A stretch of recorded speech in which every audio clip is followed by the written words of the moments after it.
What are visual effects? These are all the juicy moments you see in your favorite games. A variety of fireballs, spells, explosions, aura and healing, blood, character lighting, and many other effects. Visual effects for games are also called real-time visual effects because they render or create an image on the screen in real time with the appropriate frame and frequency. Every time you play a game and see an explosion, know that it is rendered in real time and therefore does not slow down your computer, because it has been specially designed not to affect the performance of the game and to be displayed in real time. Unlike the film industry, where various explosions, destruction, and other visual effects are pre-rendered. That is, they were prematurely simulated in a special program regarding how the film itself would be released. Because movies don't render a picture in real time. First, all the material was filmed, then visual effects are simulated for it, post-processing effects are imposed. Then you can see the finished movie that was rendered long before you saw it on the screen. Thanks to this, films can create highly detailed explosions, destruction, and things like that. Going back to visual effects for games, their main goal, in addition to creating beautiful visuals, is to be part of the gameplay, game mechanics, or an interactive marker for the player. For example, to orient the player in space, Hogwarts Legacy uses a visual effect that shows the path where we should go to complete the mission. Or an interactive marker is an effect that shows when an enemy fighter will be hit that we had time to react. Visuals are used when we need to add juiciness to game animations, actions, and other gameplays. Of course, you can use animations and things like that without visuals, but it will look like it's a shell with no content, and so we won't be interested in playing such a game. With the help of visual effects of fog, various weather conditions, fire, smoke from a campfire, falling leaves, wind, firelights, and an incredible number of other effects, we can make the world alive, create the aesthetics of the world. With the help of these effects, we want to explore the world, enjoy it.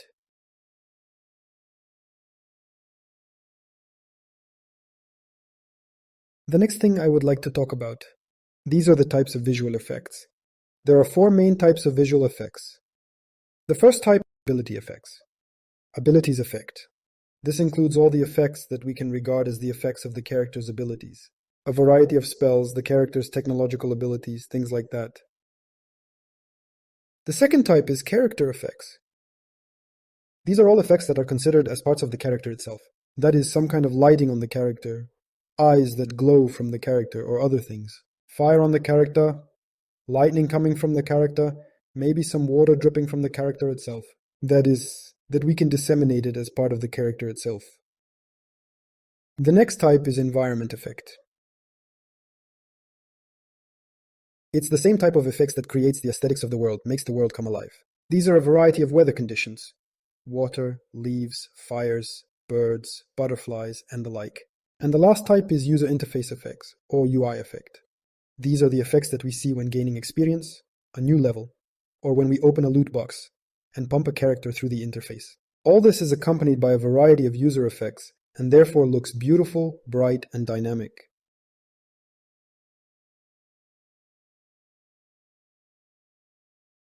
What does a visual effects artist need to know? In general, a visual effects artist needs to have knowledge in many areas, but for now, we will go through the following skills. Creating textures. We need to be able to create textures for our effects that we can use in our shaders or materials in the future.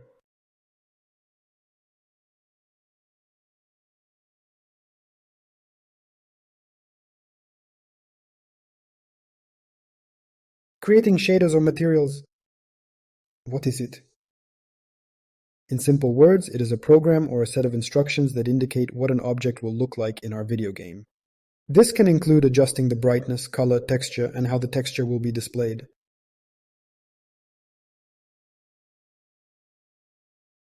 Create the illusion of texture movement. Also, the shader can act as an independent effect. In this example, we see a 3D sphere object that uses a shader to display this heart and all sorts of other pretty things on the screen. It allows you to control various parameters that we have created in the shader itself to control the color and other parameters. Basic 3D modeling skills are also required. Don't worry, you don't have to create any incredible 3D models. This is basic 3D modeling specific to the field of visual effects. A very important aspect that needs to be understood is the theory of color, animation, shape, styles. And in general, to have a good look, to understand which effect looks good and which one looks bad. But this all comes from experience. In the future, we will analyze all these aspects. The central element that combines 3D modeling, creating shaders, creating textures, is working with a particle system. In our case, it will be a particle system called Niagara, which is used in the Unreal Engine. With a particle system, we can emit or launch our particles. In a system of particles, we can control their lifetime, number of particles, their velocity, particle color size, and other attributes of the particles. We'll look at this in more detail later. Also, a very important skill for a visual effects artist is optimization skills. We need to understand that each game has its own limitations on a particular platform and things like that. We can't emit billions of particles. We need to understand that there are certain limitations and be able to optimize this. Reduce the number of particles and things like that. Optimize the same shaders to ensure the best performance for our effects. Another important skill for a visual effects artist is knowledge of basic blueprint programming. What is Blueprint? It is a visual programming language based on Unreal Engine. We only need to know the basics of blueprint programming. That is, when we have a created effect and we need to implement it in the game. When the programmer has prepared the shell for our effect and we need to implement it in the game. Slightly change the base of the blueprint and implement it. But that's not all. The most important thing in the work of a visual effects artist is an understanding of various techniques and work processes, technical or artistic knowledge in the field of visual effects. Every time you do a certain effect, you will learn some new techniques for creating that very effect. How to create a specific shader type, texture, 3D model. At times you will learn more experienced software to create a variety of simulations for a variety of explosions and things like that. Or set up the system part. Because the same effect can be created in many ways, using a variety of techniques when creating it. That's all, thanks for watching, see you in the next videos.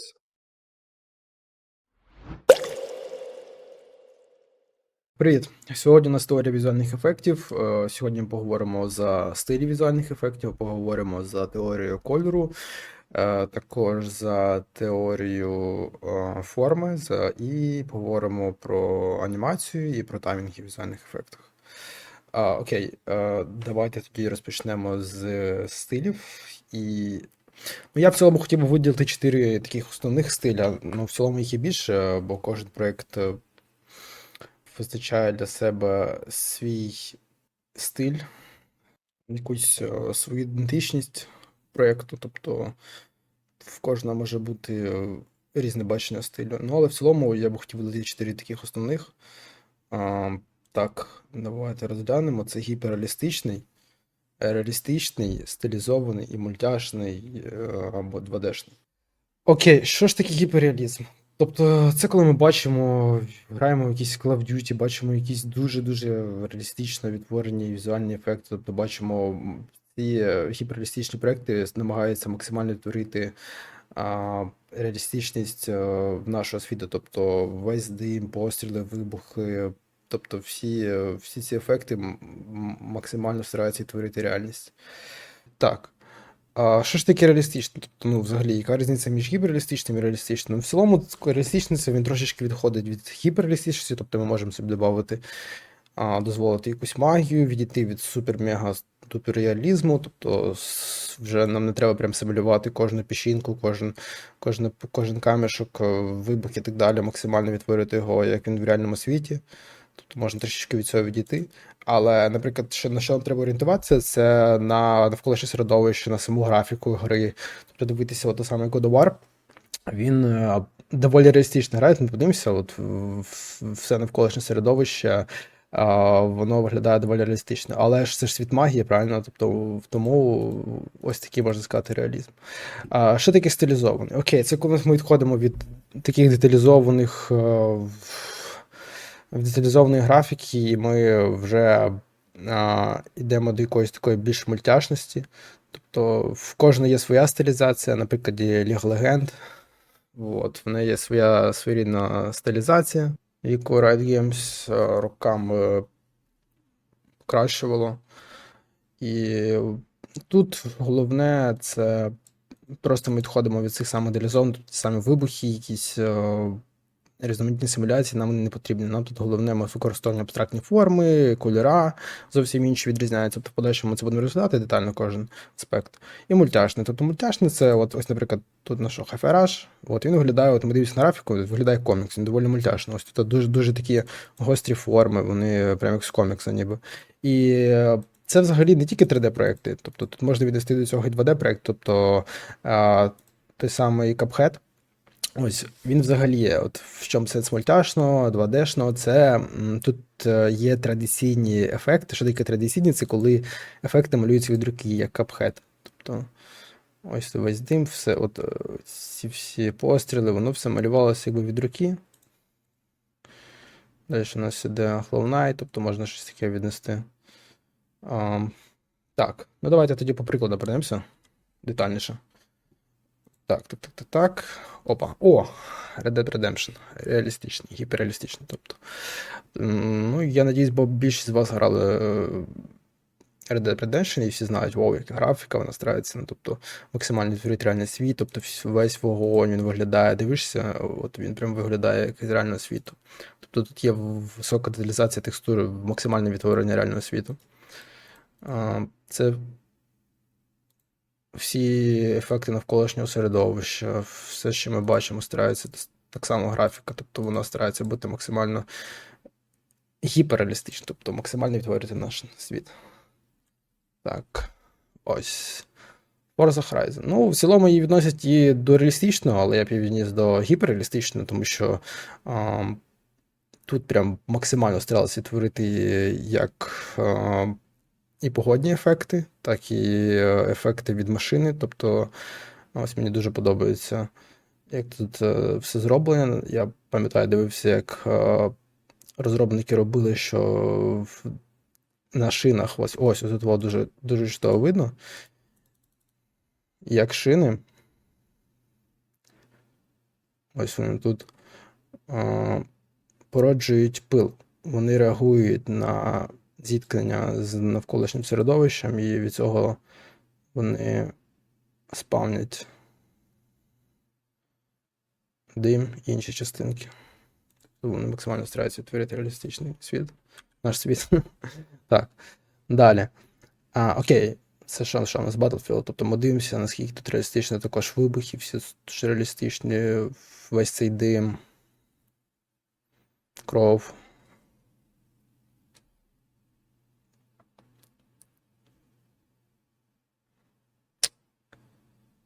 Ось вибухи. Від постріла. Ефекти. Всі частинки ще злітаються. Кусочки. Так. Опа. І тут ми перейшли вже до реалістичного. Spider-Man. Другий, якщо не помиляюсь. Так. Другий Spider-Man.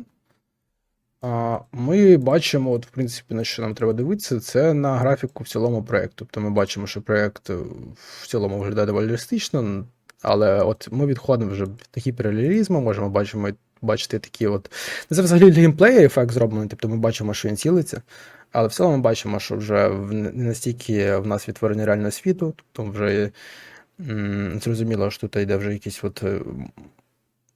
супергеройські штуки-дрюки.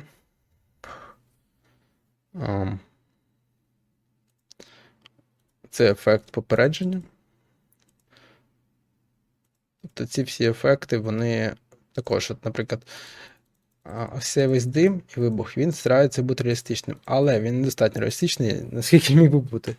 Тобто ми бачимо.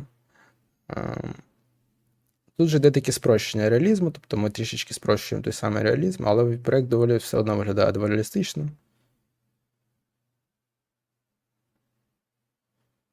Ось.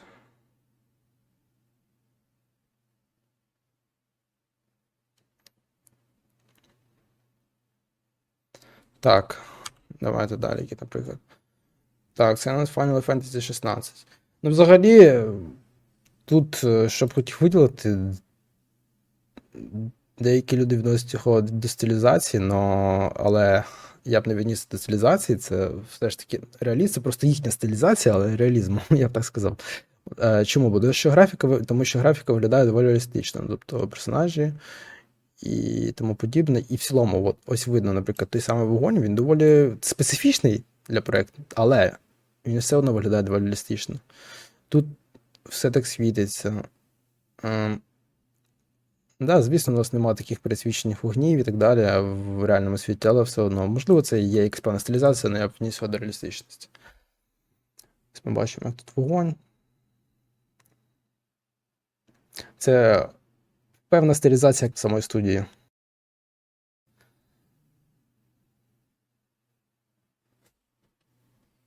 Так. Ось тут ми дивимося, як взагалі працює ефекти, як вони виглядають, як вони компонуються з навколишнім середовищем.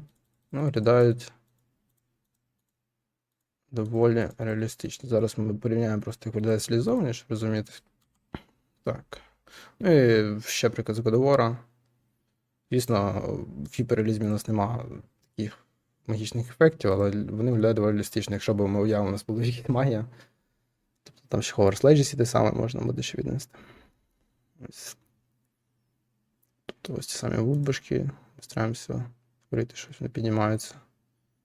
Ефекти навколишнього середовища.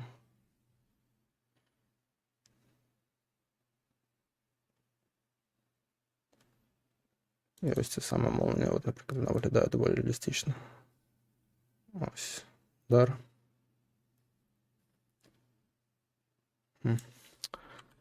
Так, стилізація. Overwatch. Overwatch – це дуже гарний приклад стилізації. Що ми бачимо? Наприклад, ті самі вибухи. Ми бачимо, що тут вже не йдуть такі реалістичні форми, як ми бачили в тому самому Call of Duty чи Battlefield від пострілу. Muzzle Flash називається. Тут не видно, що вони вже такі доволі гострі, з такими переходами, тобто виглядає вже доволі сам проєкт, сама графіка стилізована. Ну і, звісно, самі візуальні ефекти, вони вже не такі деталізовані, поменше деталізації на текстурах, тобто особливо враховуючи, що це гра по онлайну, тобто що тут є змагання, то нам потрібно менше вкликати шуму, тому використовуються прості форми, прості текстурки, контраст між ними. Так, що ми бачимо? Наприклад, вогонь, вибухи, вони взагалі використовують дуже прості форми, не видно такої деталізації, просто дуже-дуже прості форми, взагалі без деталізацій. Вибухи виглядають дуже стилізовано, ось тут так само. Просто один колір, без лишньої деталізації, як в реалістичних іграх. Так, далі що у нас по прикладах? Fortnite. Так, Fortnite теж дуже гарна підлка стилізації. Що ми бачимо в Fortnite? В Fortnite ми також бачимо, наприклад, той самий дим, вибух. Ось стилізація, одразу видно, у нас є таке зображення, така текстурка з гострими краями. Оп. І далі у нас використовується такий дим взагалі без ніяких деталей, просто суцільний такий дим. Тут також доволі простенький такий дим іде.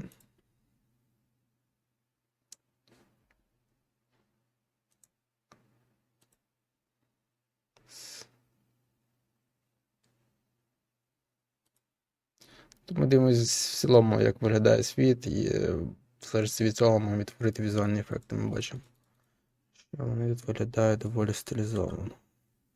Також розробників Borderlands 3.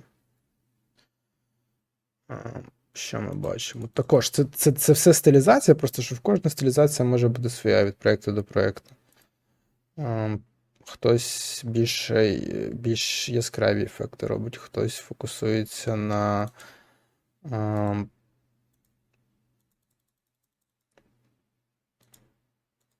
кольорах певних, на своїй стилістиці, кольоровій гамі. Так. Тут у нас, наприклад, ефекти всі такі яскраві, пересвідчення, я б сказав. Ну, це підходить, в принципі, для однокористувацької гри, але для онлайнових ігор таке взагалі не підходить. Так. Тут доволі проста така форма. От ми бачимо, в принципі, навколо середовища також. Давайте глянемо на дим, на вогонь. Доволі простенькі. Прості форми. Абстрактні такі.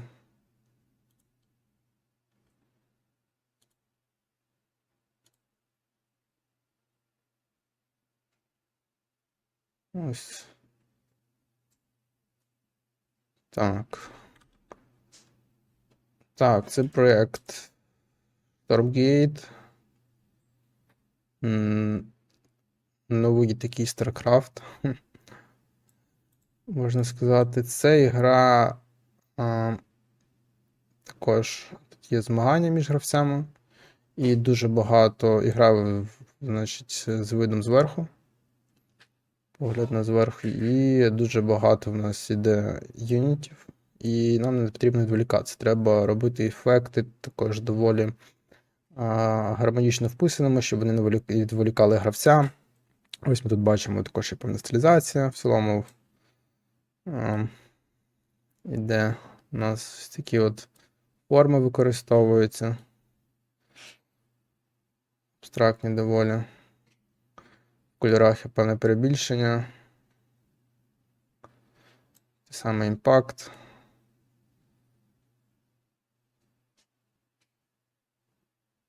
Вибух.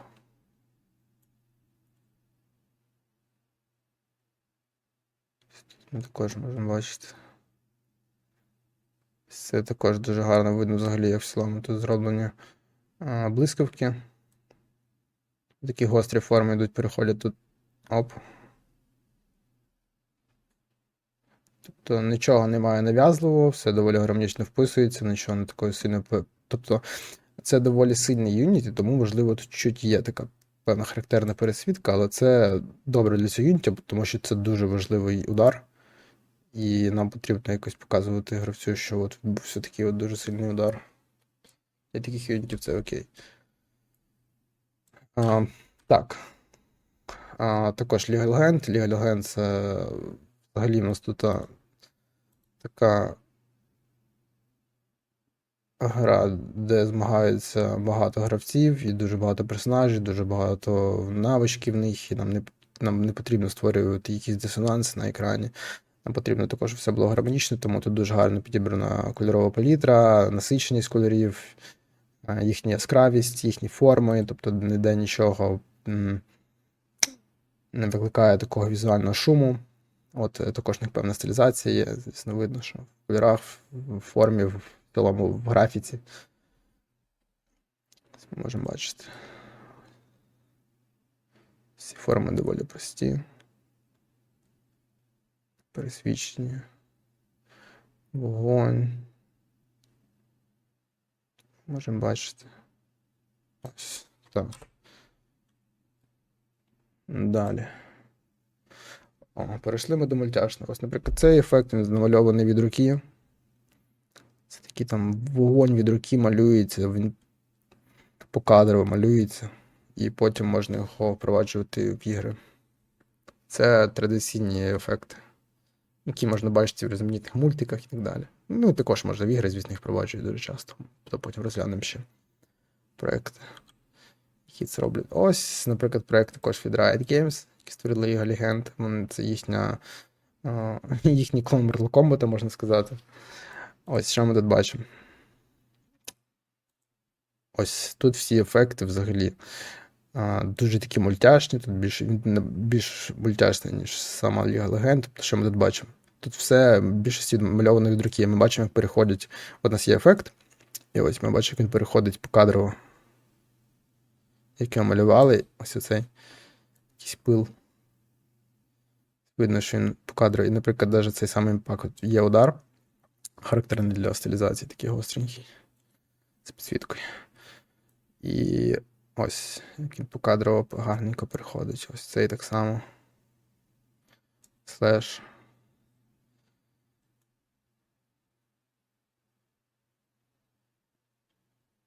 Ось це також якийсь захист.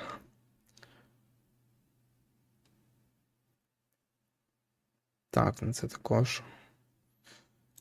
Так, давайте далі. Що там у нас далі? Ну також в цілому 2D-проєкти це піксель-арт, не забуваємо. Це також все візуальні ефекти, хоч і піксельні, але все одно. Ось, Broforce гра. Так. Далі у нас що? Hi-Fi Rush той самий, от ми також говорили про такі під комікс дуже стараються виглядати. Ось тут також дуже характерно, дуже гострі края. Дуже прості форми, така градація кольорів швидка, тобто немає такого плавного градієнту переходу, тобто кольори дуже швидко приходять один в одний. Ну, як комікс. Cuphead. Також всі ефекти намальовані від руки, ну і в цілому всі персонажі, тобто все тут взагалі дуже приємно і гарно зроблено. Ну і головне, це, в принципі, приклад, який ми ж розглядали. Ну, ось, в принципі, такі у нас є основні стилі в візуальних ефектах. І в наступному відео ми розглянемо детальніше теорію кольору, теорію форми і анімації, і таймінги в візуальних ефектах. Hello, today we have the theory of color, shapes, timing, or animations in visual effects. Let's go. Yes, let's talk about color theory. This is a crucial part of visual effects because without colors, as we know, we can't grasp what a visual effect represents, since each color has its own meaning. Here we see, for example, that red can mean love or danger, pink, romance, for example, yellow can mean optimism or a warning, green, health, and so on.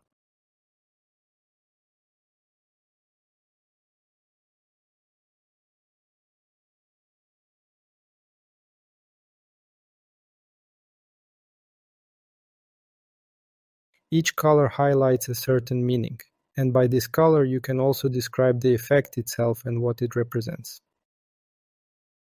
Yes, here we have a color wheel and color models.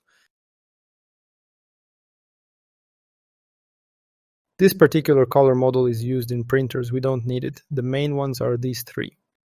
RGB, that's red, green, blue. That's green meaning red, green, and blue.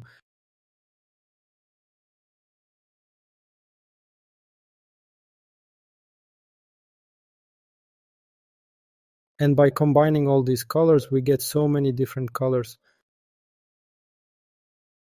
There's also a color model called RCB, that's hue, saturation, brightness. Or as we often see, RCV, that's hue, saturation, value. What is this? Hue, that's the shade, meaning we have a color shade, like red and so on. Here are lots and lots of these shades. We choose red, yellow, green, blue, purple, and so on. Here we have these shades. Saturation, that's its intensity, meaning how intense this color is. Here we see, for example, maximum saturation, and here it fades, well, to black, for example. And value, or brightness, that's the brightness of the color, meaning how bright it will be. Well, we'll look into this further. We'll know more. This is a very cool model. And grayscale, black and white, also quite important. We will also use it often. In the texture block, we'll look into this in more detail, why it's needed. So next we'll talk about color schemes. These are the main ones. What are these color schemes? These are combinations of colors that are generally recognized. With their help, we can get very beautiful color combinations. So let's start with monochromatic. This is when we use one color. Here we have, for example, red. And we use its shades, meaning here we can see how we use shades of the same red. You can get fire with it. Well, how fire looks naturally with it, you could say a monochromatic color. Next, we have complementary. What is this? This is when we use colors that are on the opposite side of the color wheel. So in our case, it will be like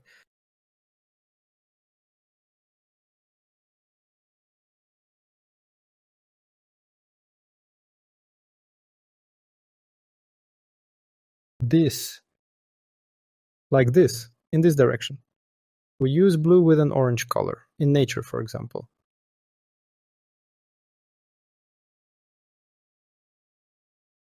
Next, analogous. There's also an example. This is when we use adjacent colors, meaning, for example, we have a certain color. Let it be like this, yes, salads. And so we use this green, we use yellow, so that quite a nice color combination doesn't fade. An example is also triadic.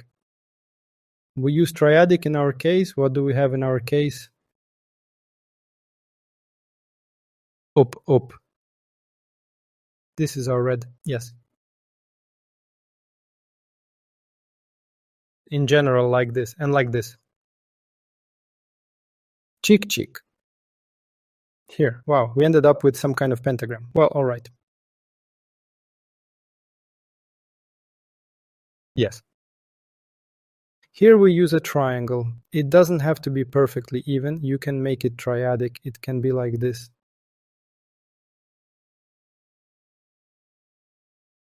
For example, 1, 2, 3, 4. Here, you can use these two colors and use them like this. It can also be a nice combination. Yes. Okay, let's look at examples.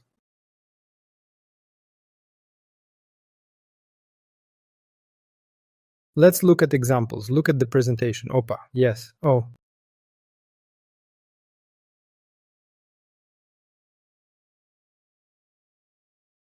The author Igor Staish is mentioned. You can get acquainted with the works later. Here is monochrome. For example, I also wanted to mention that in general there are 3 such effects.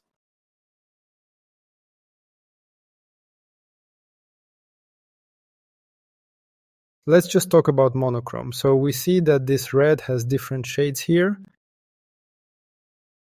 The same red here is a bright one. There is a less bright red, and there is a very dark red. Here we will talk about this now. So when we need to convey, here is the hero, and our main focus is on the hero. Here we have high tones, that is the brightest colors. These are ours, such reds. Then we have for complement, this is for contrast, because if we had colors we would just convey these reds. That is, there would be no contrast. This color would not stand out against the background of others.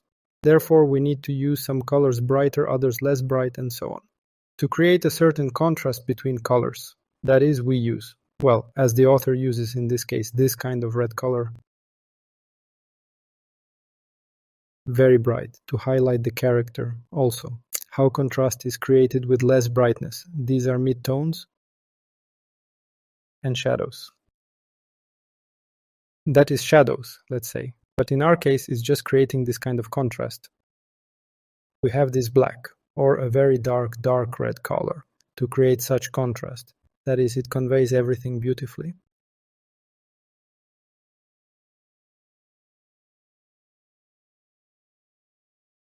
Yes. This was monochrome. Complementary? Complementary. Here we also have this character effect. Well, in this case, it's some kind of creature. That is, here we use complementary. Oh. Skipped. Back. Now I'll show our color wheel. Complementary, remember the colors? Up. And what do we see? Complementary. Oh, let's move on. Yes. Complementary. In our case, we use everything as far as I remember, those 2 colors.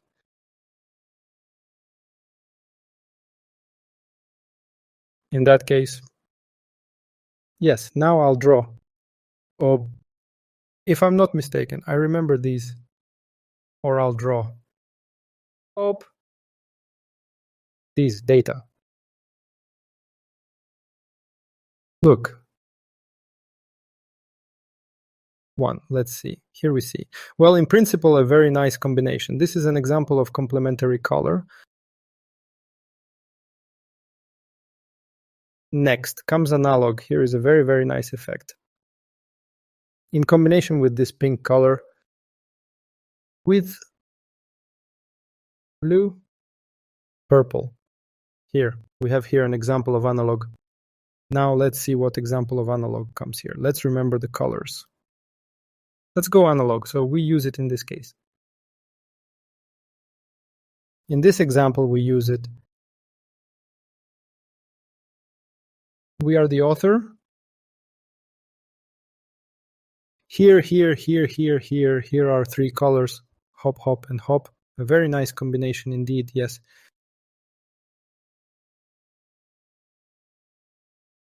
Yes, moving on here.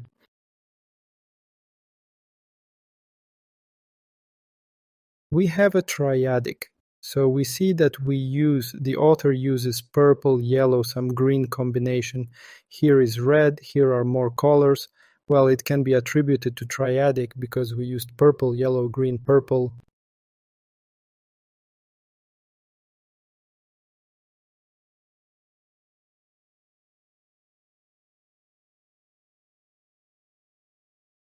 Yellow, green, purple, yellow, yes.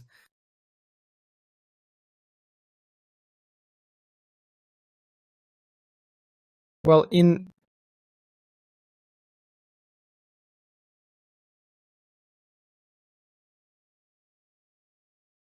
the future, when there is some exposure, there will be understanding. In general, which colors combine with which and so on. For example, here we have such a picture. I made it in Substance Designer. In the future, we will study and show what and how. I will show what and how to do. I painted it with different gradients. That is, different colors, so that we have an understanding of how different colors can create different impressions of the same picture. This is a black and white picture. And then we can paint it with various gradients. Red, such a bright yellow and white for this contrast here.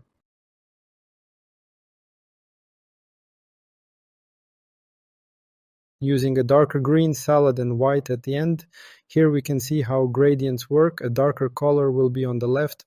Black, don't mind it because it's a feature of Substance Designer. We are looking at the colors when it starts with a lighter color in black, so turning it is just such a feature. So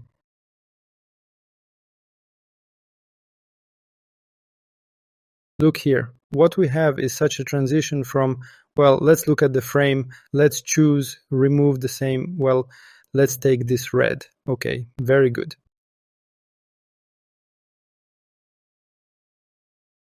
There is red, then the transition goes to black, and at the end it transitions to white. Participants on.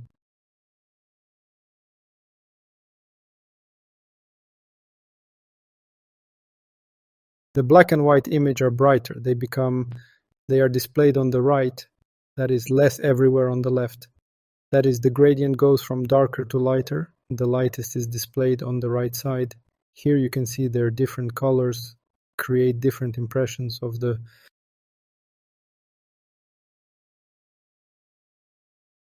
texture of this. Also,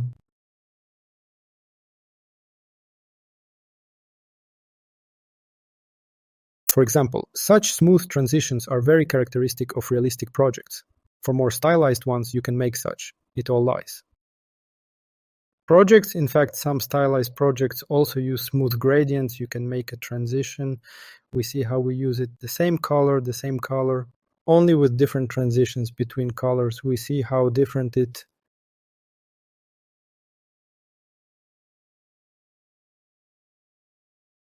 is. Here in general, it's super. This is our cartoon. Very, in general, it shows how it looks just with coloring, with one color, red, not very nice. So in the future, color maps are used, and for this we will also.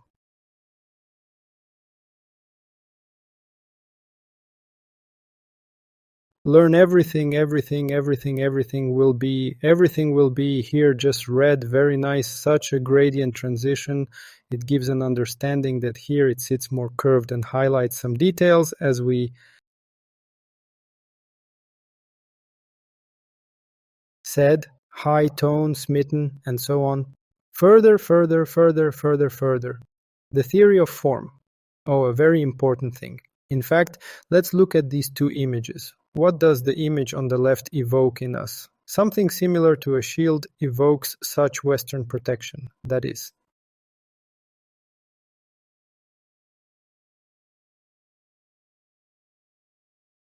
we feel something good, and on the right, sharp as if.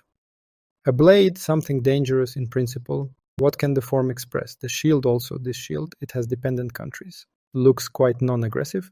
If you make the shield with a sharp edge, you can understand that this is some kind of, I don't know, such a character. This shield can go on the attack and so on. What such forms or, for example, make this blade? It can look quite not so aggressive. That is, sharp forms evoke some aggression in us. Let's consider this further. This is Twitter. People don't camouflage. Cool, super. And let's look at, for example, how it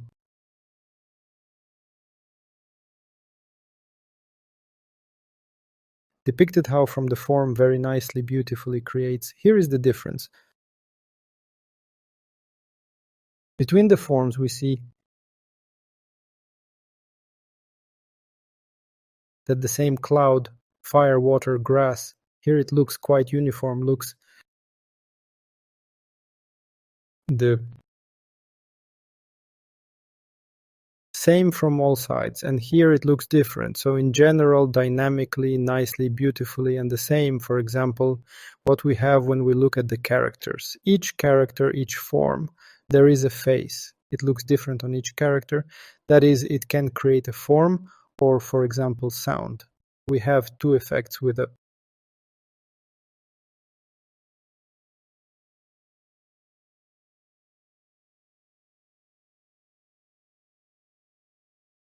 tornado, and they use different forms. For example, this one is sharp, and in general it is straight. Here it goes up more roughly, as different forms of those, of course, and colors. But forms are also quite important. They can make the same effect look different together with the form. Here is another example. These are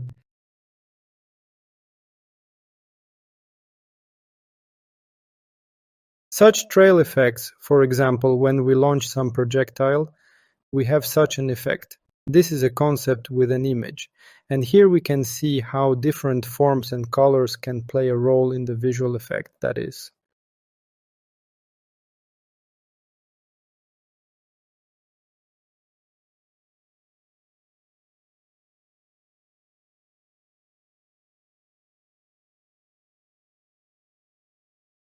here it is sharper, it is clear that this is something dangerous, here is something magical, quite safe, some frost.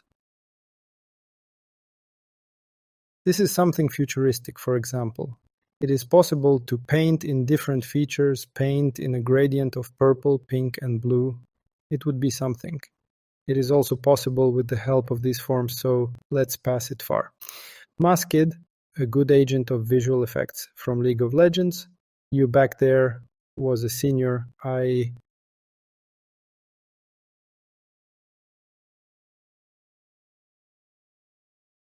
beg you, or ice, well, it doesn't matter. And Twitter, it aims, yes, and this is Nisa.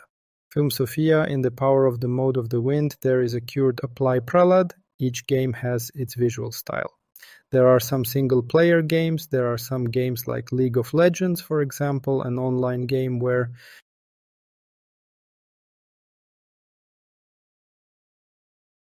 players compete, and they have their philosophies that you need to try to reflect visual effects very nicely, minimize some visual noise, maximize the theme of the character itself.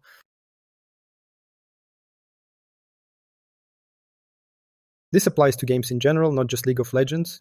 We are focusing on Aurelion Sol as a character. We look at what colors this character uses, and with the help of these colors, we create its visual effects under this color.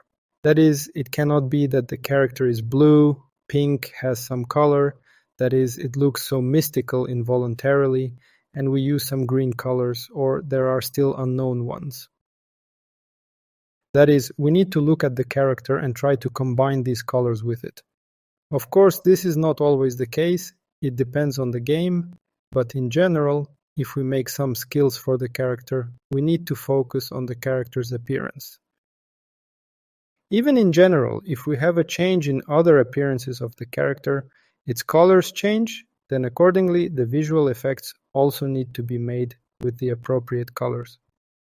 Yes, gameplay. Oh, what is gaming? What is their purpose in League of Legends? What do they want?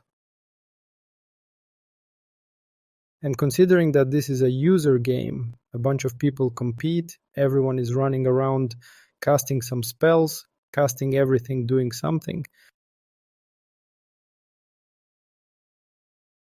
There are a lot of them, and each has its spells, and they need to be distinguished when there are a lot of them, and understand which one is more important, which is better to understand, which has range. What is range? It's a zone.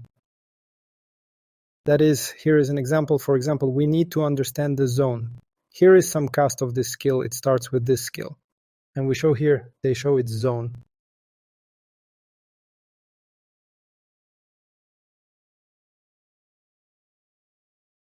There is a highlight of high tones, which immediately shows us here is the zone.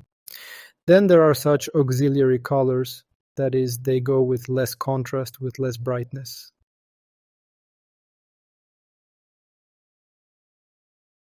And so on. Let's look. That's what I was just talking about. Area of focus.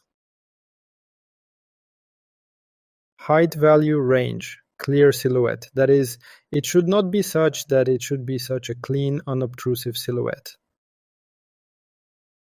Everything should be simple. What is the meaning of League of Legends? They try to use very simple forms. No super duper details. Everything is simple.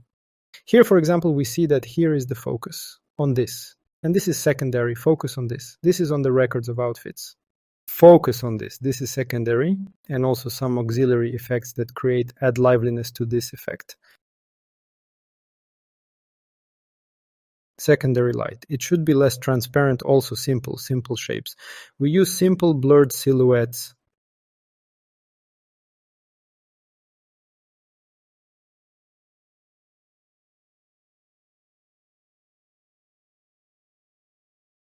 Next, for example, here's what's being said. In such games where players compete, they need to be shown where the zone is. This is, by the way, an old effect from League of Legends when they were just starting. Back then we weren't gamers, so it wasn't clear where it started or ended. So much noise. Some mixed colors, it's unclear. There's green, something purple, this and that. And blue, it's completely unclear. What is this?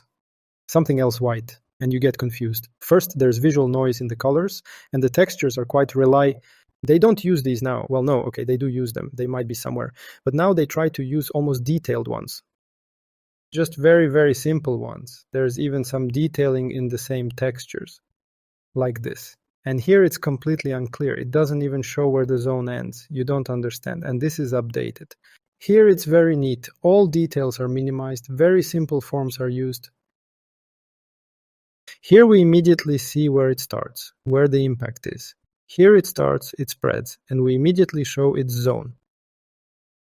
And it doesn't go beyond all these zones, so it neatly shows this effect where it ends, well, generally where it acts. Here as well, character zone. Everything is unclear. Where is it? What is it? How is it cast? I'll tell you one thing. For single-player games, it's okay. It's okay. It's good when we use it. Well, how good? Because we don't need it. We play alone. It's kind of fun not knowing where it starts.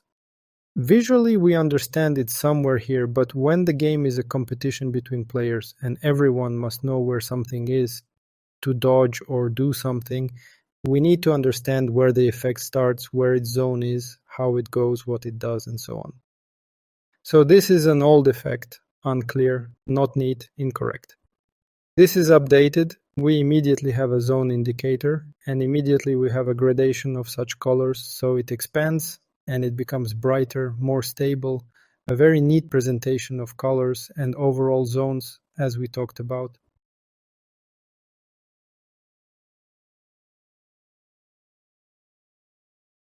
This is levels of importance. This is importance and levels of importance. We understand that here we have a character Lux, that her simple attack is just when she attacks, just a regular attack. It should be quite simple, not causing. So we show where she is, where the main moment is. It's just like that. And her ultimate skills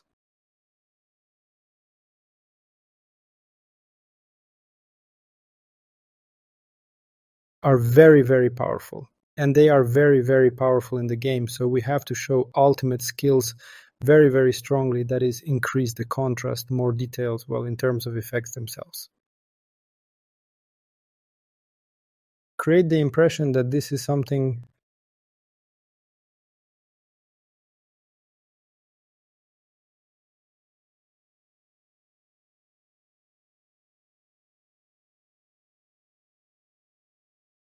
powerful, that if we make all effects so powerful, then they will not be protected in any way. That is less saturation, less transparency, very such non-sharp, blurred or smeared forms.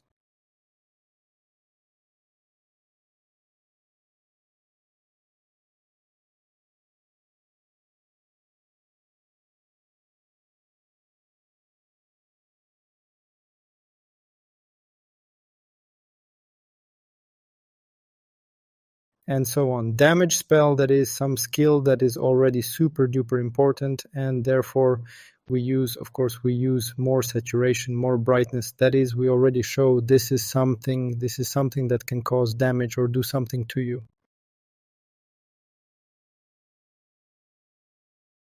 Game changer in their case, what is it? It's something quite important that can take over the game. For example,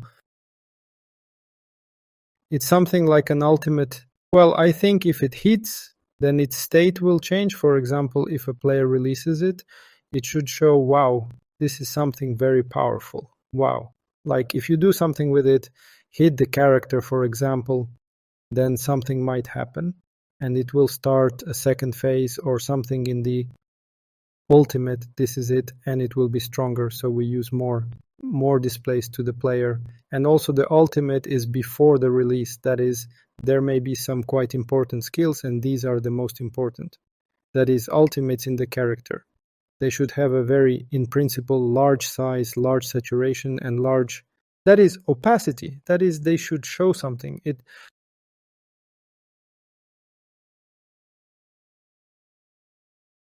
should be very well visible. And what we talked about, we generally about shapes. Let's clear it up.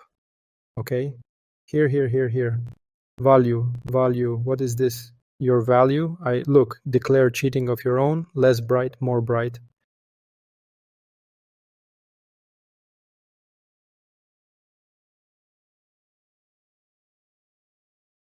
That is, in League of Legends, there are their ranges, their intervals, where certain types of game sets should be bright, certain types of effects, well, not effects, let's say certain types of content.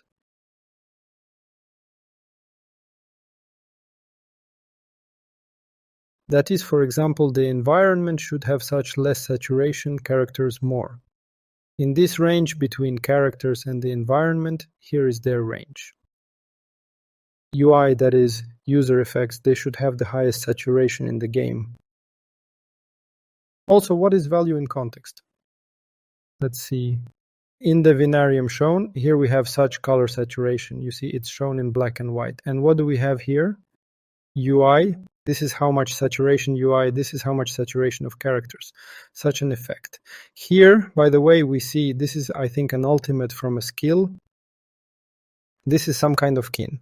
How much is asked ultimate? And here, well, it's colorless, black and white, but we see that this is the launch of a projectile, and the projectile should be, its start should be, in principle, the most intense, the most saturated.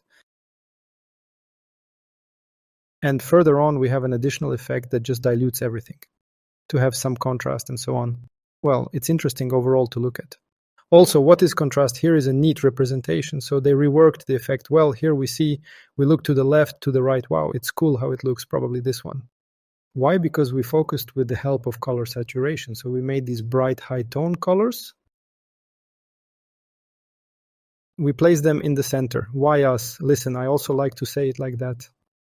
The developers placed them in the center. Okay, let's move on. Here is also an echo. Here is an inaccurate representation. First, they slightly edited the colors.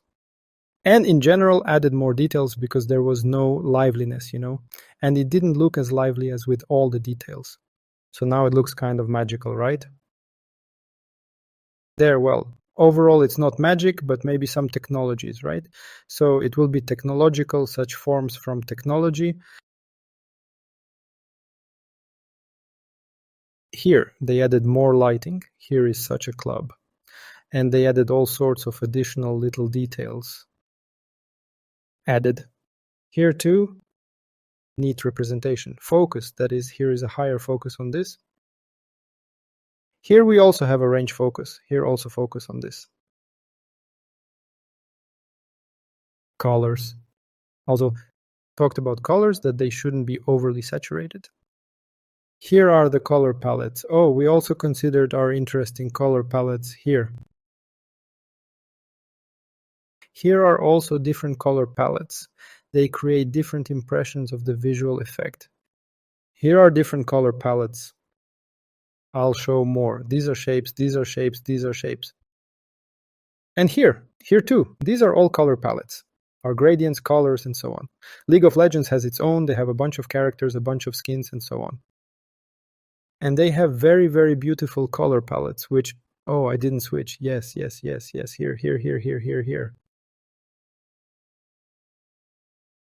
Yes, very beautiful color palettes.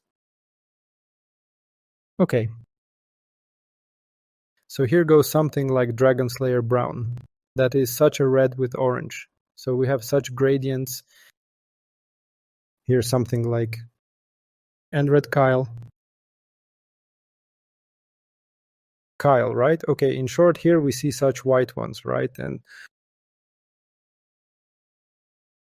here are the color palettes used in characters in visual effects. Here we see that the characters in visual effects are similar. They are beautiful, so I recommend using them for games. Oops, where? They fled. Yes. Oh, also about the colors. So complementary colors. We talked about complementary colors. Here are their examples. Here. See? Here these yellows are used. And here a bit of purple. And here it's not nice at all. It's a mix of a bunch of unclear stuff. Something here and there, a bunch. So many, some detailed textures. In general, such detailed ones are not used yet. Okay. Oh, that's a lot. It's unclear. This is an old effect. Here, it's quite nice. Transition. Firstly, here there's a very nice highlight at the beginning. Further on, there are such transitions. Highlights are shown here. Presentation operator. Here are also colors. Here we have some me. Here we have something magical. There is something unclear. Well, not magical. Some, what is this? Did they arrive this way? Let's say so. Wow. Heal. Here's a character who, God, heals health. There's something cool. Here's some nature. Here's gunpowder. Here are some explosions. Here we see. Yes, frost. This is, what is this ice? There's arcane, some magic. There's something else. Shadow. Further, here are also such colors. Nature. Here, very, very, very, very well chosen color palettes. Here we see transitions. Xtech output. Wind, water, wind. Xtech. Those who watched Arcane understand. Here further, here. We see which palettes are used. And so, for example, the same indication. They have an indication. Here we show the effect zone in front of it. How it, for example, falls. And here is, they have different indications for allies and enemies. In red, it's clear that it's for enemies. Oh, something dangerous for allies. Oh, okay. This is our skill. All okay. Like, don't worry. Shape. Oh, back to shape. Cool. Yes, shapes. For example, League of Legends. Imagine this whole stylized game. They talked about stylization, realism, all that. This is realism below. Like, imagine this. Here, League of Legends. Well, this is overall. It looked very unclear. It's very detailed. I talked about detailing. Overall unclear. Why is it needed in a stylized game? Not needed. Use League of Legends. We see immediately They are hand-drawn textures with a combination of soft and sharp lines. So here are sharp lines.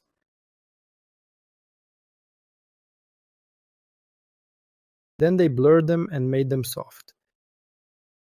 In which case does it work best as they say? So, for example, they have fire there. They combine them all together, this, and they can get cool fire or explosion or something else. These generally don't fit. This is all for realism. Realism in hyperrealism type, stylized and such, shouldn't be so detailed, or smoke explosion and so on. Here, for example, too, we see here, look what forms that it is such a form. It is generally not clear where that range, where what is done. Plus, there are also some shaders made like a reflection, like it's some glass. Well, overall not very nice, but here look what nice forms on the right.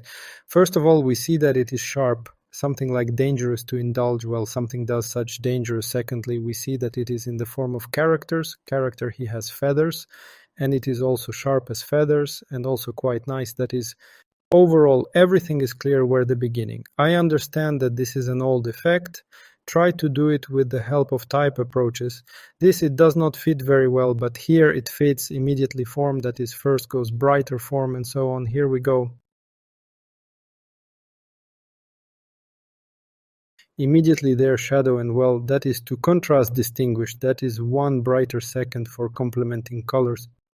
Main and additional color the same here, also something mixed, some forms very sharp. Well, without motion blur.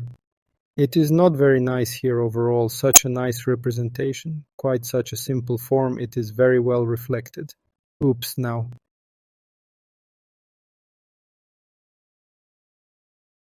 Well, that is platform, we will then still understand, we'll ask to look, that is also such an intro. Let's say so, in the future practice it all, you will better understand. So, okay, presentations where we finished on the form on this. Oh, and by the way, here is an example of the form. This is Valorant, for example.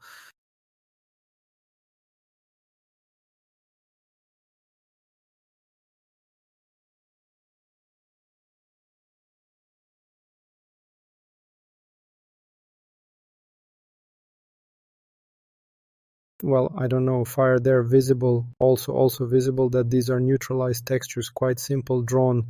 This is also Valorant with play the same, made here, quite nice. This game also compete people and need to understand that here need to clearly show the form, because there need to generally show this. There goes some smoke, and here clear form. Here now also ultimate ability also goes such a circle that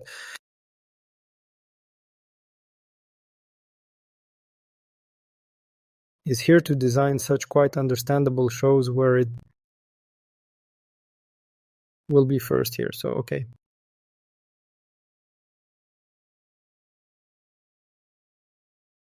Timing. This is a cool thing overall. There are 12 principles of animation.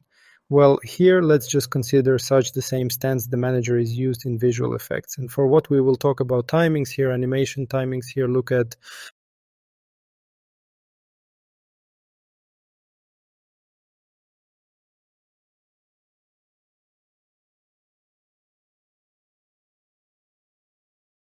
what sense we have such graphs here called curves. Here we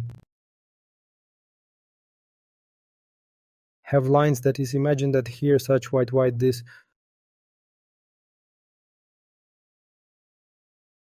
is these curves that are depicted like this. White orange, these are just linear, that is, they move with constant speed, always the same. That is, we start and move with the same speed. So, and different, all these curves we can animate here. See, for example, bounce easy and out, we can create ourselves. They here movement goes completely differently, quite lively. Look, there are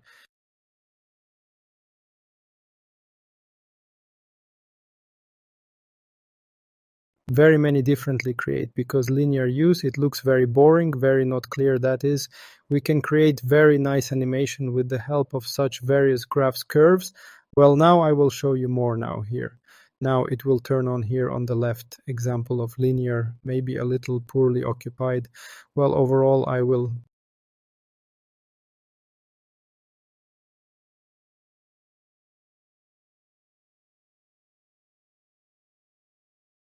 Now, so here we have this interval starts here. We go scaling image starts from 0, goes to addition for therefore 2 seconds it passes, and here different curves, here visible how it here goes linearly, here can compare with linear with others how much it differs. Here starts very quickly, grows, and here to this moment, and here begins gradually increase. Here we too see again how quickly, once very quickly, and here already, here it literally in half. A second to this moment grew, and then already gradually more increases here as here visible. How we have increases from less, it increases, decreases, increases, decreases, here with the help of this create their different objectives. This can not only size, this also and color. Well, that is and transparency, and there as and with speed, and that is with these curves. You literally everything in ceremony very important by 2050. You can consider them all as we will for system of parts understand, but this for general understanding. The same start with less, that is less. Here it first not so fast and then grows fast, and here it faster.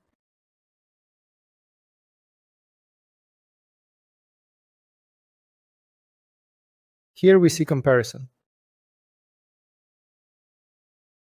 Yes, something there further. Oh, this I already took from Google Hand. They're just sell with GIFs, so we will put them here.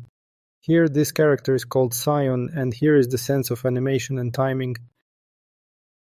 Here we look at the animation of the character and have to adjust this same effect to the animation of the character, let's say so. Here we see that overall each effect has 3 such parts. Anticipation, well, let's first go to the next slide, I think. Next. Oops, yes. Anticipation, well, here in this case, it's man explosion or climax and dissipation. What is this? Preparation, climax, and dissipation. This in what?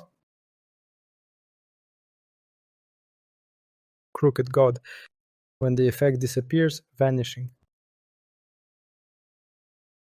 In this case, it's a gunplank barrel.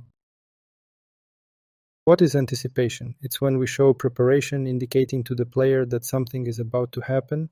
Next is the climax. It's when the main event occurs. We show that something else is about to happen, and that's it. Here is the main moment. The explosion happens, the climax of the effect.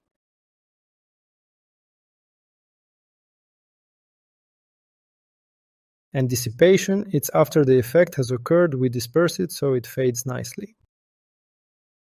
From below it fades, dissipation, the effect disperses. In this case, oops, it jumped, well, it jumped.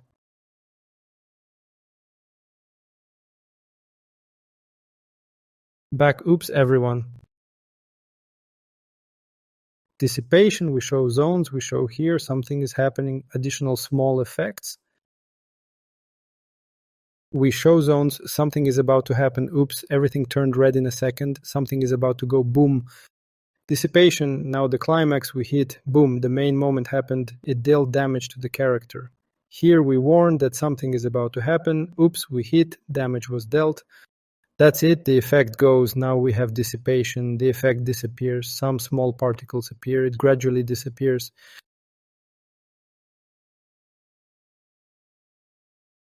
This is how these effects are animated. Here. Here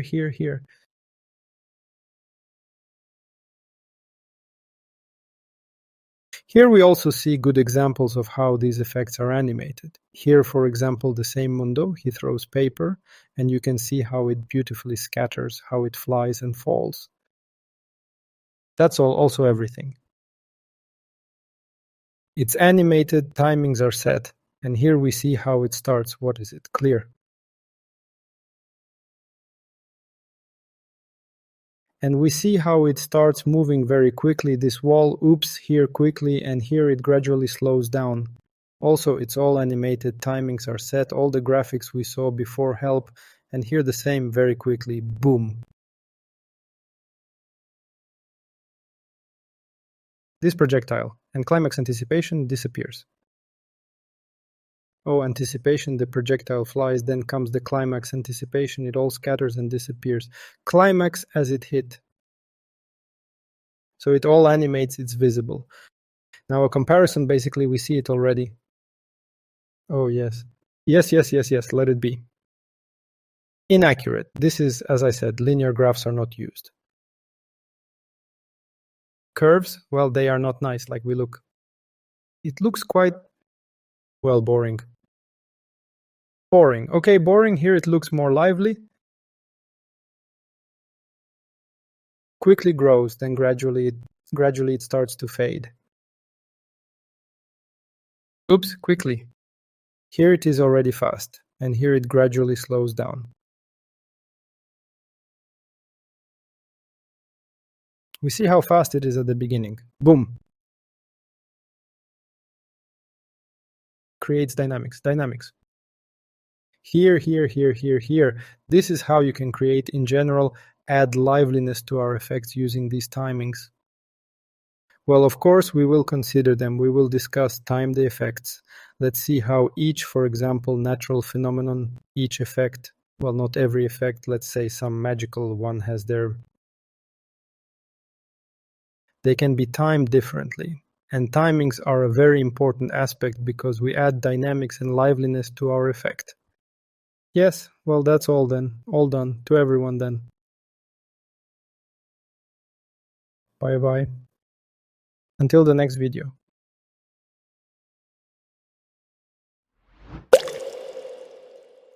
Hello, in this video we'll talk about 3D in visual effects. Overall, we'll discuss what a 3D model is, what it's made of, we'll talk about UV unwrap, and also look at software for creating 3D models like Blender and review its main features.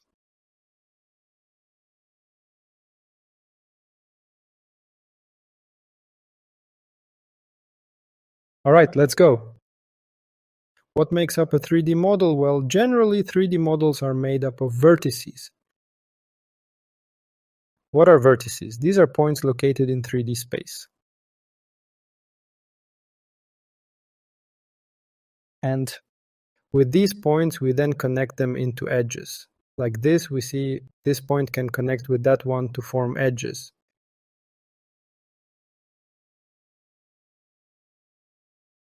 And then from these edges, we form faces,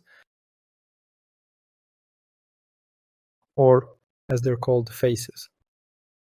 And here, for example, they're shown as triangles, but generally they're quadrilateral because quadrilaterals are easier to manipulate when creating a model. And then overall, how are faces formed? They're made with 3 or more vertices and edges. And then they form polygons.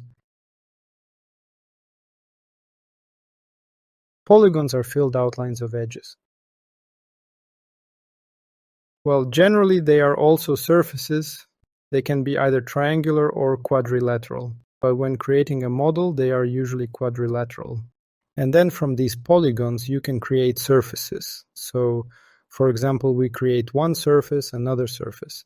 And this is also the third, first, second, third.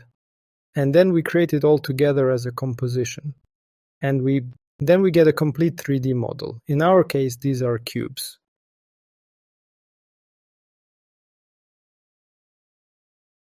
Well, overall, we should probably focus on polygons and surfaces. The main thing is understanding vertices, edges, and faces. So the first 3. Further, in Blender, we'll take a closer look at this. And now let's talk about this UV unwrap. So here we have a 3D model of a cube.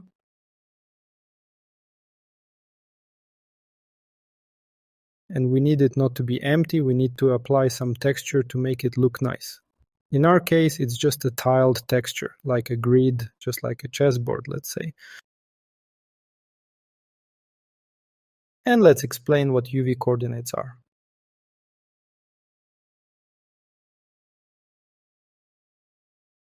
It's a way to determine how a texture is applied to a 3D model. So, for example, when we create a 3D model, we have to unwrap it. That is, unwrap its surface onto a flat plane. Because the model is 3D, but the texture is 2D. And so we need to unwrap it onto a flat plane to create UV coordinates, a UV map. Because we see, for example, there's a texture here, it's flat, like this, square. Now I'll draw it. One. I only have a moment. One moment. Up. Up. Here. 1, 2. Well, yeah, I didn't draw it very well, but we understand. So here we have a square. Here we have this cube. And we see that each part of it, it looks like this now. Tick, tick, tick, tick, tick, like a cross. And it doesn't cover the whole texture, but certain parts of it. And here we see it unwraps the same way. This is specific to the cube. Just when we create a scene, the cube unwraps like this immediately. We can edit this unwrap further. We'll also review it. So we need, it's like, you know, cutting this cube or some ball and unwrapping it on the table to make it flat. After that, we have an unwrapped version of the surface.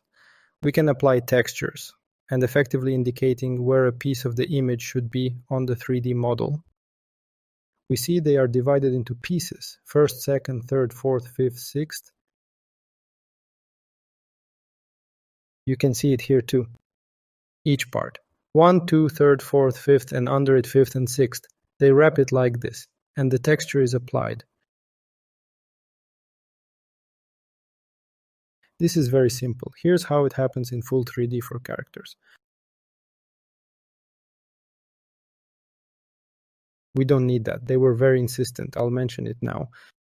What do we see? We have a character, and here's the UV unwrap.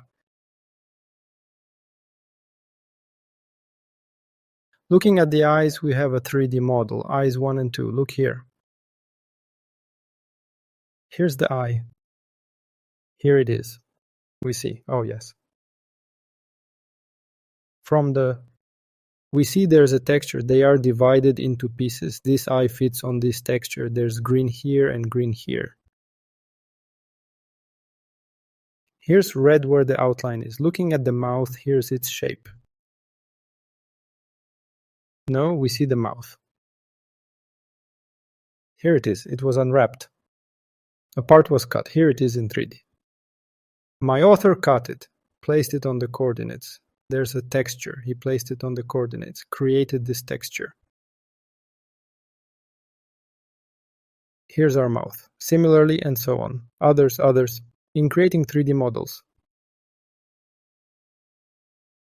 complex characters or environments, they create such unwraps.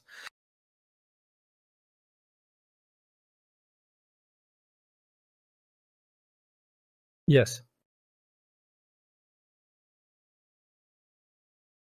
Yes. By the way, what I wanted to say, what are these coordinates? Why is it called UV? It's called UV because X, Y were taken. So they called it Y. It's just X. Here we have X. It goes left to right. It goes for us up in this direction, and Y, it goes up. Well, it's just like that. A square goes X, Y. And together they create. So we understand that the texture goes both this way and that way. That is along two axes. Why does it look like that? X, it's like red. And Y, it's green. And it ranges from 0 to 1. So 0 is the darkest, 1 is the lightest. So it goes from here. And together they create this kind of thing. Strange. Vivid. Why? Because it sits like this. Here it goes. This is the red color. On this side, here goes green, Y, X, Y, and together they overlap. Red with green, and it creates a mix. So on this side, it creates a yellow, here it goes black. Because here it's blackish. Well, in short, we don't focus on colors. It's just like that. For understanding, and here these coordinates overlay the texture. Here we also, here, and here we see. Why do we need it?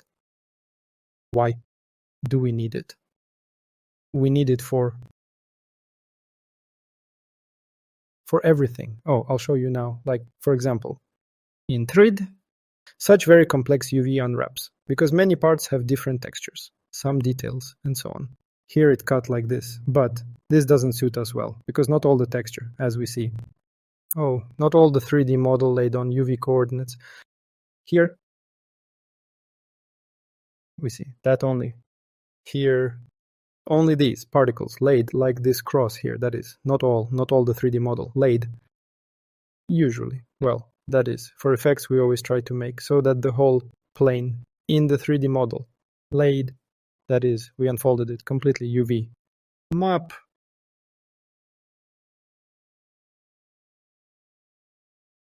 Points. Upper, here, somewhere, lower points below, and here we have such a cylinder. And we fully look, fully. UV coordinates are unfolded. And next we will talk why this is. I'll show that, I'll tell. For example,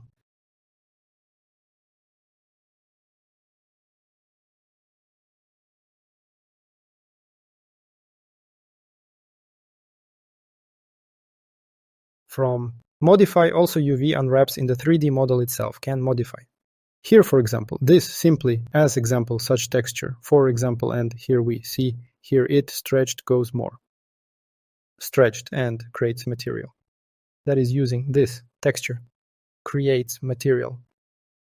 UH goes all, this will, and then this material applies to the 3D model itself. And we get such result. We have goes this texture on. Here we have goes such texture it as moves with time, that is we. See? How's it going? Moving. Moving on. Matte. We observe it more. It will stretch thanks to Jovi's UV unwrap 3D models. Yes. Yes, let's move on. In Blender in, program for creation 3D models. Like this. When we enter the Blender, we are greeted by this little window. There are some ready presets. We need general, that is in, fixes exactly when we create some visual effects in Blender this, not those that. Ihor from us need just general, okay, all in us meets. Just like that cube, which seen at presentation. I like.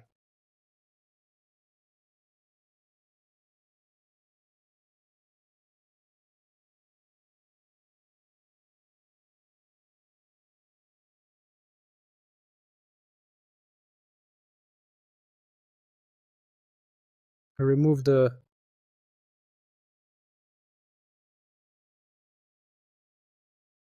keys, so everything is on. Now you can see, I'll explain the structure overall. This represents Blender. On the right, we see the object hierarchy. So here we have this cube, a 3D model. We've selected it, here it is. We have a camera, which we don't need unless rendering is involved. Lighting is also unnecessary. We can move the light around. Above there are different display modes for the 3D model.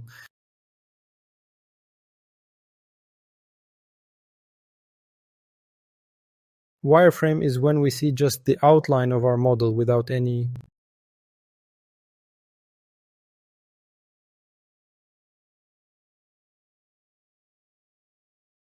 filling. So we can see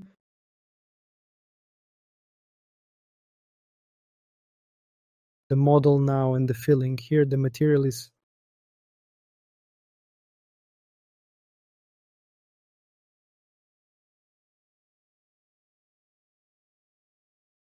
applied.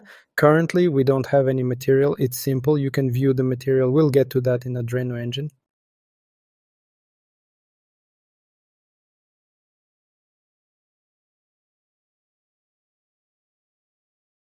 In Blender, it's not the same but similar.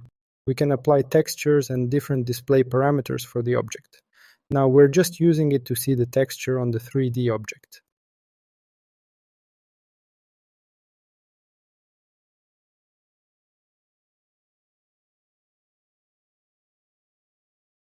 How it works. This is for rendering with lighting and so on.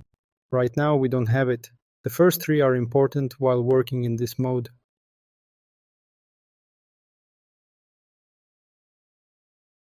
Here we create a new document, open or import other models. Here we export the finished model. I'll show how to export later.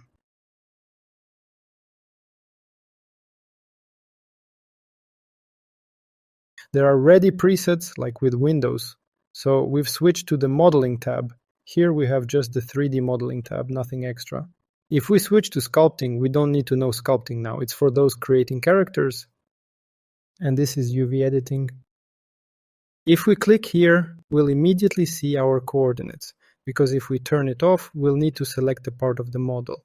So we selected this part and see only this. Now I'll show in Blender there are two object view modes. Object mode, here we can see, and edit mode. When we press tab, we switch. In object mode, we can edit, but we can't edit individual vertices and so on. We see the whole object, we can view or scale it, apply modifiers, we'll see what that is.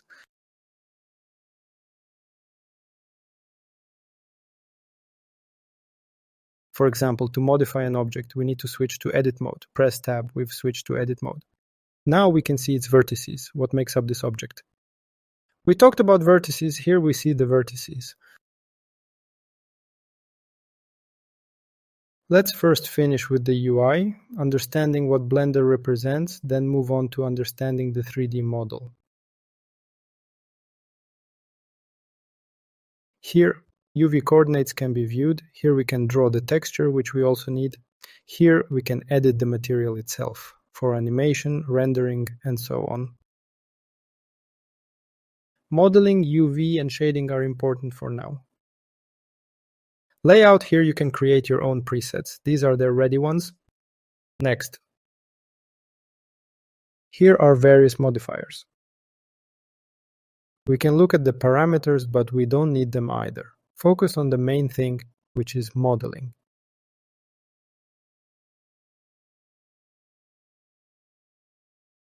To move around the scene, use the mouse wheel. Here. Move like I'm moving. Unfortunately, the mouse doesn't show in the display for some reason. You need to hold the mouse wheel and move left, right, up, down. So we can see here, look, we see the X and Y coordinates. These little lines go. Yes. Move. Moved. And for example, when we press, we bring out the liquid model, press F. Oh no, it doesn't work here. Okay. What do we need? We switch to edit the model. We need to switch to edit mode, press tab, switch to edit mode. This is for modifying the model. Now we can control it.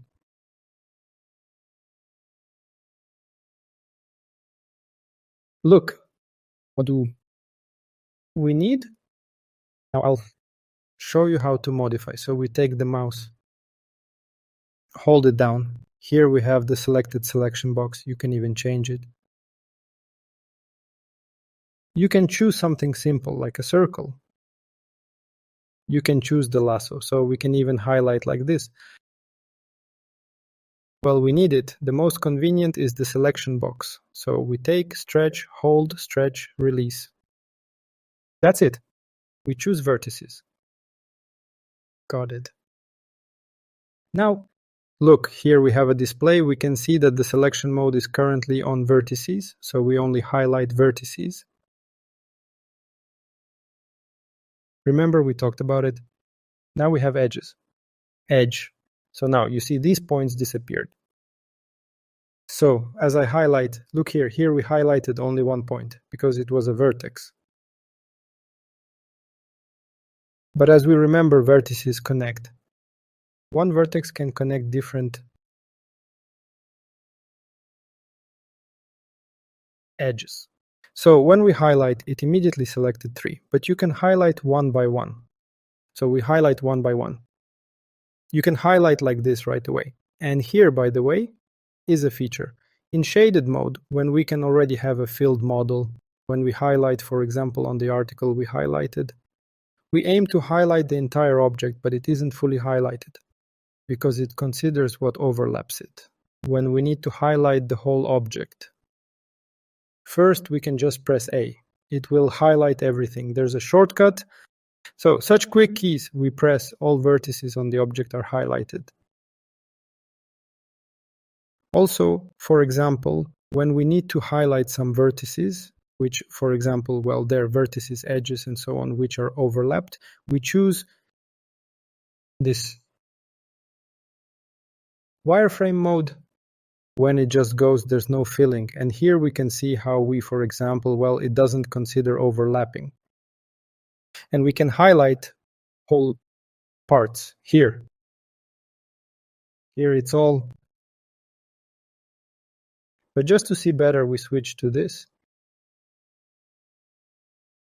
Next, we have now selected the edge selection. If we want face earlier, so now we see still face, or they are now quadrilateral.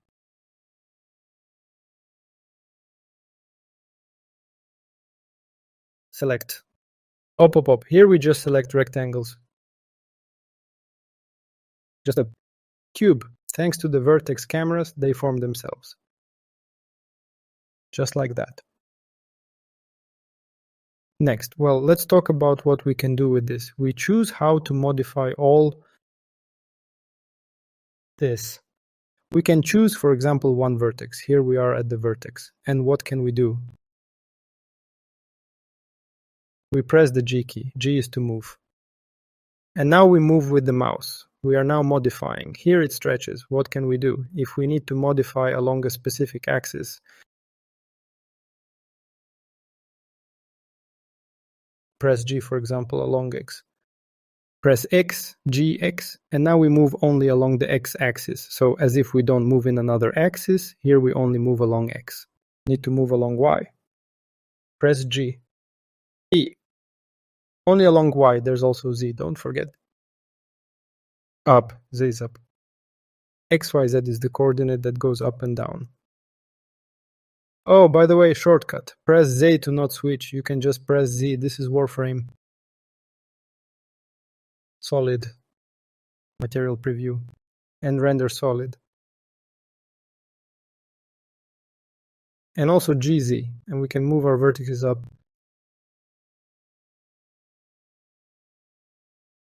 You can play around, move them as you like.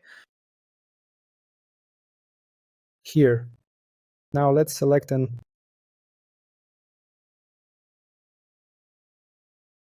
edge. We select this edge and we can move the whole edge. So of course it connects some vertices, so the adjacent ones will move too, because we select only this one edge. Press G. And here others move immediately, they pull along because they are connected together, and they also stretch. Select this.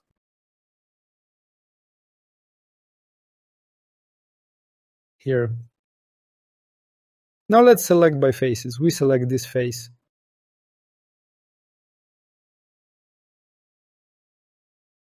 Yes, Ctrl Z. This, well, like most of these programs, just undoes what we did. Here I was selecting what I selected. Oops.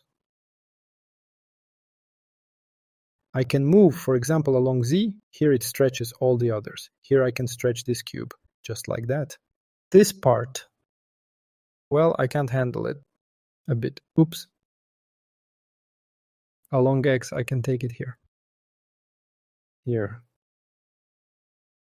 And now we're just moving it. We're moving it. We also have scaling. So we press S and we can scale.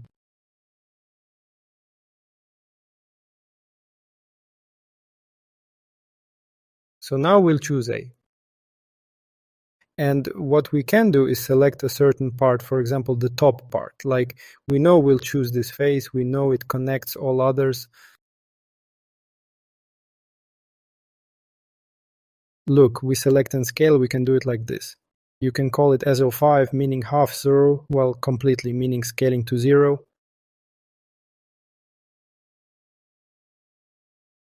If we need to, for example, increase S by 2 times, oh, that's how much, 12S2 2 times bigger, you can take this and also stretch or reduce this part.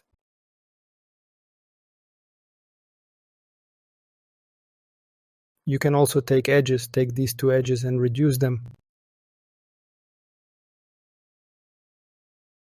Oh, on the edges, sorry, vertices can also be selected. Well, if you take one vertex, basically nothing changes because one vertex, but if we select two, what can we do? For example, when we need to select two vertices that are not far away, or not just vertices, faces, etc., we press Shift. It's like multi-selection where you can select several, hold Shift, and this one again, release Shift, hold Shift. If you want to delete, then Control. If, for example, we think, oh, we don't need this, okay, hold Control, select.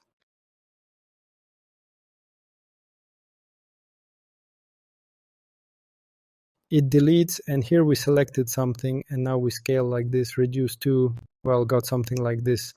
Well, we're just playing now, understanding, and for example, we can move it forward.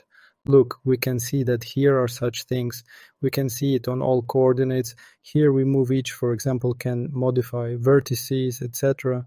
When we switch from edit mode to object mode, what do we see? We see now all strong models. We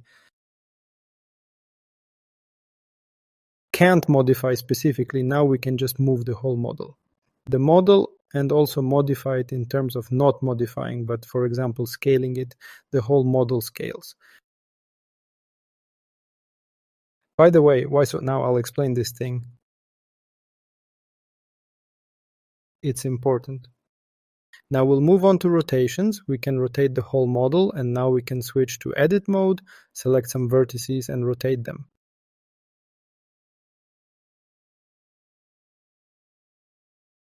By this coordination also, for example, by scaling, we can take S, press and scale along certain axes only, that is, select SY along this axis, S along this axis, and also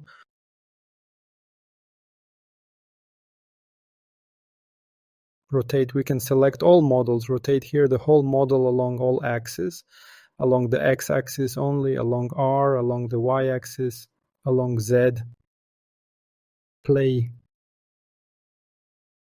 With this, you need to, what is this point? You may have such a mandatory question. It's called origin or pivot.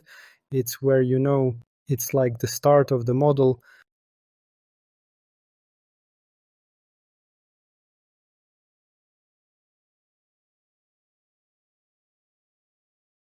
Well, maybe it's better to say it's a support. Let me just explain how it works. Here I'll give you, here I'm moving this object, and this is our center of coordinates. It sounds like you need to move it so that our model is in the center. Well, almost, I won't say directly in the center, but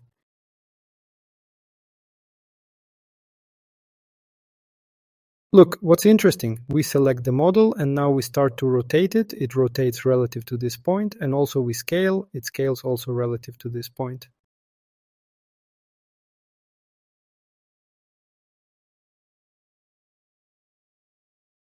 Here we need to align this model. What we'll do now, we can, well, I don't know, let it be, throw it into the center, look at the eye. What we can do, here it is now somewhere, this support point is somewhere below.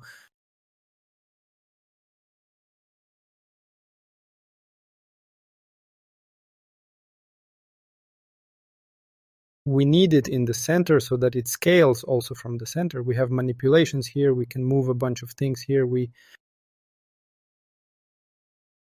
were just looking at the keys, and here you can do all this. This is the 3D cursor. It usually stands in the center. We can only move it, but let it stand in the center. We just align this neutral axis on which both the rotation and scaling of the object in the center depend. Look, now we rotate, and now it seems to rotate relative to the center. And now always when we move the model, this support point will be in the center. It also scales now. How it scales? Well, I said it's good. What can we do? I'll show again how it depends. Now I'll move it in Z, let it go down in here. We'll make a mouse. Wheel there. Oops, now again, well, it's in the center, but for example, well, let me just for demonstration show that origin. Now I'll place the 3D cursor. Here it is now here. And now this is the center, as if shifted right to the edge of the object. And now when we rotate, it rotates relative to this point, yes. Usually the origin, this center stands right here in the center of the model. But often it needs to be at the bottom itself. So we'll make such 3D models, the same cylinders, and it needs to be at the bottom. Now I'll show why. And also, for example, when we scale, we see that it seems to almost scale, yes? Here it stands so below here. Here we delete it now from...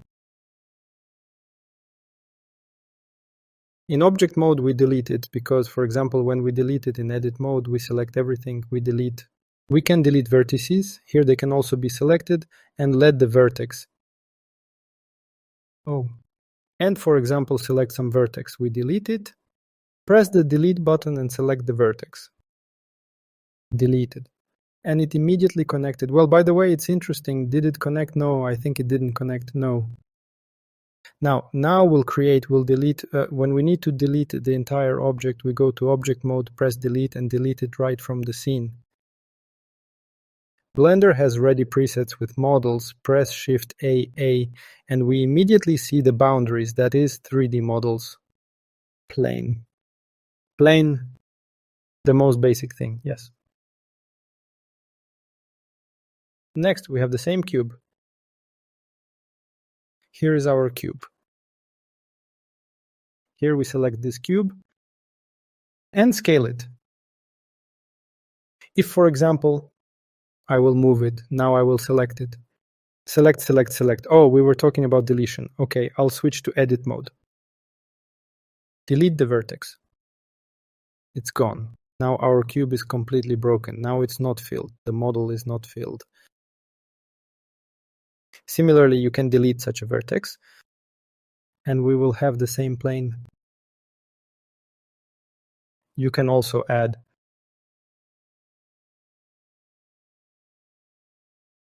move scale, rotate it. Then you can delete. Here, for example, there's a knife you can cut with. Select. This is how vertices are added. Not needed now. Let's not get distracted by this, just for understanding. Yes. I think basically, let's continue. What did I select? Let's go back. Press selection. Select it here too. Need to go back. And let's select the object. And let's move the whole object with G. Shift along the top coordinate and shift it along the top coordinate by 1. Now I'll show. When we move it in object mode, the center, this origin, also moves with the object. But when we shift, switch to edit mode, select all vertices, press the same G. So now we are shifting the vertices. Press G in Z along the top coordinate, which shifts by 1. Origin moves, that is, when we modify it in edit mode, the origin stays where it is. So we manipulate the origin only in object mode. And most interestingly, look, I'm rotating. Now it rotates only relative to this object.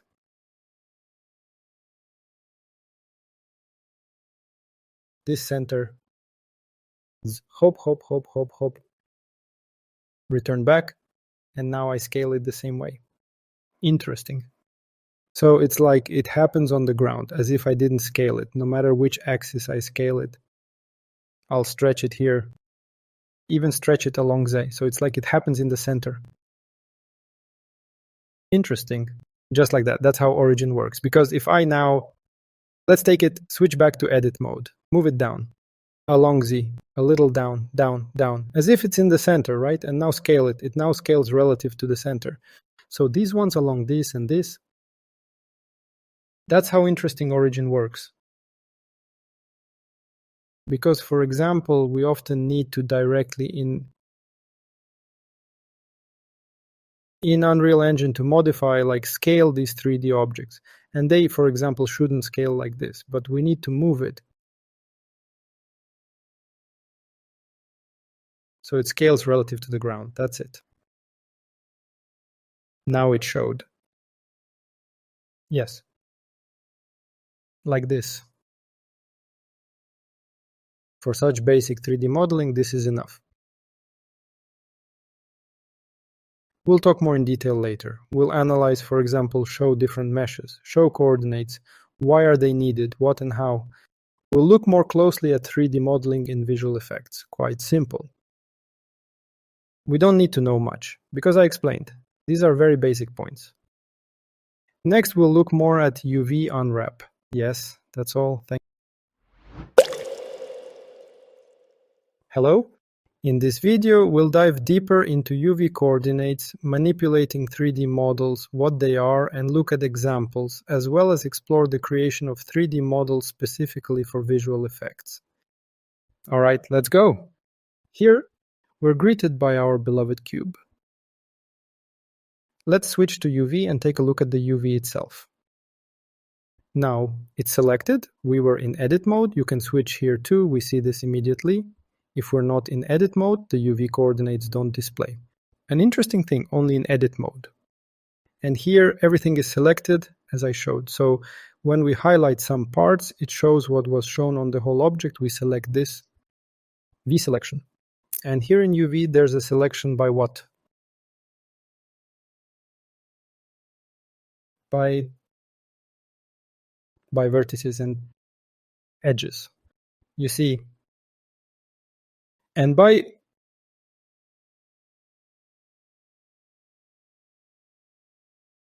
edges and by faces. Yes. Here's a standard UV unwrap on our cube. Now I'll show you how to view and apply a texture to it. Let's switch to material. Let's switch to object mode.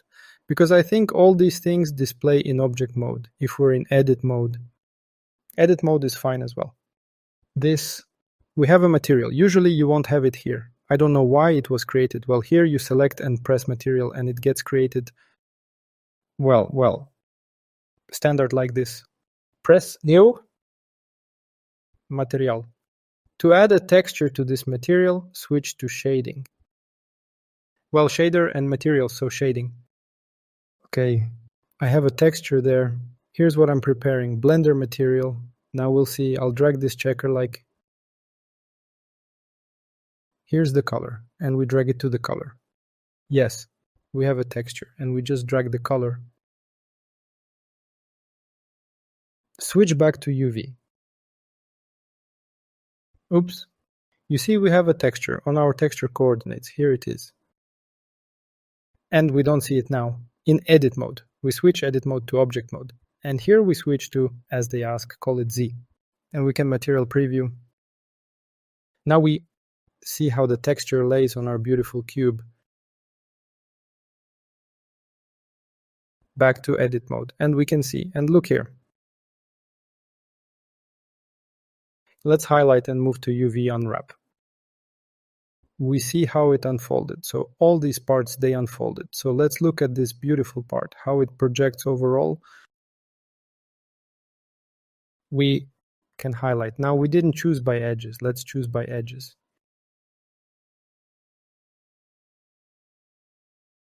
We chose this edge. Yes. We see that this, and this fit here. What can we do? Just so you understand. As you can see, we can rotate it by coordinates. And the texture will align itself. Oops. Yes, and here, for example, we can select the entire object. Yes.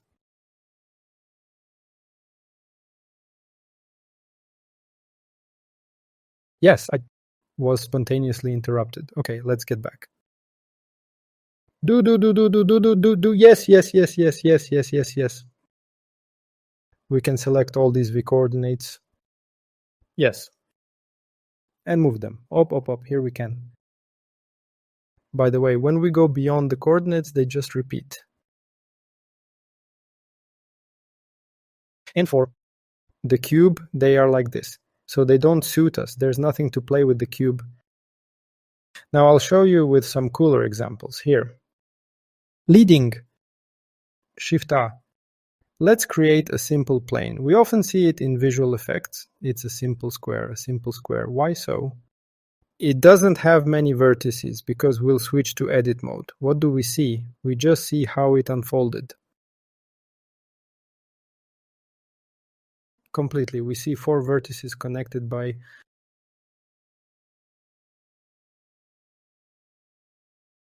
4 edges forming one face. And there it is, a little square. But when we apply it, we'll take this material and select it. And an interesting thing, you see everything. Now everything is interestingly UV unwrap correctly. Oh, no. Somehow it lies like that. Like this, right? Yes. Look, here's this texture, a perfect strength for this. Well, look, just when, for example, from the scale I can take and scale, it myself take the V coordinate. You see, yes, I can also move it. Just projecting up, up, up. And this is such a texture. If we apply it now, of course, we will use it. Here, for example, this texture is just repeating now. There are different textures. There are tiled ones. In the texture block, we will decide this in more detail. Here I have such a texture now. Up. We select. We can scale it. Interesting thing, when we increase our textures, the texture coordinates, they just repeat. There is one feature here, just like in Blender and then in Unreal Engine. In the shader material itself, we can choose whether they will repeat or they will. To avoid repeating, press clip. Now an interesting thing, they just don't repeat, we just kind of scaled it. Oh. Now I'm scaling the 3D object myself. I will choose CV now. And now they don't repeat, we go beyond almost its coordinates. But when we go out, they just start repeating. Okay, I'll return our crit up.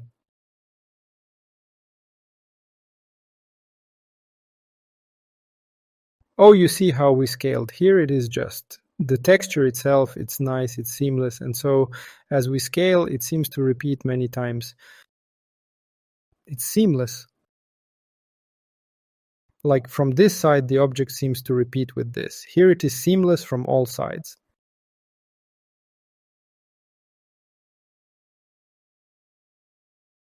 Here. And this is a simple quadrilateral. Yes, well, we usually don't need it. Now we'll see. Interesting thing. Here, very, very such.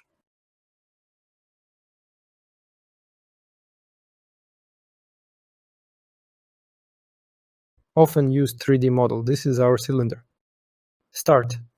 Initially, in principle, how we create. Press Shift-A. Why a cylinder? I'll explain now.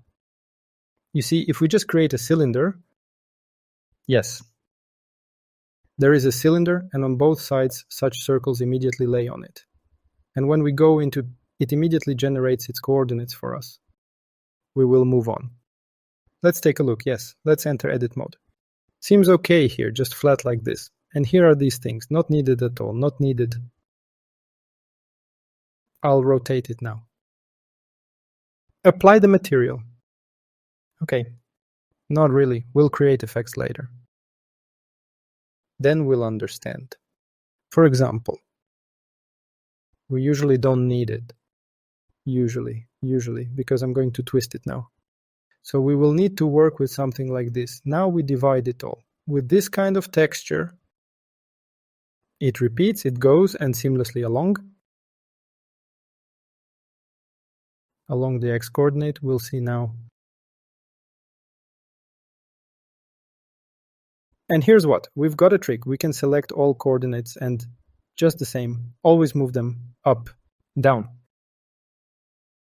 Thus, when we move, we see that these sides, moves, it repeats, even when we go beyond the limits, everything repeats. But these top-ons, darn, well, this is unclear. We don't need it. Of course, we create like this, Shift-A. cylinder, and look here, there's such a choice. We can choose. And we need cap fill, that is, it's like during generation, we need to select nothing. That is, these top edges, we remove them, it remains empty. We only have these on the sides. Like this. And here is the number of those same vertices. How many vertices we will have in total? How much? So we take away 3. Yes, the more it will be. It will be more detailed. But for optimization, it's just shocking too many vertices. No need, we choose 32. Press OK. Or just there. The age is cool. There, both. Enter. It was created for us. Generated immediately. The beautiful UV coordinate is ready. Now we switch to edit mode. Super simple. Flat UV coordinate. Inclined material. Wow. Super presented and E. Texture, which repeats. So it goes like this. It goes seamless. This story, for example, what we can do, we can scale our UV coordinates there. OX, CX, multiply by 5.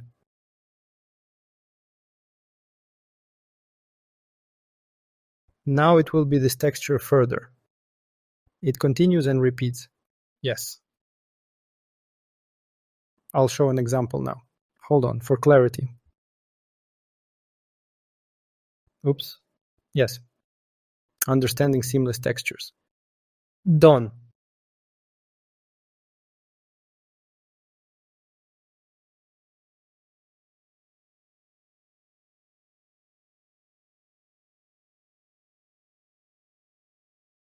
Remember this one. Here it is with us, that's it. But it on the edges, as we see. Sure, something innocent with the mouse, or what?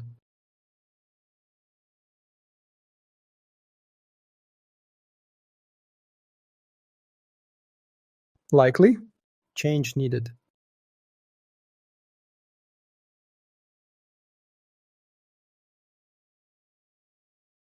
Yes, for better visualization, we moved now Benoy God.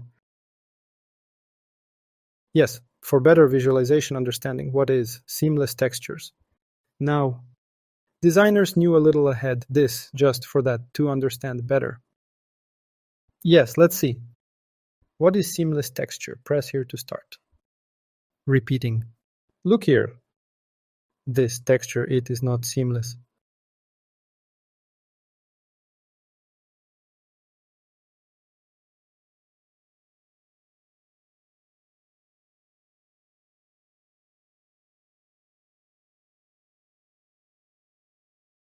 Text she, as if, repeats endless here how her break. Now I'll show. Here, this, if for motion I move and she now looks. She originally looks now like this.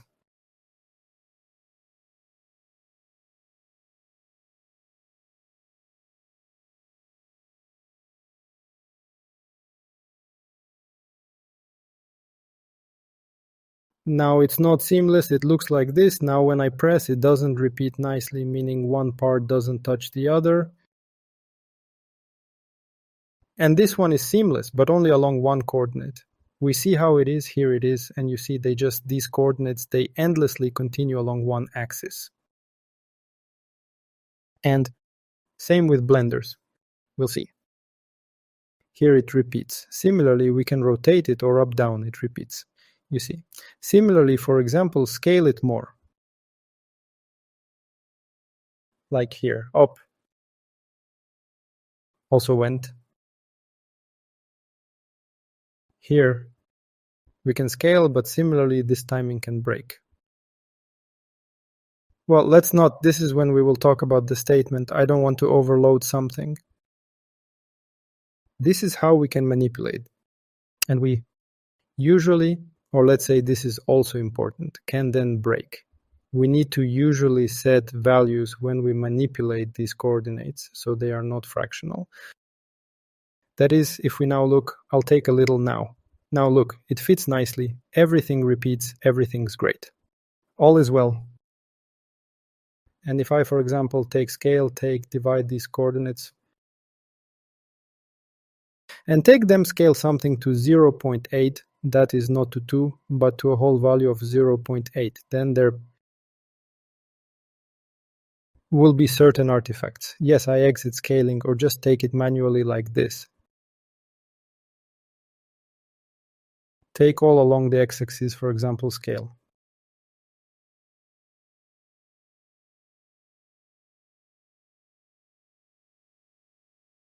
And now here we have such artifacts because the texture doesn't fit nicely. Now maybe I'll switch to shading to this. Better understand.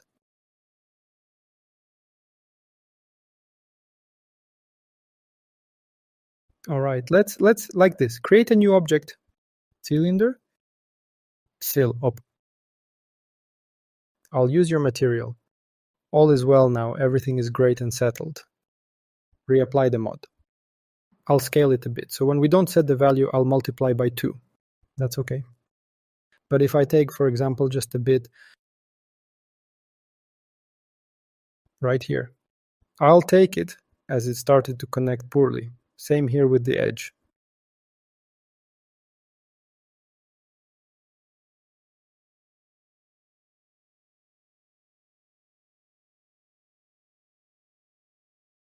I'll explain why. By the way, also about the UV coordinates. Return it for better understanding. So back here, here it goes. Here it goes. Here we can also see how it lays poorly.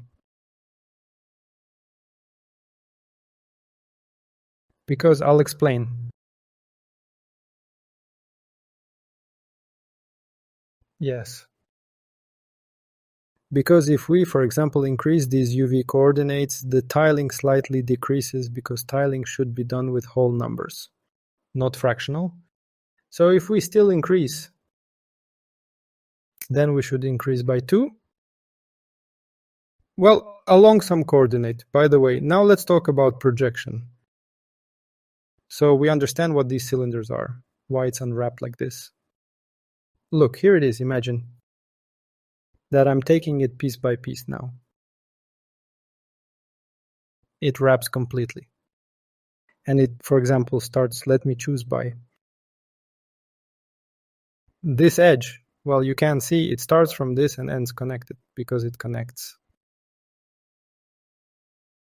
So you see, we take this edge and we go gradually. Here you can see a bit. From here, we go this way and we gradually wrap it. Gradually wrap it. Only one remains. So each one is. So we see that, each part.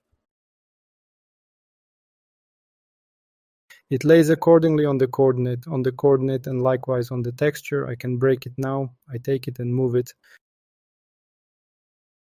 And now it's on another part. I can rotate it. Or take the whole coordinate. It's interesting to do, by the way, and rotate. Now it can be taken on G, just like that, upwards. For example, along X, now it will be like this.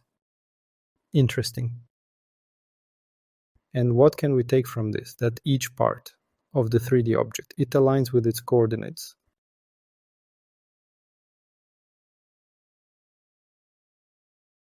What can we do? Things interesting if we hold Alt in the 3D model itself. For example, select these vertices, hold Alt. Around. Press S, press 0. Yes. Also vary from the cylinder. From the cylinder, why is it needed? We have such a texture. We can then, of course, edit it in the 3D software itself. He broke it here. Looks like this. I scaled it accordingly here. Let's start a new stream. It will be easier. Shift. Oops. By the way, if on the plane, material. And you see my scrolling repeats as well. You can scale Reduce continuity as along X, as along Y. We set it this way. With these UV coordinates, you can manipulate in the game itself with the help of materials how it happens. I'll show you now. Of course, in Blender, it's completely different. We will also look at materials. It will be completely different. The structure is similar, but what we need, we right-click, mouse, or for example, and we have texture coordinates. Texture coordinates, that is UV coordinates.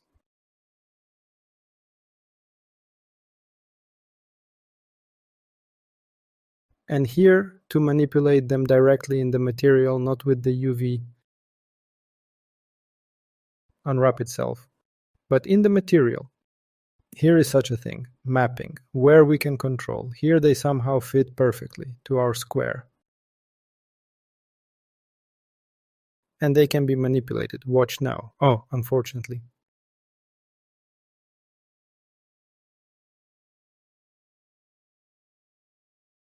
We need to set them here. Like this. Okay. Okay. And window. Placing a new window so we can see. And here. There. You can choose here. Shading right from here. Manipulate. Here's the 3D UV unwrap. It remained the same, so we can create an unwrap. And then we can manipulate the UV coordinates themselves, as we will do in the materials. And what interesting things can we do with them? We can scale them at least. Here they don't change. This is already in itself along XY. So Z does nothing. We understand. X, EX. If I increase, we see how it starts to repeat because it's a seamless texture and it repeats like that along Y. This way. You can stretch.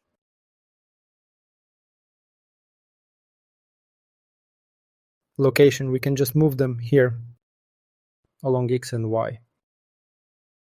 Move up to the sides. Now I'll reduce a bit to make it clearer. Oh. Let's return to 1. 1. Just move it either to the right or something, and here you can rotate them. Usually we won't deal with this for now. So we only need location and scale. This way you can manipulate them. Leave as is, everything at 0, so everything is as it should be. Let's close this. Usually we don't need to scale them directly in Blender. We try them like this. And let's move on then. In object mode, let's create a cylinder. It's without cap fill here. Let's apply a material to it. Again, the materials reset. Done. And here we can generally tweak in shader, but just to enter edit mode to see what can be adjusted here. What we need it for? We apply some texture, and usually this cylinder needs to be shifted. If we have to scale it, it scales like this. But usually this cylinder stands on the ground. So we need to... This is me in object mode. Let's switch to edit. Select all vertices with A. Press J to snap by coordinates. And shift it by 1. 1 is done.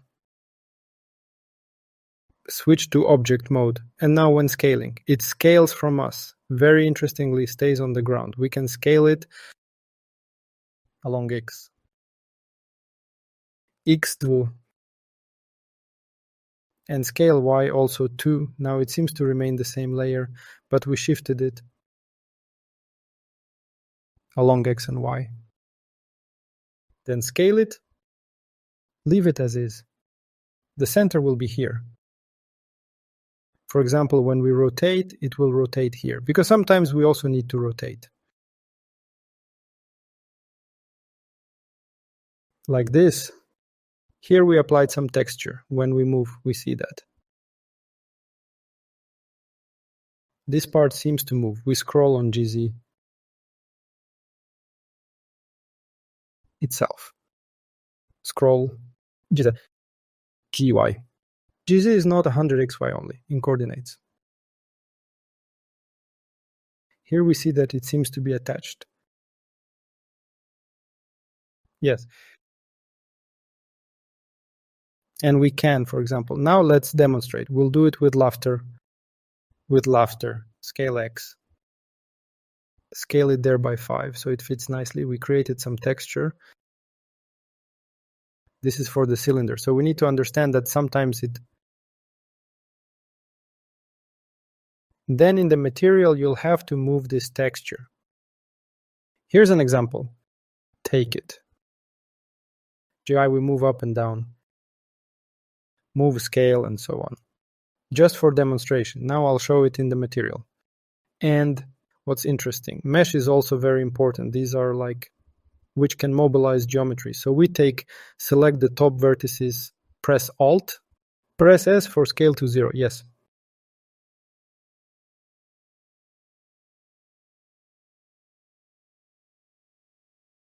Oh, look, now I didn't select them, only the vertices are selected.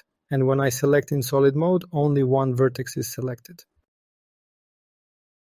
As I said, you need to go to the viewport, change, select, and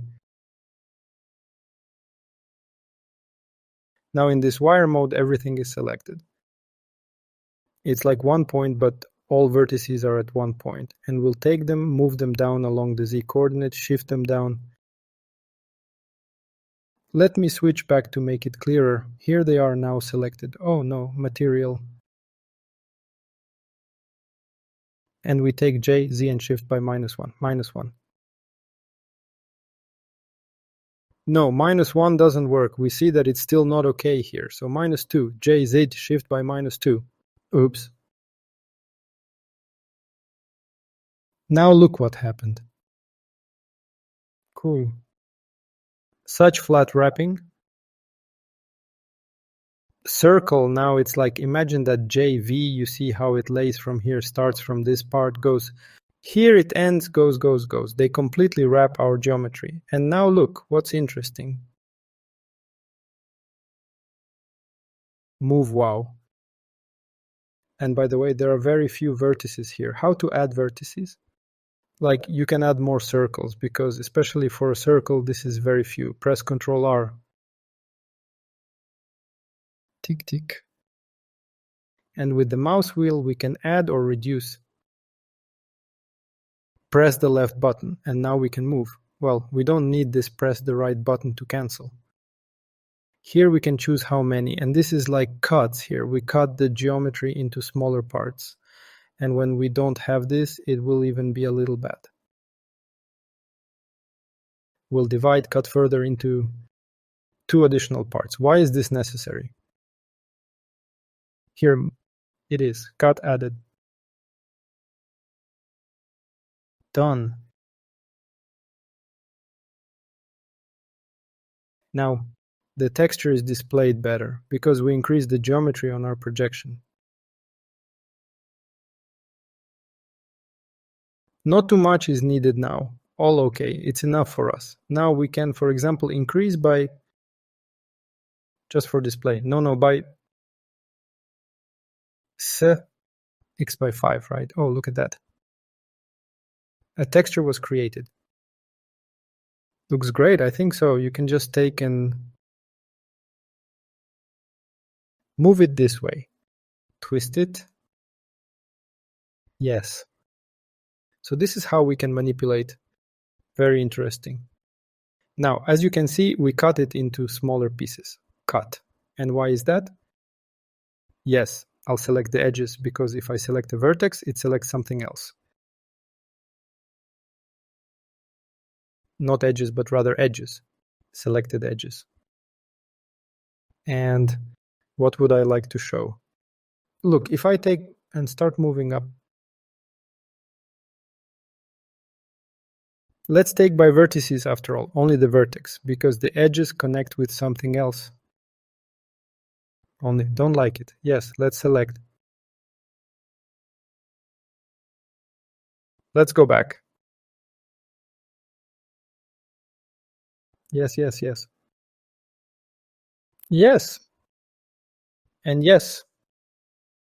We stand selected, or we can just press Alt and hold on one. Like this. Here we selected the top. Now, if I start moving, G, Z, it only moves these. That's it. By the way, the material turned on approximately. And considering, let's scroll the texture down a bit. We see, now it stretches.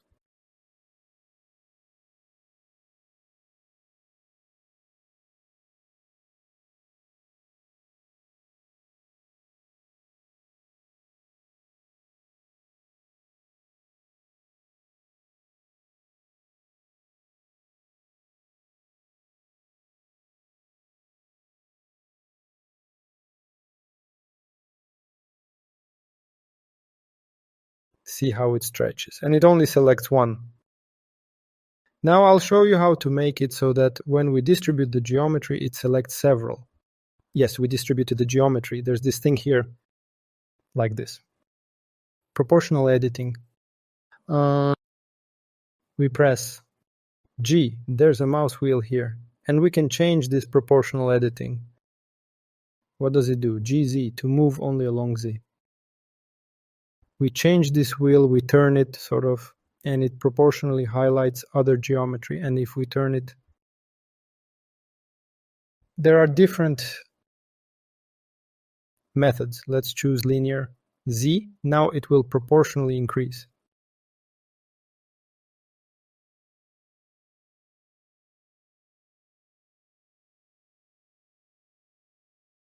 This way we can create different geometry. Well, it's quite simple. Now, for example, if we need to move this down, select G. Select Z. Now, I don't like this. Oh, by the way, what did I forget? Look, so it doesn't select one by one. Hold Shift and it should select everything. It should select, well, select. Okay, fine. Here it selected one. Considering we have proportional editing, so... Okay, we can sort of move it down. A certain part, like this. Interesting. Move it down like this. So here we also have an interesting Z.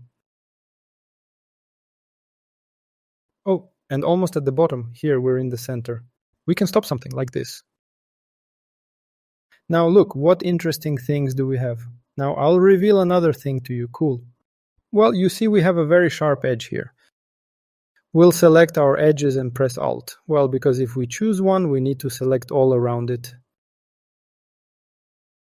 Press Alt, select one edge, and it highlights all around.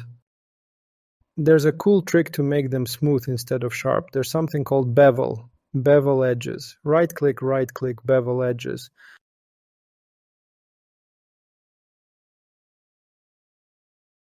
Or Ctrl B for short. If I just move the mouse, it will do this thing. What do we need? We also scroll the mouse wheel up, and it adds to us, also cuts this geometry. We chose the part, how much to cut.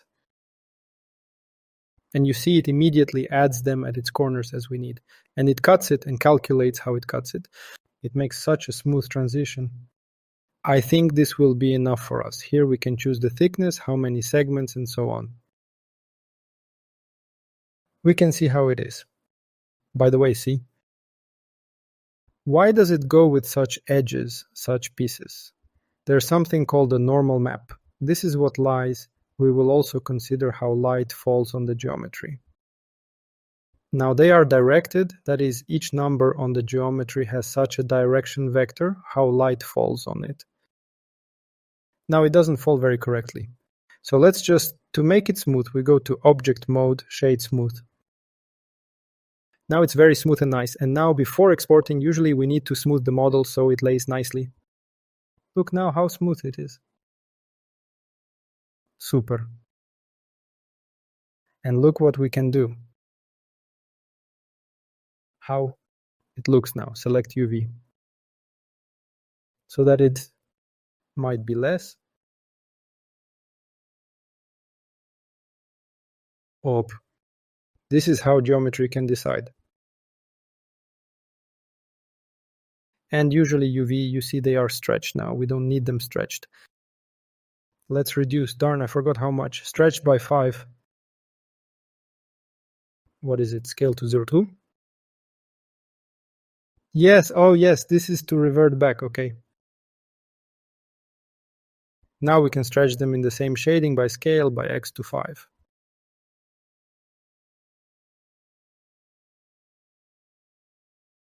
We can manipulate XF. If you see, it won't be a whole number. It makes such an ugly show. It needs to be 5 equalities. Lays nicely. We slightly go out. Or, for example, 4. Until it's a whole number, it's ugly. Op. If we stretch the games, it will just start repeating. As I said, you can make it so it doesn't repeat at all. Just make a clip, and now it started clipping. Because UV coordinates don't repeat, we scale to 2. So if we start scaling, it doesn't repeat, you see? It seems to scale in the coordinates, but the texture itself doesn't repeat. Here it needs to repeat. And I see, as I go out, that it doesn't repeat. You can take a clip. This thing also happens. The edges get clipped because it doesn't repeat. It doesn't touch. Extend? Yes. Let's just demonstrate. Scale to 5. Oh, not extend, but repeat. Yes. Okay. This way we can manipulate to create different geometry. Now I just showed you. Later, we'll look at examples where specific geometry is needed. We'll create geometry separately. Consider why we created this way. Why this UV unwrap? We can manipulate. For example, what else besides scaling, like this? This basic. What can we do? What's interesting? For example, we see now it lays evenly. See? Here it is evenly. If we, for example, stretch this part, we selected our edges, and now we stretch them a lot. Enable our proportion editing. Here, now only this part, we stretch it. Since we stretched it, it has a different geometry. The texture remains the same. Here it is. There's this part. See, this lower part. And considering we stretched it like this, the texture will stretch too. See? Everything is going okay. You can do this too. You understand it stretches like this, and you can modify it right here. Make it smaller, and considering we made it smaller, it will stretch a lot. You can make it bigger. The bigger we make it here, it will be here. So this specific part, we can modify only certain parts, not all unwraps, and watch how a certain part of the model fits. Well, you can watch, for example, how to examine more later. What and how. And another interesting thing we can manipulate. In the transform, it's called shear. We can take this shear. What does it do? It skews our V coordinates. It does this on the sides. And when we start to rotate them, it creates this effect.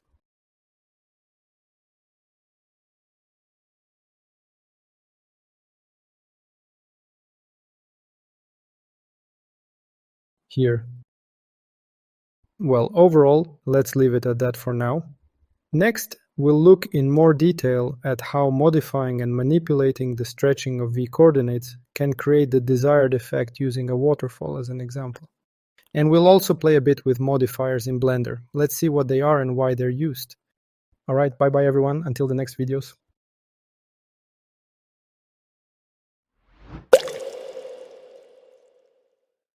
Hello, in this video we'll create a 3D model of a waterfall and also make a UV unwrap for it. We'll also talk about modifiers in Blender, why they're useful and how to work with them. Let's go! So let's imagine what a waterfall is. What does it represent? Let's look online to see how waterfalls appear in games. They can look like this. As we see, sometimes they're volumetric and sometimes quite flat like this, volumetric like this.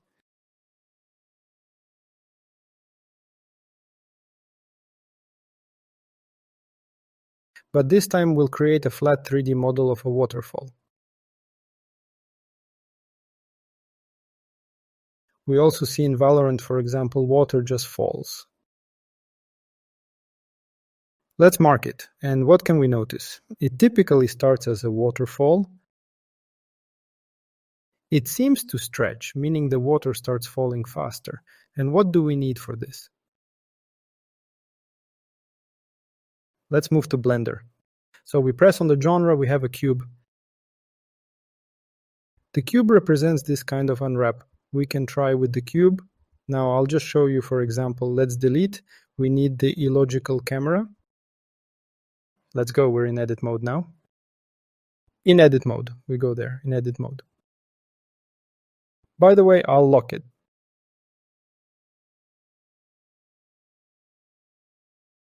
So what can we see with the keys? Let's press this right away to see its entire unwrap. What can we do? We take, as we remember, the points. Buying, edge, and faces. Let's do it in English too. Vertices, edges, and faces. Yes. Then we take what we don't need. How can we do this? 1, 2, 3, 4. Faces are like this, something like that. And we can edit here, adjust a bit here and there. Cool. But I don't like it. I really don't like it. Because here in the window, we still need to manipulate it. We have, for example, the same. You can see, remember, we created such a circle. It's like in Blender here, circle. Only here. And gone. But if you look, it was created like we have such a circle, but it's not like that at all. UV coordinates aren't like that when we apply the texture. Now let's quickly make materials. It will be useful. In the future, we'll take, like we have a texture here. Apply it. Our checker on this. Well, it's not like that. It will be fine. Now I'll show you this. So we see that UVs don't look like this at all, because it's not created like that. As you ask, we need quadrilateral, square, UV coordinates, so they fully wrap. Here it wraps quite oddly. So now I'll show you. I'll show you how to create it correctly, because we've already seen this version, just so that in the future there is more understanding. Why so? Because when we create a cylinder, no. Cup fill, precisely so there's nothing on top or bottom. UV unwrap immediately creates just perfect squares, just as we need. So when we apply, let's apply the material right away. Op, super. The only thing we like is just to edit the 3D object. Here scale, 0. Done. Scale 0. Here what we do, it's just G. Move the Z coordinates up by 1, done. Y to align it to the center point of the coordinates. Further,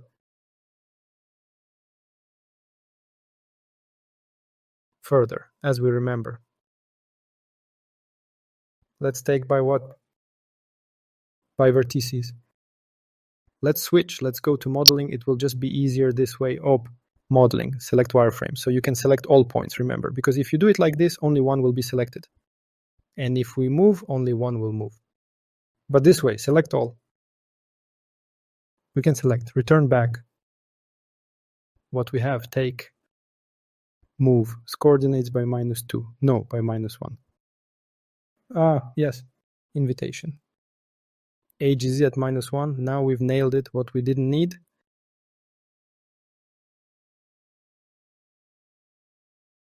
A bypass loop like this, that is. There is such a thing.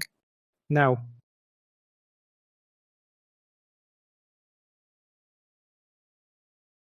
slightly to the side and such. Here we see the difference. Let's also add this to the loop before, a little bit. Fits well. Like this. And let's change the texture too. We use this.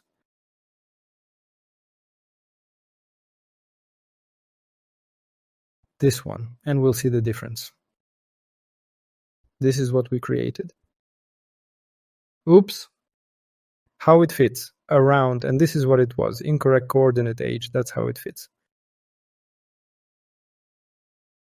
Something strange, not clear. Delete this. No. Delete this. This is a cylinder. Let's go back. Here, what we need. That's why you should choose 3D objects right away. That have good unwraps. Further, we modify them for our waterfall. Let's quickly take another look. This is a simple he. Such a plane we have. Square. Then we'll just modify it. We have it right away for this. Well made. This is our plane, as you remember it perfectly. Let's immediately add material so you can see what it represents. Yes, we already had a material created. Preview or Z preview. Material preview render. We don't need solid material preview.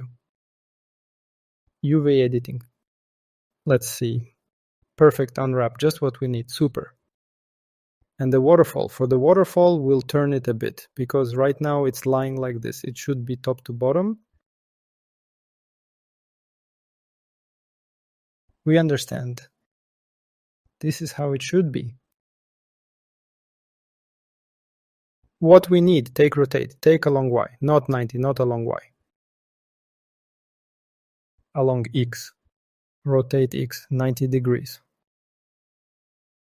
Now, we need 90. Let the center be here. I think it's okay for now. When we rotate, let it be. What we need. Overall, it's just flat right now. We need to add some volume, so you can see it starts here, for example, it starts and it kind of falls. And the water, the faster it falls.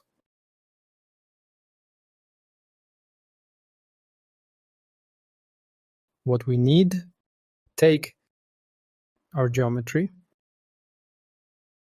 It needs to be cut, as I said. Object mode, edit mode, Ctrl R. Hover over the edge, press the left button, and it cut it for us. Super. And you can move, right-click the mouse, leave it in the center for now. We'll make one cut for now. And what we need, now we've cut it, and we need to move it to the side. Here is the lower.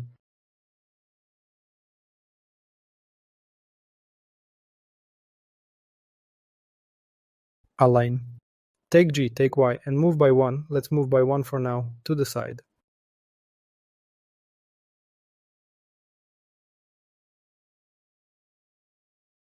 And we also understand it needs to go down.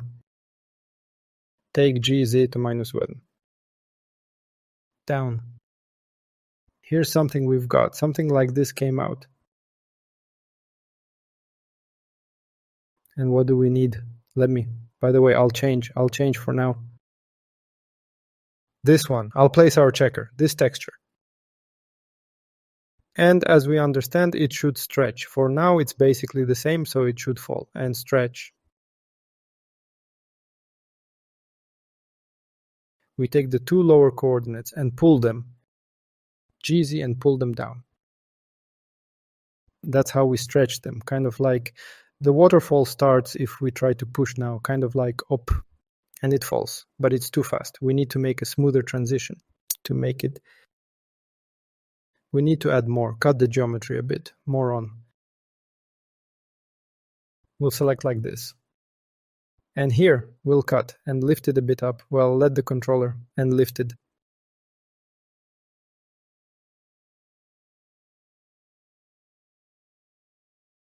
Super. Let's proceed with this. What we'll do. We understand that as if there's a flow force, water falls. What? Like this it falls here. Maybe we'll take these two. Yes, font to highlight another one. Move and move along the y-axis to the side. Stretch this a bit more. Okay. Need to look. Take the face. To look. This one. Here it is on the coordinates, this part. And we need to do it like this. So that they are now stretching equally. That this we need to do. This particular part. So it doesn't stretch too much. So what we need to do, we highlight. And scale them a bit. On the y-axis. If we stretch them, so let's, not by faces. By vertices we need to take. Because look, also a feature, if we take by faces, it seems to cut the geometry directly. But if we take by vertices, or by edges, then it won't cut but stretch. So it considers all vertices. So it seems to cut. So if we modify then, by vertices, we take, and scale along the y-axis stretch. Now we see that this seems to have stretched, because here the distance has changed, and here also the distance between this and this has changed. And now still,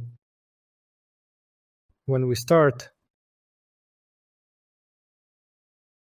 here it seems to fall. There is stretching.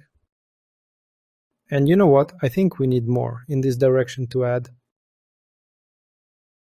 this, another cut. We add it right here. And now, here let's by vertices.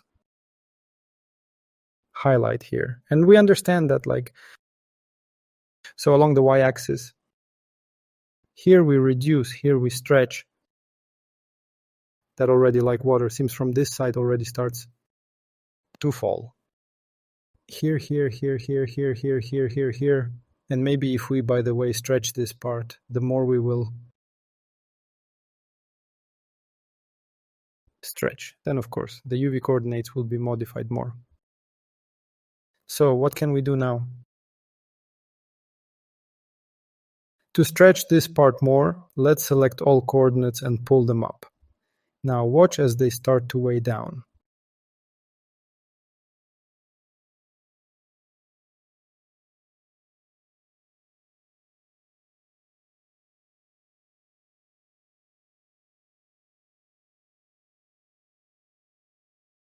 This part needs to be pulled up instead. We'll do it by pulling this.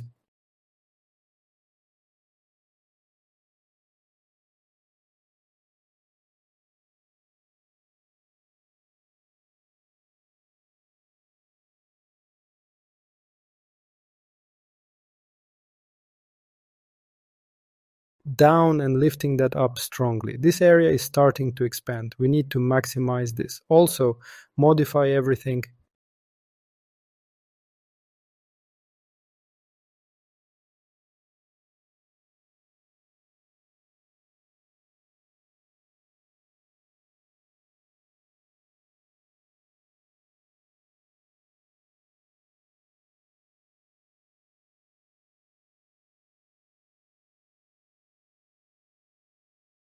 As it starts to expand. We've modified its coordinates, and now I'll demonstrate by creating a material in Blender to show the noise.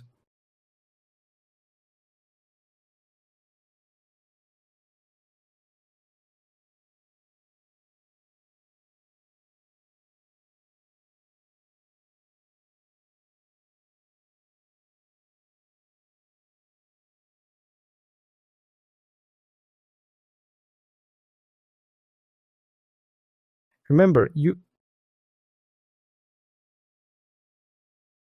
can manipulate them here. We can stretch and shift them. Let's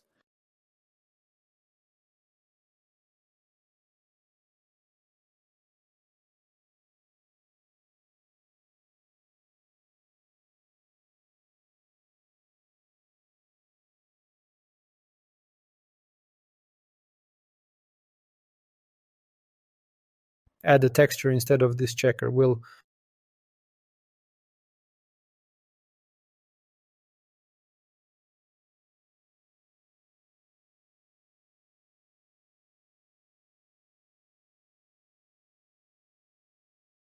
add it to the base color to make it look more like water. Let's stretch the texture. We can see by the x-axis, if it's not a whole number, it's okay.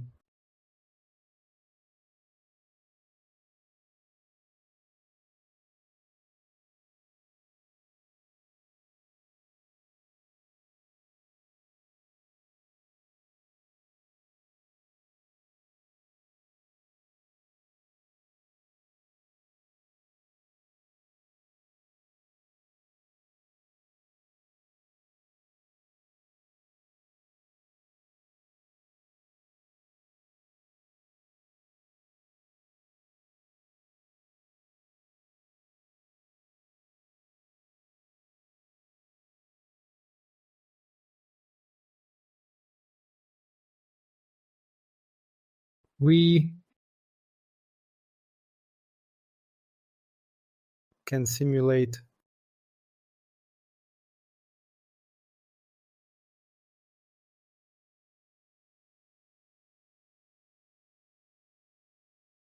water falling.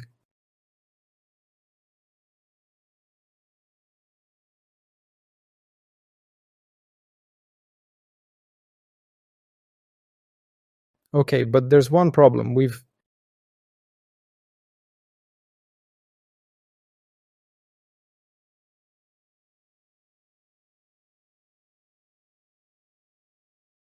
adjusted the UV coordinates to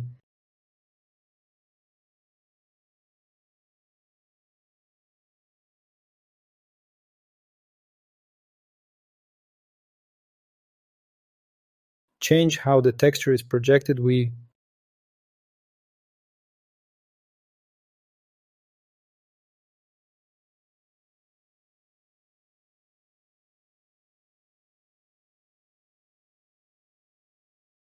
can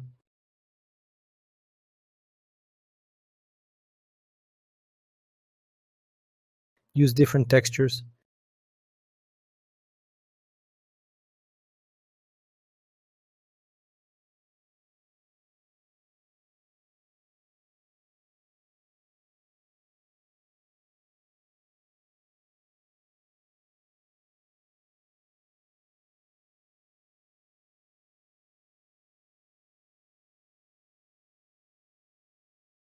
We can leave it as is, but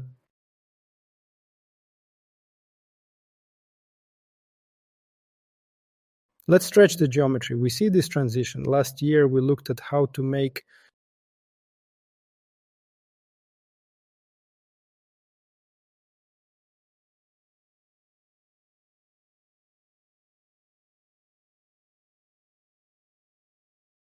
sharp transition smooth. Let's go to edge. Edge mode. Now, when we've selected this part, we want to make it smooth because we see waterfalls flow smoothly.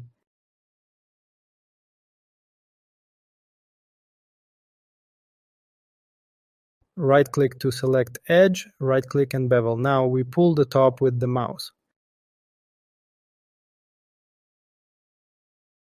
We choose the width and use the scroll wheel to add cuts.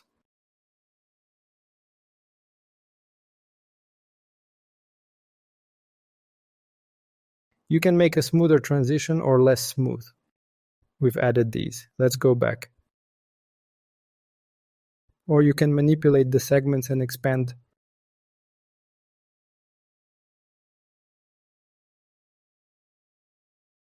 Right-click, bevel, stretch, left-click to finish. It will pop out like a mini window if it can be closed. You can open it. Let's have fewer segments. I think this will be enough. We can make a bigger transition. It added to the left.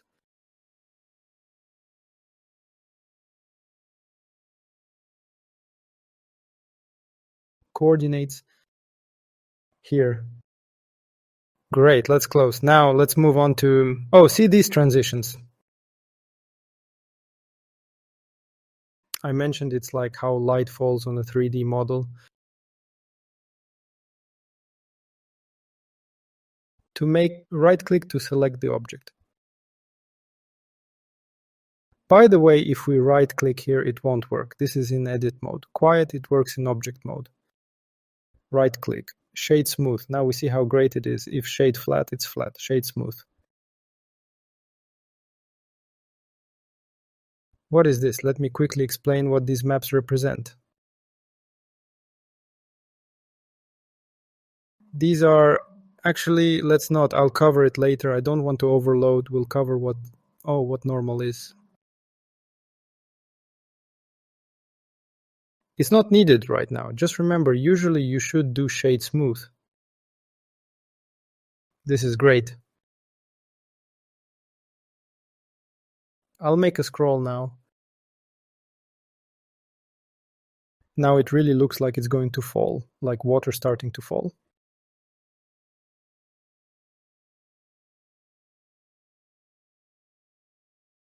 Here it seems like there's a flow and it starts to fall.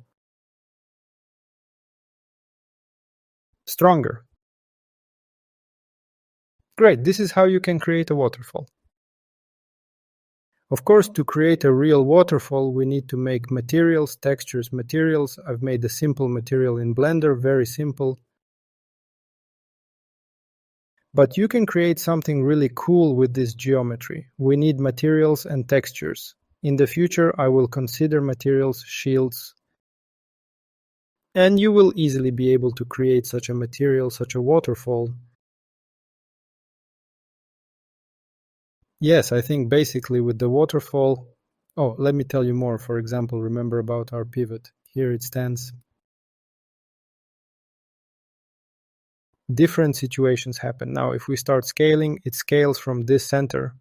We see how well it scales, and it rotates the same way from this center. And when maybe you need it so that the center is here with water. So when we place an object, it starts placing here with water in the very core. Let's see. This will be, oops.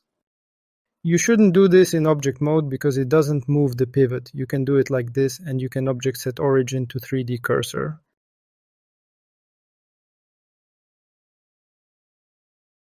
Here it will place it, but it's better to choose in edit mode with A.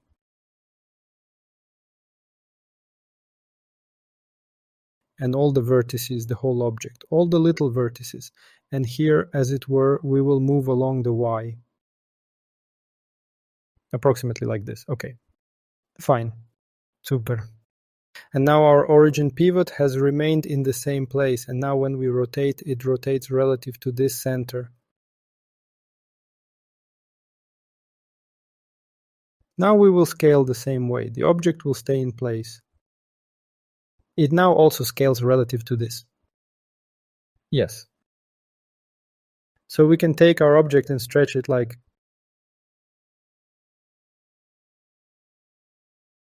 this, or there along the Z. What's great about stretching like this, because if we want, for example, to make our waterfall, we want to make it deeper so that the water falls further. We want to stretch along the upper coordinate, along the Z. If the origin is here, we see how it stretches. It seems to go down, but it stays here, right here, because if we use this origin, pivot or origin, the center will be here. So as I said, it stretches from the axis to the center, and it will stretch. Now I'll show you. Z, oh, it's actually good here. Why is it good? Because this plane also lies approximately here. If I, for example, shifted this object higher, and the center was somewhere here, then it would shift the center here, and it would shift both the upper and lower coordinates. Now I'll show you. For example, I stretch only along the Z. There's a top and a bottom, but since it was on the plane with this before, it stretches just the bottom if we're on Z, of course. If, for example, we're on Y, it will stretch both parts. So look, if I take Y now, on Y here it stretches this. If I drink it, oh, can we go back like that? If I edit it like before and now scale on Y,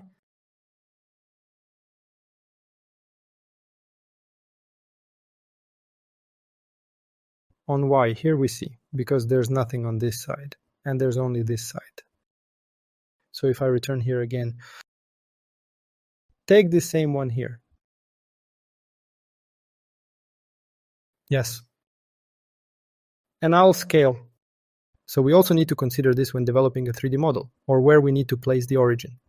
Usually in the center, but also, as I said, for cylinders and so on, for specific models. So I'll show an example of why. Once we move to the particle system, we'll have work. I'll show. Here's why. Why not? Why we place the pivot origin right here, in this spot. Not in the center, for example. Like this. If we scale here now, then we see from this side what will be from this. Yes, okay. Along with securing examples later with Niagara. That's all. We'll always create 3D models. Look, consider for specific effects. This is the current base. And then we move on to modifiers.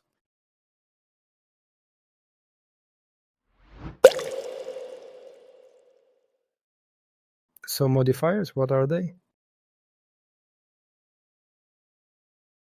Modifiers, as you understand, modify an object. With them, we can change the structure or properties of an object, so we don't need to change them manually. All right, I'll quickly create something now. What do we have? Cube. And here we have a panel, so all the panels here are rich for rendering, but we don't need them. Overall, here we have an object, so this object can be viewed, can be covered right here. What do we need? Here is the material. Here you can create a texture. You can generate various noises, but we need modifiers. What are modifiers? They can be applied to our objects and offer a wide range of operations. With them, you can smooth, cut, deform, simulate, even perform various simulations.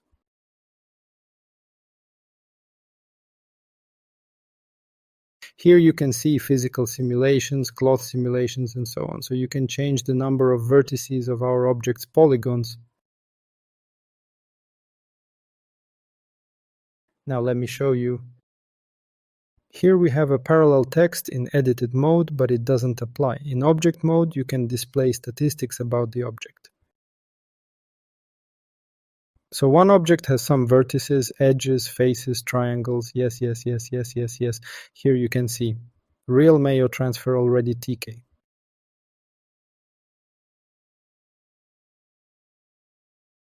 Thank you.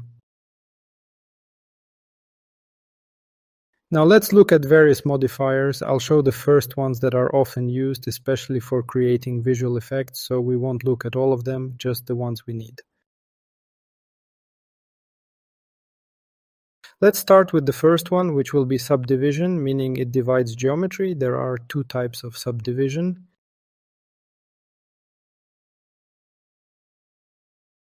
Here you can see adding more geometry. It took the whole cube and made a circle. Why? There are two methods, simple and Catmull-Clark.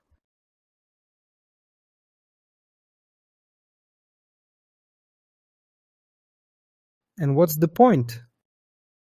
What does this do? It rounds the geometry. You can see we took it, it tries to round it, meaning it divides it into more. We see how the geometry increases. Unfortunately, we see the original cube. It can be viewed. What does it do? In general, what's great about modifiers is that you can add several, not just one, you can add several.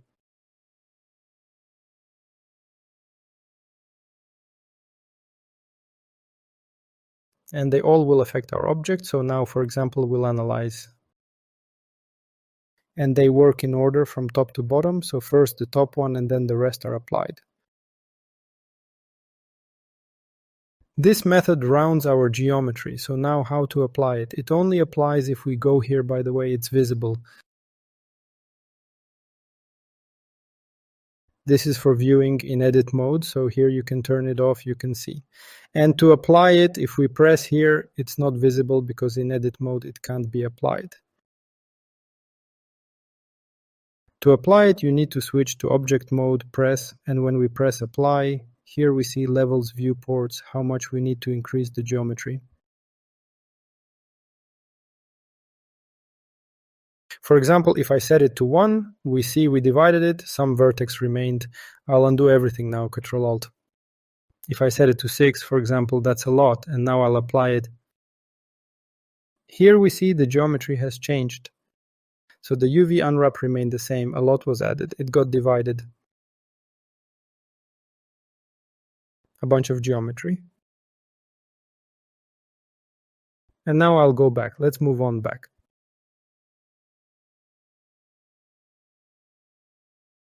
If we need to round the geometry, usually we don't need that, we use the simple. When is it needed? I'll show an example of when it's needed, specifically. Yes, simple. So it doesn't round, it just divides the geometry. Now I'll set it to 6 as well. Well, okay, to 6. And I'll proceed, apply. Now, we see how divisible it is, how strong.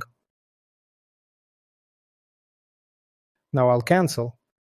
No. It hasn't cancelled yet. And here, for example, on 3. It's like that for us overall, very low poly. Few vertices. And we'll apply it, and now it's divided. This is a very useful thing. It has very few vertices. We need to add more vertices to our geometry to, for example, round it in manual mode. Now I'll show an example of how we can use this. And also, what's cool, I'll show now. This is to add geometry. There's another thing. In general, it's not necessary to use it. I'll just show it for understanding. You can reduce geometry, but for specific tasks, it might be useful. Just what does it do? Besides all this, it also distorts its coordinates because it cuts the geometry. Here,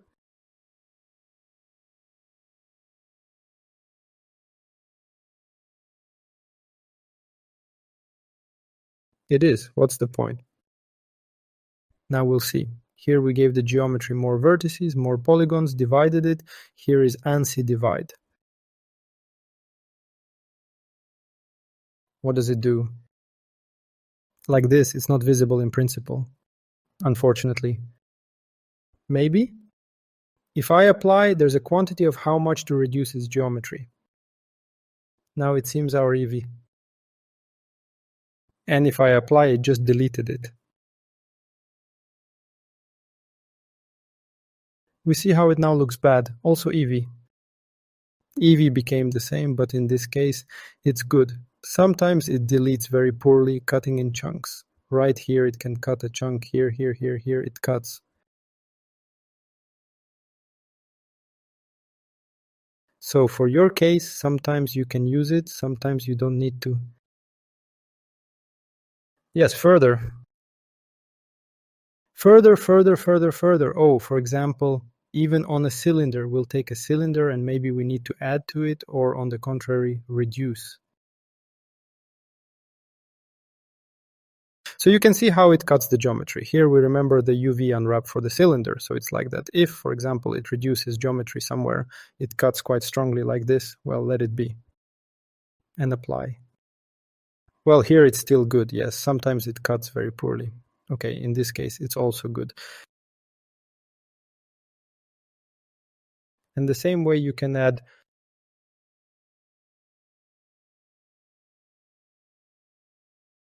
Yes, subdivision. You can add a lot in general. Well, let's do it on 2. So you can see, initially there were 64 vertices. 192, and it increases a lot. And here we had this much. Now apply. Here it cut even more. Now it increases. More detailed. Well, it's not necessary. You should try to make it even less for optimization. Let's examine the modifier with an example. Yes. Let's build a plane. Let's create a plane.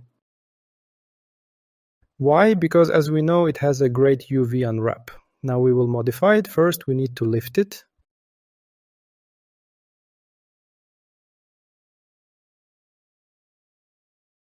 That is, make it look upwards. Right now it's lying flat. We also need to take the shift mode. Rotate it. Turn on Y by 90. There, we've lifted it. Great. Now let's lift it. Let's switch to edit mode, select this, and lift it up along the mirror. So the pivot is down here, that is, the pivot is at the bottom. Next. Our modifier, subdivision surface. Here, by the way, if we rotate, it rounds it, but we don't need that. We need a simple. Let's take, say, 4. Okay, 5 for demonstration, then we'll reduce it. And as I said, you can stack such modifiers. Now I'll show a very cool modifier. It's called simple deform. What does it do? There are different modes: twist, bend, taper, stretch. Let's start with the twist. It twists the geometry along different axes, on X, on Y, on Z. Visible. In this case, we need X. Let's twist it, well, to the max. Now, by the way, I'll show. Why add more geometry? Because, for example, here you can, by the way, disable geometry. So it's in order. That is, as we remember, it goes from top to bottom. First, we add geometry. Considering there's no geometry, there's nothing to twist. Now I'll show. Here we reduce the amount of geometry. You can see how poorly the twist starts to work. It simply lacks geometry to twist it. Here we add. We see how it increases. So in general, it just takes, here I can disable the order. It just takes the same square, and now it's being modified. It applies subdivision, then simple deform. And we can, in principle, modify it right here. So we can take this edge, raise it, or for example, this part, move it however you want. By the way, if I right-click, it just resets. Right-click, reset. For example, now I'll raise it up. Let it be. And then we'll modify further. Let's move on. We take simple deform again. And in this case, we apply taper along the x-axis. That is, if on other axis it doesn't work, what does it do? Here you can see this factor, it narrows for us. Yes, from the top. Next.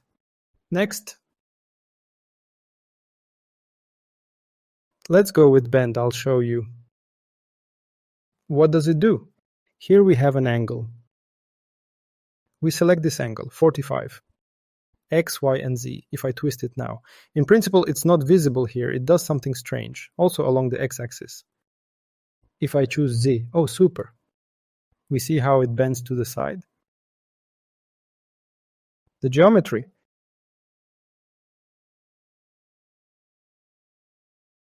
It seems to twist it to the side. Here it's selected. Just, well, turn it off.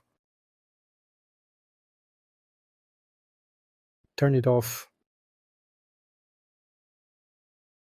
And I'll show you simple deform stretch at the end here. You see how it stretches the geometry. By the way, if I just change the order, remember there's an order here, I can just change it. Then in principle, the result can change. You see, after simple deform here was, for example, also direct stretch works. It stretches along different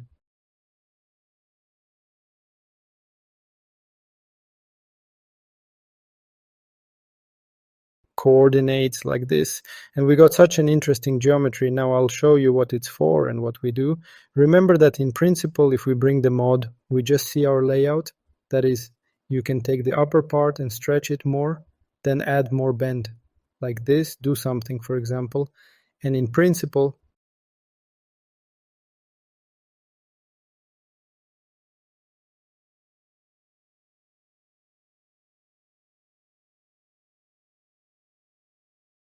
increase like this, take along the arc, stretch, or vice versa, reduce.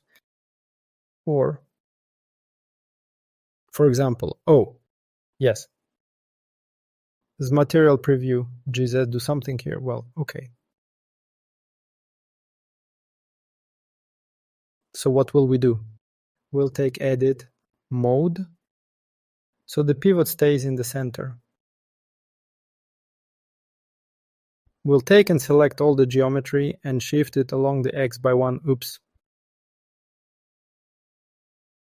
You might ask, why did we shift it at all? The pivot stayed in the center. Well, here's why. Because all these things work relative to the pivot, the origin of the pivot, and as we see this whole thing as if the start of the geometry is here and the end is here. So if I, for example, move this pivot, then everything else would also move.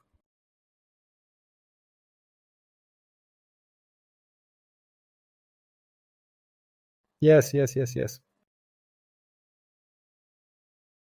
You can try to shift the pivot. Oh, I shifted the pivot and everything broke. The pivot is somewhere in the center, something twisted somehow. That's why it needs to be here. Now where it shouldn't be, here's the 3D cursor. Remember, this thing is the 3D cursor. It's in the center. And why is this needed? I'll show you now.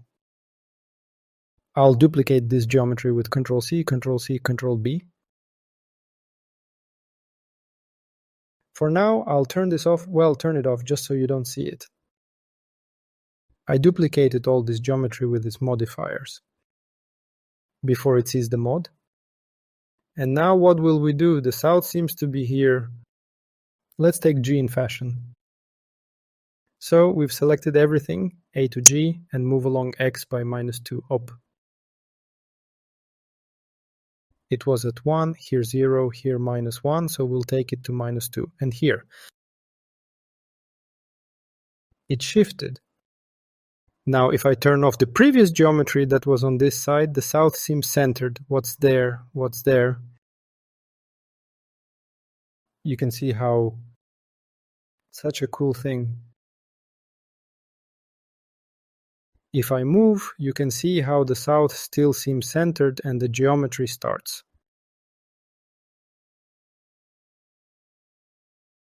You can shift. So here by 1, here by -1. What's the point? I'll show you now. Watch. Now we will apply all these modifiers. Remember how they are applied in order. It's just for the stack. Let's look at EV right away. I'll cut it down a bit, basically. EV remains the same. Just what are we doing? Subdivision. Okay. We can look here right away. This will be too much geometry. I think that in principle 4, 5, I think 4 will be enough for optimization. Well, we can take 5.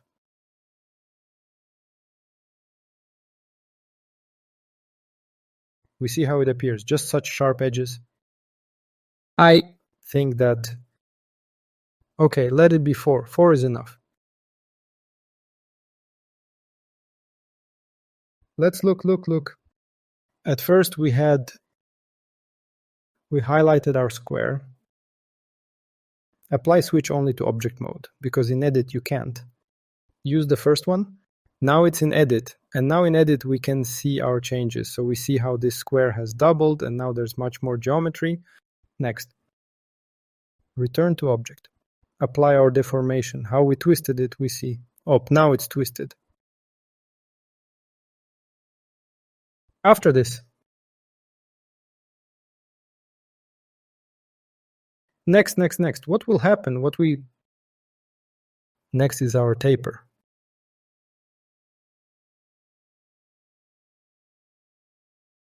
Now we switch to object mode. We apply the taper, and now it's been adjusted. And finally our bend, so now it's to the side. It will fall like this. And our taper. Here we have this mesh with beautiful UV unwrap. And for this as well. Here it's just our separate object. Modifiers haven't been applied yet. If the modifier isn't applied, it will still just look like a quad. We apply them in order. It should be this one. This one. This. These are also beautiful UV coordinates. But now it looks like two separate objects. We need to. So these are two separate geometries. These are two separate geometries. If, for example, exporting, now by the way, we'll deal with exporting. I'll also show export. And we always need to choose FBX file. And here we see. Here we see the name. And here we basically leave everything as is. Don't touch anything. Everything as is. If we selected objects, then it only. Here you see in our scene only this object is selected. So if I press export, then it will export. So we add some name.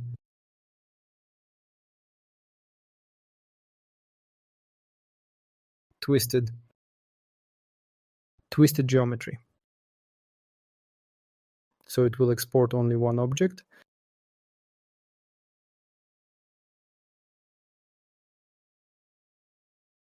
If I remove this, then it should export two objects, but as separate ones. What we need. So usually, to combine these objects, we take. In object mode, click the mouse on one, hold Shift, click on the other, and press. Ctrl+J. And here it merged into one geometry. Now it's just like a single geometry.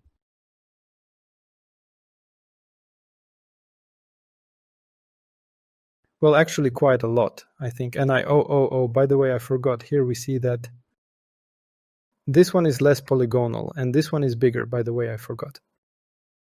Reduce the polygon count there. Now Ctrl+Z, I'll try to return it as it was. In this plane, modifiers are already applied. Well, okay. One will be less polygonal, the other more, even for demonstration. Okay, I just forgot to change the subdivision modifiers for the other. Don't do that. Here's an example. Okay, so we still merge them into one geometry. Or I just, as I understand, can't go back. I try. No, I can't anymore. There is a certain limitation. Okay, hold Shift, Ctrl+Z, and merge. And we still have beautiful UVs. Now, if I apply the material we had, here it is, and try to rotate it. Yes, we see in which direction they rotate. We need a slightly different direction. We need to take these UV coordinates and rotate them 90 degrees. Yes. Oh, super direction. Now, if I lift them up, and if, by the way, I lift them up, the material should go from here to here. That is, from the lower wall to this one. If I lift the coordinates up, then the opposite. So we need to rotate them again. Rotate 180 degrees to reverse the direction. And now when I lift them up, they also move up together. Let's move to shading. By the way, change it, press Shade Smooth to smooth our edge.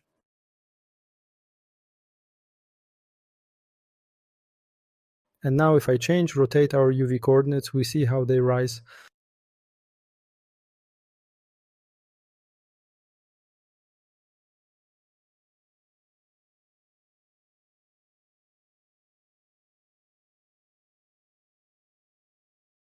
Like this. Such a cool 3D object can be created using modifiers.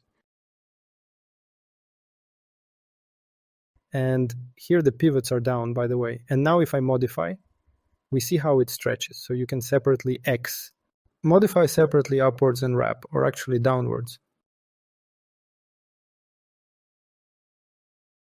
Like this. And now the next example. Modifiers. I've already shown this limit. Examples are basically needed in the first presentation. Now I'll show how to create it. For this, we also need a plane. Plane. And what do we need?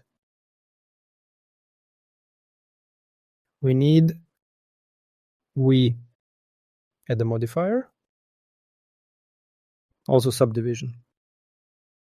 But here will be a specific subdivision. Here we see how it rounds all the edges, but we need to make it not round the sides. There are settings here. To leave the edges, these edges, left and right, they will not be modified. Now I'll show by the way. What's the point? That's all. Let's add in edit mode controller and add one cut. Right click. So one cut. Yes. And now look. Switching to, I'll take by vertices. I'll modify the vertices. Now if I take just this vertex with subdivision, I'll take it and shift along X. Here. We see how it rounds. This is done by subdivision. I'll turn it off. Turn it on. Give. You can add more geometry to make it round even more. So the more geometry.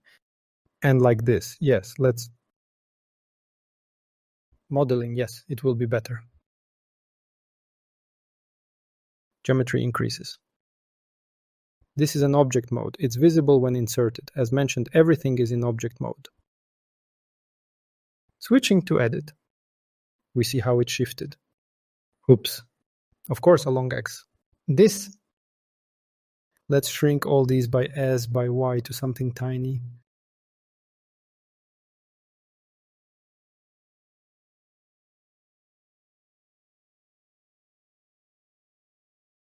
Shift this one slightly on X to round it.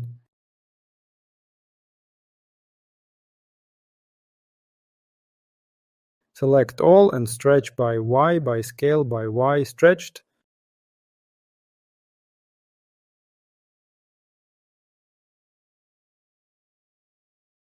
By Y. Let's add more geometry for improvement. I think 200 like this is fine. Now we see if turned off, this is the geometry with subdivision, rounded.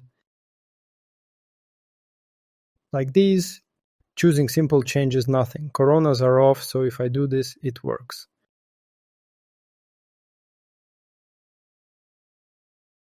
You can narrow these a bit as that's enough. Thank you, thank you.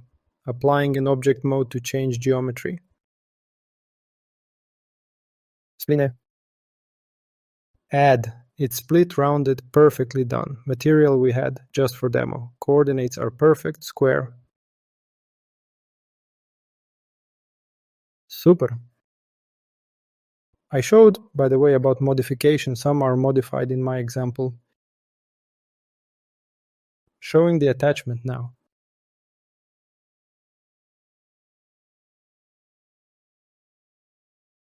About modification, by the way, you can delete some. Take edge, select it.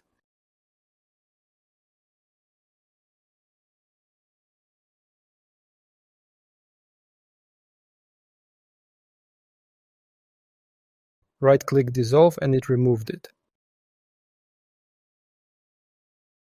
We see, right?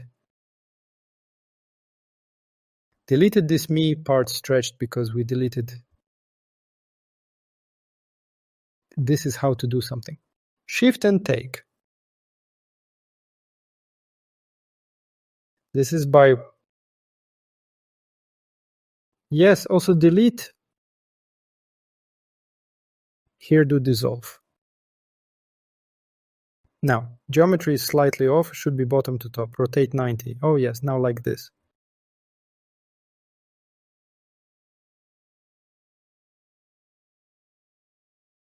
To make everything right.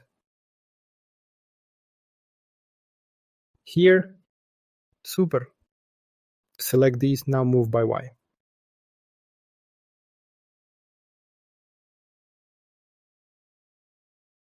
We see, right?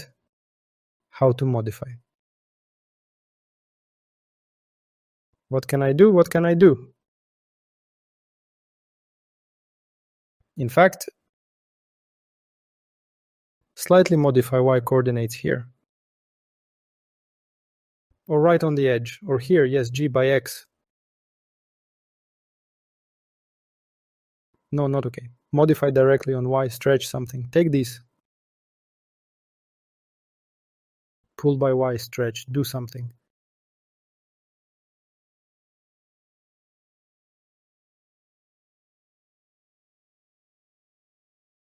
Move them down.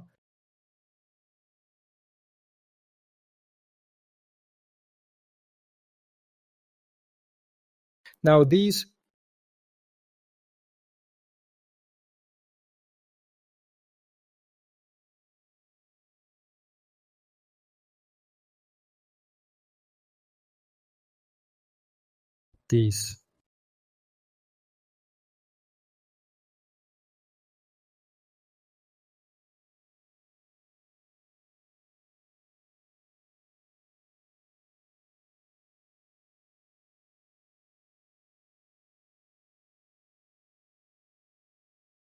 no, we won't, no need.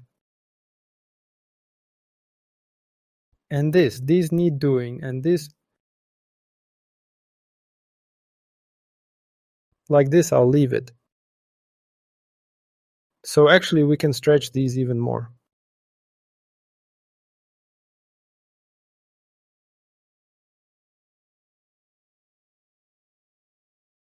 What we can actually do is try, by the way, it's interesting, add one here, right? A cut between these two parts, between this one and this one, Control R. And here, even more, make another diesel, completely cut it out, do it here. Oh yes, J to Y. J to Y. J to...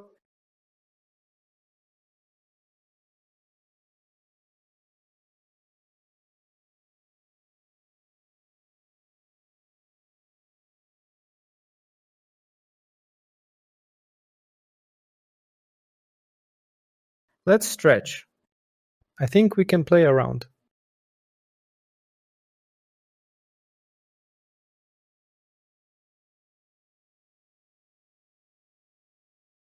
It will be less. No need for less. We can try to take more instead. This part, stretch along Y.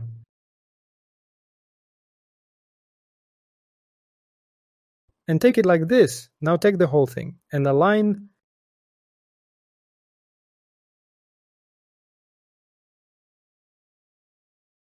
it. Yes, manually. Up. Like this again. Again along Y. Again along Y. Then we'll stretch everything. Yes. So we basically modified the geometry, and with coordinates, where something stretched, where something reached. So if we make a bigger gap here, we see how they narrow, smaller they stretch. This part, why not here? Here it's just geometry and more. So if I add cuts between them, more distance. By the way, I can add cuts. Why can I add cuts? Because as you see, I added cuts and it improves the quality of the UV, unwrap, and the coordinates. Because the more we remember, the UV coordinates project onto the 3D model, if there are very few polygons on such a model. So if it's bent, if it's straight like a square, then it's okay. But if we modify it and deform it, we also need to balance the number of vertices and the display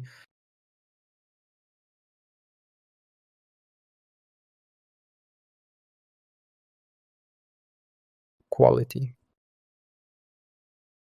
Like this. Okay, I'll add two. Two, okay.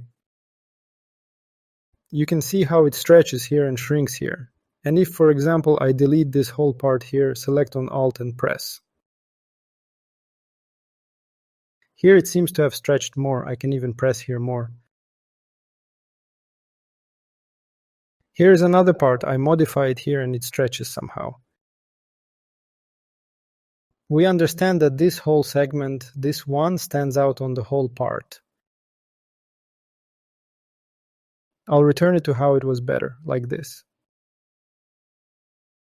And now it looks quite similar to the 3D object I showed in the example. Yes, now along Y everything is fine. Here it stretches and here it goes down. maybe it's better, by the way,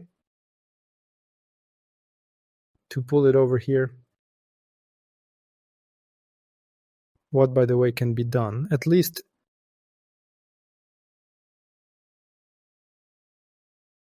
here along the y-axis, stretch something here.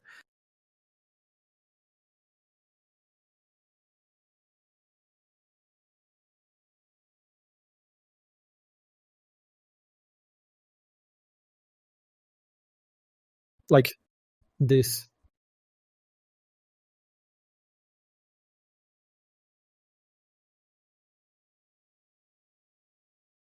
You can do it like this. So as we modify along the y-axis, that's how it will be. By the way, another interesting modifier.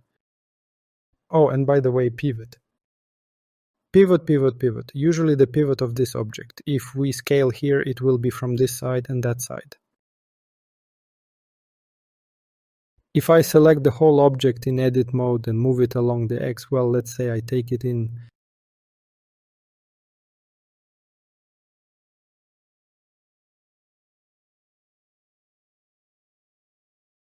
wireframe mode, so these parts don't overlap this part. And now if I increase, only this part will increase. Or for example, you can stretch it. You can do it along the Y. You need to narrow it down the opposite. So also, by the way, another interesting modifier that might come in handy.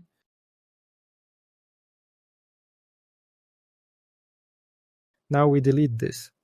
Let's create a sphere, for example. Or for example, even this same object, just for demonstration. And here is the dspace modifier. What does it do? We need some texture. Here, by the way, you can create textures.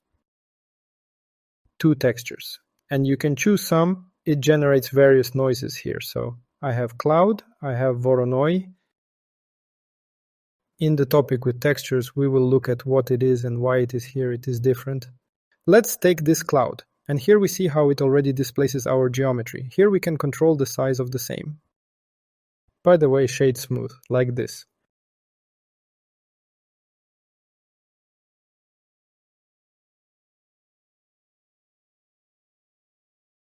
And how strongly it will change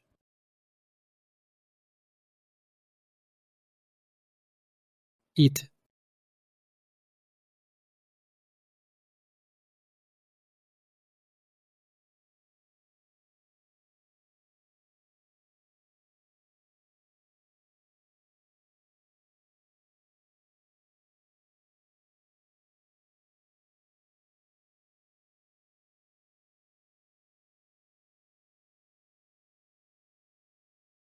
Yes. That's how it moves. It just moves the vertices with the object. So it's not applied. So it's applied. We can apply it. And the same thing remains. Just changed itself. Need to get the vertex model. It somehow shifts the vertices along the texture. Like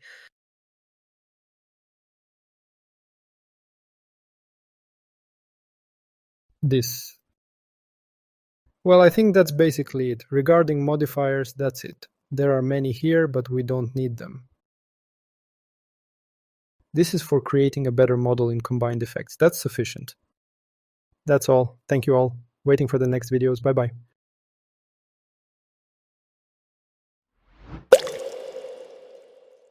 Hello, today we'll talk about textures or images in visual effects. We'll discuss what a texture consists of, how it works, and why we use black and white images.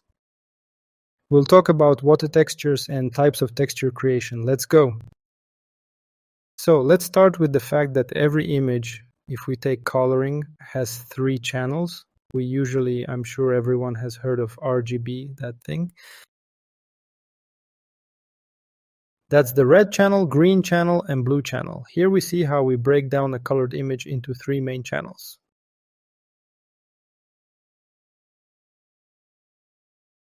When they are mixed, we get this kind of colored image.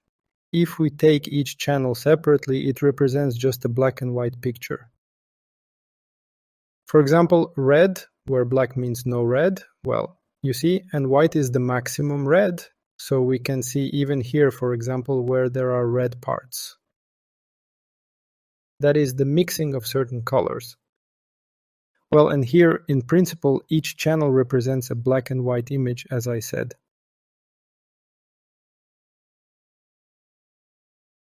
When mixed, we get a colored one.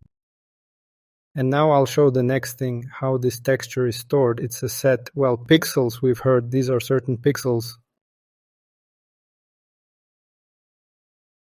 And imagine that black, we imagine it as numbers. That is, there are 255 shades of each.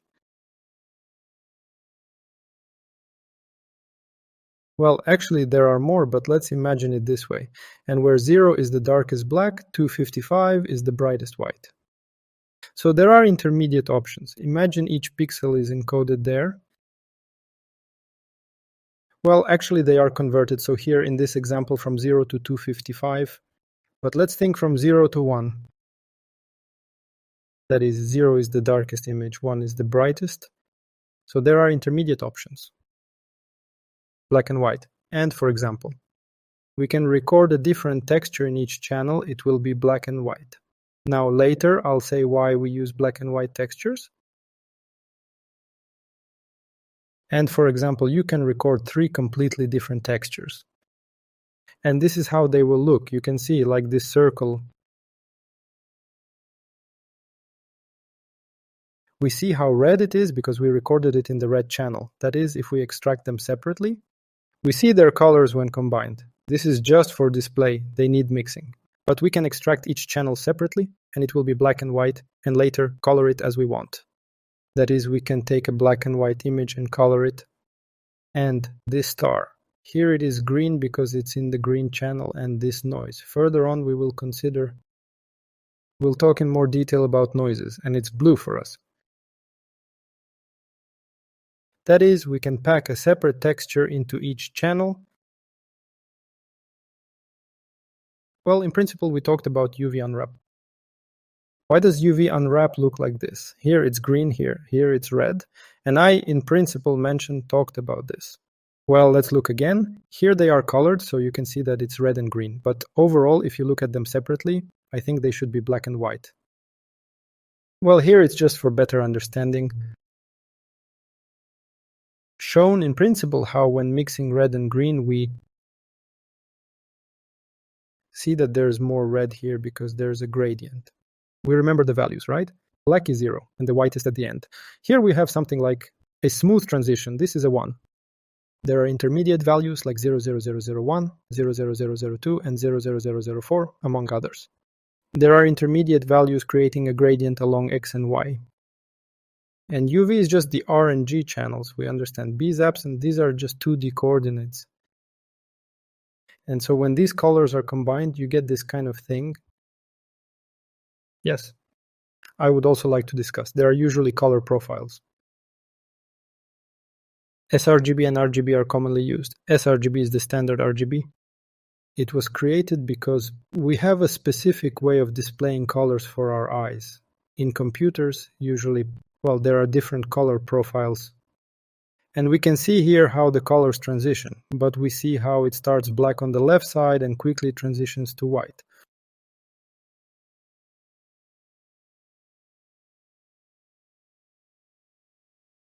The top image shows how it gradually and smoothly transitions from black to white.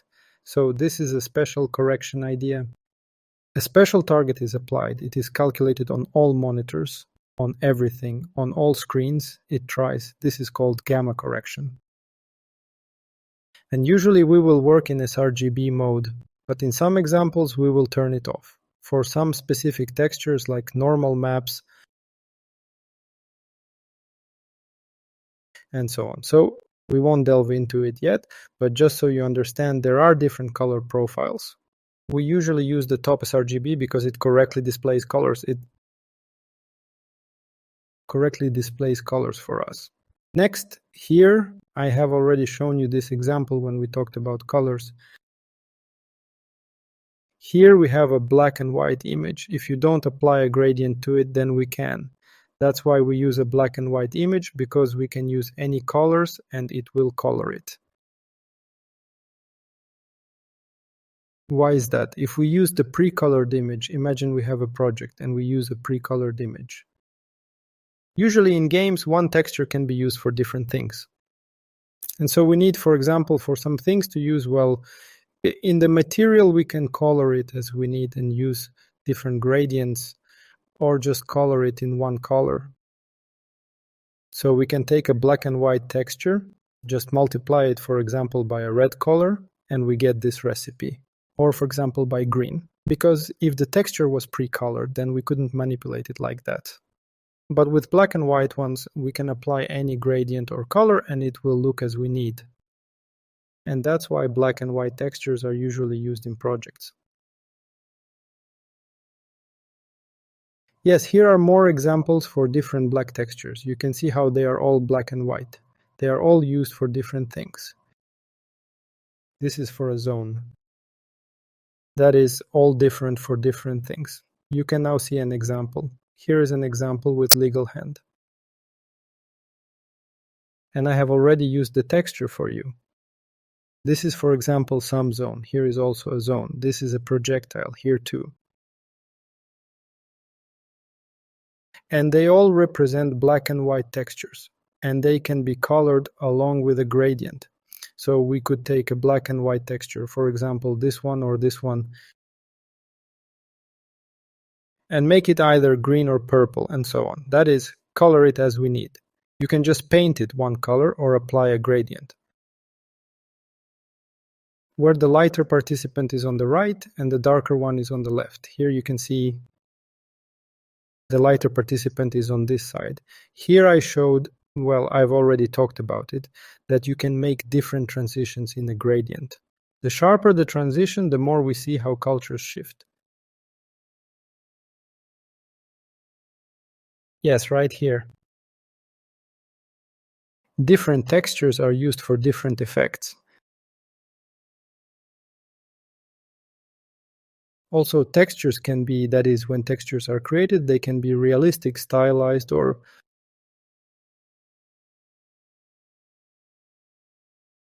more cartoonish. That is, you can see here we have a splash of water. This texture looks realistic. That is, it looks very realistic. Next, we have the League of Legends example. That is, here we have such splashes, like these. They look quite stylized. Or like these. That is, we see what is here. Soft textures are used unobtrusive, without a lot of... There are no details. That is, everything is quite simple and abstract. Because there is a lot of visual noise here. Well, because this is realism, that is, we have a lot of droplets. And in League of Legends, we need everything to be concise and stylized. This example is more cartoonish. That is, there are sharp transitions here.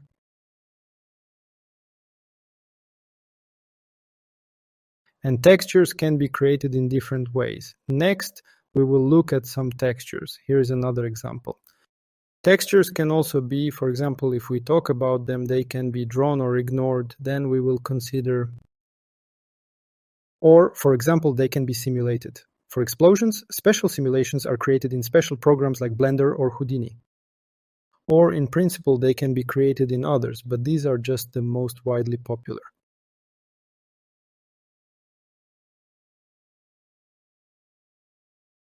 And this is frame-by-frame animation.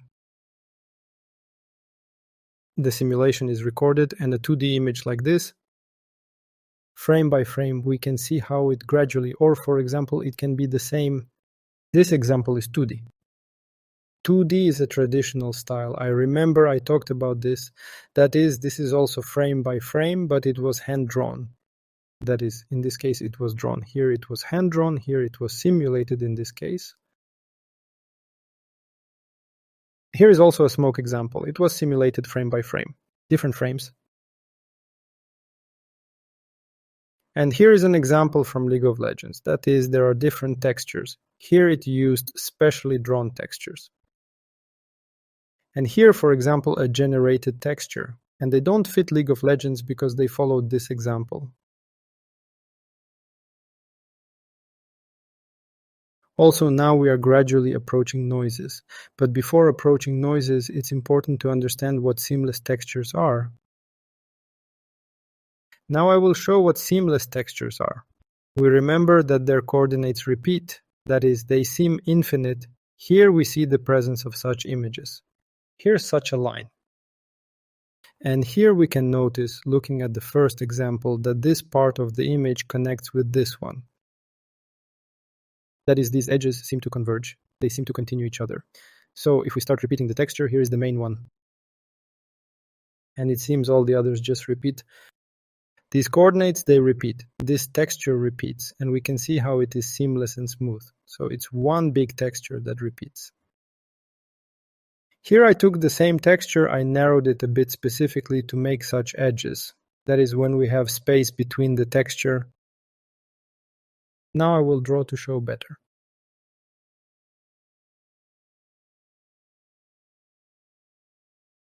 What it represents.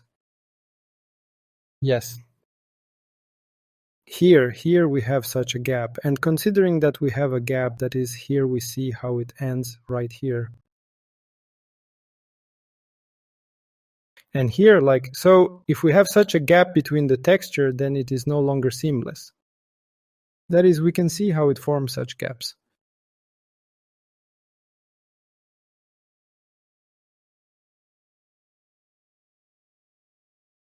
Yes. And this texture is not seamless. Because why? Well, it seems the edges converge here and here, but they don't converge in the sense that they are not symmetrical. That is, they don't converge. Imagine this part. We want to attach this part to this one. It doesn't converge. It's directed more down and this one up. So if, for example, we imagine we want to continue it, it should be somewhere here and it doesn't converge. Here we can see how the texture goes. It repeats and they don't converge. So to create a seamless texture, it needs to have its sides continue from the right side to the left. They should continue as one, and the same from the top or bottom in the noise. In this case, they will be seamless. Now I'll show. This, for example, is already noise.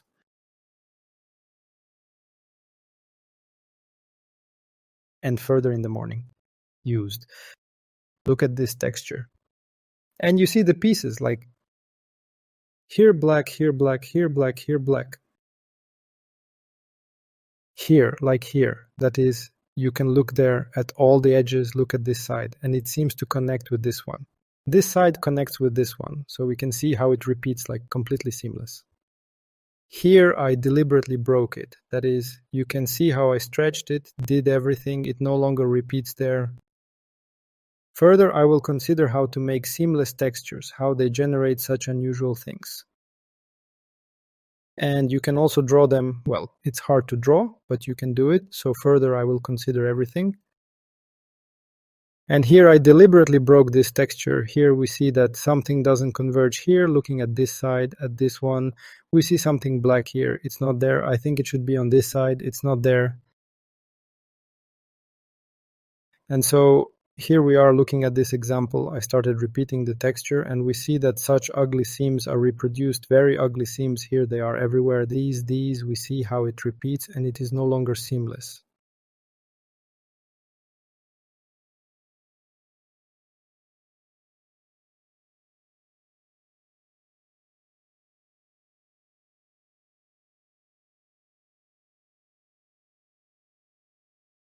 I hope this is clear. And we move on to examples. Here we have a texture from my example. Here it is seamless, nicely done. And I am scrolling it in the material while the material is not touched. This is just for example. I am scrolling it, it spins and it repeats.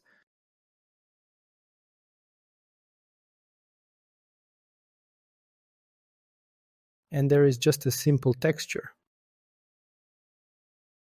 Not seamless. And what can be done with it? Use this noise. There are different noises. There is Perlin noise. There is Voronoi. There are some casts you can draw, create.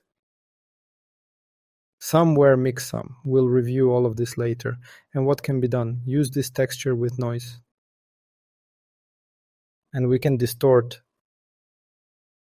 This technique is called UV distortion, or distortion of UV coordinates, and we see how it creates an illusion of movement. What's happening? This texture moves up, and there it distorts the UV coordinates. We'll review a special method later, and you can create this effect. Yes. Next, we'll analyze examples. Here we just scrolled. Here we have this distortion.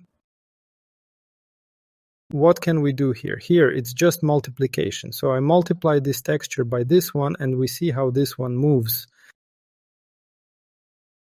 So it moves, and I multiply it too, and that's why this effect is created. So the dark areas, I've already explained what the texture represents, so the black is 0.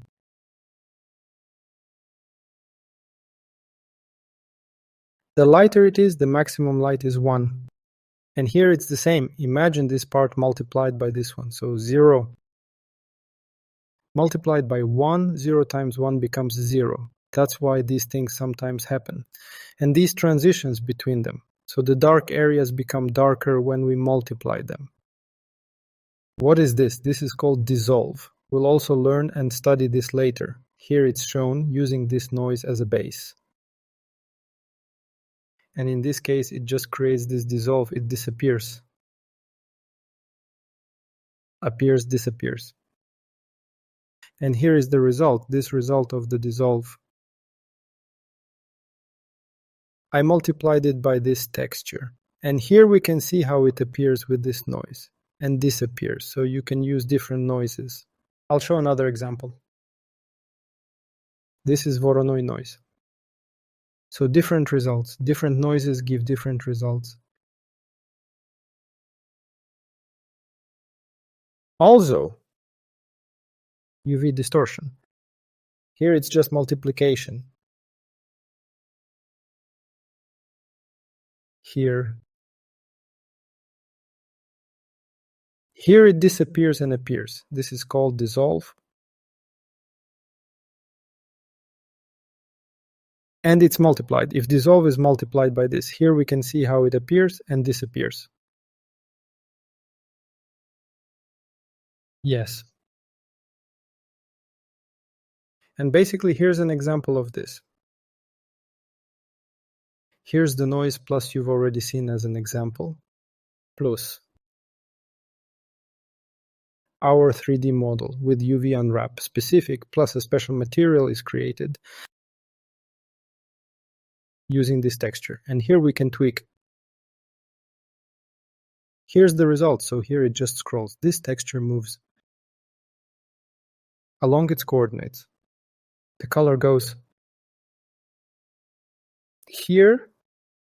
You can get different variations. That's why noise is used, because they are seamless. With them, you can achieve many cool effects. Create a bunch of materials more precisely. That is, mix them with other textures. And later, as an example of them, I think we'll delve into it. Let's see how it works. And understand where which noise is better to use. Because noises can be very different. Later on, you'll understand where which noise is better to use. Yes. Next, what I would like to talk about, it's about creation methods. What are the creation methods? Textures. There are traditional ones. What are traditional cycles? We go into Photoshop. Other programs for creating images. For drawing, well, of course, let's use Photoshop. In the example, we'll do everything in Photoshop and manually create a texture. Draw something with brushes. Scale something somewhere. Stretch. Apply some filters in Photoshop. Paint over somewhere. Do something here, for example, create such a texture. Such a flare. It's named this. Here you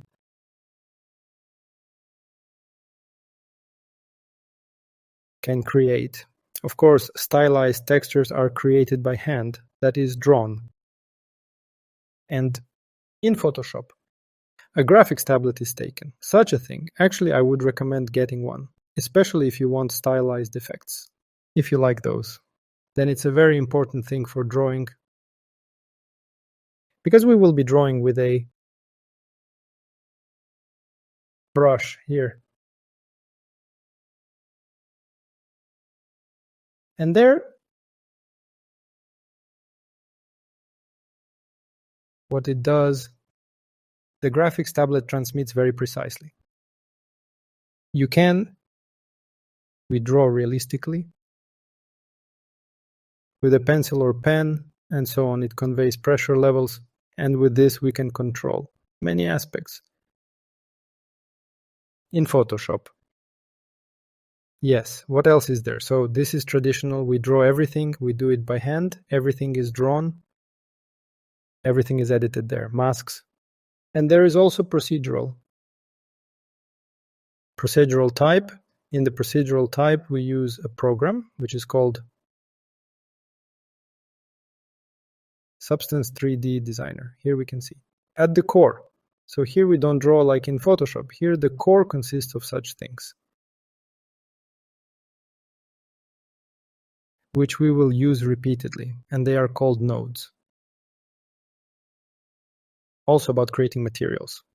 And a node, mostly it's a block that performs a specific function. A specific algorithm, a specific function, there are many of them. They perform completely different functions. Some calculate texture, and some can distort it. Some can generate. That is using different values. Here we create, here you can. The essence of proceduralism, because we can adjust values and thus control the texture. So why is this method cool? Because here are nodes, they go sequentially, like nodes. And with all these parameters, we can tweak different parameters and we can get completely different cool results. Using a procedural approach. And often in the procedural approach, we can get very interesting noises, which are very hard to achieve in the traditional case, because the essence of proceduralism, because it uses algorithms, and mostly all textures, they will go seamless. That is, they will be perfect. We have it suitable for seamlessness, because in Photoshop you'll need to put in some effort for this. Here's the next example. Substance Designer.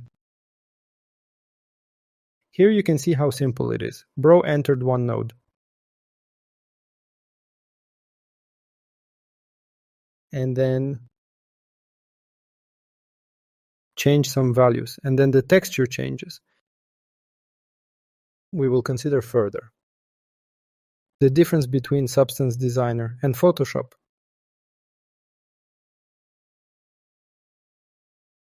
So well, I think that's basically it. As a base understanding, that's the basic idea, what textures represent, why they are needed, and then in the future, we'll move on to examples and see in practice. What it represents, we'll look at the basics of Photoshop. The basics of Substance Designer, what, why, how.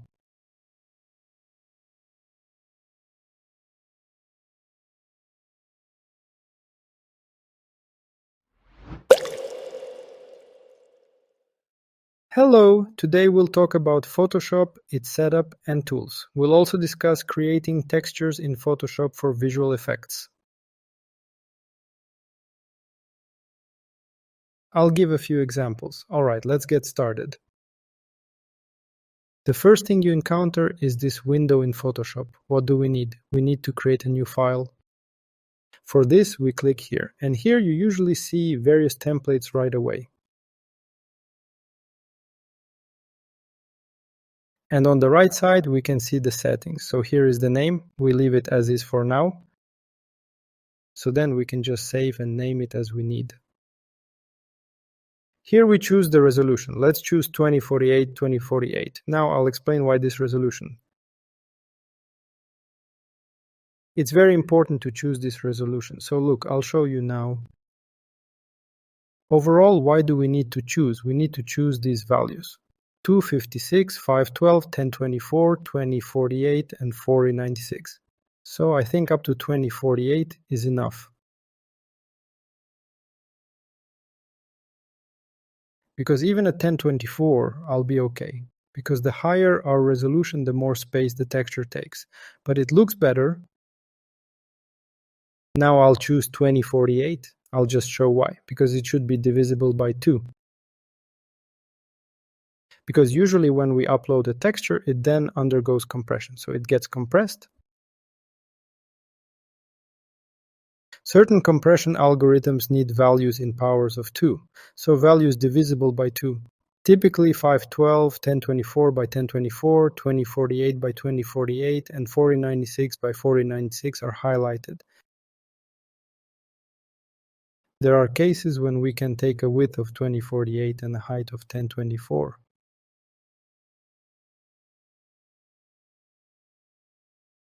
The main thing is that they divide by 2. Now I'll explain why.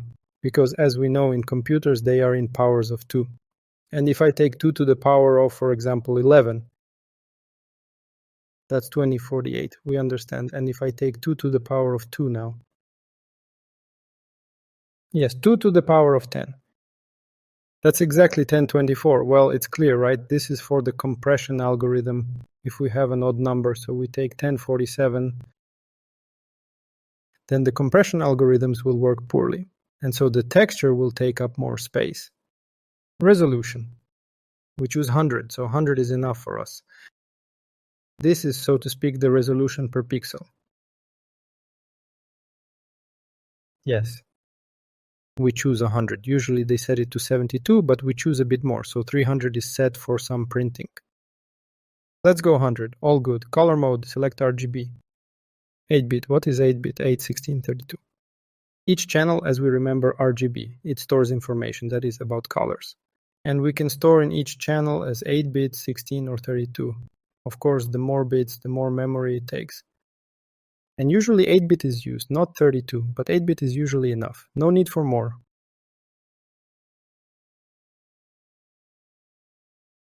Yes. Select. Here we'll just choose to create a black background immediately, and we'll choose color profiles right away from RGB. And leave this as default. Alright, let's go create. Our first document already. What do we encounter? We encounter a canvas like this, where you can draw. And here's our background bit, which was created. It's black. And here you see there's a little thing. It's like a little lock. It allows us to change some parameters. Well, to create a new layer, you can click here, or use the shortcut Ctrl-Shift-N. Now, by the way, I'll turn it on so you can see the keys I'm pressing. To better understand which hotkeys to use. Yes, now you'll see what I'm pressing. Well, overall, what do we encounter? On the left, there's a panel with our tools. At the top, there are various tabs, for example, image. We'll review all this further. There are some additional windows that can be added. For example, let's add history. Here it will be added. And overall, there are ready-made workspaces. Let's switch to painting. I like it, and what can I tell you? That all these windows here, you can move them around. That is, I can take this and drag it here, for example, add it, or for example, drag it back. Let's first sort all this out. I'll show you how I set up my work windows. So what do I need? Let's add at least colors. We need to add more. Next. I don't need this for now. We don't need gradients history. And brush settings. Look how I do it. I drag this into the window.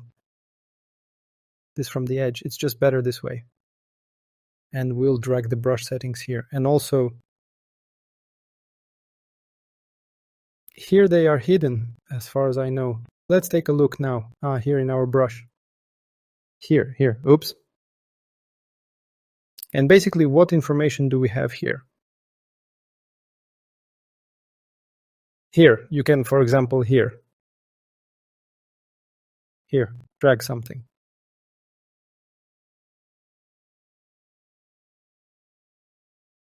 History, let it be here.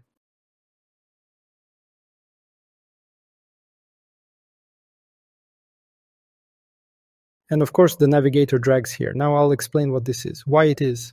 Well, further, yes. Yes. Well, in the bottom right, these are our layers, so we create a new layer. What can we do? Here, I just took the mouse, I selected the brush with the B key. This is just our brush.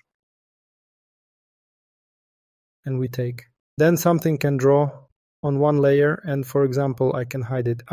We need to select. Definitely select, because if I start drawing on an unselected or some hidden one, it gives me an error. I select this one and draw something there. Here you can, as you understand, choose colors. Change, and for example, I select another layer, and the higher the layer. So I can, for example, this here. The higher it is, the more it overlaps. So they go in order. The higher it is, the more priority it has, and it overlaps other colors. So what's great about layers is that, for example, I can edit. I understand that I need to make a small edit there, image, and if anything, for example, adjust it somehow, and we need to create a new layer. And it can be managed, each layer separately. This can be highlighted. One or with Shift. Highlight several. Hold Shift and select two buttons. Delete to highlight. And for example, Ctrl Z, it goes back. This was done. Ctrl Shift Z, it goes forward, backward. That is possible. Move. Accidentally, for example. Delete. There, you can return it. Yes. Well, layers. Yes, layers. Here we create them. Or, for example, Ctrl Shift N. Press, and we have this. Thing is there. Can adjust transparency.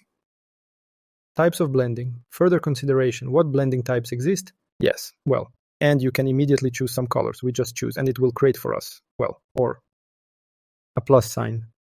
Yes. Delete and create a new layer. And let's talk a bit about the tool. What's this? Well, and by the way, let's while can hold the spacebar, and with the left mouse button, you can move across the canvas. If, for example, we draw something there, then I will press B now. Return to our simple brush. Drawing something there, I understand. Yes, I need to touch up something there.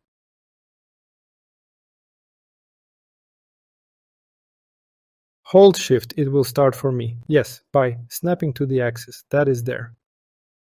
Op, yes. Very nice. Rotating, because if it will be smooth, and so it snaps. Then there, every turn is 10 degrees. Goes, I remember. Here, well, for example, I need to rotate. I nailed it, pressed. Mouse wheel, or yes, need to hold Alt 2. Zoom, that is forward, backward, hold Alt, and mouse wheel, forward or backward, Alt mouse wheel. Alt mouse wheel, space, moving something there. Mouse wheel, then we understand that something doesn't fit us. Turn the canvas back, hold Shift to make sure everything is correct. That is snapping up. Yes, something up. Yes. And that's it.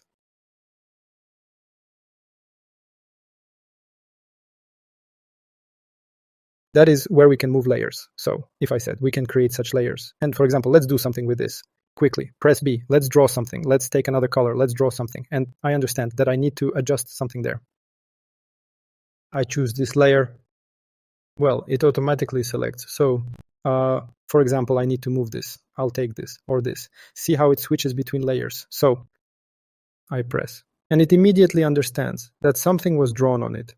So I can move it. Yes. Next. Of course, we will have this. What is this? M, yes. This, we are going. We can select objects. So I take a layer. It is necessary to have a selected layer. Well, I gather some part. What can be done with it? I can cut it, press Ctrl X, cut. So see, it disappeared from this layer. If I press Ctrl V, this is paste. So what's happening? Let's leave only one layer so you understand. Here it cut for me. setting the time this way, I'll place it in the middle. That is Ctrl-C to copy, Ctrl-V to paste. Yes. Next, and you can highlight the same way. So when we select, only a specific area of the entire image or layer is selected. We can manipulate it differently, like I said, cut or just press delete and it will remove it, or take our brush and it will paint only in this area. See, I go out, it paints only in this area, or take the eraser. If we press, it selects the eraser and we can erase, adjust as needed.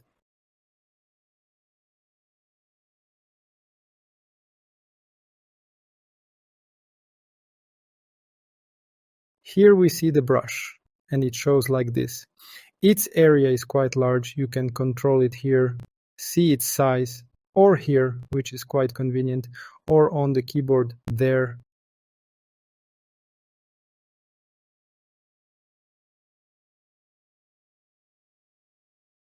Are keys to control the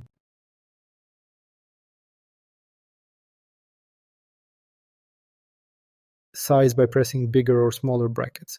And here, Ctrl-Z to undo. For example, if everyone understands something is not okay, like I need to erase, I drew something and don't like this part, I take the eraser, zoom in, press, move, and okay, all done.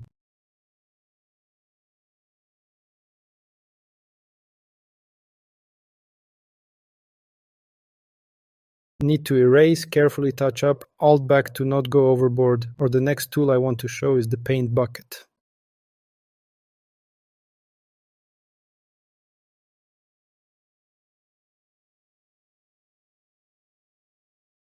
We choose colors like green and it fills this area. For example, select this area, press G and it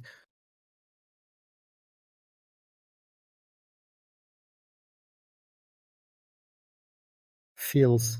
If there's no area, by the way, the hotkey Ctrl-D hides the area. Now I hid the area. If I didn't hide it, I deleted it.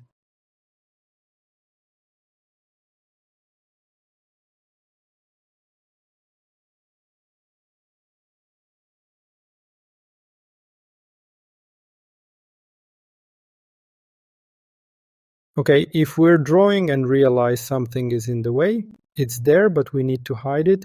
Press Ctrl-H and it hides it, meaning the area is still there. If I choose the drawing tool and show it again with Ctrl-H, it just hides, not interfering, but it's still there. Yes, Ctrl-D to deselect this area. And you can create an interesting area. If I select this area and hold Shift, we see a plus sign appear. I can make it not just square, for example, here it tabulates. Press Ctrl, it will cut it, not Ctrl, Shift, yes, and Alt, actually not Ctrl, but Alt.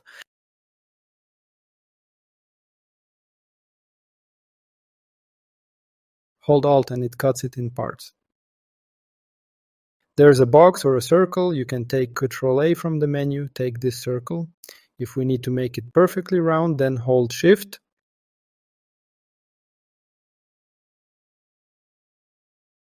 Hold Shift and it makes only a smooth circle. If we need it centered, press Alt. So Alt to be relative to this. Press Shift to make it a circle. And that's how we manipulate. Oops, oh oops, and press the left mouse button.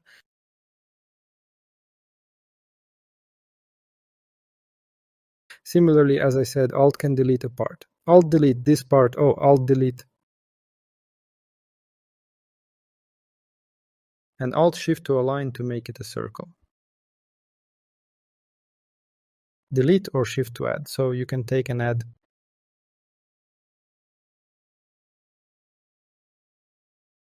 Oops, and add, well, I drew this shape and we need to move it somehow. Go here, press V.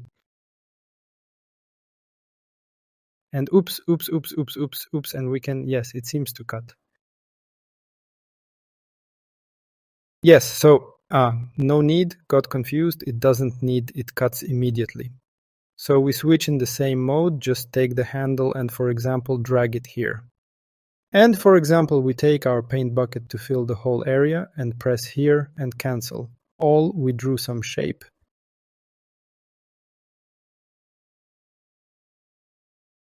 Align to rectangular, for example, delete, delete, cut. New layer, add a new layer, align it here. So let's take another part, cut from this layer. So it cuts only from the selected layer. For example, I'll select this layer. We know this thing is on the second layer. So I'll select this part, it's here, but the third layer is selected. If I start deleting, nothing happens. Delete or Control X doesn't work because it's need to select the correct layer. Here, selected the second. It can be copied there.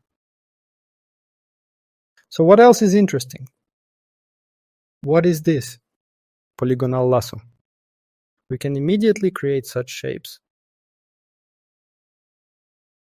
So now we need to connect them necessarily to create something. Oops, connect the edges.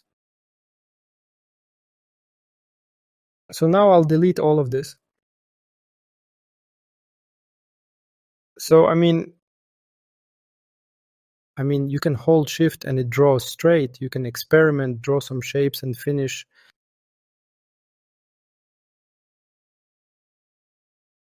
Them. And here it created this zone for us, like a selection zone, and we can fill it. Or then, for example, choose a brush and fill from this part like this. Or then change the color, fill this part like this. Experiment a bit. Well, why is this useful? You can draw some lightning bolts there. You can create something interesting, some shape. Draw something somewhere. Like this. Something blue. Well, yesterday we remember in black and white, right? I'm just showing colors now. We'll try to work in black and white here. And next we have the lasso tool. So here it is. We can make these shapes up. For example, we created this shape like this here. And we need to somehow cut it out. Interesting. So we can choose the lasso, remember. If I just hold Alt, it will cut. Yes. Hold Shift, it adds. So with this lasso, you can draw and add shapes. Next, we have the Magic Wand tool. Cool thing, what does it do? Similarly, for example, we can add with Shift or just press Ctrl D now. We'll do this selection. And what does it do? It immediately highlights certain drawn parts. So I'll select this square. It highlighted it. Press this, it highlighted it. This can eventually, Shift can select several at once. So it tries to look at what's drawn and highlights. Here. Adds with Shift. So I see there are some issues here. Oh. For example, it didn't select something well for me. So what are you doing? Yes. It can somehow redo it. Hold Shift. For example, delete with Alt. This is it, something like that. Next, crop. We won't use crop. It just cuts the image. What is this? The eyedropper tool selects a color for us. We can choose by hovering over colors we've selected. Click here, it selected this. Click here, it selected like this. Click here, it selected this here like this. So I can choose some colors from the image. Or for example, when we have selected. I'll show you a trick. Oh, now here's what we've already drawn. This is just our brush. If we're in brush mode, we press Alt. Yes, right in brush mode. And it's immediately convenient for us. So here we are drawing, need to choose a color. And the image, for example. Well, if you're drawing something colorful, well, not just colorful. Images also have different shades. Well, some are darker, some are lighter. So let's sort out the colors a bit. We've reached the brush. Remember I talked about HCV or HCB. Here it is. So there are different color modes. Now I'll show you. RGB. So it decreases. Here I choose G to 0, C to 0. I choose R. We remember, right? Next on CD. Here I choose, for example, G. B. And by the way, remember I said everything is divided into channels. Look here, RGB channel. Here, interesting. I remember where red is, where blue is, and where green is. Look here, I'll now turn all this off. Here's only the blue channel. This is the red channel. So if I turn off, if two channels, they already mix. Here it becomes red, here it becomes green. Add this. So I understand why I said each channel separately has its own black and white image. Well, like this. And when mixing, we understand there we take a little, add some of this or that, we get different. So when mixing, for example, red with this green, we get yellow, right? Here,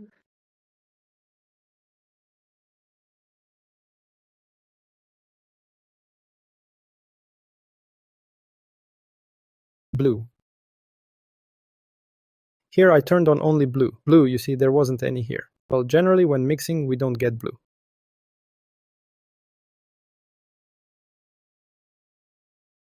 Got it? So, well, okay, these are the channels. And here we have RGB, that is mixing red, green, and blue.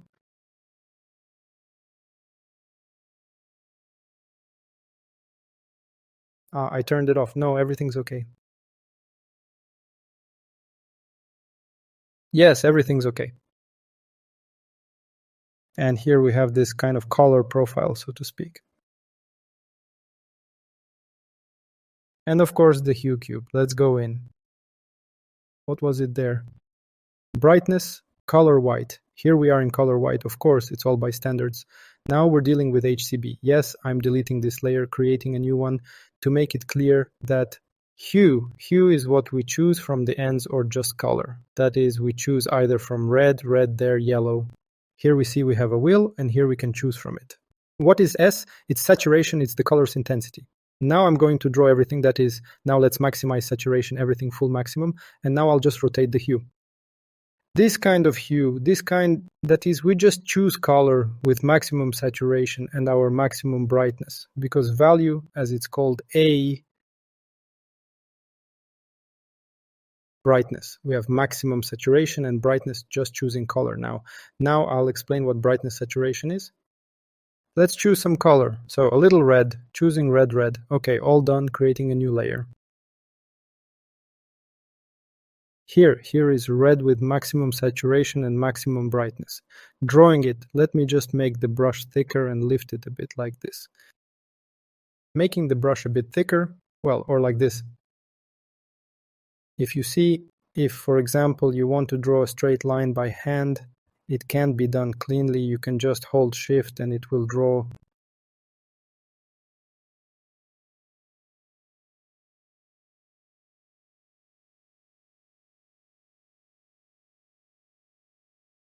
a straight line, hold shift, hold, well, it separates us.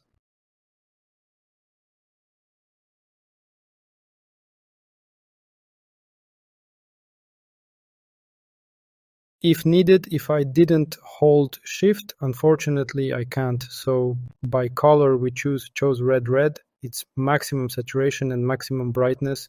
What is saturation? That is, if I change now and see how it goes to white, that is, now I change saturation to 70, and when it's not so saturated, not so red, that is, it will be maximum red, it goes less, it goes more to white, reduced more, and now zero saturation, it's just white.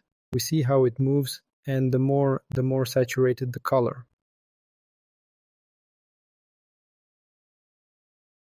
Well, the same way I'll take maximum saturation green, and let's have saturation, well, at 54%, now at 8.76, now at 20, match still such saturation color, saturation still brightness. This I describe. Let's now return saturation to maximum, choose this red on Alt. At first there were such coders. So for now I'll hide this layer.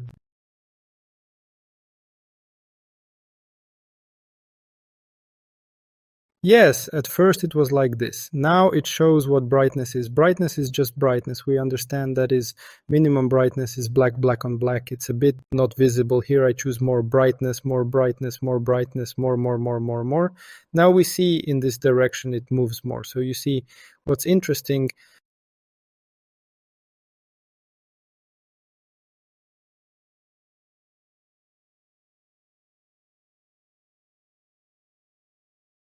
Why it's such a triangle? Because in this direction it's controlled by brightness, and in this it's controlled by saturation. And if we, for example, choose half saturation and half of this, then it will be, oops, I chose the coder for this. Oh, already, yes, Alt, okay, this here, and here it chooses on the background of this different, so to speak, shades of this coder. Some brighter, some darker, some more saturated, some less saturated. And here I now, this layer, well, you see this exactly on top it covers. That is, now I'll change the order.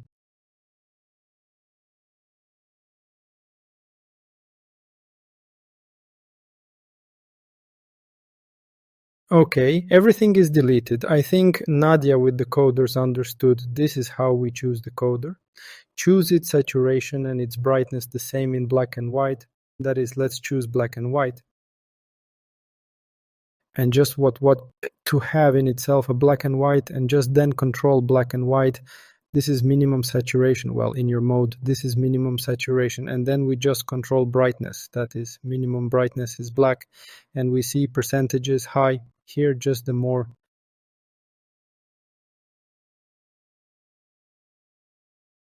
brightness, we understand. The more we hold closer coder, yes.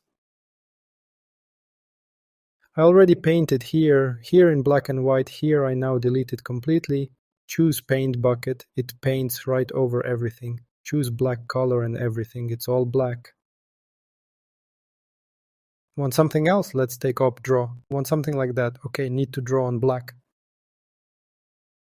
Further, we'll figure out why it doesn't draw black, as I showed that black is 0. And their maximum brightness is once between them. Well, that is these brightness. We control brightness. And oh yes.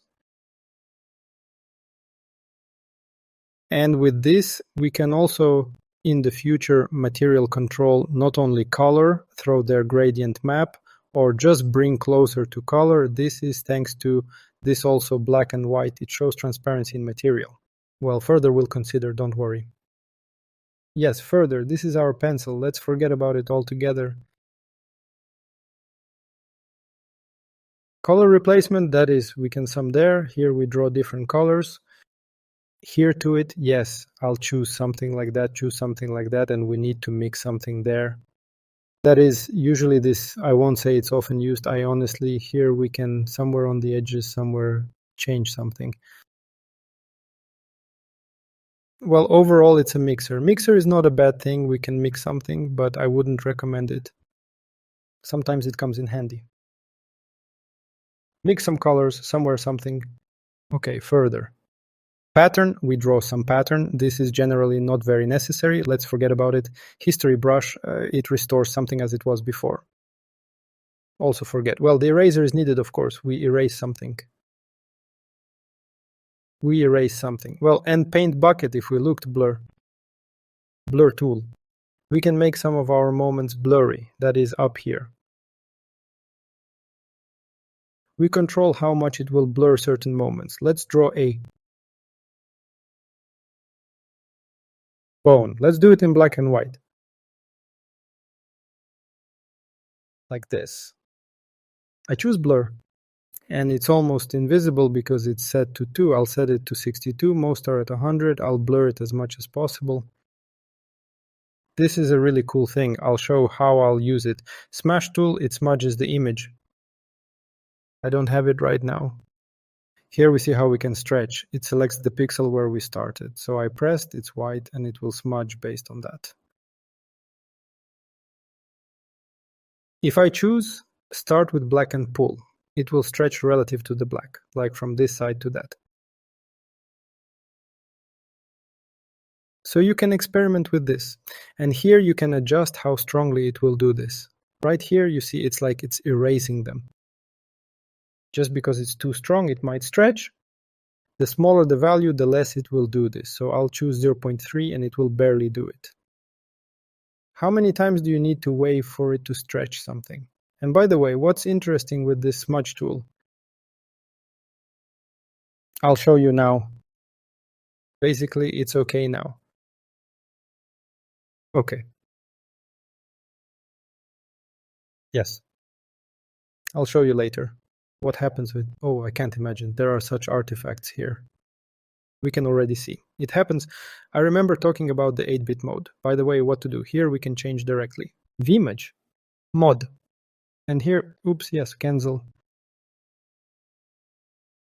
Here's where you can change modes. Of course, in black and white. Oops, I meant black and white. Of course, in RGB. But for example, you can switch to 16-bit. For now, switch to 16-bit. From what? Because this tool has artifacts in 8-bit, as far as I noticed. And we can convert it to 16-bit for better smoothing results. That means it works better this way, because we see when blurring, there are some noises. Here something appeared, and here, for example, you can see how it works. So if I change this to 16-bit now, it will be great. No more unclear noises, because if you use the tool, switch to 16-bit, and then once the image is ready, just like that, we take the mode. Switch back to 8-bit. And that's it. Then we'll export it. Save the image. Next, sponge. Sponge is also not used. Text. Well, in our case, it's just here. Let's write something. Well, it's not needed. Oh, this is a cool thing. There are a lot of them here. With this, you can nullify a shape. Well, I lower shift, right? Or just boss without the rest. You can connect all these parts into a shape. There are different ones here. Pen tool, like this.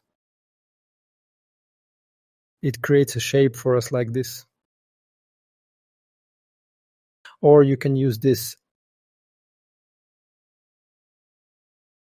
Curve weight, OP, yes, and I make all these points. And look, you can control them later. Delete entry point, make selection. So now you can make a selection from this by right-clicking. Rendering feather, radius, this is smoothing. So you can choose 15, it will make, well, it's better not to choose this. So if I choose make selection, feather at 0, it just makes an inset inside. Obtuse at 0, it did it like this. Yes, I'll undo. Choose at just 3 demonstrations. We see how it made such insets. Well, overall, it's sometimes used. So keep that in mind. You can create some shapes or the same selection. Path selection, it creates paths there and we can see them from above. We can fill them with other colors immediately. Stroke or not fill at all.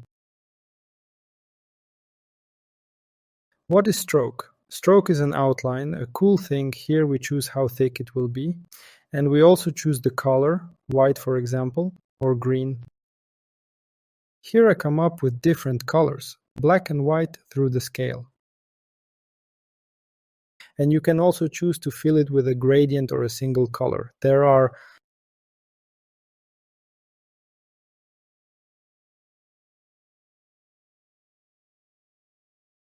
such patterns here. You can create shapes, you can create paths. There are some for something. And we see we can then choose each point and somehow control it.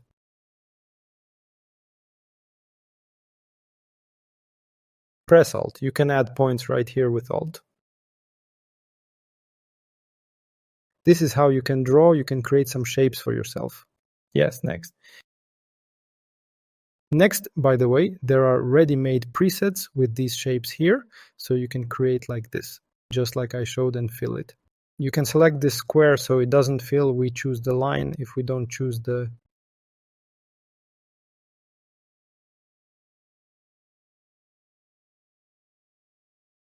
cover. We can create such a shape, for example, for this, and immediately, for example, you can control its width and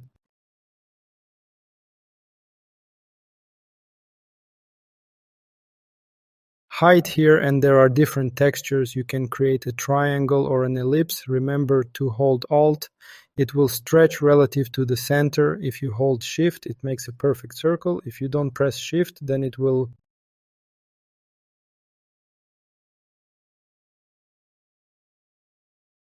You can make something other than a circle like this. Well, I showed this. We rotate the view is just on the arrow or just select it, and I showed you can rotate.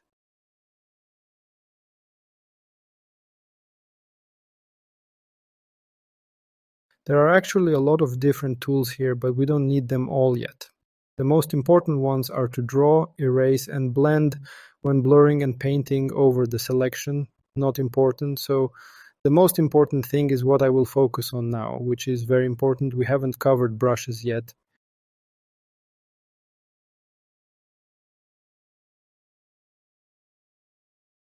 We drew something, did something, but we need to see what it is. So let's lock this background. It's just a background, always black for us.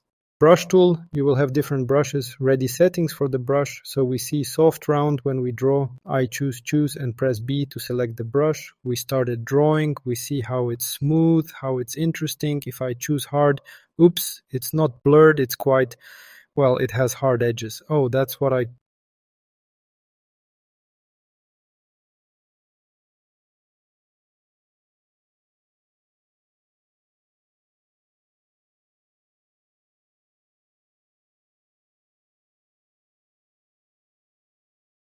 did. By the way, on X, we can see there are two main covers, and we can switch them by pressing X.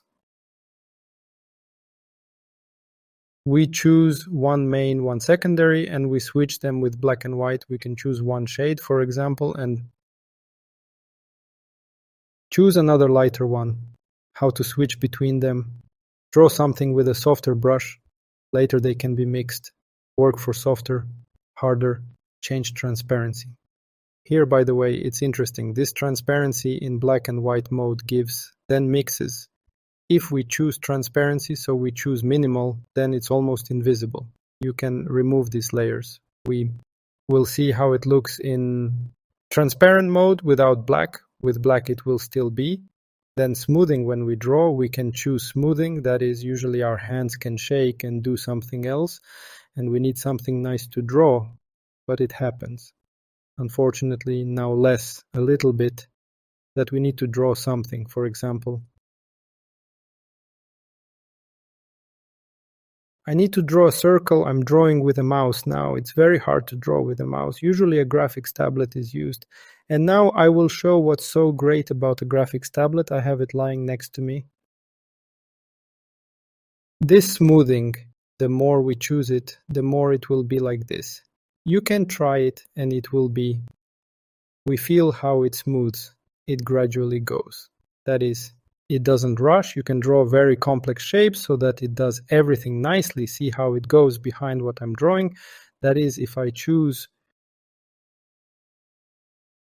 less smoothing, it will fix less.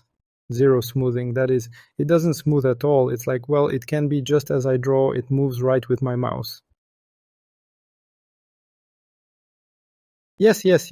There are different soft round brushes. Soft round are already presets. Well, if you choose them, look, I choose soft, and hard. Let's just say if you draw with a mouse, then only soft and hard for you. That is, whatever I choose here, basically the same. Yes, if I choose hard, basically the same. Why are there different presets? Now I will show, look, then I will show other brushes. That is, the main ones are these softs and hards you will use. Maybe later they will develop there for themselves. Some cool brushes will be, or for example, you will draw concept art for visual effects. You will already use something for yourself. Find some brushes, you see. And different brushes are intended for different things. There are not so many of them here. When you basically see something concept, they use different settings there. But believe me, if you just create some textures for visual effects, then I think you will manage with these two main ones, here soft and hard. We will only control the size there and opacity.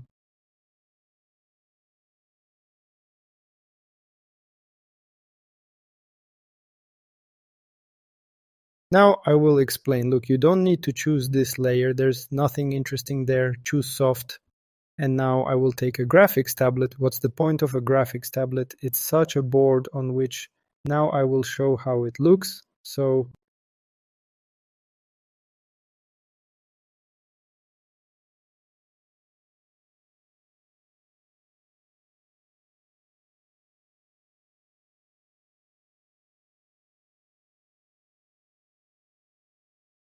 graphics tablet.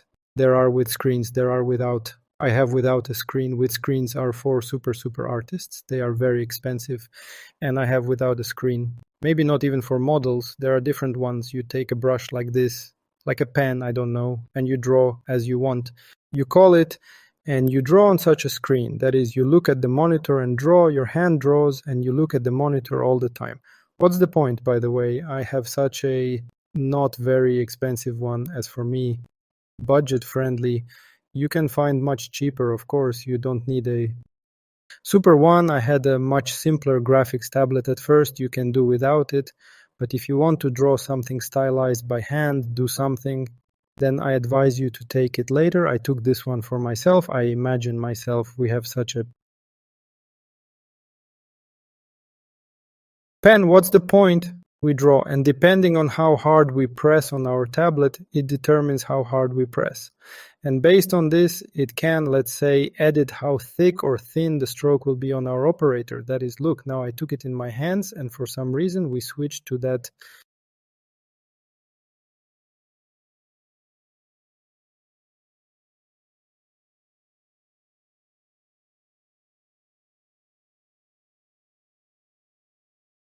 display now to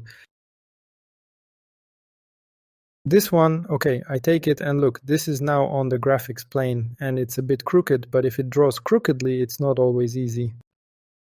Showing you because it's crooked for me, because now I can press hard, and that's what's great about it, because you can control how you draw, just like on paper, the pressure and the intensity. You can't do that. That is, we can't control it. So now I will take the mouse again, I draw, it only makes it thick for me, but you can, for example, with thickness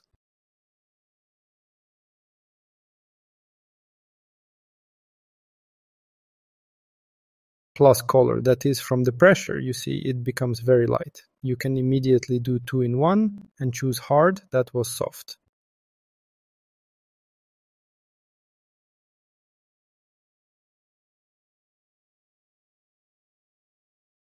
Hard.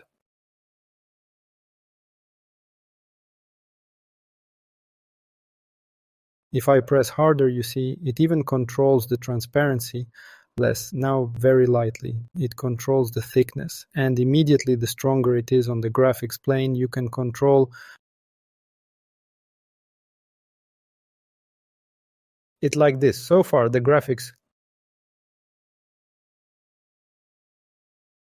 plane can be set aside. You can do without it for a while. Well, in general, you can do without it, don't worry. So we will move on to Substance Designer, and I didn't know how to draw at all. Now I've learned a little bit somehow, and only texture. I'm not saying I can draw, and in principle you can do without it. But if you like it, if you want to get into it or improve your skill, that is, there are ready-made presets of our brushes, and you can edit them directly. Brush settings. What we see here, there are also some things right away, and we can see the size, angle. Well, for now we focus on hardness, how strong this hardness is. It determines how it will be, or in numbers. Let's make less noise. A new layer and increase after the brush. Here's hardness, what affects maximum hardness. That is, we see. And by the way, another main setting is spacing. You can turn it off completely and see how it shows now, and it's all smooth and nice, but it just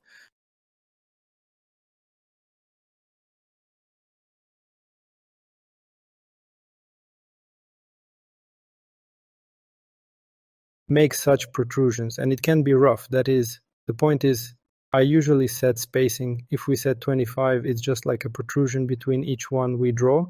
And it makes it with distance. It can make a protrusion. That is, now I see more protrusions, how it shows here. And I draw, and it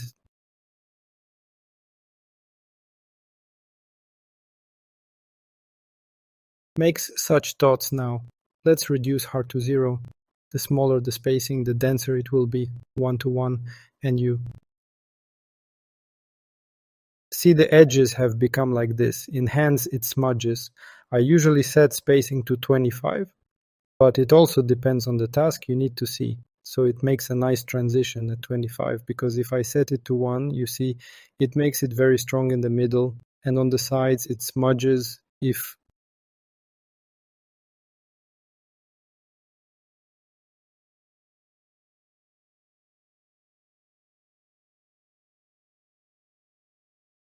you set it too big, it will make such gaps. And by the way, this is only what we talked about. Now there will be nothing here because of the new graphics tablet.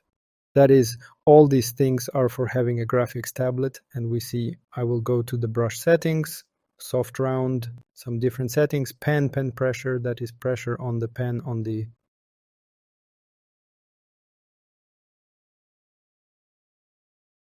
graphics. Tablet, here is also transfer. Transfer just controls opacity, that is our transparency. So I show you how it is here. All these presets are for graphics tablets, so you can control the pressure and so on. Further, but I say you can do without it. I will show where and how, because we take one color, then we take a darker one, and we can mix them. Just take this smudge. Oh, smudge. Only smudge also has some. You see this smudge, and also choose presets that are hard, which are very strong. Of course, we usually take soft, and here we control the strength 25. Well, hard can also be useful sometimes, I won't say, but we can take, you see, by the way, now it's 8-bit, and what I was talking about artifacts, now I will show.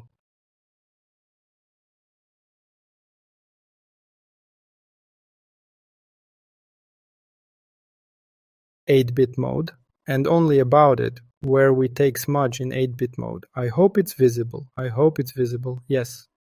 Here you can see how you see such colorful in the mouse in RGB mode, and it makes something incomprehensible. Such colorful. It should be black and white. We develop black and white. It makes colorful, incomprehensible. Why I say switch to 16-bit and that's it, and there shouldn't be such problems. In 16-bit mode, now I will take those two same colors, one lighter,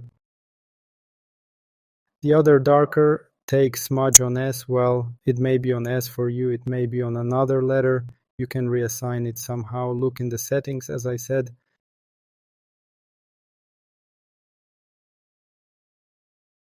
And now when I take smudge and will already in 16-bit mode, smudge something there as if pulling something, 16-bit or 32, well, 16 is enough. There are no more of these colorful things, as if whatever I do pull, there are none.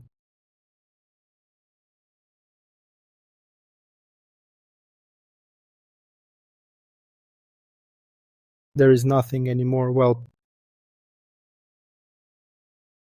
and when you can take hard, then press with soft again. That is, do something interesting for yourself.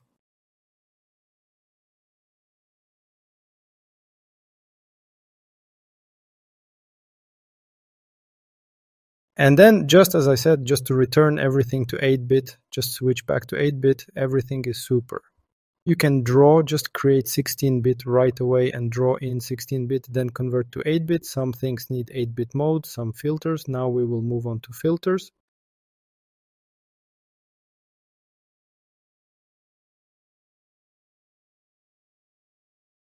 So what else would I like to say interesting? Oh, let me tell you about blending. We see that there is normal here. Oh, one, let me draw something else. We have, I will delete this, create 2.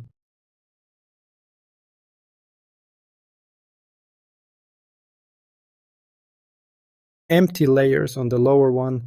Let's take a darker color, and I will take the same, that is, I don't change the color, but I will just draw it on another layer, the one on top.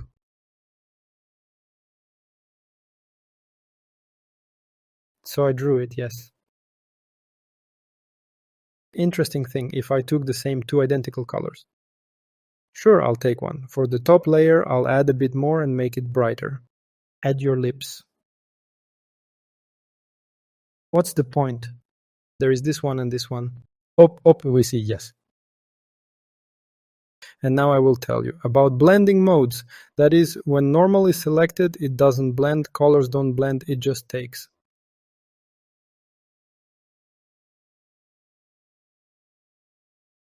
It takes and covers, that is, the top covers the bottom without blending. We see, for example, yes.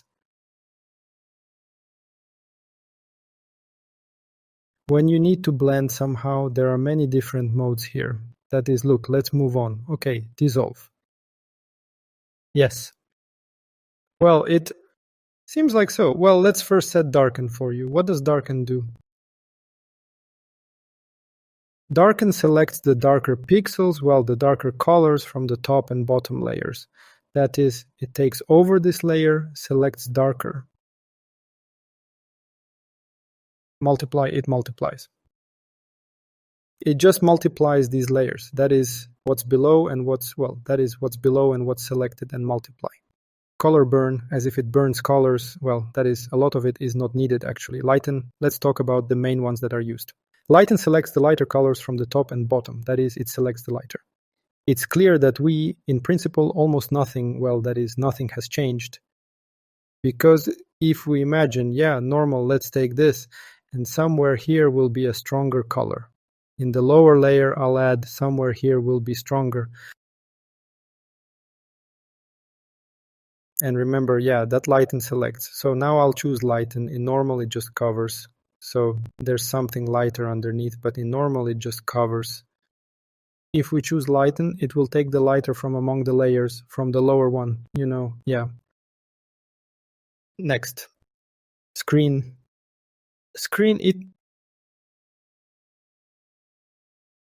light images, making colors lighter, not increasing contrast. So it's kind of a cool thing too. Usually, what can I advise? You just you think, damn, today the colors aren't right. And you just experiment, you take this. This is cool, but not so much. It's better this way. However, you need to understand that linear. Next. Color dodge. Let's say linear dodge. Yeah. This. I like it. Linear dodge. So just, or add, why it's called add, because it's just adding colors. So one color is added to another. So we ask, that colors range from 0 to 1, and you see that they mix, they add. Lighter color. Also lighter, Overlay. Overlay, it combines multiply on screen. Well, this actually needs to be seen in practice. Soft light, hard light, they also mix colors.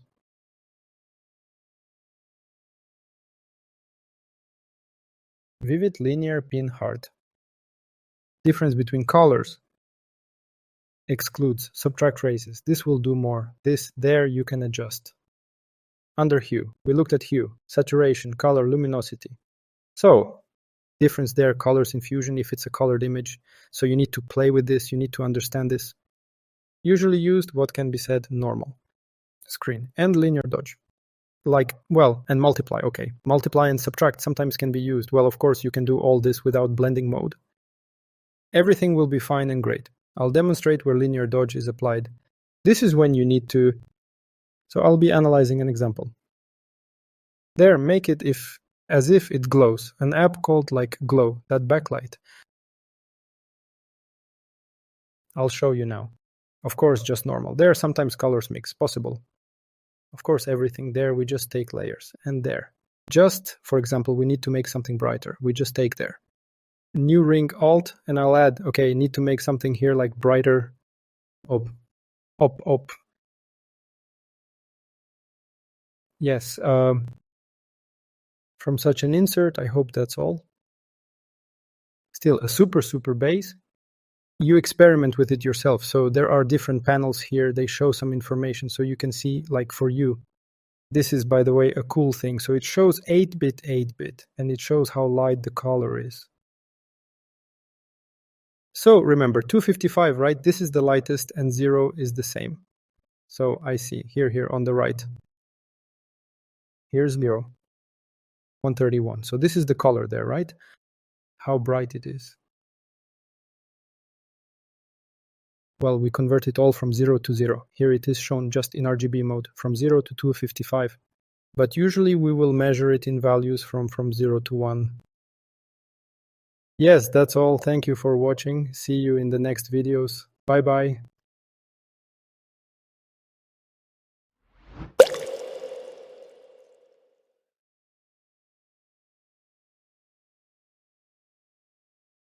The next thing I want to look at are filters. They are used to create textures. I will create such a flare now, quite simple. I will show you how to create it. We choose our brush. We choose a big brush, so big. Choose our layer.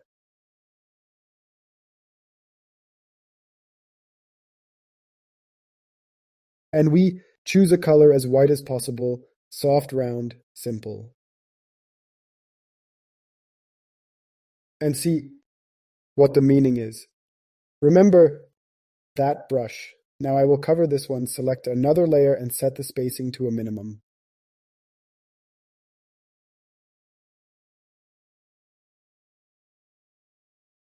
You see, I am changing the spacing. It can change the texture a little. We bet on 25 standard. 25.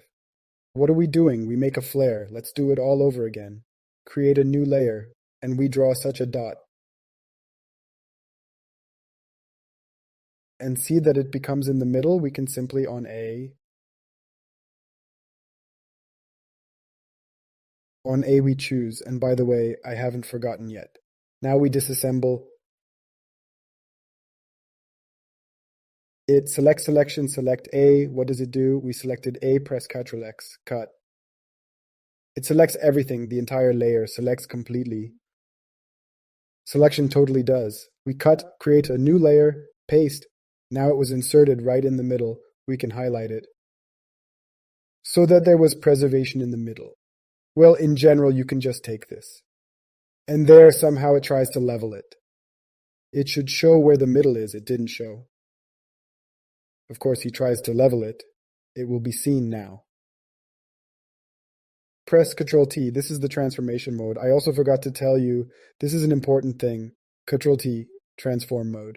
That is, we can select a picture here and scale it. Here we take stretch here.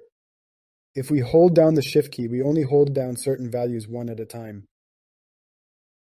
If we don't select Shift, we see I edit, and it completely edits the entire image along all axes, both on X and Y.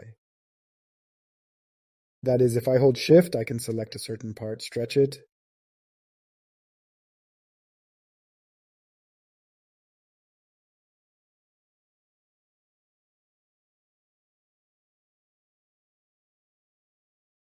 What else can be done? What manipulations? If I press Alt, it will do this relatively. If I don't hold down Alt, you can see it and it reduces, but it shifts the center. Also in the images, there is also a pivot, as in 3D, but it is usually placed in the center, relative to the pivot. It can be scaled. You see, okay, what's next? Interesting stuff, warp. What does warp do? I can take this way and pull the image along these points, and it can stretch me.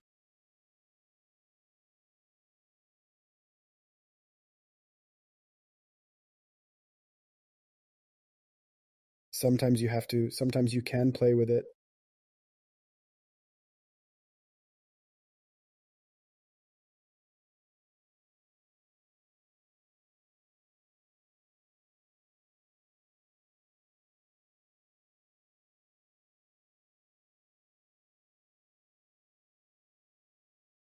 Oh, I switched to the tab here. By the way, you can change the whole thing like this. By the way, if you accidentally press caps lock, you can see that the zone may disappear.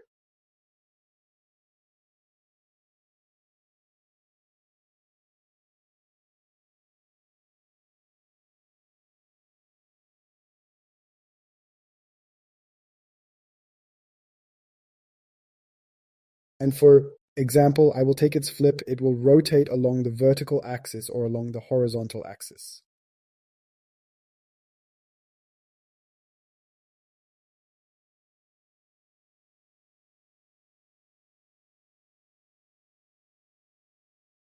Usually we have a simple on skew. What it is, this is how it will stretch the image. And transform just the usual transformation that was before that. Right now, our flare, so to speak, is being created.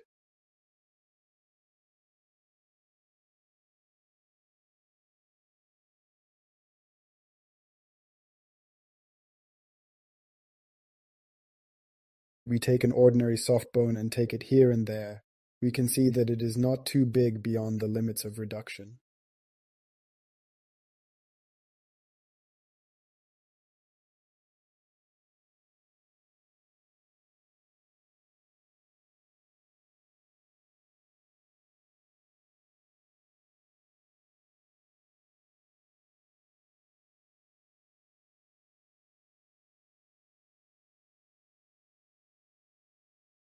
Well, let it how to copy layers correctly, because if you take Control plus C, Control plus V, you see it can sometimes shift it. One image will be higher and the other lower. The correct way to copy layers is Control plus J. Control J. Control J, it saves me. It is as it should be. Saves the position.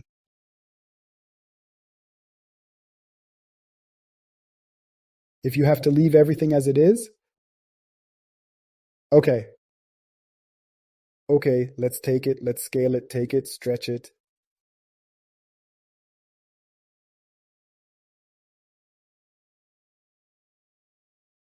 Like this, align it somewhere in the center.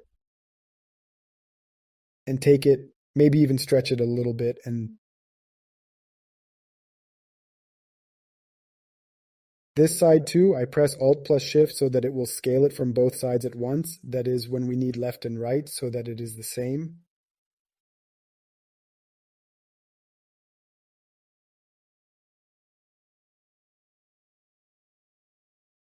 As I said, look, Ctrl-C, Ctrl-V, you see I copied like a layer and pasted it, but it moved it for me. And it's a little unpleasant, right?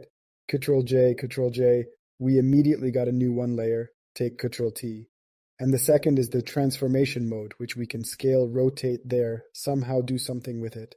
And here we have it, we need to rotate it. You see right away, if we bring it to the side, it immediately shows us that we can turn it, but we have to turn it correctly. We hold Shift as I showed, it binds it 5 or 10 degrees at a time. Here you see 30, it shows I have the number 45. 15, 60, 75. We need 90 degrees. Yes, there are 90 degrees. Yes, now we will take and let's copy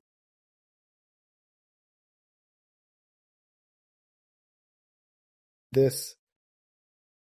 Is this layer? Control J, and we'll stretch it now. That's all. Alt Shift. Yes, I canceled.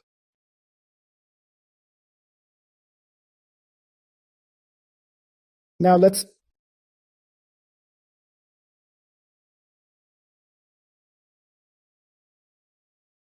stretch it. Now let's try it. Just a little bit.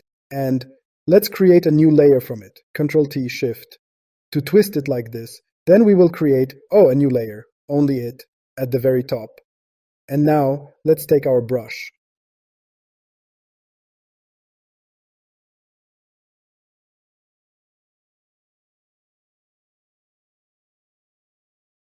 Let's take it. Yes, what is it? Because it wasn't as bright as possible.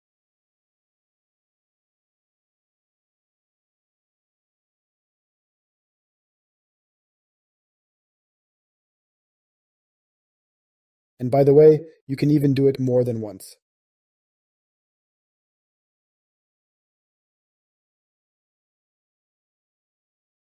Control X and Control V now, it's right in the middle. We create a new layer and now we will make it a little smaller.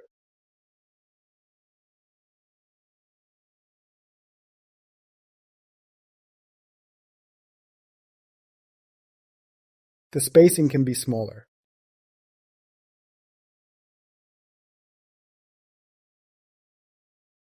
Still more because I don't like it. One more to take a flare and try to make it interesting. Something unusual.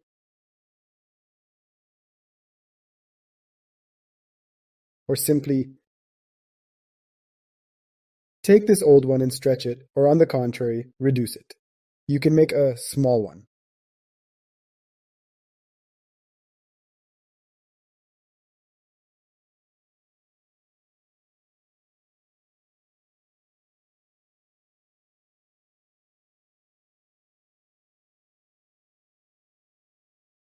It has shifted a little and you can copy it and stretch it.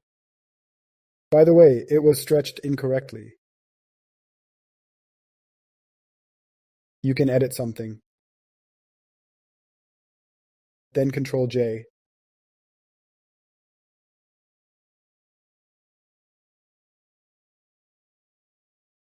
As I said, draw.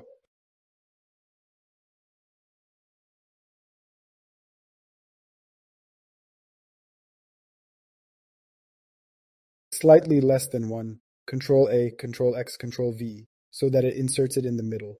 Let's make one smaller, in the middle of Control A, Control X, Control V. We see that it is a little too big. It can be scaled.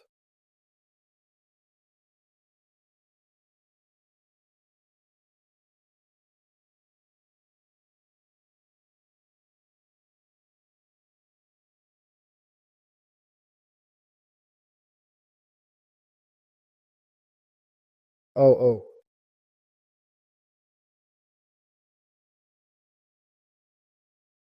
We already remember yes for linear.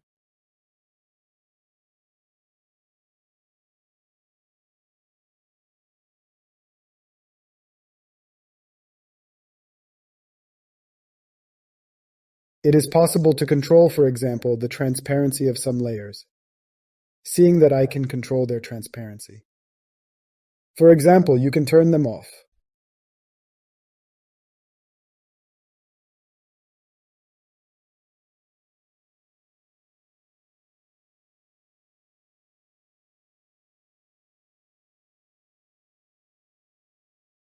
Okay. We will take it here. We will add it here. You see something? That's a thing. That is why the initial layer went beyond the limits, and then it was cut off. Maybe now it will be the same here, in principle, okay.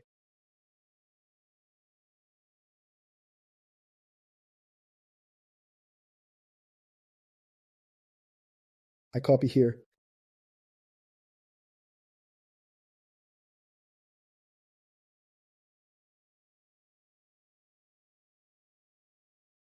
I'll take it and stretch it. And what's the point? I will stretch it and change its transparency a little so that it is not so directly strong. 75. What else can be interestingly done? Control J and Alt to center and Shift to axis only.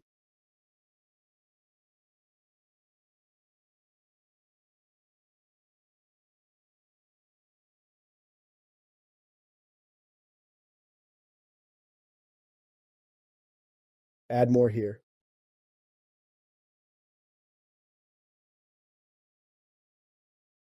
Control T, Shift.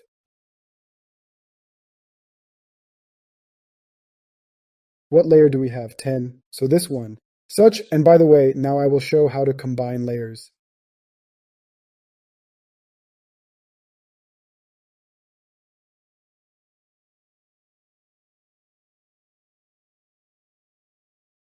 Let me know what I will do.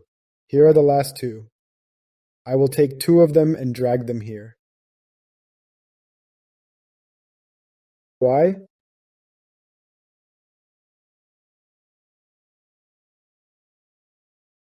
Now I will remove these highlights a little.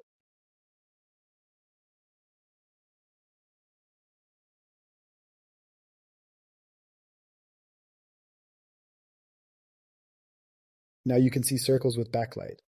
And what's the point? I will choose them now, and I will have to combine them.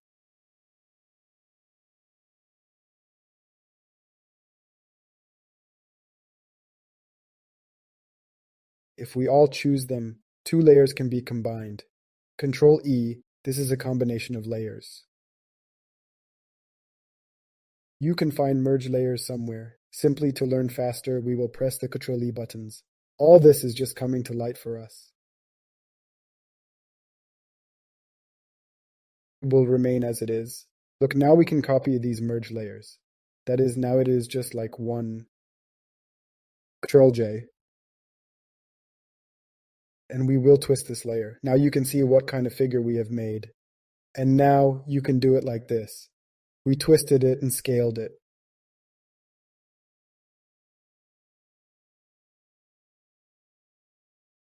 We are playing, just doing something.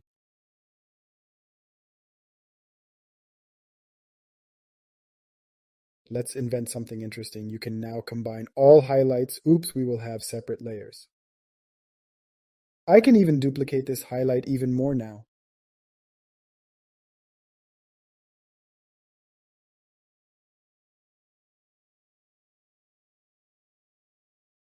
The more I create it, the more it overlaps. You can do the same here. You can see different results.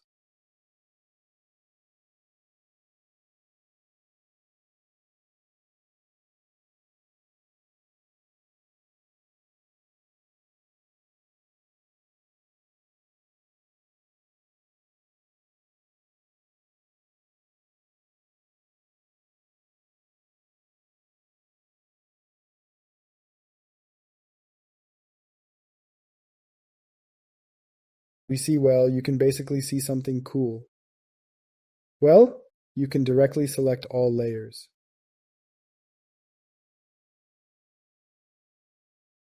Scale them all together. Class, okay, that we analyze further. Filters, what can be done with filters? Filters are different.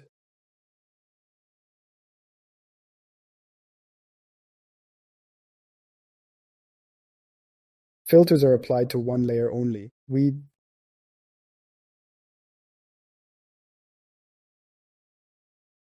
must merge all layers, Ctrl-E. It is now one layer. And we have filters. We do not touch 3D filters. We watch only blur. Let's hide this layer for now to show what the blur is doing. We have already seen what blur is. This is when the image blurs. A blur.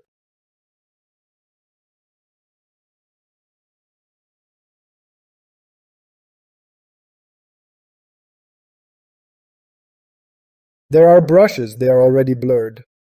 We take such a brush, it is very stiff. Select blur.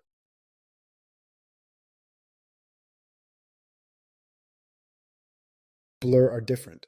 There is just a blur. Gaussian blur is usually used. This is the same basic. The larger the value, the greater the blurring.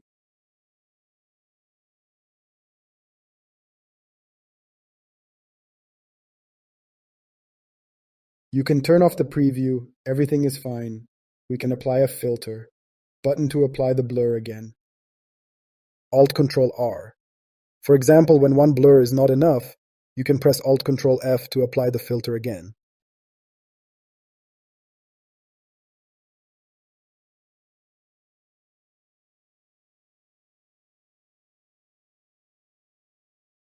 For example, we need to blur this image. Yes, we have ready-made filters here. We can blur it.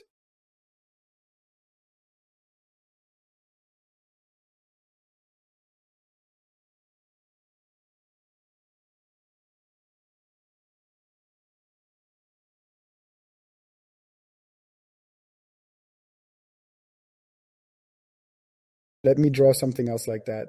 These will be just for demonstration.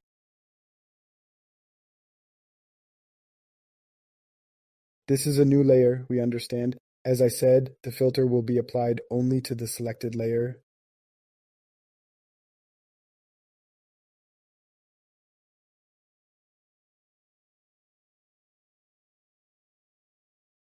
There are different types of blur, but usually we will use Gaussian blur.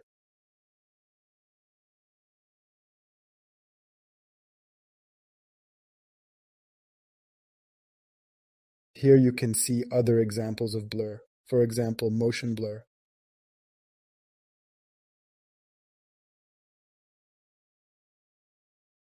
It shows as if it is blurring while driving. Here I choose the angle and distance, how much it will blur. quite useful thing. Then radial blur. It's a pity you can't watch. There is spin and zoom. I will immediately choose a higher value.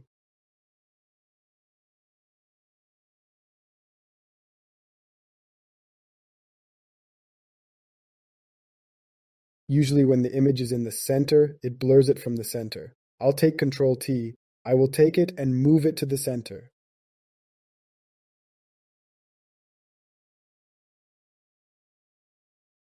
Come on, I'll close it all. And I'll apply the radial blur again. Imagine that it washes it in a circle.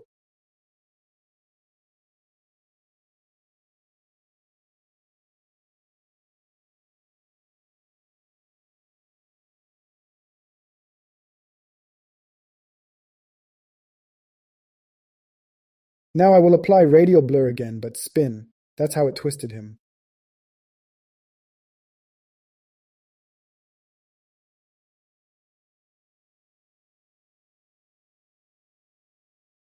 The main thing here is to understand what it is, and you will understand the rest with practice.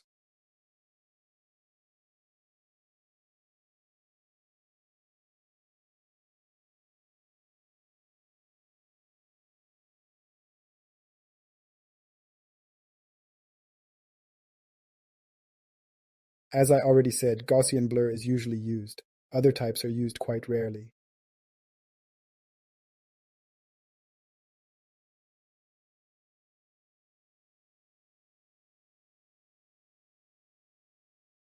Displace, you can use it to distort the texture.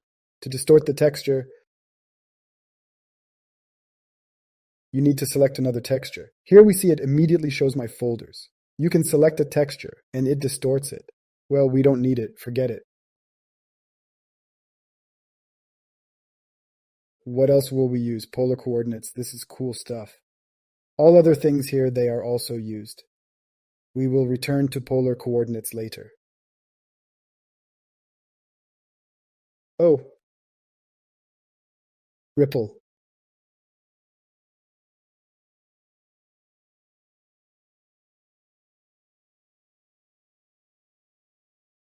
It distorts the image like this.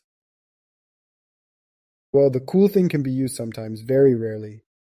I will show by example what others do. I will draw a few dots.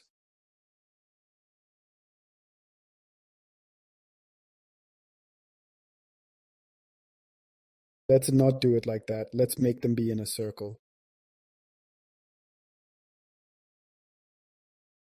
See, for better orientation, you can pile up a circle.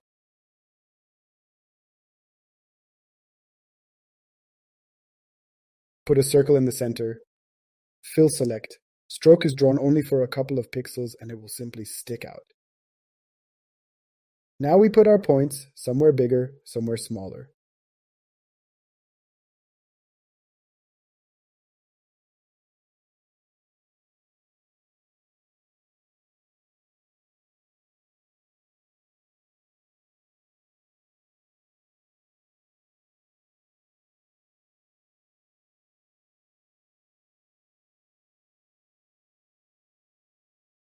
You can also add a little outside the circle. If you have to draw something, you can simply use the eyes as auxiliary elements.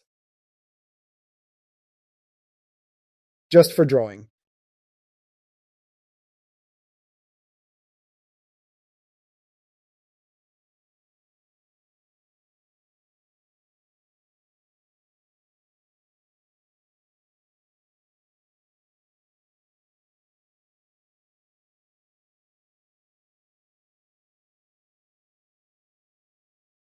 There is another thing, it's hard to see here on the preview.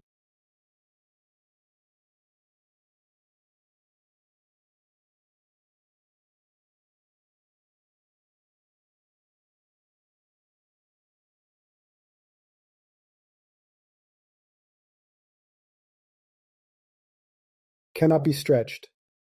I drew something like this and it distorted me as I did. Rarely used. Here in the parameters you can change horizontally or vertically.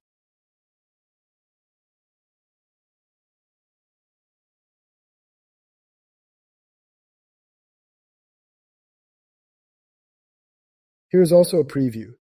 It made as a sphere.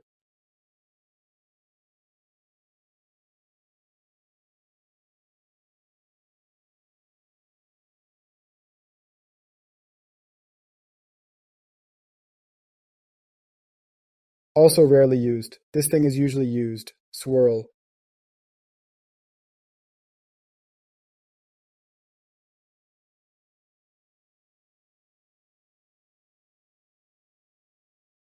It twisted him.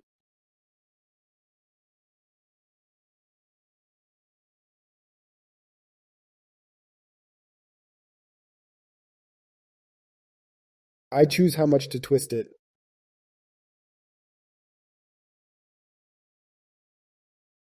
You can twist it very hard. You can spin it again. I can draw such a thing. You can get some cool stuff.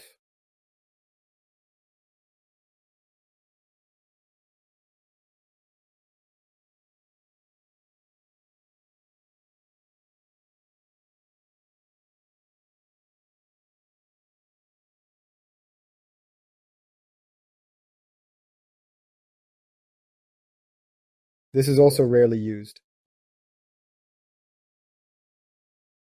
That's what makes such things incomprehensible.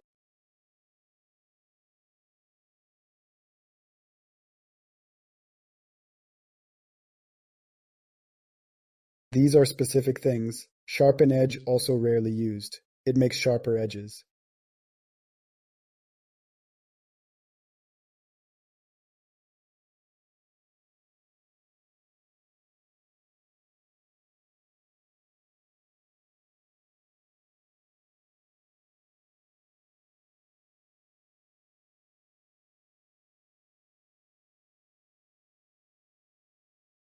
Then stylize.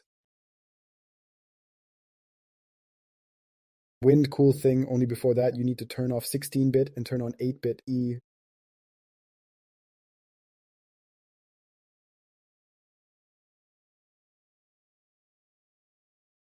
What makes wind cool? What is he doing? I created a new layer, and let's take some mask and make it around the edge.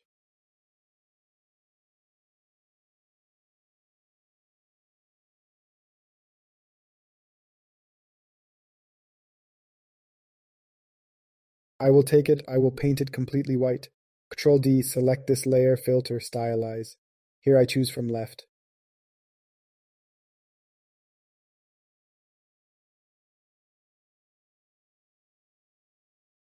And click OK.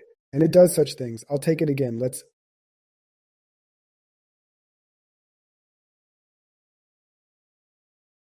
move it a little to the side. Turn it. Over. So that it is seamless at the edges.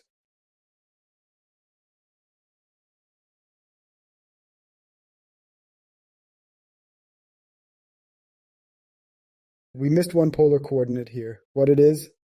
See, I will press. There are two types here, from quadrangular to polar or vice versa.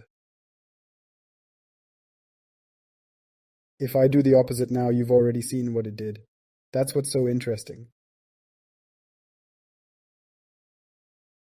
On the contrary from polar textures, it will come back.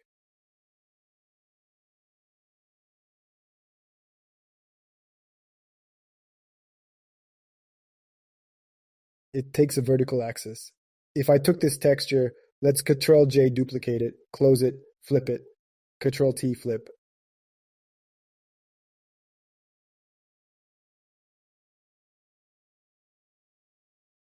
Blur, distort, polar, it just kept the polar ones. We need the opposite rectangle R to polar. If you take this one, that is along Y, it will not do well. If I take along the horizontal axis, and it should usually have tiling, be seamless here, this side must be kept from this one. It takes it and twists it. If I flip this image now, rectangle, I will also use polar.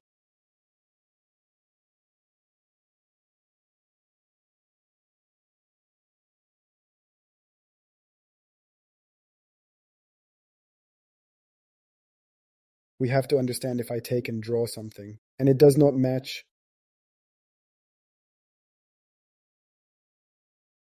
Us. There may be such seams, you see, it doesn't match, right? A simple straight line, then it will make a circle for us. If I take it, I will make a straight line here.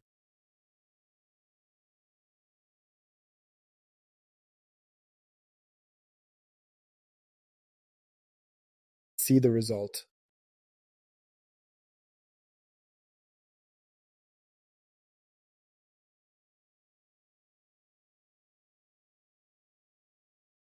You can erase here.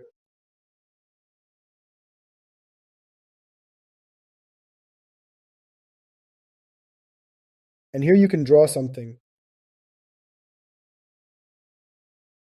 These two sides coincide, you understand?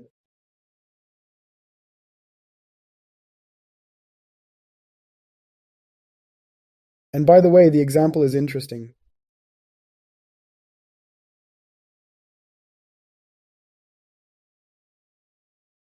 I will choose this texture. By the way, she went a little too far. Should be reduced.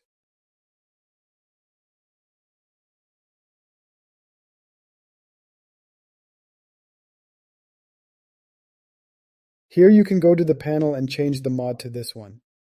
Now you can see brightness immediately.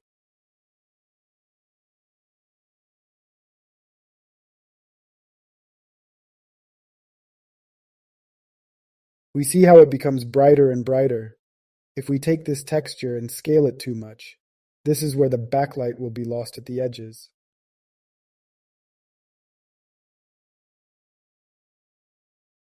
It is very small, but it is there. 1% is.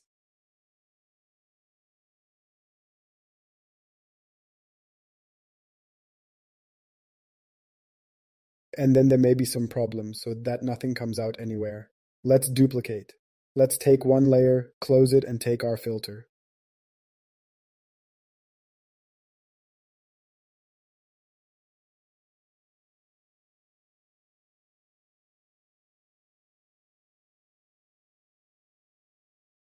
Let's choose 135. You can see how it started to twist. Turn back. I'll take the twirl not so much.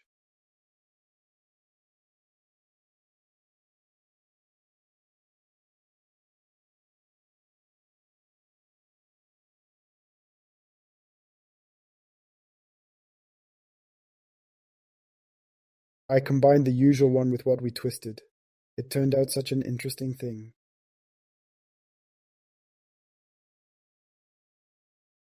Now take the usual.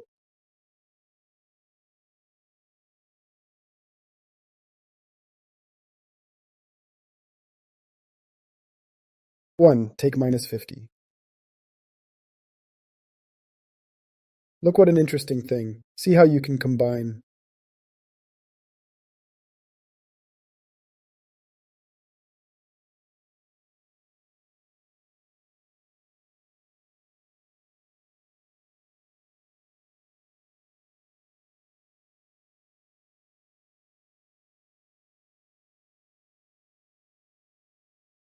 You can twist it very hard.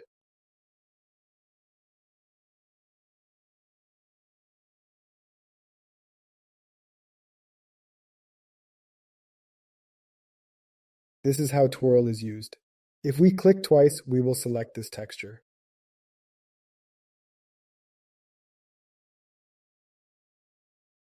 Here there is layer style, which is usually used as an overlay effect. Color overlay here, you can simply multiply any color. Well, it is not very interesting.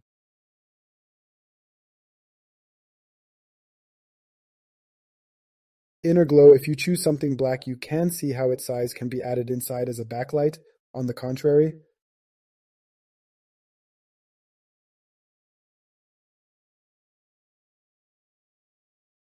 you can add white if there is some black texture. Gradient overlay is usually still used. Also an interesting thing, you can apply gradient, but it is usually applied differently. Outer glow. And this is how you can add glow.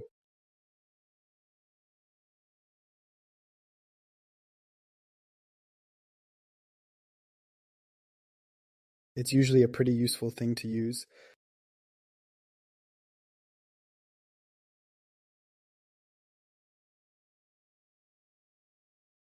Which is also interesting. Now I will open this texture again so that it can be seen. Gradient. I'll show you now.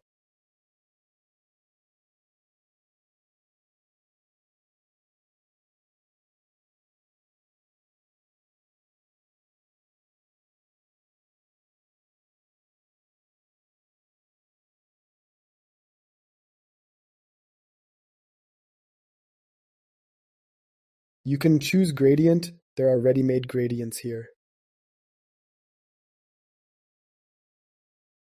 Let's take this one.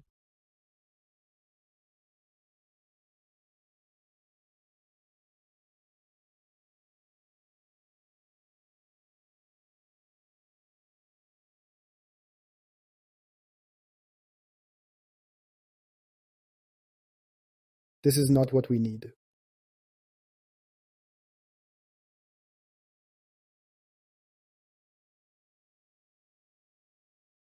I told about color map, gradient map. There is an analog in Photoshop. If you want to see how it will look with colors, you can take such a gradient.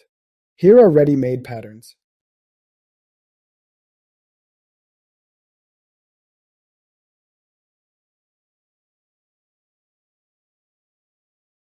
Here you need to add black color at the beginning.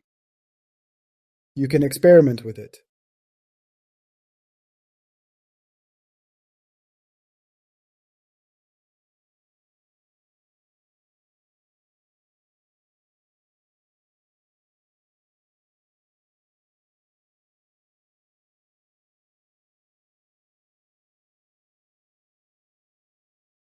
Try different blending modes.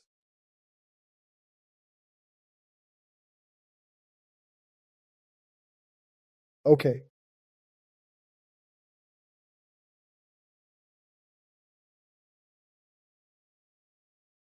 I will delete it all. Brightness, contrast. Here you can edit brightness and contrast. You understand if you want to repel, use levels. It allows you to edit saturation or intensity, midtones, highlights, and dark areas.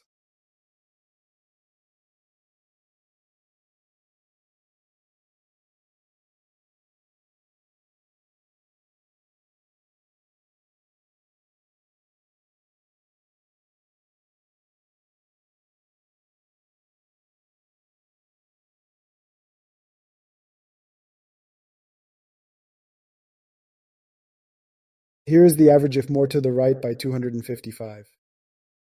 We can edit saturation. Here you can generally limit the interval.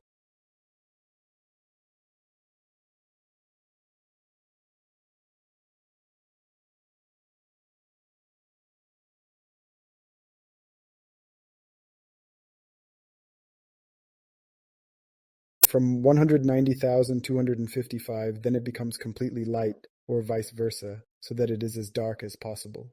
You can adjust colors more accurately, intensity and contrast.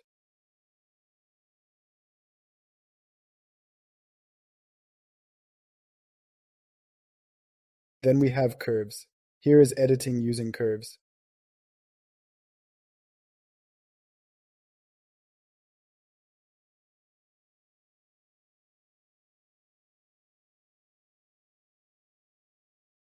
You can experiment.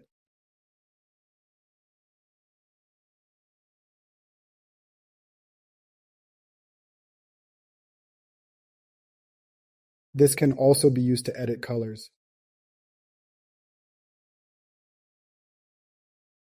But levels or curves are usually used. Hue, saturation. Here only one parameter will work, because we have no colors.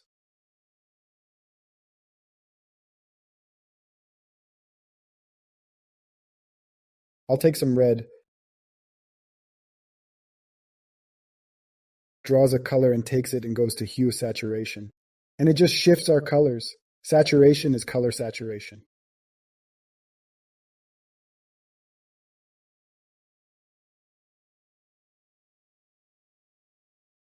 If 100, it completely removes the saturation of colors.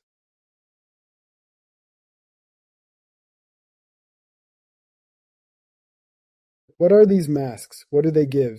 I can draw, I can erase. I take an eraser and I can erase on this mask.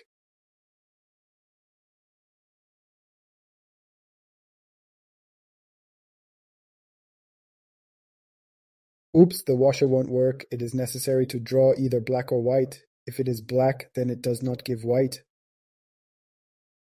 I change it to X. Here it seems to sketch. You can completely remove this mask and it will be on the entire layer. Or if it is completely white, then it also seems to impose on everything. For all objects. By the way, the washing machine is working now. You see, it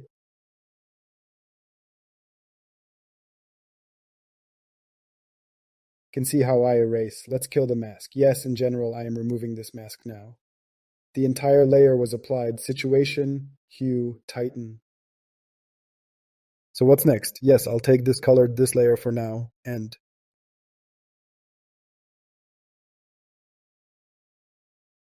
color balance there too. Maybe you will agree with this type. If you are with colors, there are some concepts. Somewhere to do something. Stylized, maybe for editing. Let's see. Further, what else is interesting? Black and white. Oh, that's cool. So we have a color image. We need to convert it to black and white.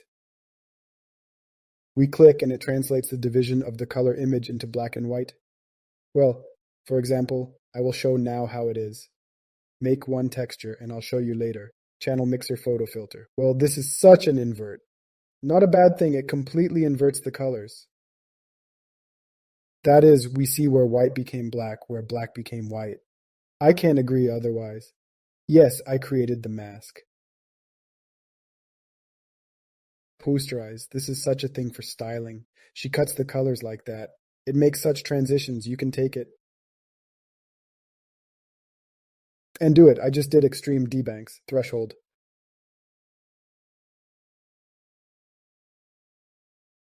This type cuts. It's really, really hard. Not smooth, but so very, very, very, very, very. It makes such edges sharp.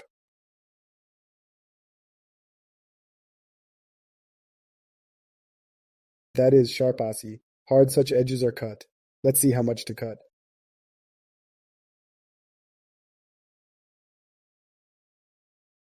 Marked so and selective color. Selector. This will also not agree with us now. That is, until we sharpen this weight. Yes, that's all for now. See you in the next videos. Bye bye.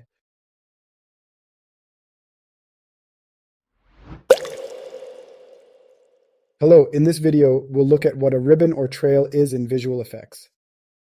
Well, we will also draw and analyze several simple examples. Chased, here are some examples. And what is it? Here we go. This is the trail. That is, there is such a line. We have some kind of projectile, and such a line follows it. Here is such an example. We have a projectile and a ribbon follows it.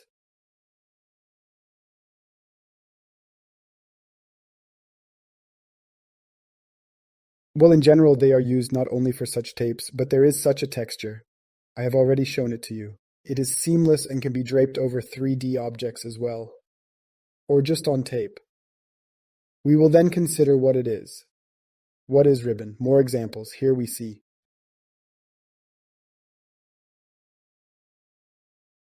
That's the trail. That's the way it goes. Okay, and now we will draw. I will show some examples. Later we will consider this whole matter in more detail. We are in Photoshop, and in order to draw seamless textures, there is a special mode. We go to View, Pattern Preview, and look. We now have endless repetition.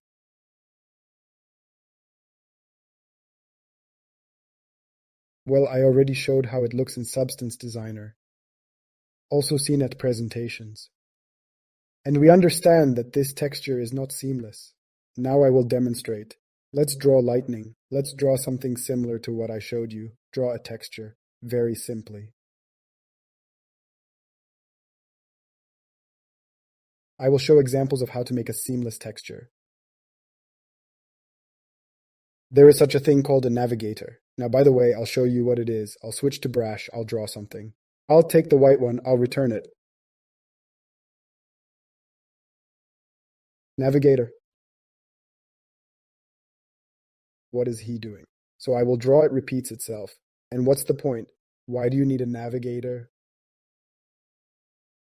Example. Imagine that we need to add some small details, paint something or rub it. And we sometimes get lost in the image. And this navigator shows us where we are now. And we can turn this way and that way. I press Alt plus mouse wheel to zoom.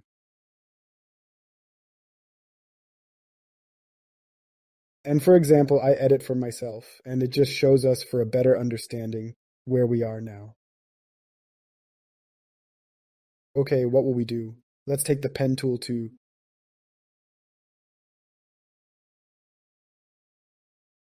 make such a line. Look, the main thing is not to go beyond the limits now. This is only meant when we draw in such different forms. When we create shapes, the main thing is not to go beyond the limits. Now I will quickly show what will happen. We remove the fill, we leave only stroke to make such a line. Let's stretch. I added such points in control, select the control point and we can edit. This part of the image is out of bounds, and it's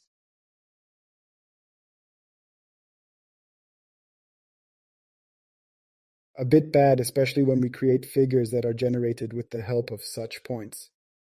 For example, I can delete to delete the minus, just click. If to add, then just click, we add one more point.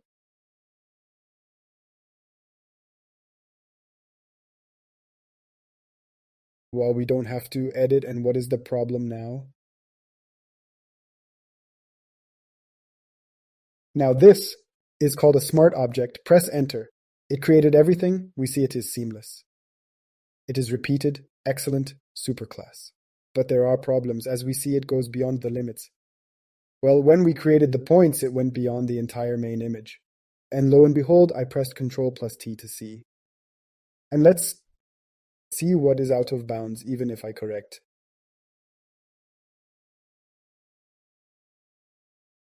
What's the point? It is now called a smart object.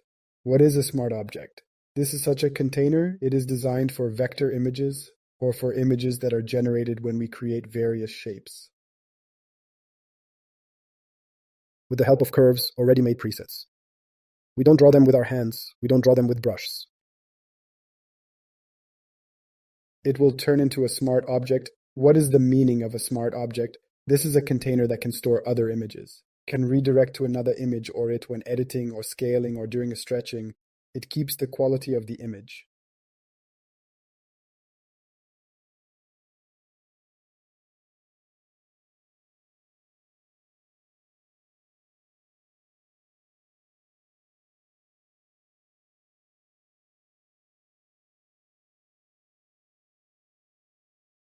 But it takes up more space. In the future, the entire image is rasterized. The rasterized image is already translated into pixels.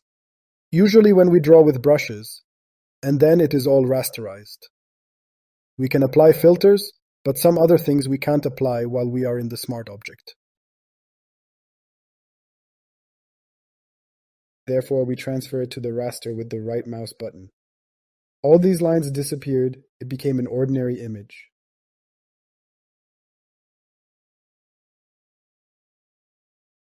Without all these extra stuff. And what's the point? Now I press Ctrl T. Look, it's stretched and it's really bad. Because it goes beyond the whole main image, the shape itself. And if I edit, I'll show you now. There is such a thing that moves.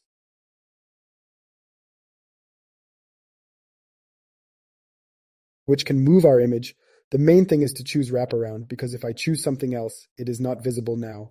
I will show it later. There may be some problems. What does it do? It moves the image vertically or horizontally, and it repeats it. That is, if wrap, it repeats it, and horizontal. Do you see what the problem is now? I move it, and everything breaks. At some points, I move it there by 800 pixels to the side.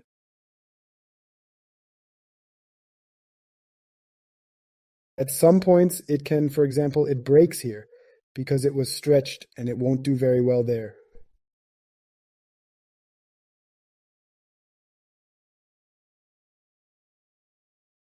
That's why I'm showing now just as it should be. New layer. See, pen, we take, but here I will draw immediately to make it right. Turn off fill. Let's choose color. Let's take some pixels, so it will be too much for us. I wanted to delete this point. And here is this one approximately.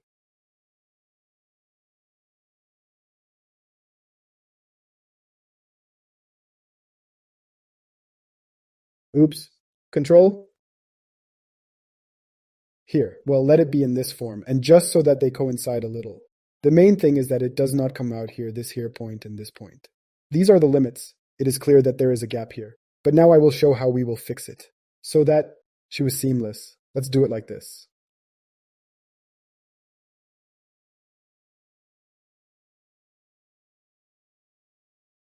Okay, we don't need to push much there. Normally, taco these points.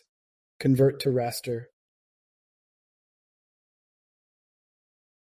See, go to transform. Everything is fine. Nothing is out of bounds. Super. But we see that it is not seamless in us. To make it seamless, see, because it is difficult to edit on the sides. As I said, there is a filter that helps us make a seamless image just right. We can move it horizontally or vertically, but we only need it horizontally, because in this case, it is seamless only horizontally. And our image is 2048 x 2048. That is if, for example, I want to move this image. You see, I can shift a little at a time. Some are to the right. I want to move it to half of our image. That is by 1024. This is half. You see it was here from the edge, and it seemed to shift. I'll show you one more time. And it repeats itself. What is the point? It is repeated. And simply to correct us. Here is this pass. What can we do? We can take a simple brush. Only hard. Because soft will not work. If I'm soft, it won't be good. You can simply take, in the manual take mode, finish somehow.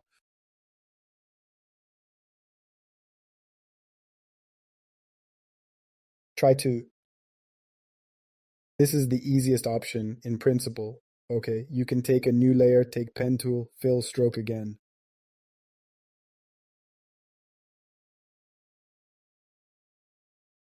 By the way, I like the previous ones better. Only the color we have to choose is white, and here it is just a matter of correcting these points and correcting that.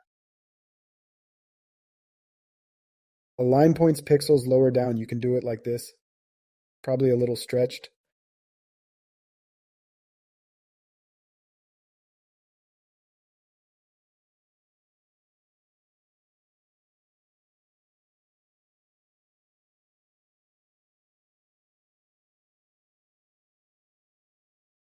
If there is a need for it to be very even, then try to level something. In general, we ideally do not need it. Okay, let's leave it. Good. And here I just translated the raster. These are two different layers. Here first the smart object, because the shape was created. Now we just use shift to select two layers, the first, the second, and control, and combine everything. Now we have one layer, seamless, and if I didn't apply it, I'll just show it vertically for demonstration. That is, it's vertical, of course, but we're only looking at the horizontal. See? Right? It is seamless. If I put transparent, there can be such things. I, E. Repeat edge, it also breaks it, so it repeats. Only wrap around.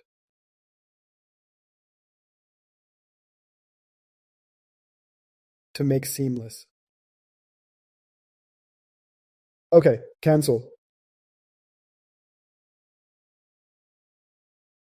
What do we do next? New layer. Let's create another shape, using pen.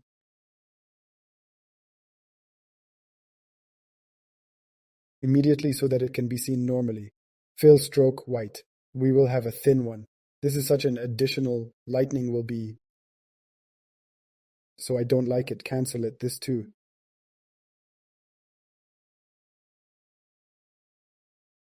I will press Control down.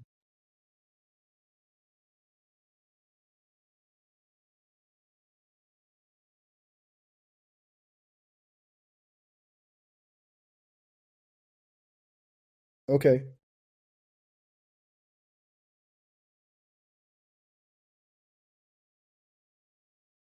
Well, I'll connect it later because you remember that you don't need to go beyond the limits when creating such figures.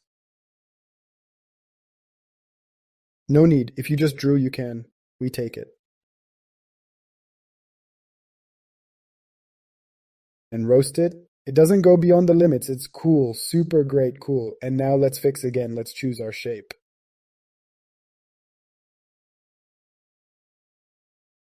We'll put them together now and then because I can stitch right now just one layer at a time. But I'll take this filter, but I just like the way it's laying on it now. Although yes, not bad by the way, you can simply move this separate layer. But now I will combine them, there will already be two whole ones. Control-E combined, and I move them halfway, and already here I have it.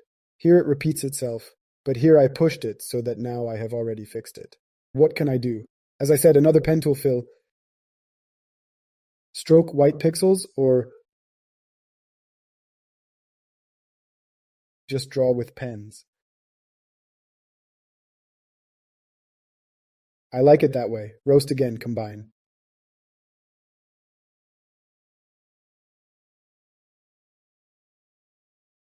Now that I would not do if I did not spin.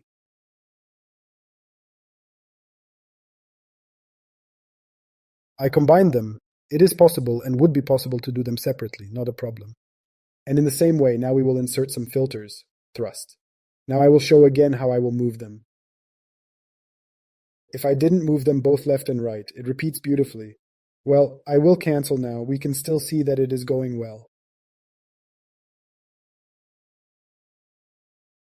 And what do we do? Remember, if you press twice, you can immediately cast our outer glow to make a zipper.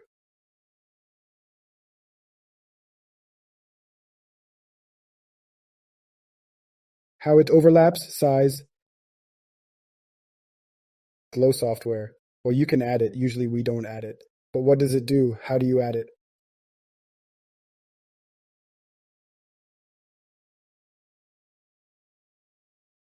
You can make one with sharp edges, plus a highlight, but now I will do it a little differently. What will I do? I will make a filter. I'm going to blur it. By the way, what is the problem?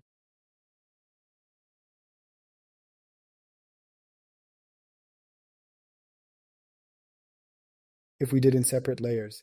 This image, the bottom one, has gotten darker, and let me go back now to how I split it. Here it is now.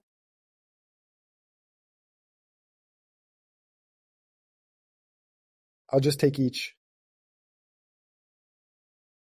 texture and separately apply an offset so that it lies correctly. And here offset, it repeats, it does not. Why?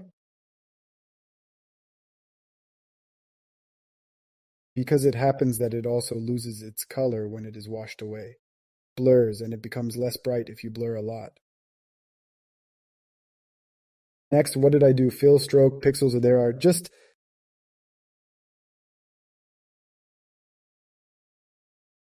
a little. I think it turned out rough. Let's get a little closer.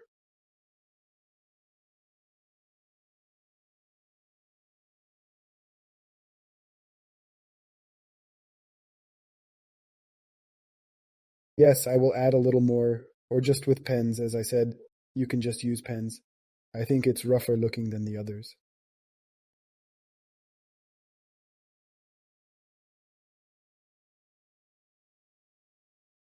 I don't like this place. That's it, let's roasterize.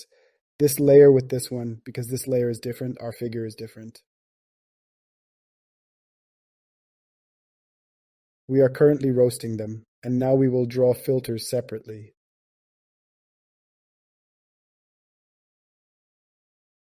And let's throw our blur Gaussian at 11 again.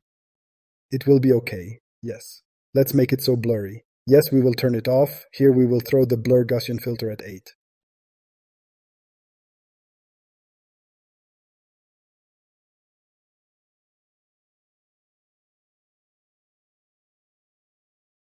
At 8, and it became darker. What are we doing? We Ctrl-J duplicate to give these two colors and make it lighter.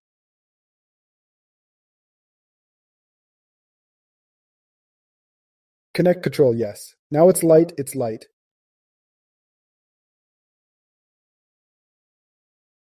What do we do next?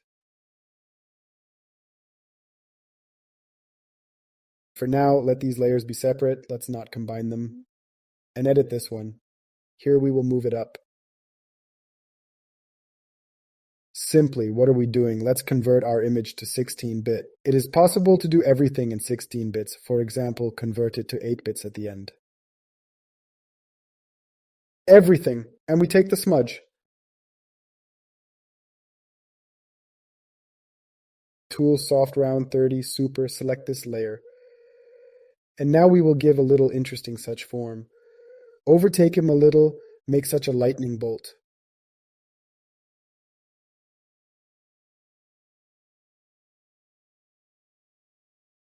Look, I tried not to break it at the edges. Now I will specially break it a little. That's how I see it. Now I'm off the edge, I've broken it.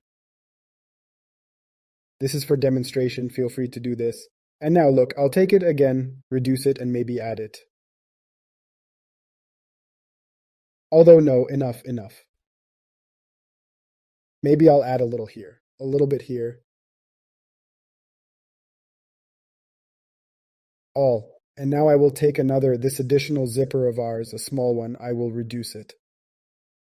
And now I will give her some interesting forms to add to her.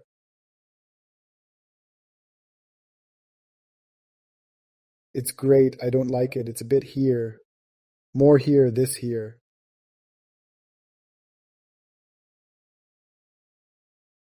Okay, something like that. Yes. And by the way, to make it even a little more interesting, this lightning, the smallest one, can be applied with a filter that said only the maximum. Is it already known that way? You see how it makes a gradient, the transition is interesting. Okay, that's later.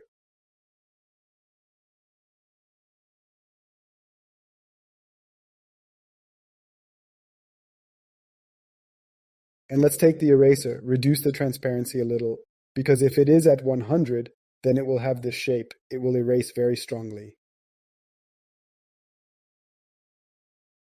Let's take it to 33, okay? We reduce the brush. We will give it a little bit in such an interesting form somewhere, but I will spend it now. This is too much. Somewhere you can give a little shadow.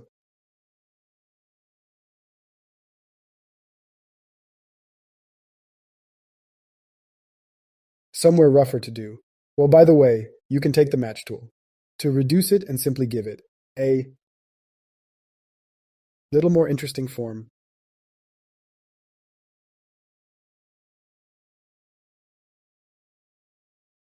Reduce it. Again, the eraser, and already here to give some such shadows. Somewhere more, somewhere less will be. To make a more interesting form. And it is also possible to take this small shape and reduce it further. Here is something to rub. Somewhere here, somewhere here, somewhere here.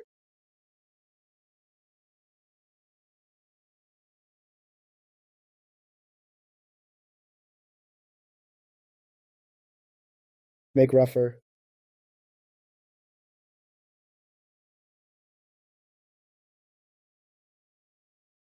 Somewhere less.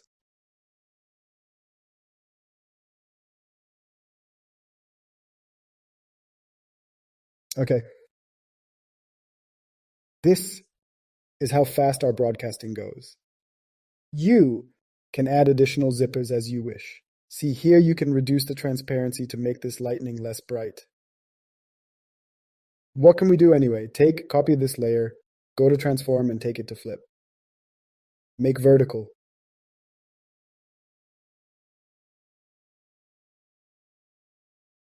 Then increase its transparency, take it somehow, raise the top.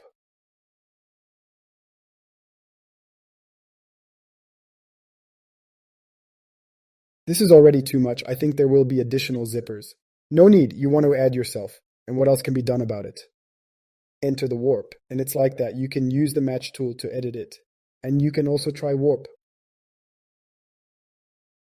It is interesting to modify it. If you hold Control, it will still be cut into additional parts.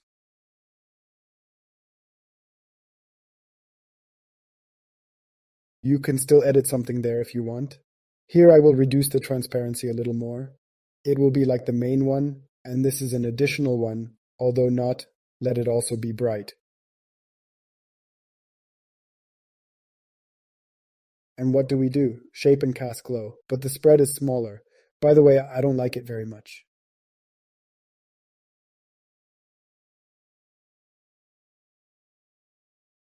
You can do it like this. And how else can you do it interestingly? You can take this shape, duplicate it, and take a filter.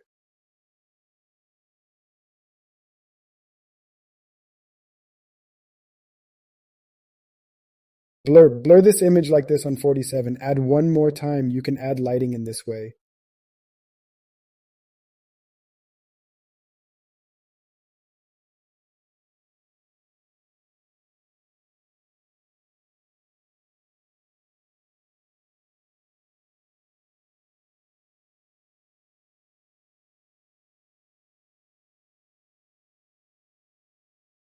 Or simply enter this shape. Well, it's normal. Let's go here. We will do less glow. Spread. Sight, we will do more.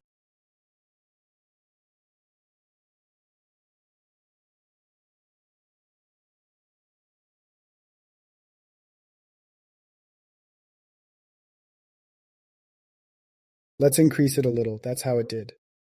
I think it was better before that.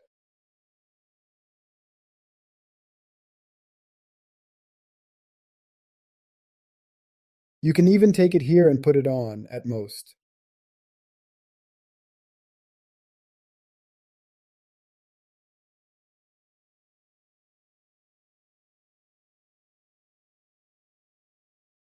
You can experiment with these filters, to do something for yourself, to wash away somewhere. Then take this one. Take this to blur at 47.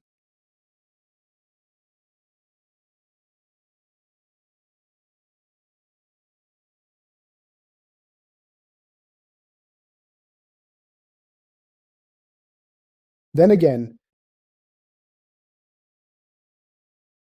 and the same with this little one. Duplicate, then we throw the filter here.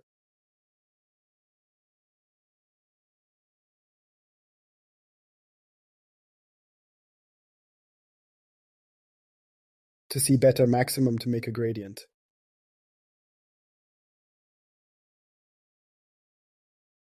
Then we go here, the filter, blur.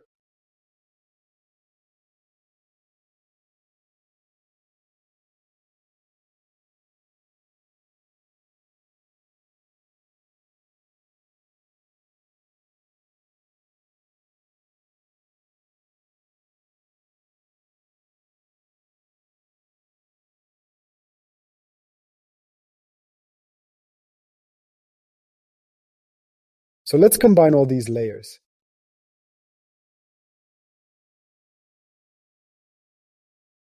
We all unite, Control E. Now we have one layer. I made a mistake on purpose then. Now I will look to see if it is still there. Super. Only on these edges, to fix it, because it is better to edit in the middle, by 1024i. E. Half the image. And take the match tool 30.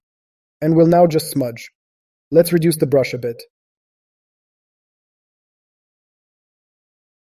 It's smeared and you can't even see it.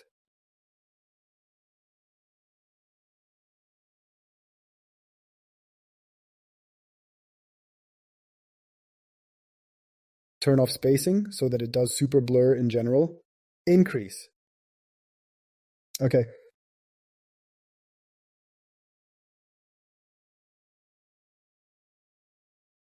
Well, now tell me, is there a repetition somewhere? Can you see something?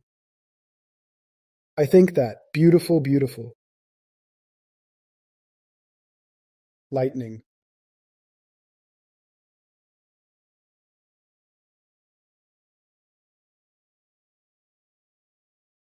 No matter how I twist or turn, it goes to us without a seam.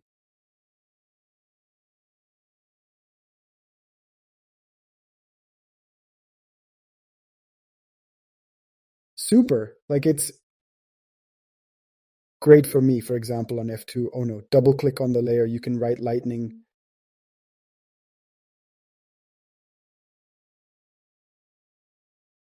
There.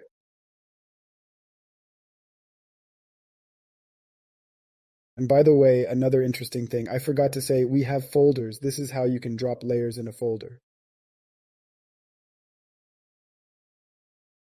Throw several layers into the folder.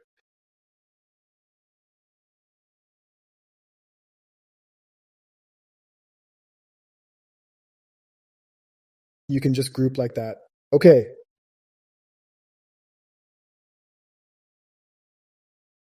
If I turn off the folder, it turns off everything for me. I will draw now very quickly. How else can you draw something? I will take brush. I'll take more. And I will show with interesting such things.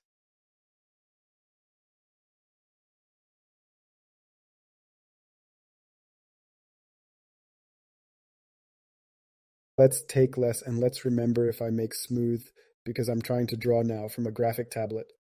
And it sometimes comes out a little crooked by hand. Take smooth there, to the maximum.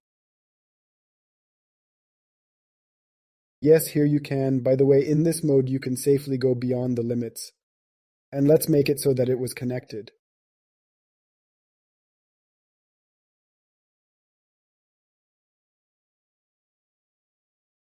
Okay, it's great. Just if you draw with a brush, you can easily go beyond the limits when drawing. It will still do everything within the limits of this main image.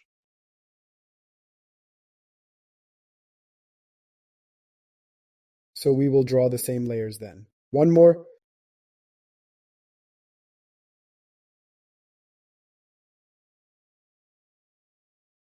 Such a figurine.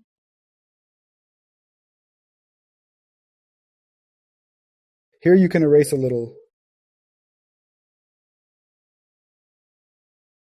At 100 I erased it as much as possible. Let's eat it is difficult to draw a little with the mouse. Okay, what can be done now I have drawn the incomprehensible?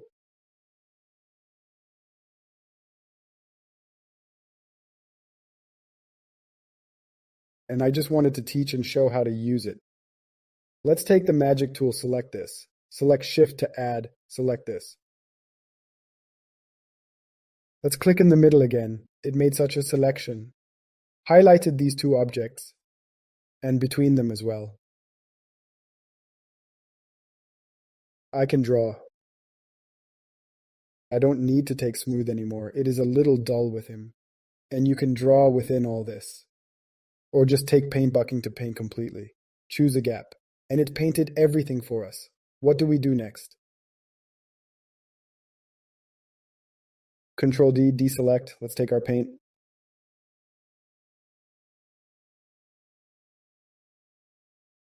And we can reduce it a little down or let it be as it was.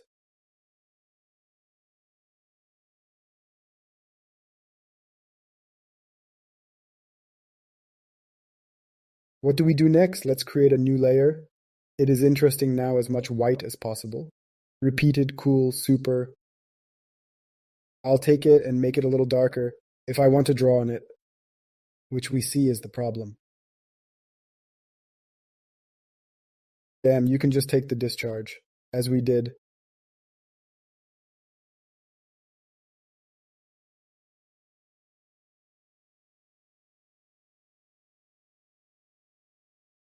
Oh, I chose the wrong layer. I wonder why it doesn't choose for me. And in this layer, take there on the background of this to draw. But there are some problems with all this. But there is a cool way. I have now selected a new layer. And I press Alt and hover over the layer.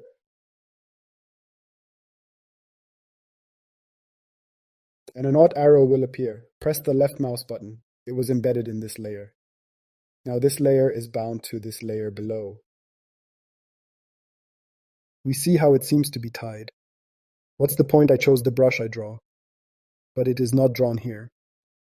Why so? Now it will draw only by shape, mainly. And it also considers how much color there is, how much transparency there is. In the main mask, let's say so, selected. And now here's what's really interesting.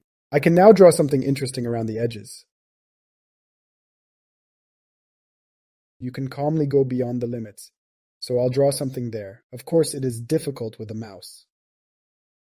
Then I will take the eraser on the same layer. And I can also wipe. The main one is not erased. If I take it now, Alt again, and it can be taken. We refer to this layer. This is what it looks like, if not a nested layer. And you can make several of them. Create a new layer again, nest again.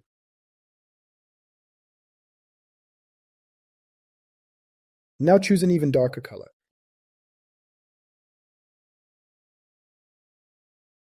Choose brush and a darker color. It draws me even on this. You can draw something.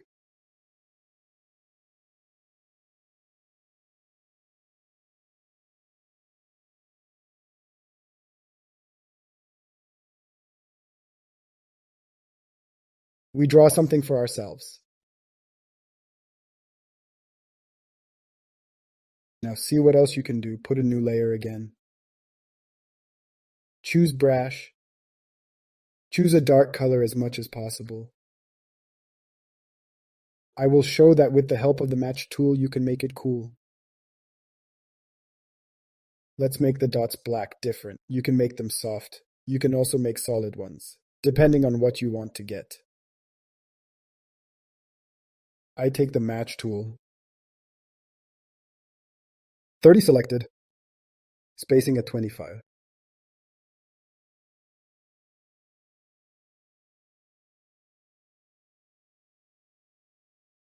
When we take away the spacing, it will be so much stronger, see? Spacing is big now. And by the way, you can increase strange by 53. You see how it smears. Let's take the spacing. Let's take it anyway. Reduce it by 27%, so be it.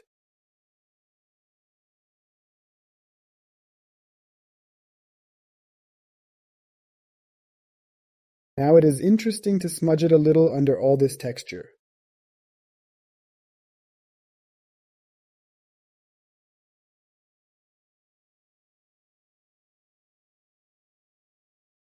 The interesting thing is that it does not affect all layers, because we have a separate layer that is still embedded.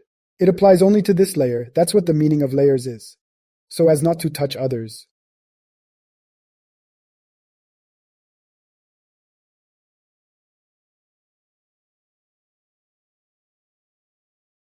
You can still connect something between them. Let's take it now. Add spacing, and now you can give them some more shapes.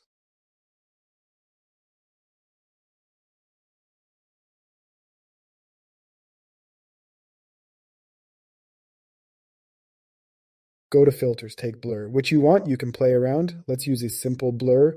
That's how it can be blurred. Or, for example, let's look at distort, at share.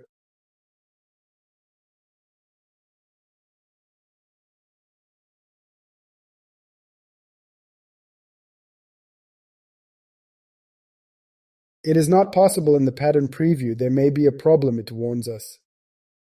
It did something like that. Just be careful. It's better to do it with the match tool. Filter, distort, twirl, yes. Again warns that there may be a problem. If I twist it again, well, you can see.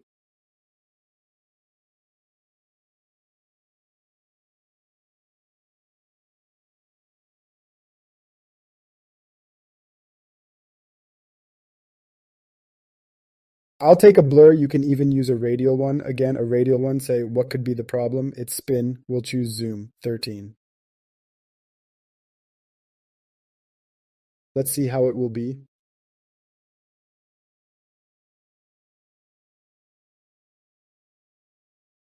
It did something to us.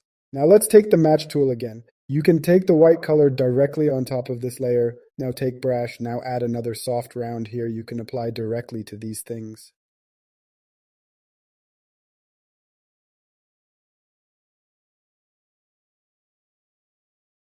Bigger, smaller, somewhere bigger, somewhere smaller.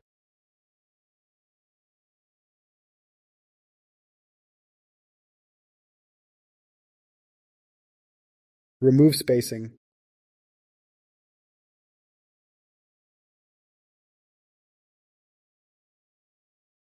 Match tool is a cool thing. We can see how it changes.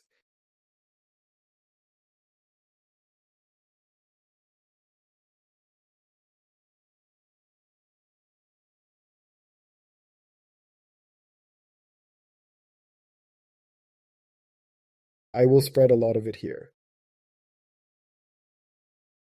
You can use brush to paint again, match tool again.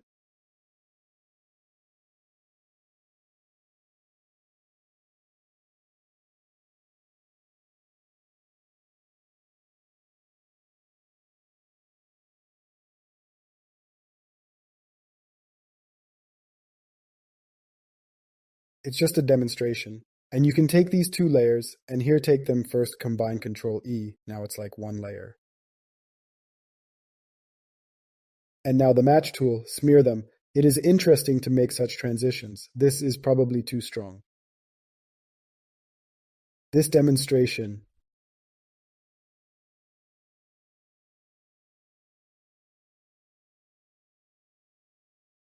In general, now take a squeegee, or not an eraser, it is better to create a new layer. It immediately created it as it should be. Take brush, take black, and take it straight. Reduce transparency for him to be like that. Smear something and take the match tool again. Maybe now too much. Maybe you still need spacing. When you choose spacing, it can slow down. I now match tool made especially when the brush is large.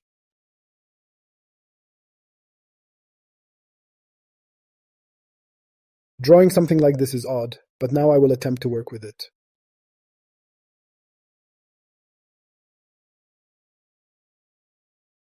Okay, now let's combine all these layers. Control E, combined everything, everything is great. Here we see there is an error. What are we doing? We remember, let's go here, half image. Half is 1024. Let's spread it so nicely.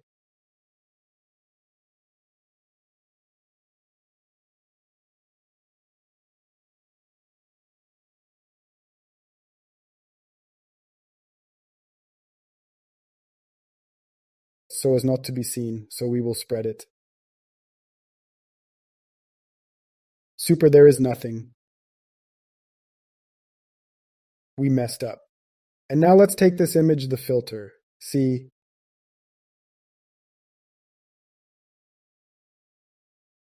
That's how it is. Here to do cool. Okay, press like this, then take another filter. Wash.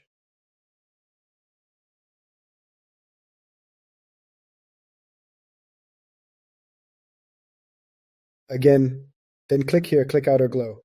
We add lighting, we see the gem again.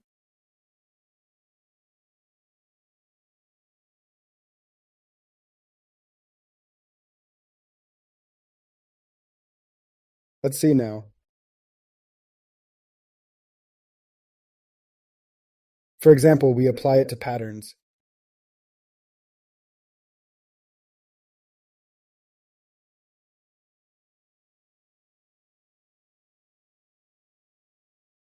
No, I don't like it that way. Just duplicate as I showed, it's extra for us. I like to do that and smear it really hard.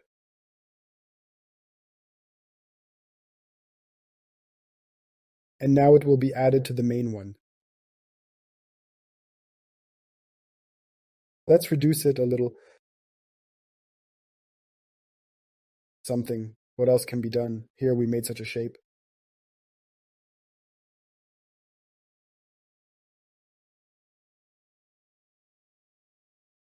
You can erase some part. Let's look at the shape there. Well, now it's very rude. Take the software and wipe it yourself. Perhaps, as I said, interesting things. Some way less.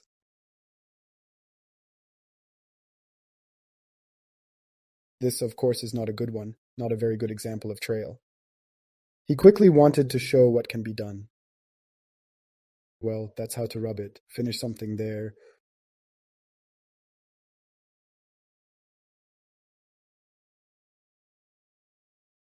You can create something interesting like that. We take brush. Brush to the maximum, set the color.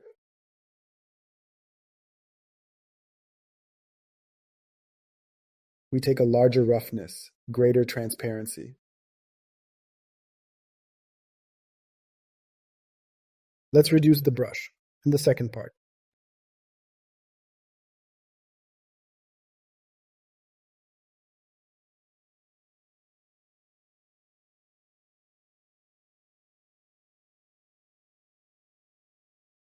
It turned out a little crooked here. I do not like. Something like that.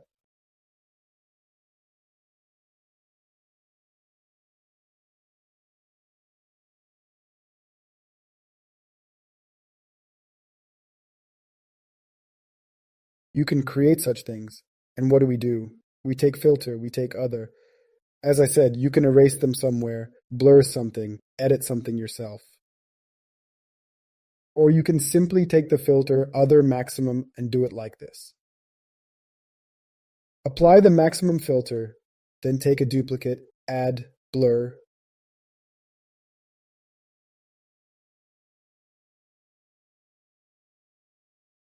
to make such a highlight, even more.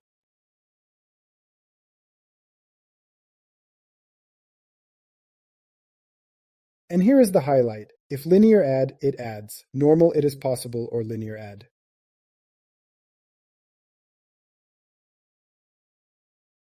What do we have there? Lighten up, usually lighten color. Well, okay, let lighten color be. Folding mode. Combine these layers. Shift Control E.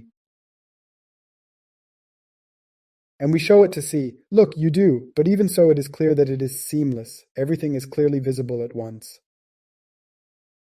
Super. You don't even need to edit anything here. Here you can make such a trail.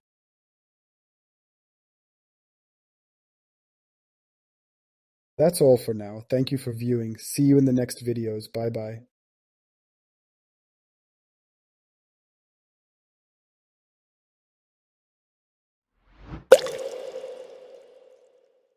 Hello, in this video we'll look at how to create zone textures. And also see how to export textures or save. Chased! Now I will show what we will do. Back to League of Legends. Here you see there are zones. This is such a zone. They are different. They are interesting. Magic circles. Now I will show you quickly. What do we need? Go to the browser and write magic circle. We find some magic circles from the browser.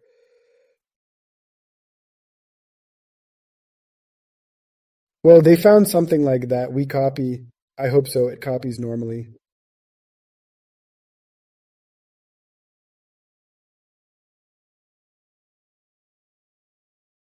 And I insert Control V. It is immediately, by the way, black and white. Let's not take it black and white. Just want to show if we take the colored one. Let's take color, for example. I've already moved on.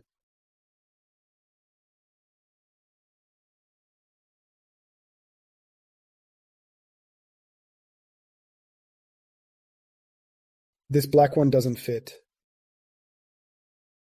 Let's take this. See, I took the colored one. But what's the point? Let's create a new layer. Control V, Control T, Alt, download it.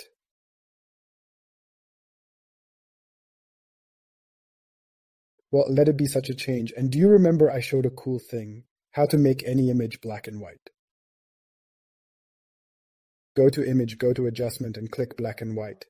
And now what do? There is a cool thing.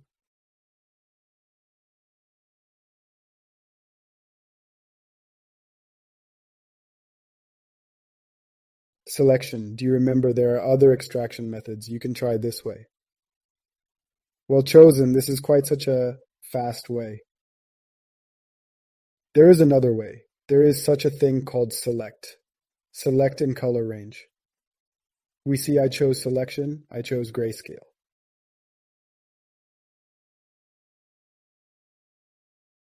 There are sample color, midtones, highlights, shadows.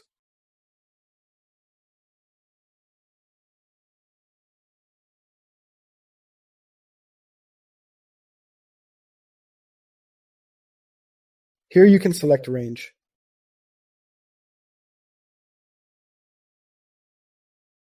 Here we see, it immediately shows how it will make a selection for us in black and white.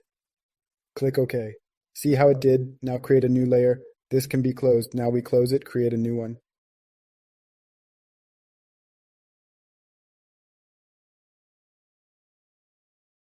Let's take the paint bucket and put it here.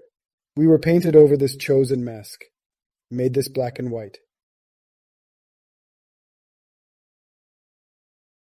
Well, let's now take away Ctrl-D selection. Yes, that was our main image that we used. Now we delete it, we don't need it. Now we have such a thing. So we made this circle, but let's imagine that we don't like this star in the middle. How to pick it up? I show we have this selection, select such a circle, click in the middle, Alt, hold down the left mouse button, Alt, Shift, and let it select such and such an area.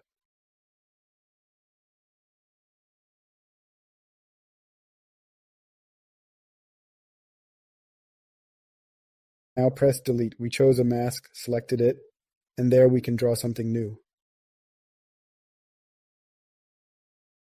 If we sometimes need to make it have a soft transition, now it made it quite sharp. What are we doing? Right-click feather. What does feather do? The more pixels we add, the more it blurs. Look, it shows. Added 10 pixels. We see it has blurred him so much. Made such a mask. If I take even more. Let's see. Blur.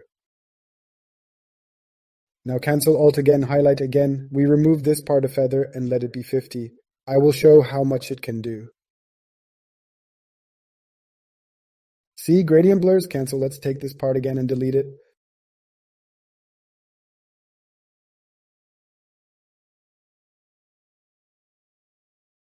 Oops, I missed something. Control-Z cancel. Let go and I delete it. That's it. Control-D cancels the mask. I did it a little poorly, you see. I didn't cut this part. We can just take an eraser. Hard is chosen, not just soft. Let's take hard to be sharp. And simply zoom somewhere in manual mode. Wipe. By the way, the navigator can help to see where we are now. Here, for example, I am erasing. We see that here we are moving. They erased something there, painted something over. We also erase it.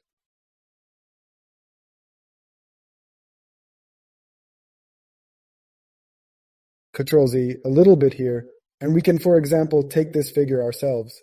And take, hold down, Alt, Shift, and in manual mode do.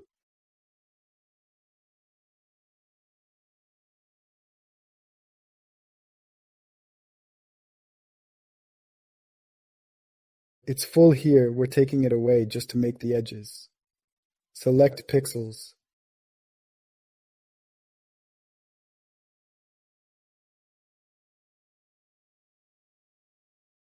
I think it's too much.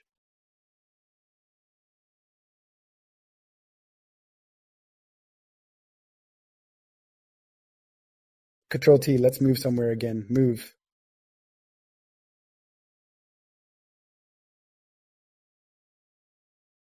Okay.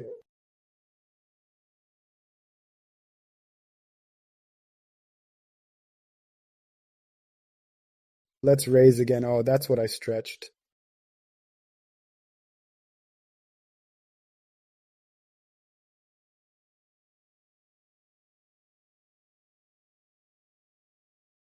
I'm not trying too hard, I just added a circle and rasterize, and now these layers, I choose an eraser.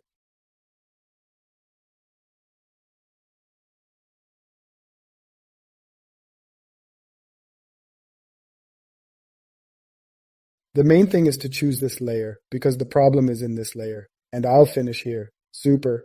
We can combine them, and now I'll be back. I will choose Magic Circle. Let it be cool, I will copy it.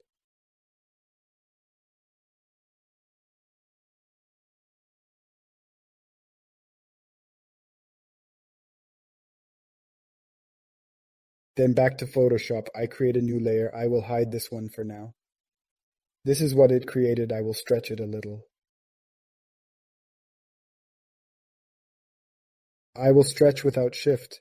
If I press Shift, something like this will happen. I will take it and let it be this size. I'll take Select again. I'll take Color Range again. Now our color range will be shadows because the main image is black.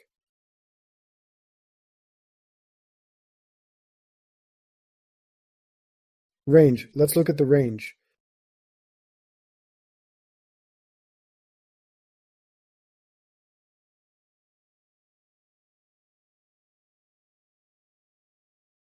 It smooths it out a little. Okay, we have selection, new layer.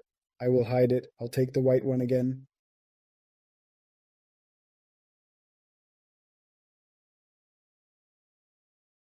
The color we have chosen is white. Paint bucket. I will press somewhere on the edge. It still created such frameworks. Well, nothing. We will delete them now. Control D, take the eraser. By the way, let's turn off pattern preview. He only stirs. We don't need him now.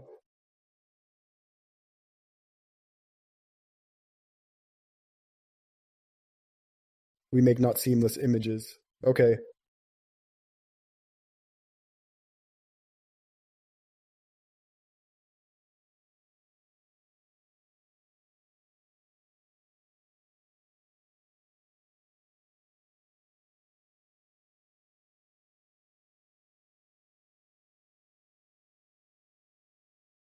What will we do? Let's reduce it. Oops, I clicked something again. And let's put him in this circle. Well, something interesting happened.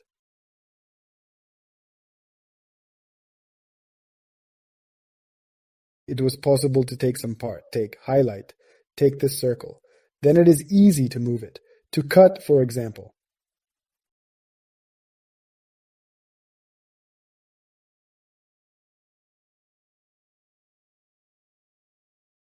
Let's cut this part out.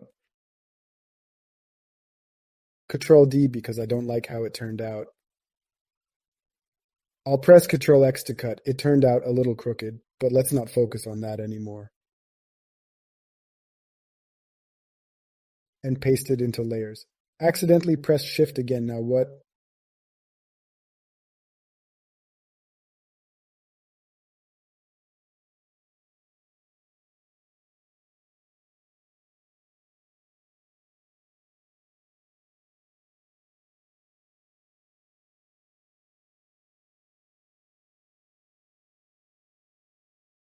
We will smear it a little. The quality has dropped a little, as we can see.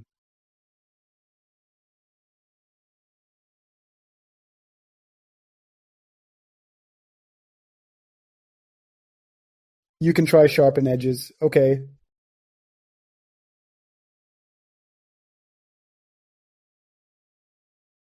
Here we see that there are some problems. Let's take it and finish something for ourselves. I'll take some filters.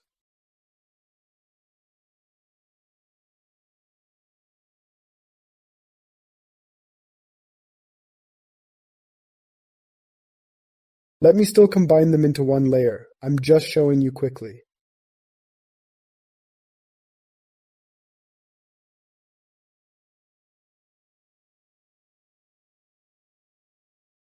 I will take a little smudge the image on one. What was before that will be deleted. Now press twice.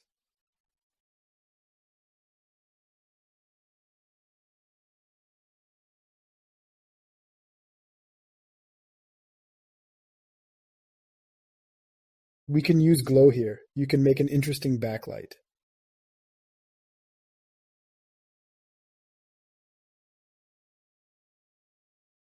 Or duplicate, press Ctrl J.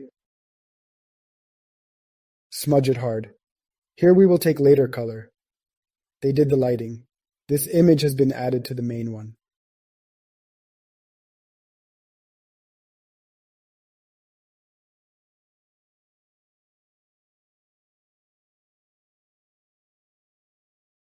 But you can also use glow.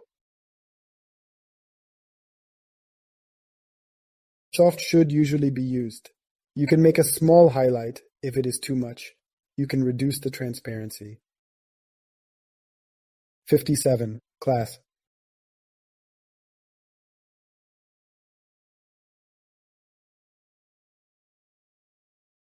For example, use this but not like this.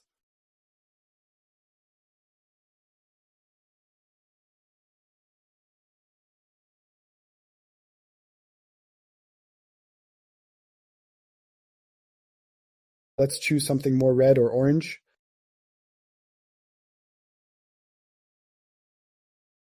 To see how it could look.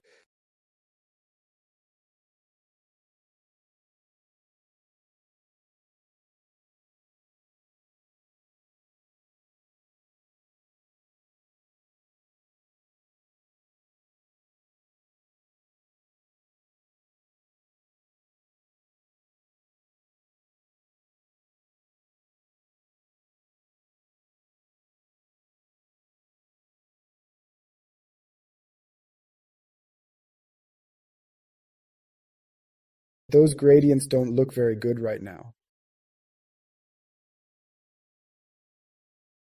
It will be colored in the material and will look very nice.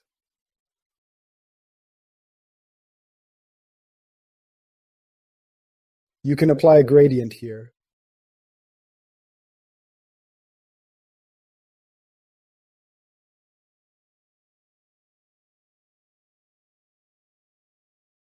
Lightning.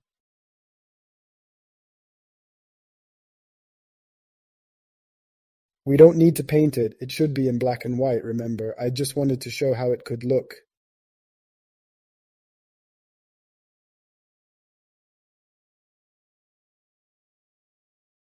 Then, of course, we will analyze it using examples. We will make a system of particles. We will make effects. I will, of course, show how to make a certain type of texture in Photoshop. Next will be Substance Designer. What else I would like to show are examples. Here's an example where you can use, I didn't actually show Magic Circle, but I already showed you in League of Legends.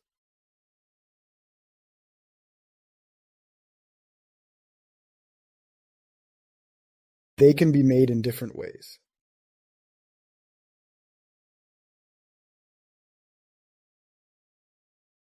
Here's the first example. This is a flare, such yellow ones.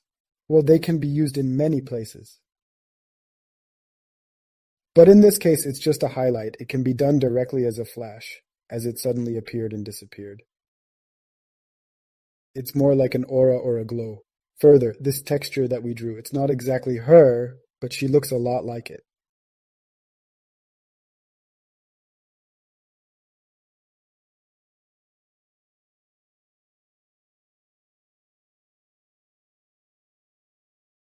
Another example where the texture is different.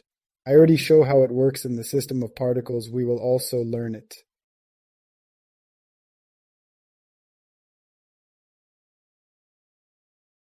I forgot to tell about export and storage. If you want to save the file, we need save as.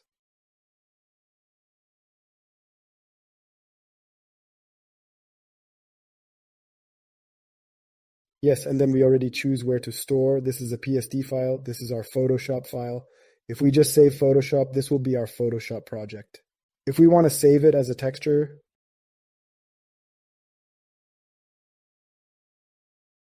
now I will demonstrate.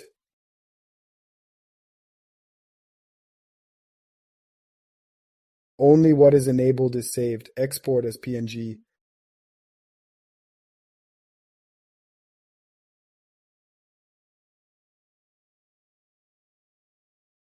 Let's make a name.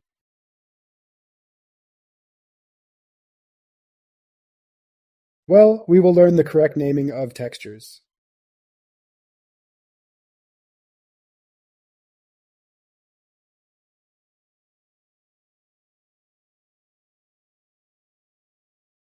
Now save proof of this texture. It is so black and white. We can see it as well. For example, we need to save this, or that. We still have a flyer. Ours, everything is the same. Op export. Export from Pinjai.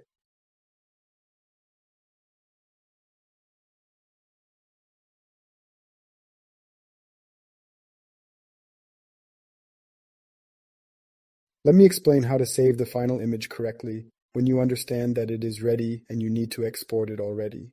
Usually you need to make a copy in our PSD files if you want to edit it in the future. And why? Because you can make the image flat, that is, make all the layers rasterize. And it will come out as one layer. And with this, the resolution is reduced and its quality improves. I recommend doing flatten at the end. Now I will demonstrate. I will add additional details and you will see how it happens and how it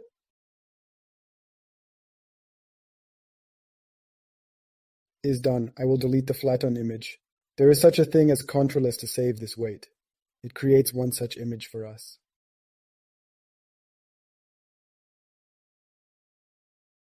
Then we can, for example, choose other formats there. Other types will be determined later. And another problem is that it doesn't give all the mods, because I forgot to change it to an 8-bit channel.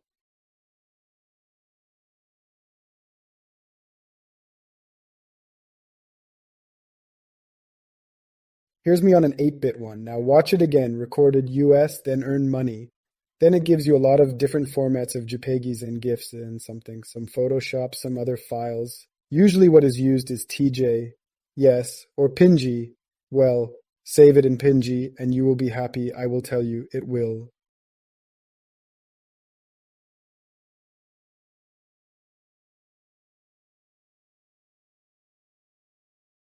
Be possible to watch directly. Open it, so here we absorb the PNG cone and we save something to ourselves in a safe. Well, the name is only there. It's not exactly what I'll save.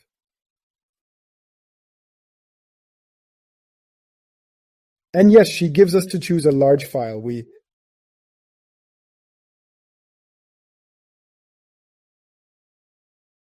choose how small we want it to be, the file size, so that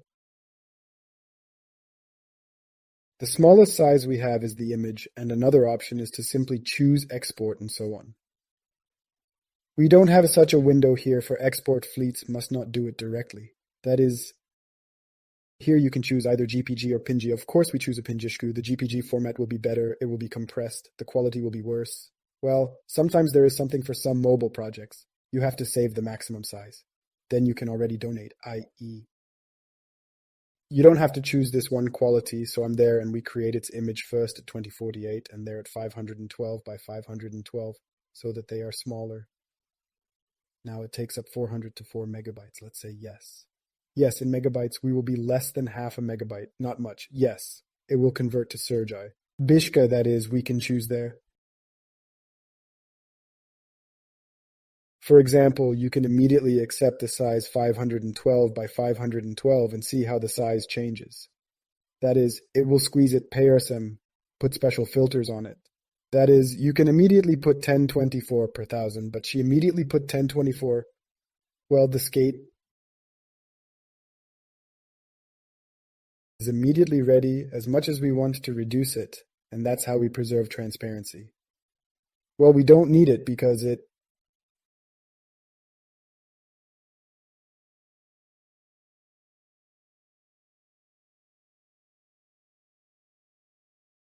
is a black and white image without transparency. We export again lighting 3 and I don't know it. By the way, I'll show you the difference on the table.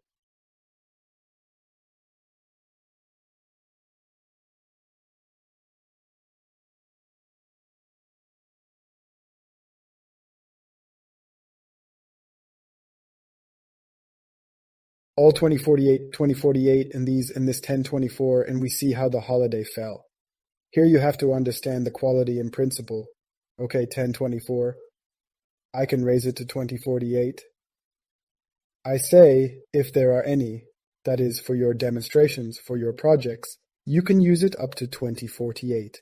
And there are certain restrictions. You can use it if on the project there, then you can use 1024, but 2048 is better quality. Everything will be okay, but the file size is larger. You need to understand that there are still too many files. 2048 is also the same with Great Poverty. That is, we try to squeeze it so that the texture looks nice and that details are not lost, so that everything is fine, that everything was cool, and also that. The size was smaller, we fit it for our performance. That is, in order for the game to work faster, let's say so. Game performance. Yes, okay, I told you all about it. Thanks.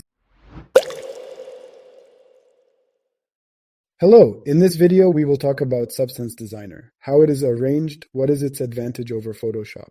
And let's talk about the nodes that are used when creating a texture for visual effects. Substance Designer, what is it? What is its advantage in Photoshop? And we draw everything by hand. And in Substance Designer, we do not draw anything by hand. For this, we have nodes that perform certain algorithms, and they procedurally generate the result. They can manipulate our texture. There are nodes that do not accept anything as input. They immediately generate something. We will analyze them later. And there are nodes that accept something as input. They take something in and take something out. They have certain algorithms that do certain things that they can do. They can, for example, blur the texture, distort it. And many different actions you can move textures. Well, we'll figure it out now. And also for procedurality.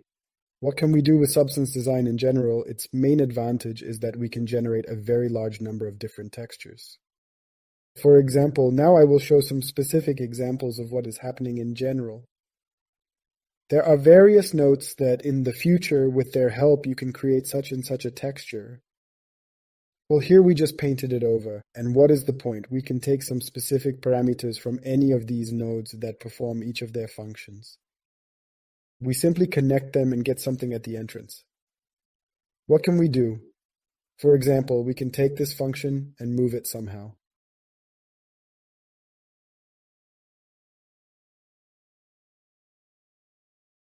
Let's go to another one. There is another such an example. All of them also create a magic circle.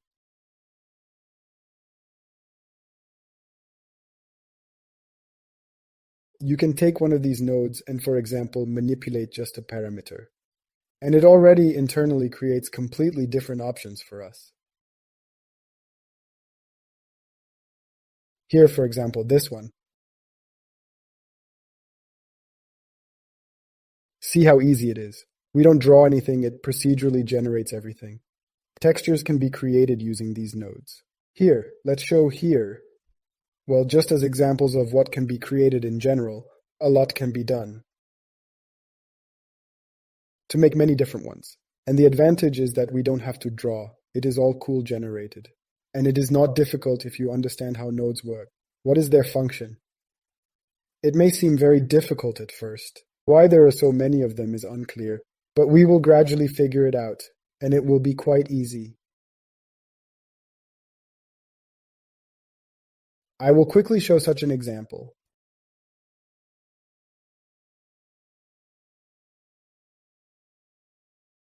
Here it is already painted, usually black and white, remember. Painted over just to see for myself. And here the function is immediately available. Various parameters can be manipulated. Each node performs its function. And with the help of these nodes, for example, you can generally make such animations.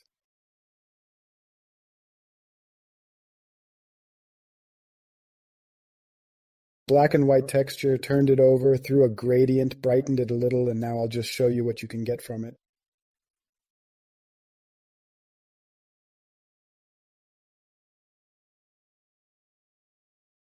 Similar to animation. It's just that we have noises that move over time, and I simply move them with the help of this meaning.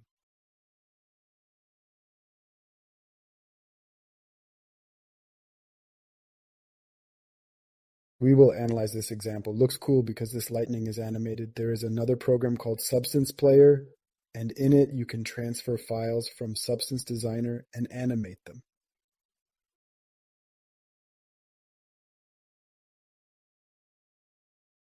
Generate frame-by-frame animations. Let's go to the base node. I'll cover all of that. When you enter Substance Designer, you will see the following menu.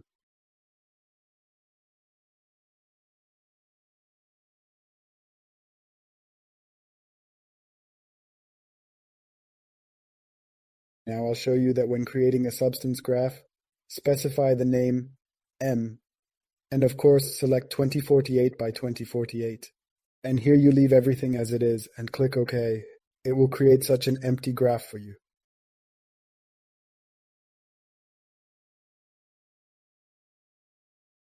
Let's go to the menu. Explorer on the left. This is a large container where we store our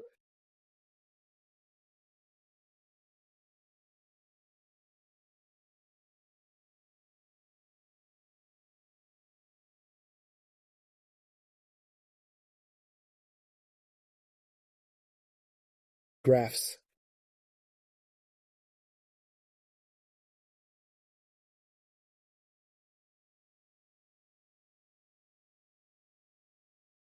The windows themselves can be moved. Let's make it more convenient to work now. Let's drag it here. Drag the Explorer to the library. And this is here. It is for viewing in 3D, usually for those who create material for 3D, who do environments.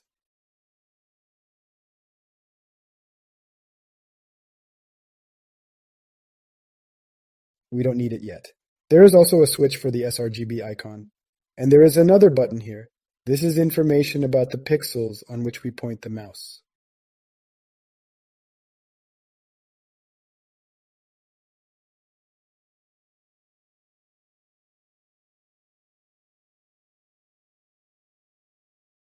Useful thing. If we click twice on a node, it will show us it.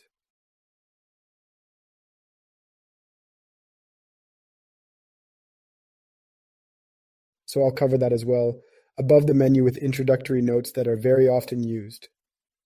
We will examine them now.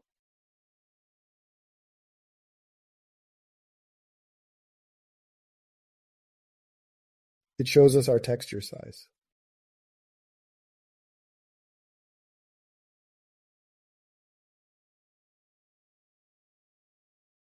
When we click on an empty space, we see that here you can manipulate the size of the texture. But I won't do it yet, because it will regenerate all the notes, and they will be dark.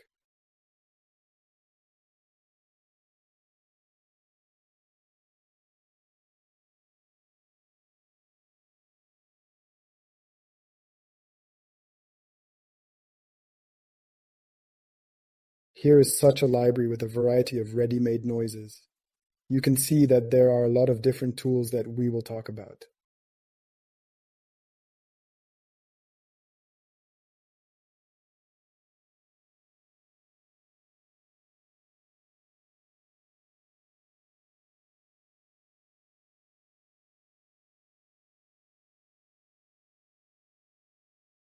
To create a node, simply press the spacebar on the keyboard. And in this menu, you can write the name of the node to get it.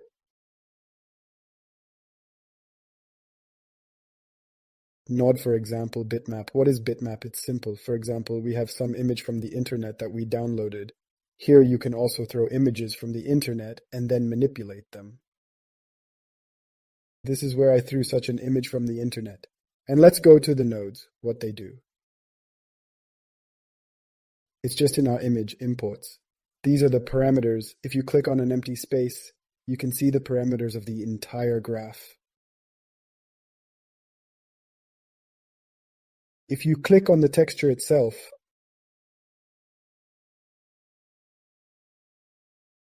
by the way, you can move in the graph itself with the help of the mouse wheel. I hope you have already figured it out.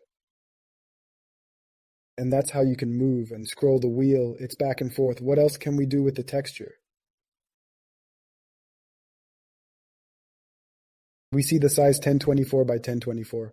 All textures in Substance Designer, they are in power to if, for example, you need to change its texture extension, you can change it. We see how it scales. Can also be increased accordingly.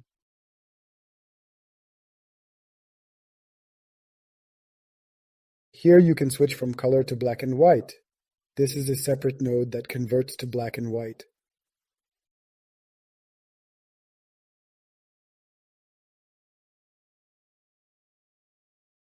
This node is called grayscale. It takes some value. If there is no value in grayscale, then she will be black. Because it needs some color texture,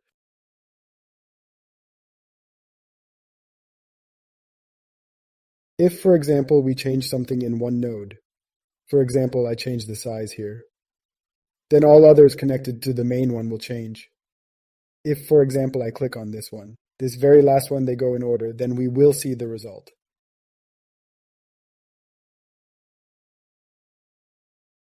Let's talk about the nodes themselves. Nodes that are not accepted for input, they create some shape, or gradients, or some noises. This is what they look like. There is a main node that is used very often. This is shape. Now it is just white, because there are different patterns that create different shapes. What is square? It's just a square for us. Scale is the scale by 1. If we change the scale, we see that it simply scales it completely along all axes. Here there is a scale in x and y. And of course we can rotate.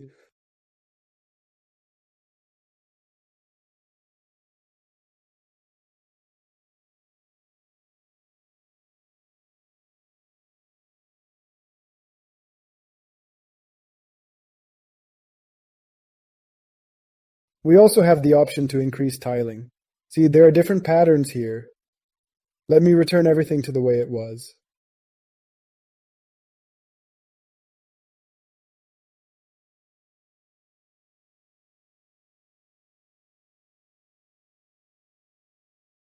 It's a disk, it's just a circle is created. There are also different gradients.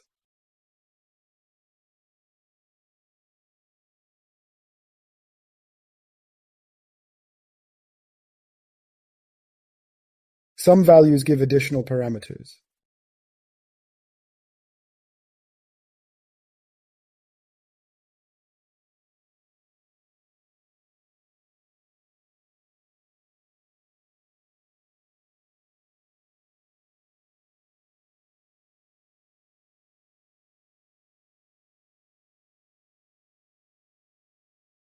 All of them create different ready-made figures.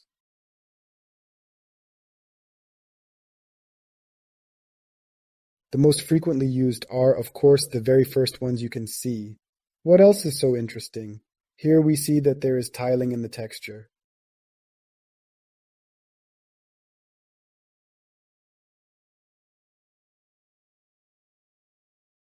Well, you remember what tiling is, it's when the texture is repeated. If here on the 2D view, I press the spacebar, then it will show tiling.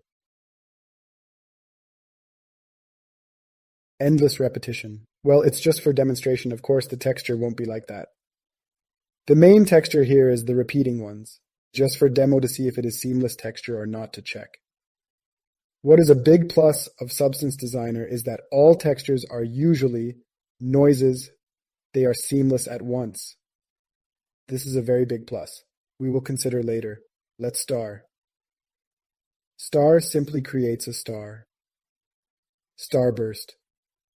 Here and there you can specify the number of rays.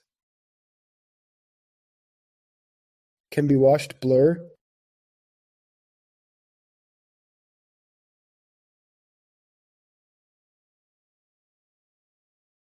We cool the parameters, the minimum value, the maximum value. Size variation. There are sizes, they are also random. And so is tiling. Well, let's take a look at what tiling mode does in principle.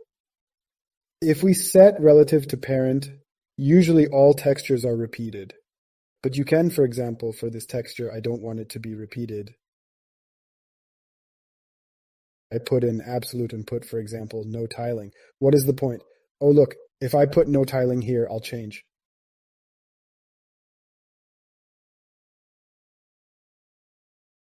You can repeat, for example, along the vertical axis. It is possible only horizontally.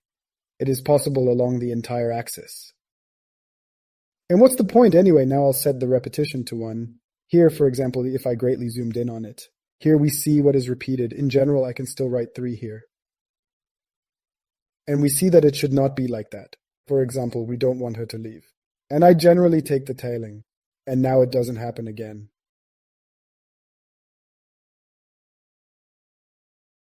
Well, for example, with the same shape. So you can go beyond the limits. For example, write 1 and 3 on she.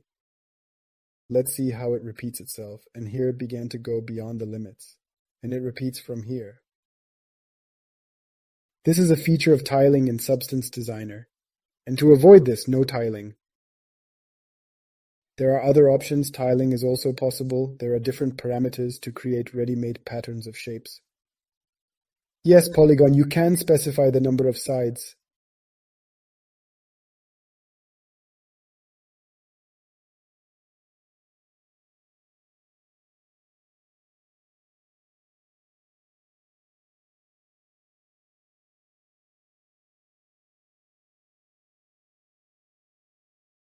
Break into parts.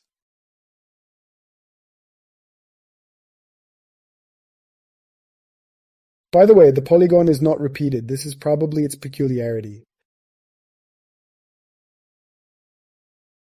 Here you can make such interesting figures for yourself. Well, this is a blurred polygon with a gradient that goes as if. Also the number of sides. You can rotate it, get different parameters, rotate.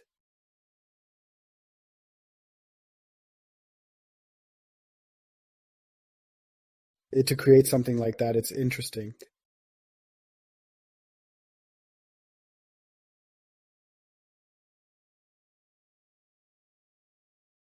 Now we have such gradients. We remember you can click the mouse or you can point the mouse and simply turn the mouse wheel and it will immediately switch the parameters that are here.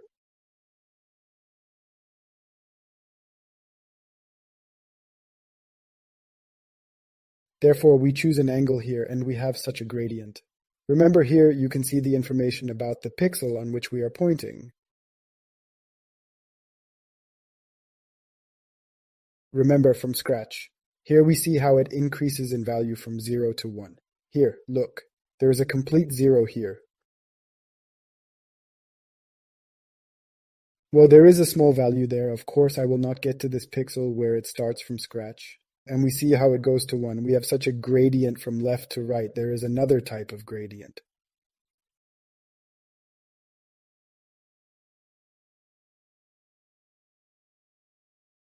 We can also change it. More in the middle and on the sides it is like this. Here the unit goes to 0 here, falls.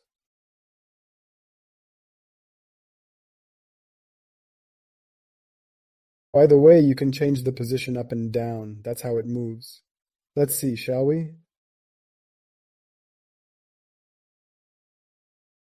The main color is the brightest. It is here. Then there are such gradients. We can pull right here in manual mode like this.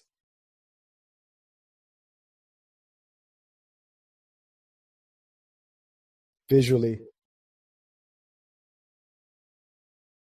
You can drag them here too. 2 points that create such a gradient between themselves. Then there is such a gradient.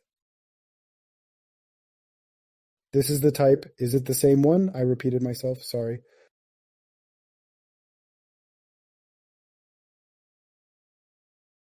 And such is also the gradient center. This is where you can move it. Yes, Ctrl-Z, I will return. If we move this point, we can move, and we get such a round gradient.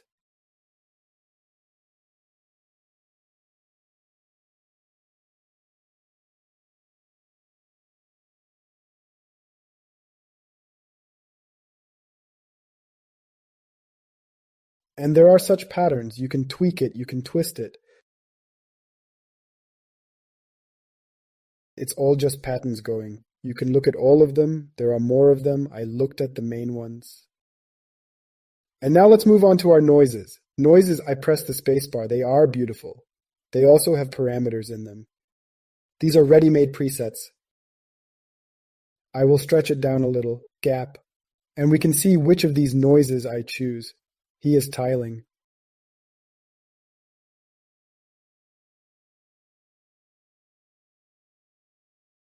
If I take away the repetition,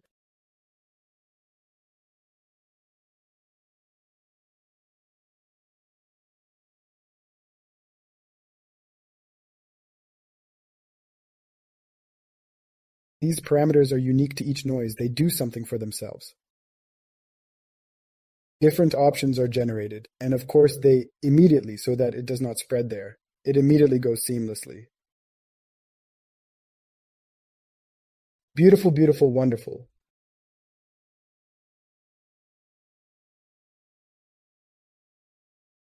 Everything goes smoothly with us.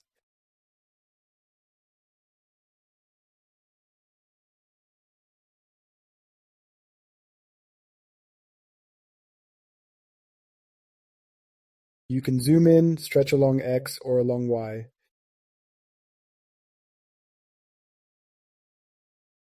You can wash them.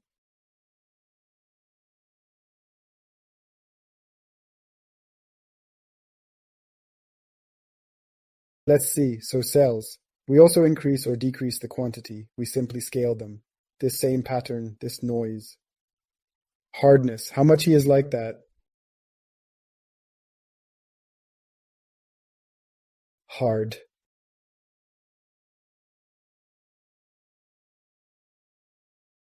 Disorder, see you again. All these noises have their own unique parameters. Cells is often used. Anisotropic cloud, they are often used as well.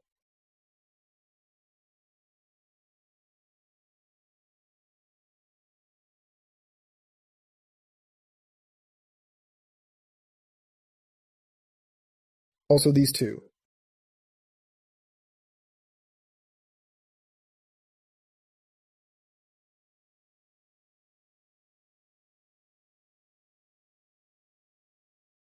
Now we're just getting to know what's out there.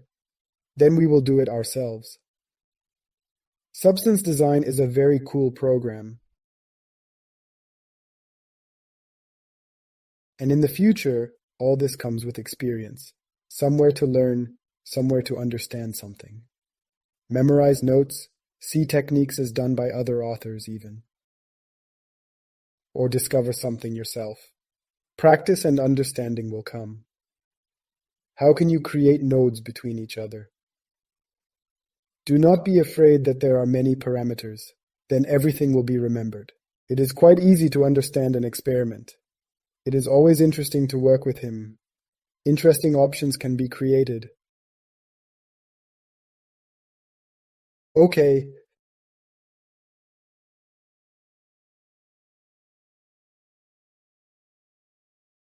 It was noises. There is a noises group in the library. You can see for yourself.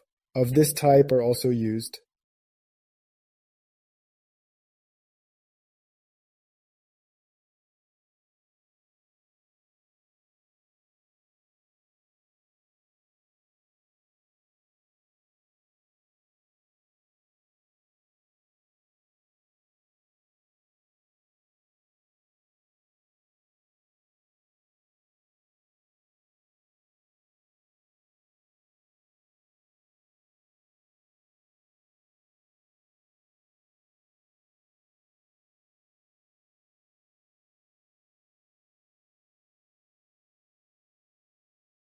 I will now show something. Let's go a little further.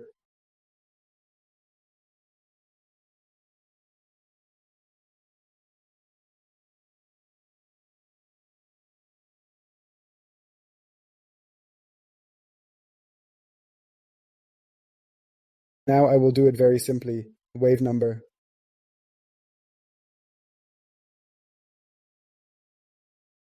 By the way, there are also different patterns here.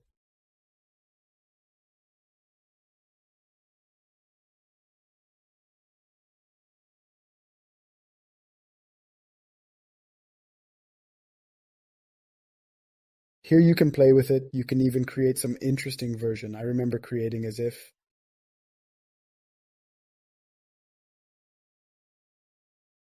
It were some kind of DJ circle painting over what was so interesting. Well, you can see that I simply combined two nodes and already got some interesting variation.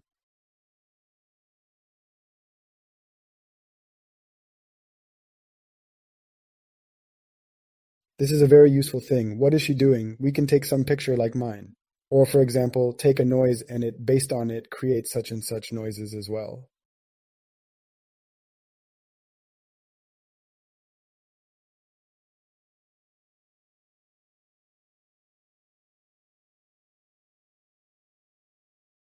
But you need to create some images, such a noise that looks like a cloud.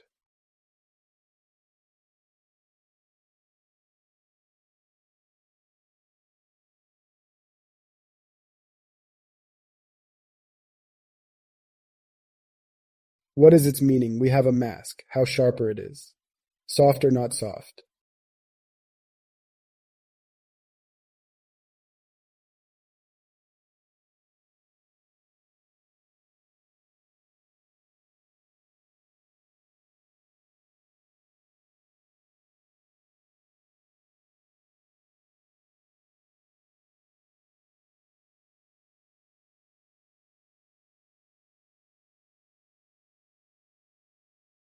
They mix so interestingly. Here we can mix it randomly.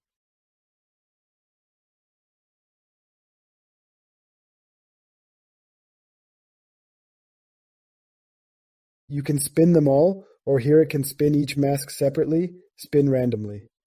And this is where the meaning will accidentally be painted over.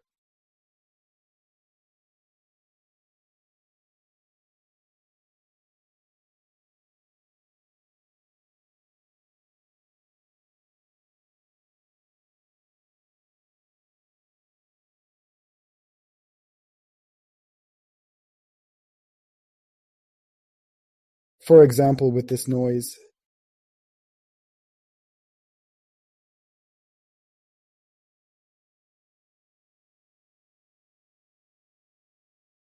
if you need to create some unique noise, it will help you.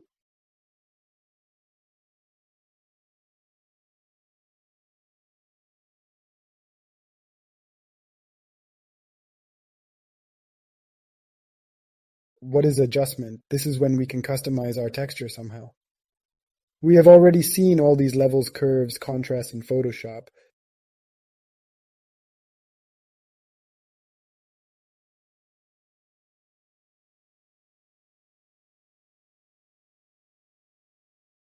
Here I took such a shape. This is what I was showing. It is equal. I can change it like this, change the value, or make white whiter, or vice versa.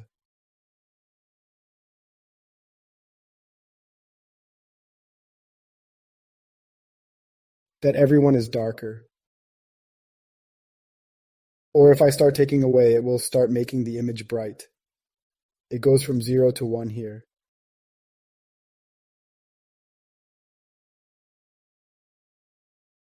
Now I have reduced from 0.2 to 1. For example, now I subtract from 1. This thing looks like a clamp.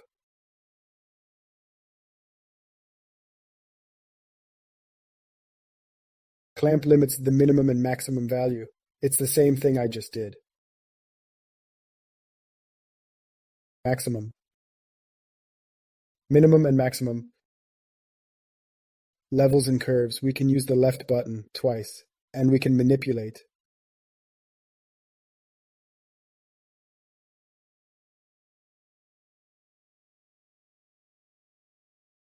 By contrast,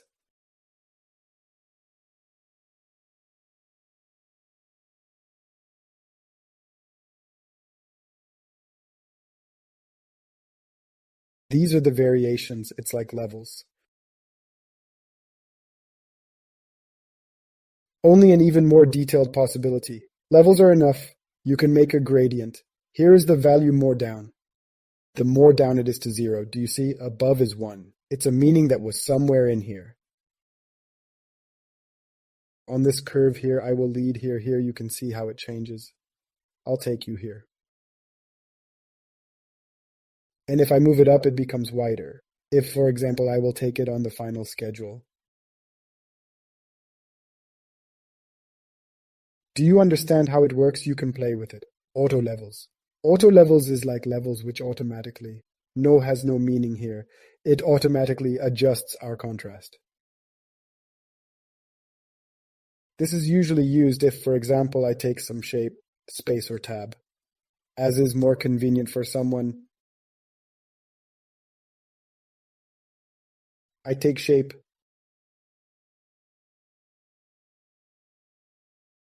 and we dilute it very much. I'll take some disk, I'll make it smaller. Well, we haven't gotten to the blur yet, but now I'll just show you quickly. At 55. Here we see how I blurred it, and it lost its brightness.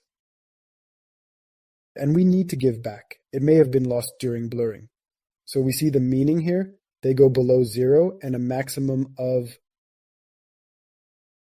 0.37. What will auto levels do? And it adjusted the value from 0 to 1, so it returned the contrast.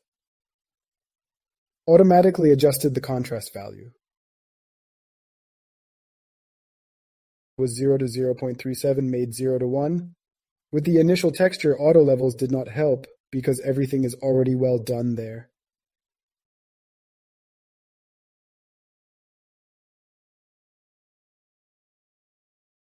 I recommend using it often when you see something wrong with the contrast.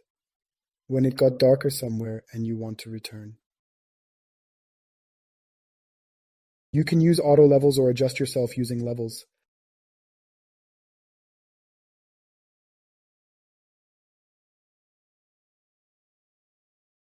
And in manual mode, somehow adjust it to yourself.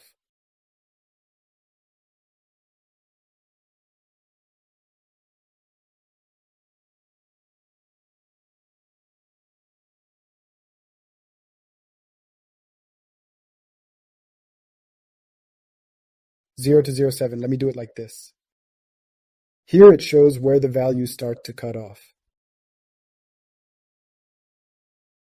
Here you can see on the graph.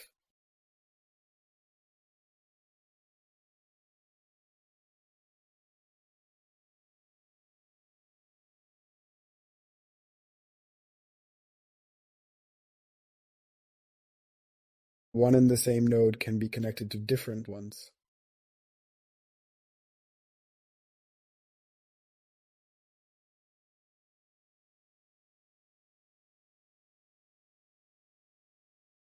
So that was dealt with.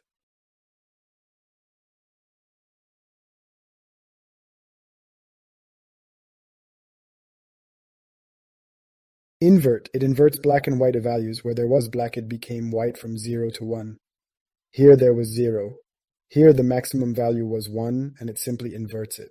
We see this gradient. In the center is the maximum, and we see how it goes, and now it is inverted. Where white became black, where black became white. Where there was a full 0, there was a 1.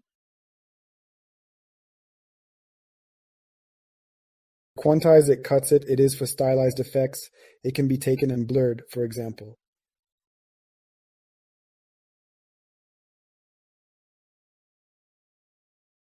It is rarely used.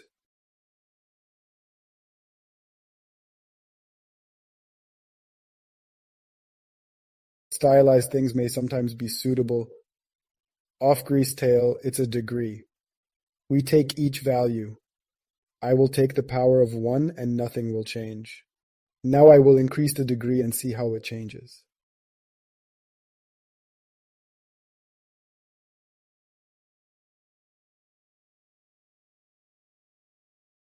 It's all math, then we'll look at functions.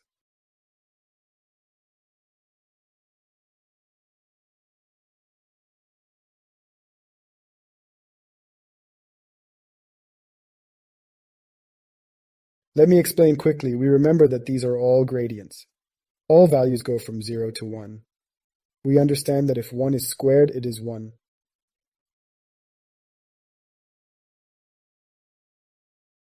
Let's take some meaning here. We have 0.1 here. And if we raise 0.1 to the second power, the value will become smaller.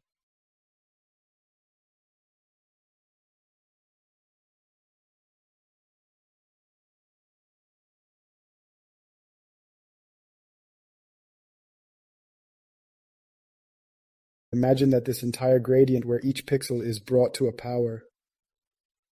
Therefore, everything becomes darker.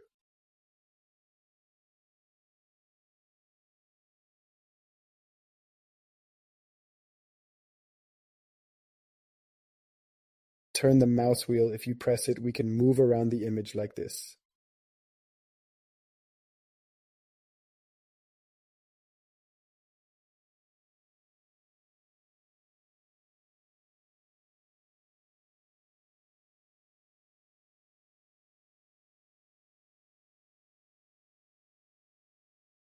Therefore, each value is raised to a power, and the higher the power, the smaller the value becomes.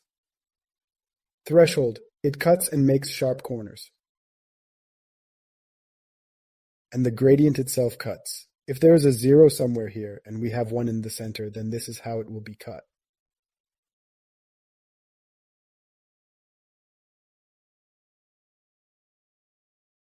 We can also reduce it all. 0.9 values, which were even more 0.09. Go to blur. I took such a shape with sharp corners and now we will blur it. This is a normal blur. There's a blur intensity here from 0 to 16, but you can manually increase it if you want. There are values that are tied, and there are values that are not tied.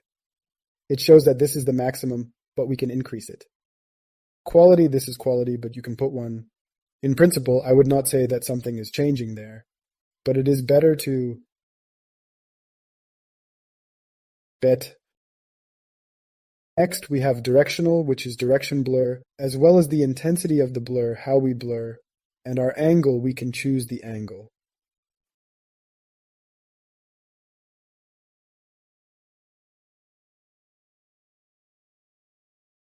Let me change the order a bit.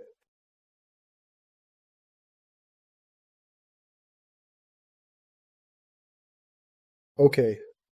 Radial, it blurs radially. Remember, I also showed here we have an angle. This is our center, because you can move it and it will be relative to this center, twist it.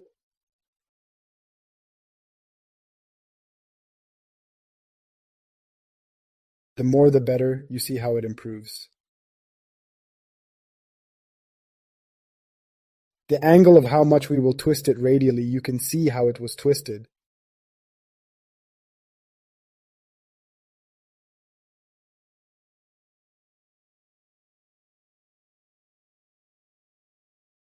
By the way, due to the fact that we have tiling turned on, it is not visible in the corner. No need for tiling, we create a single texture. So that on the sides, such things are incomprehensible, because it happens that it begins to repeat itself.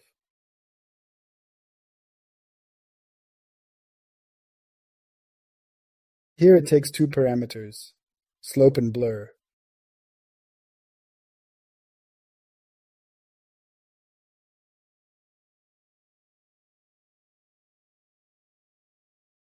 Well, in general, it should be explained more. For example, let me take such a noise. I scale it, and I will pass one here, and one inverts it.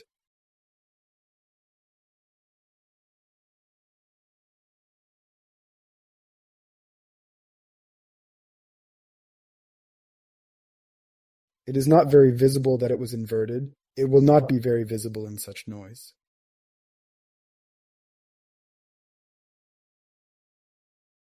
Can you do it?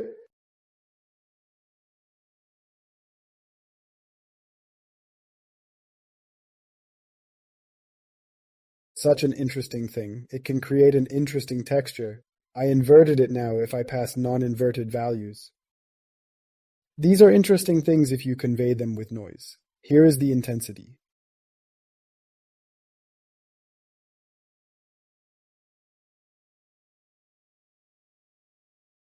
So you can add details. I will show with examples. If the values are positive, I will take this shape. This is such a gradient that is more than the main one. This is our main entrance. Here is the figure that we are developing, and the slope is such a walking mask, which indicates how much we will blur.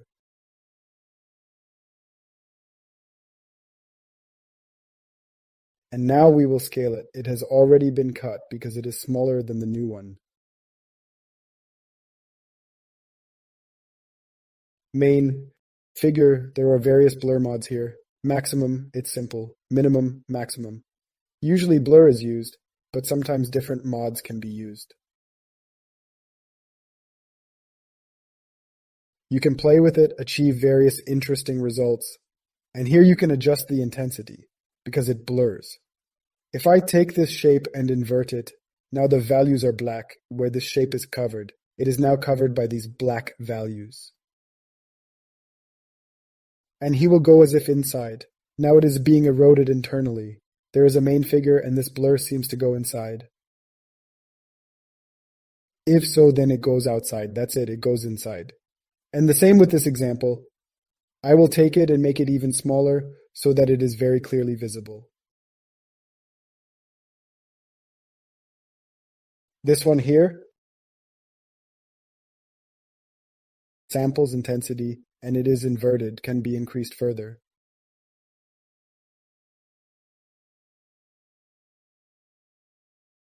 I will reduce it here. See, yes. This is what makes such a gradient interesting. And if I take away invert,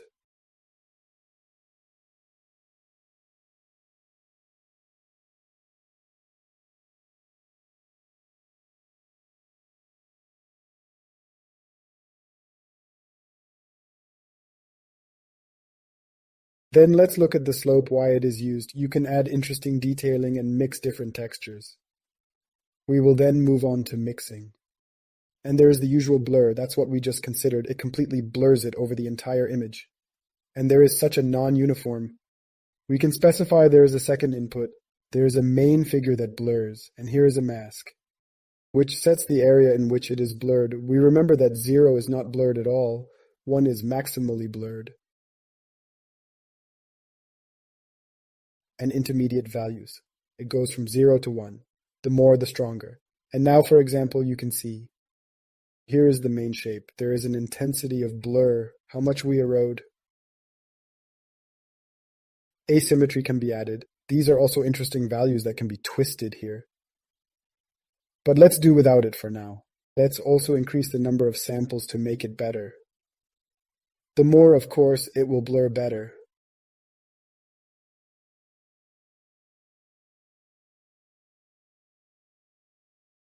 And what is the point? This is the second mask. If I take her away, it's as if nothing will happen. If I add it here, it blurs across this figure. I'm zooming now and seeing the less I do. For example, I can take tiling in general and make it white where it washes it away. So I'll take duplicating, Control D, I'll take this shape. I will stretch a little more to cover.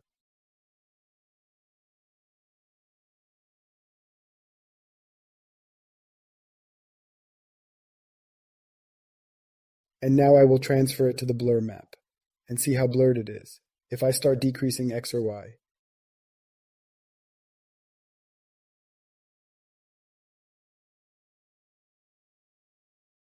That we pass like a mask. Here it turned out sharp, but I can also blur this mask so that it blurs smoothly.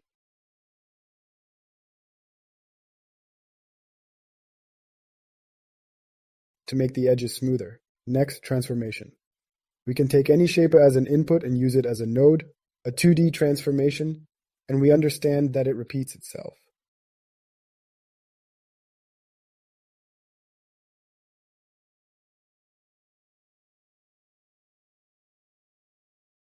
You need to press twice. Here it is from -0.5 to 0.5, but we can set our own values.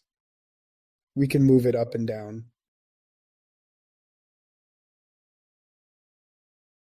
Here we can twist it and set values. I'm ready here. Rotates relative to the center. We move the center. If we take, for example, shape and change it,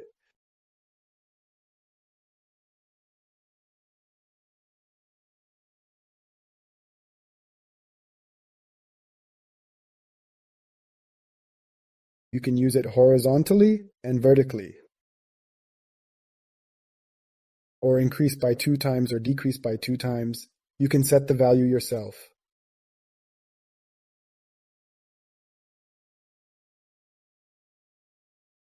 And turn off tiling. Since we have gone beyond the limits, there is nothing. There is a mod that repeats, and there is one that does not repeat. If we go beyond the main image, it is his. But here the demo will always repeat. You understand if you turn off the tiling mod.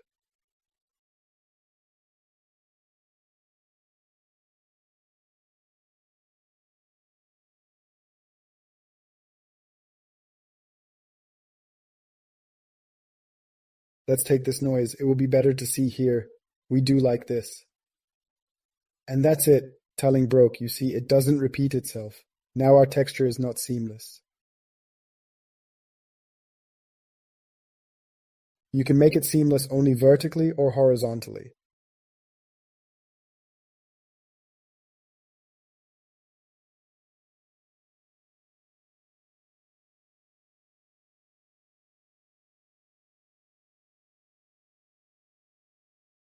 And along all axes so that it is seamless.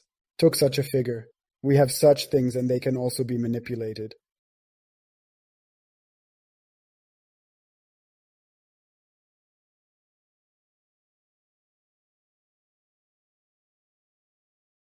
Take Hold Shift Alt. There is just like a Photoshop. And this is how you can move if you hold down the mouse.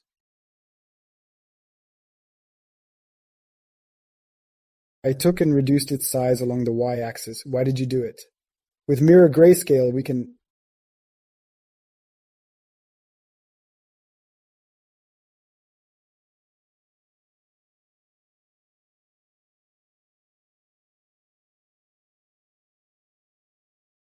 mirror relative to the axis, I mirrored it relative to the y-axis.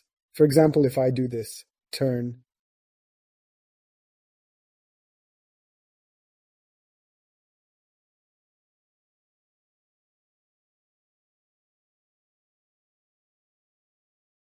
to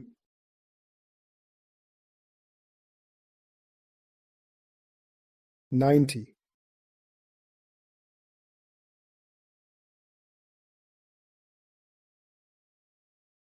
Now I can make a reflection relative to the x-axis. You can also use offset to do something like this.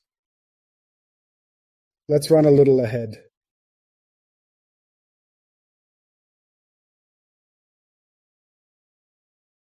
As we will have with respect to x and y. If we need to make mirroring on both axes, then this can be done with the help of this parameter.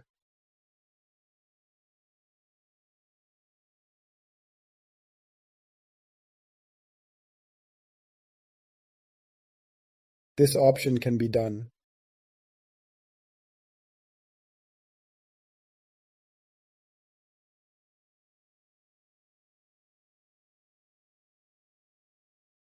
Next, what does this node do? Shape quad transform, and we can take, or points here, or make such interesting different shapes.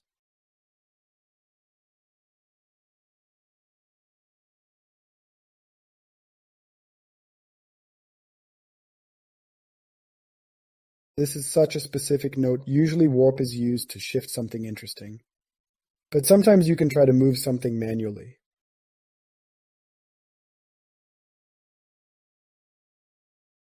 Skew, you can choose here.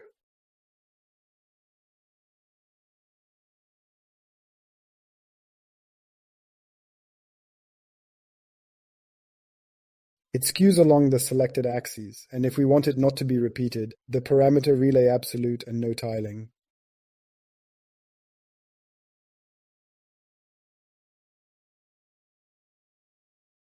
If we choose corner, it starts moving for us. But if we take the center, then everything will be fine, and it will be in the center.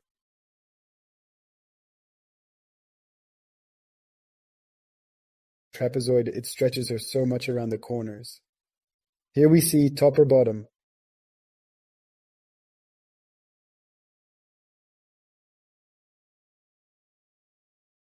From the top of such a corner, not quite a corner, but from the top of the image and from the bottom.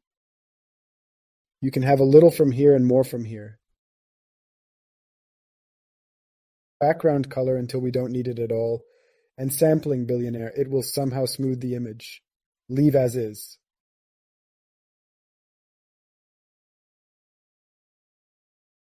See how it repeats itself.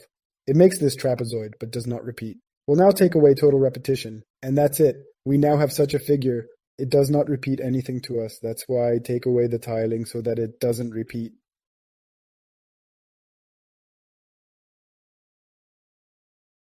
Therefore, for such nodes, it is better to turn off tiling so that it generates only one figure. Save, transform, grayscale.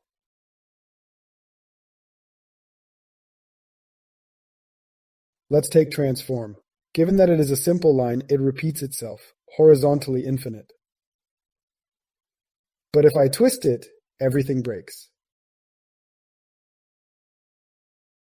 What does this save transform do? Sometimes it happens that you need to twist some noise, if the noise has no parameter. If you use transform to spin it yourself, it can sometimes break. And what does this thing do? She suits us right away. And now it is not possible to rotate by 5 degrees. It immediately spins only in this way.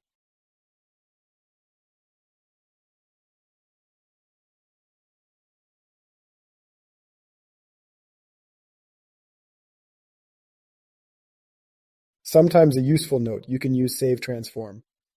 If something is broken somewhere, some kind of symmetry can break, as we have already seen the seamlessness of the texture.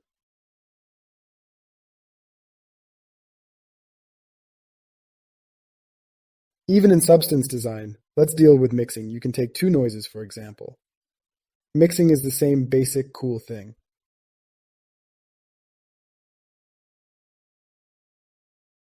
A bunch of nodes are used, they all mix. Noises can be mixed with each other. What does blend do? It's just blend mode. Here we are two noises and we mix them. There are different blending modes. Is a copy.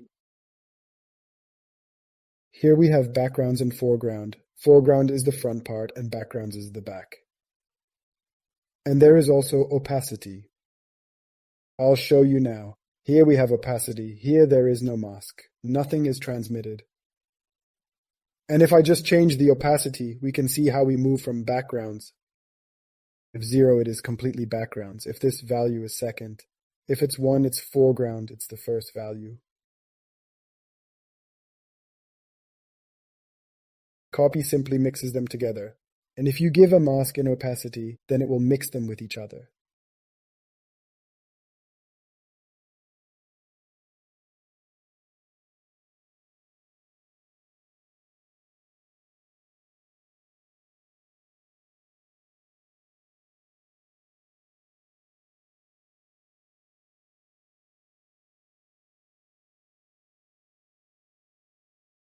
It is usually used that way. There are many more modes here. Let's put it to the maximum and look at them. Add adds it. We have already used it. Adds to each other and makes everything brighter. Subtract, he subtracts. What does it do if you highlight things here? You can change their order.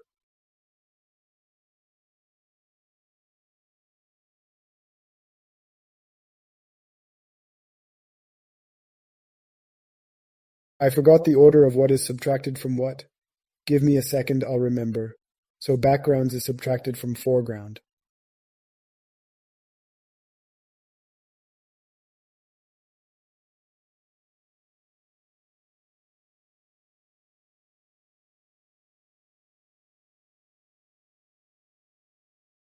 Subtract the first from the second value. I can change how much it will subtract. How to highlight two of these nodes. And press X and it will change them between themselves.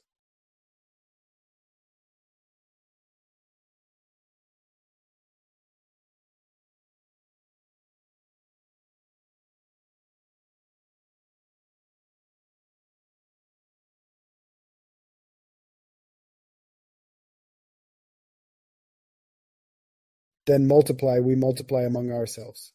Here there is no difference what is where, because this is the action of multiplication.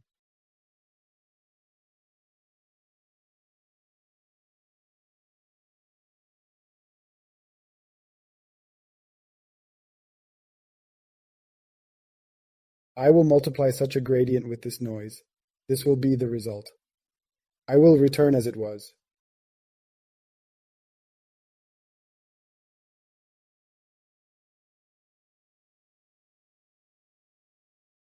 Max, it selects the maximum value between two values. It looks where there is a brighter value, and it chooses it. See here, everything is maximum. Here, everything is white and maximally alone. If I take the maximum and pass it over here, we understand that it took this because it is brighter than this.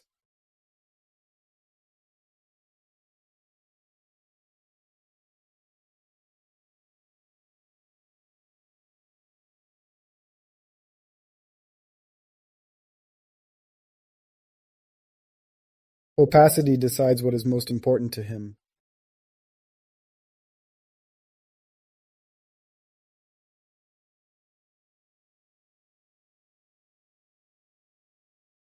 I will return as it was, or minimal. Now it chooses the lower value of those two inputs. Then switch, first or second.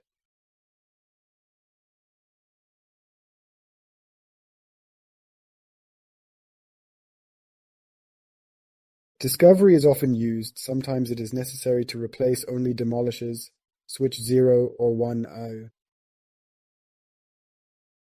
Divide, discovery, overlay, screen, and softlight, they will be used a lot when I create textures. I will show you.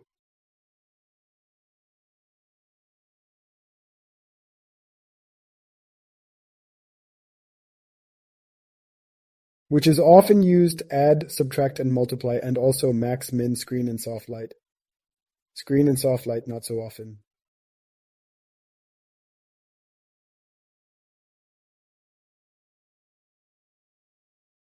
Here it mixes so interestingly. You can play with it, see how it mixes. Let's go to another example. We have noises, and here I created a shape by taking another shape.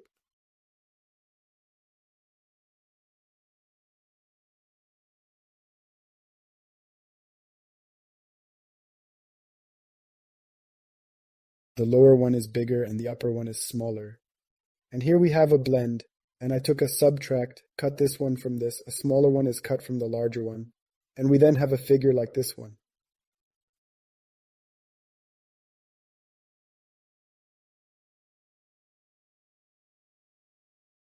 Then I blurred it. After blurring, as we can see, the circle loses its contrast.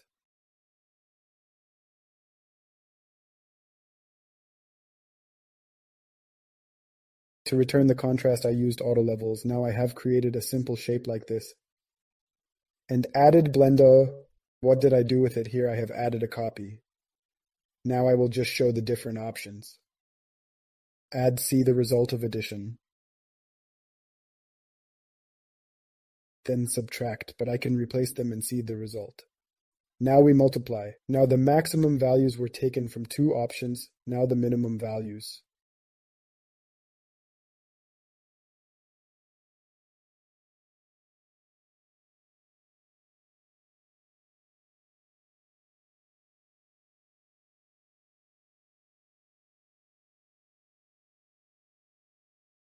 Screen, it simply superimposes colors one on top of the other, but without highlighting as add does.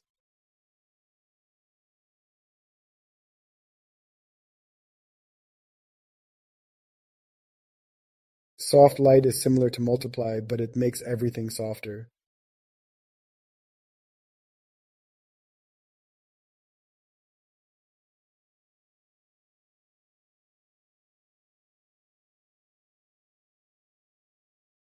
These are all mixing modes. Blend is very often used. We will use this very node very often. I took and mixed these two noises, and I took this figurine that I got before that, I took it and threw it into Blend.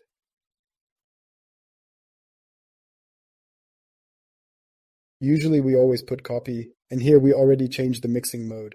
Well, let me multiply simply.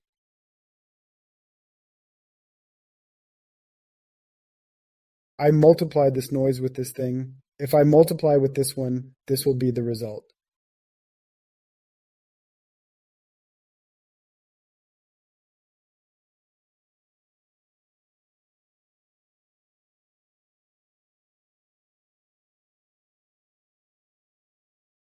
Warp, what is warp? This we have texture distortion.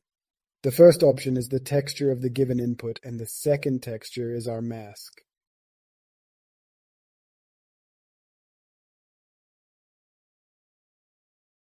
One is where there will be more distortion, 0 is where there is less distortion. Let's show once again, let's create something like this. Here is intensity, how much it does not distort. And of course the value can be set manually.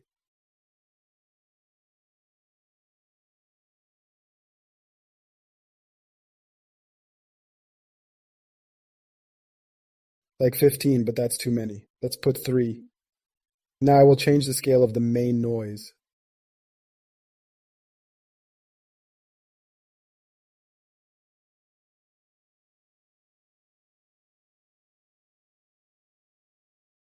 You double-click to view the node. And if you want to change some parameters, just click on the node once. For example, here 2 times, and here 1 just to see the parameters.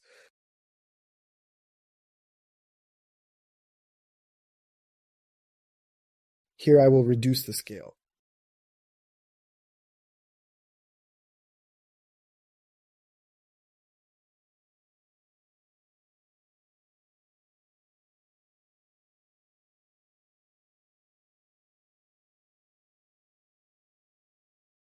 Let me add a little blur.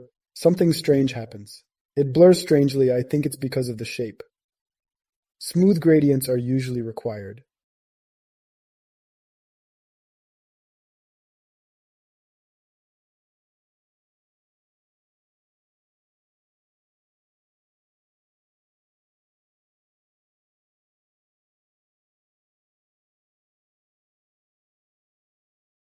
There are other types of warp, directional warp. Throw in the main shape, mask, and intensity.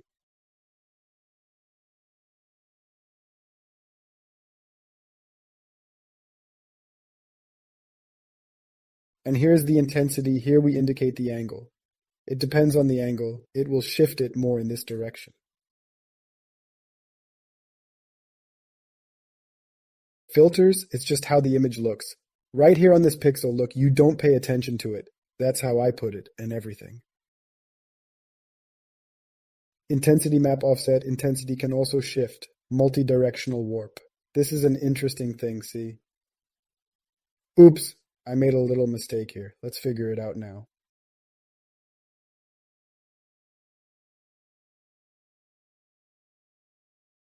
Oh, where am I? I'm by accident, sorry.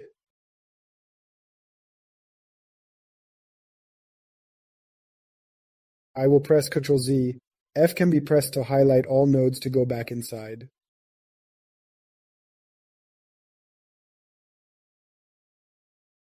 Okay, I took this first node as input, but not like that. This is the main node goes to the input. Here we transmit our noise, or just the texture that we want.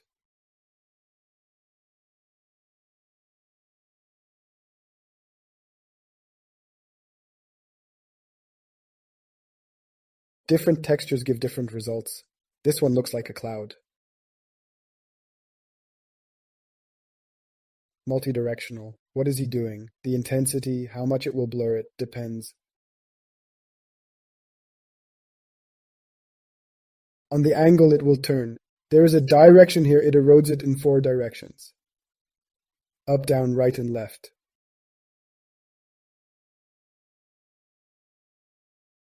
I take fewer directions and it has changed, even less. Average, minimum, maximum, these are different mixing modes. Average is usually taken, but you can also play with it.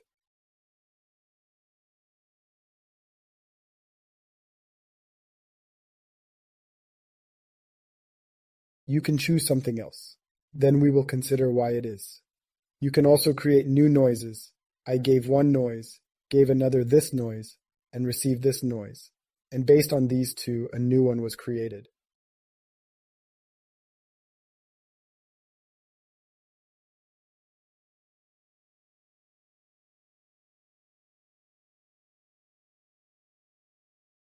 Different masks give different results. You can create interesting such distortion variations.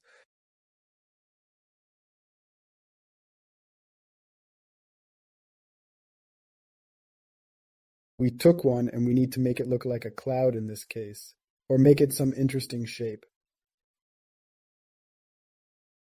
We reduce the intensity, we need to add more details, then we will increase the noise itself. Yes, this is a multi-directional warp. It does in different directions, it's one way. This is a normal warp, and this one warps in all directions.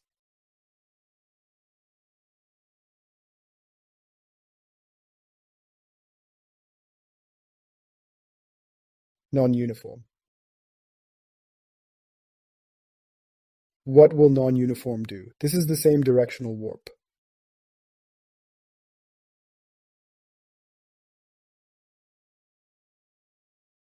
But with its own characteristics, there are some new parameters that can be set. You can set the blur angle.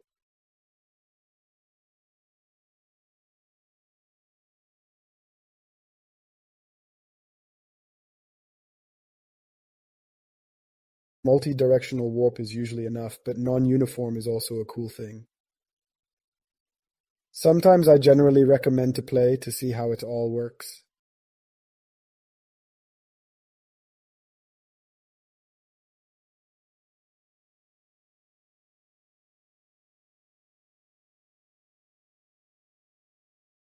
I'll take these two noises and I'll just throw them into the multi-directional.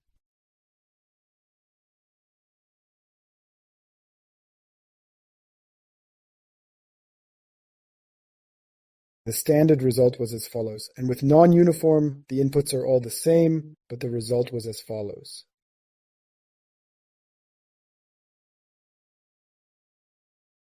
It works a little differently. Here are more interesting parameters for experiments.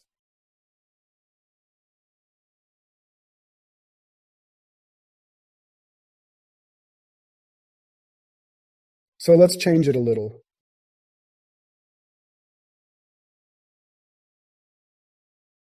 And increase the intensity, and that's it. With the help of these two noises, you can get the following result. Well, you can mix it interestingly. Then vector warp, also an interesting note. Here vector warp should be inputted not black and white image, but color.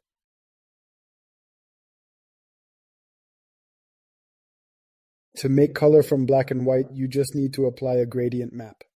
Without changing the colors, it's just that here black is white.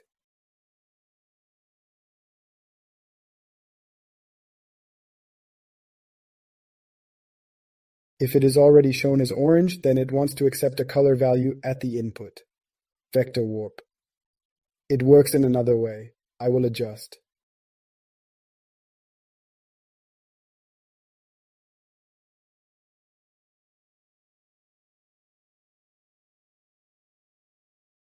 The intensity a little.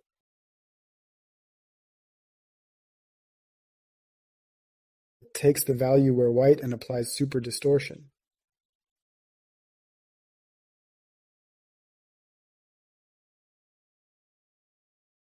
Distortion distorts it at these values very much. It also works in a special way.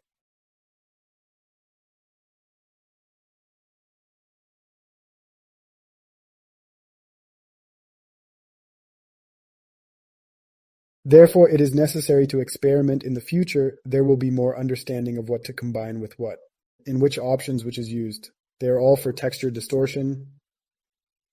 There are various texture effects. I also took a star shape.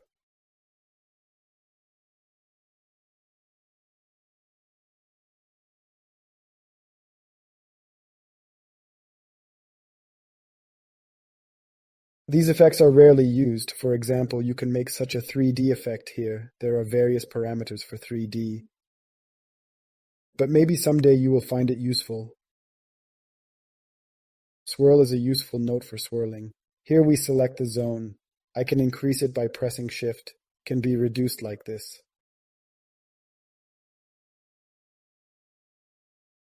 I will take the whole picture. You can even go a little beyond the limits.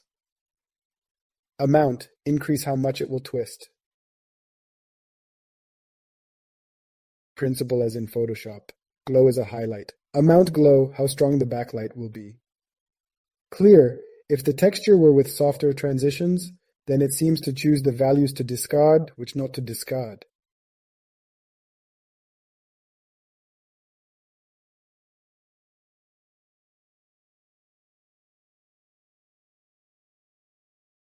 Glow size is how far the backlight will be.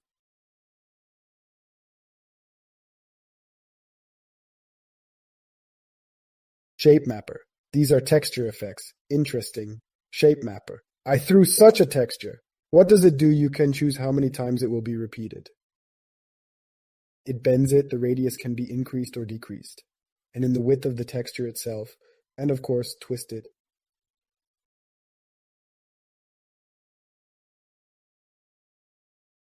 Why is this necessary? I showed her.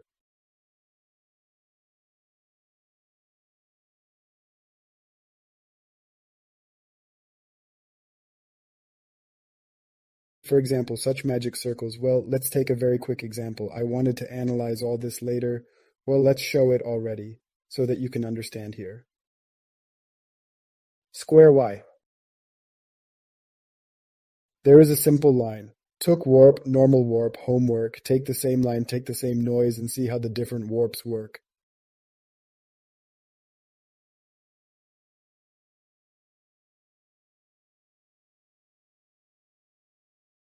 Warp, and that's all I showed you on distortion.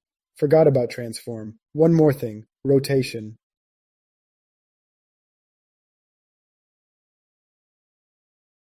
The shape is changed to square so that you can see how it will spin.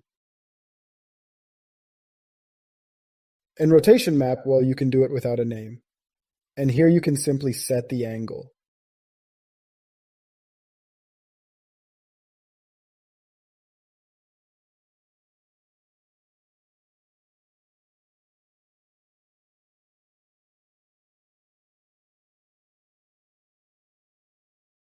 Yes, starting to shape. I added warp. I will add more, for example, 5. I distorted this texture so much.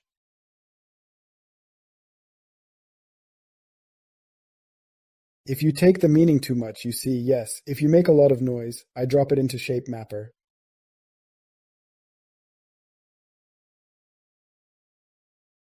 I will reduce the pattern amount. The more it will repeat our input texture can be washed away. Oops, that's too blurry.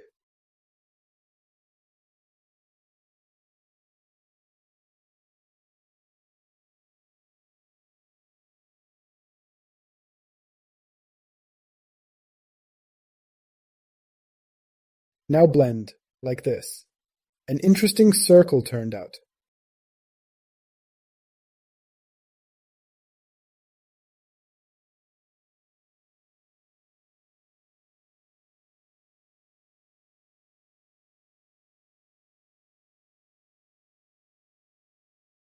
We can see that the edges are sharp. I will blur them a little. Okay.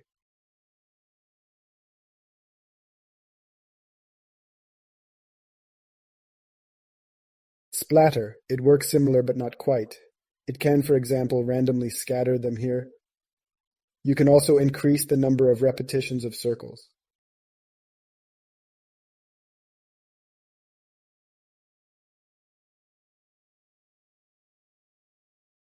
Here may be the selected parameter at the beginning. Immediately selects a specific shape. But when we need to transfer something specific, the input is required.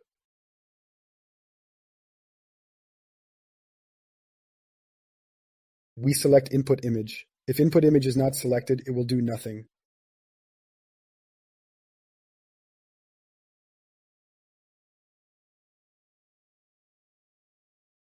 Here I can increase the number of laps.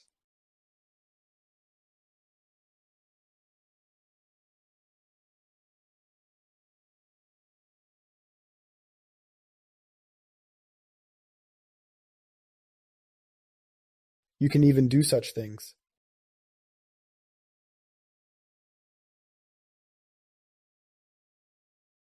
And radius, you can stretch it. You can make random values for the parameters, for example, for the radius.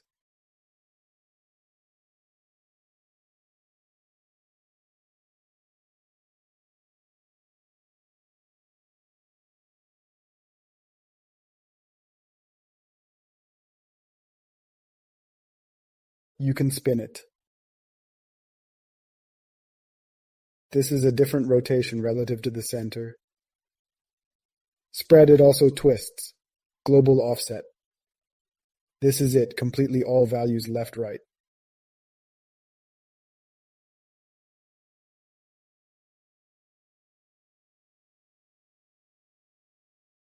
Offset and direction, it also shifts here.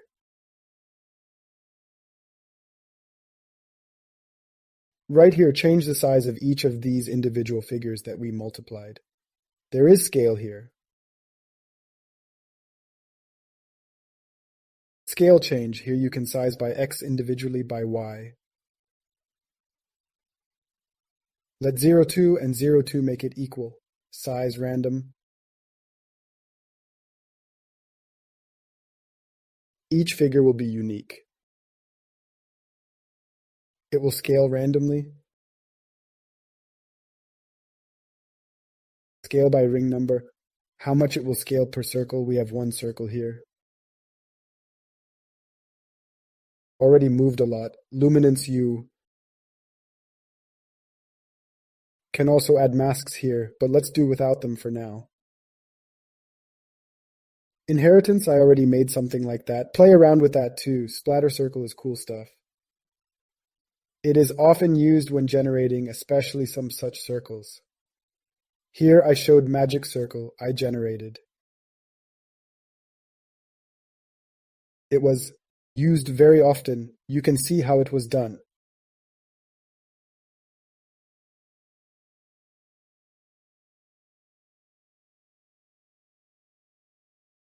I'm going back again.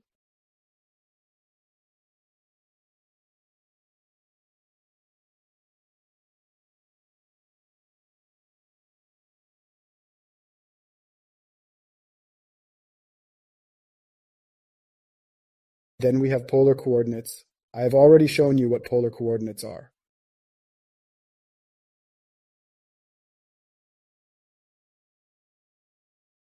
It wraps around from this horizontal line, takes and overtakes. The circle makes for this node you need to give a seamless texture for it to work correctly.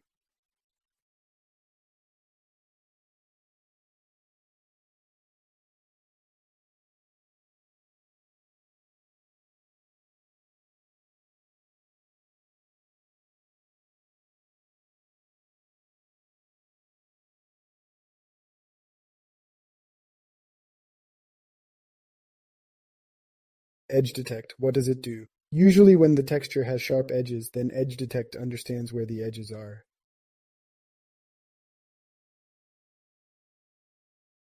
And it creates such a mask you can control the width here, and roundness it makes it round. If I do the rounding as much as possible, if it is 0, it is just sharp like that, and you can invert. Understood. Tolerance happens that sometimes, especially where there are some small particles, you can twist it and it can give a better result.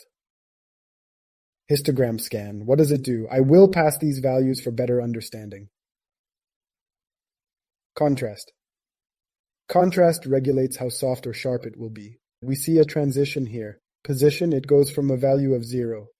0 is the brightest, 1 is the least bright. We see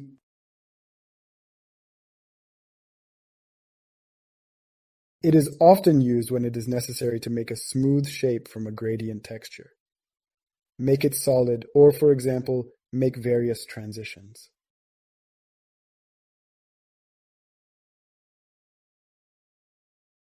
Okay, well, for example, parent contrast stronger. To make sharp. Make it as soft as possible.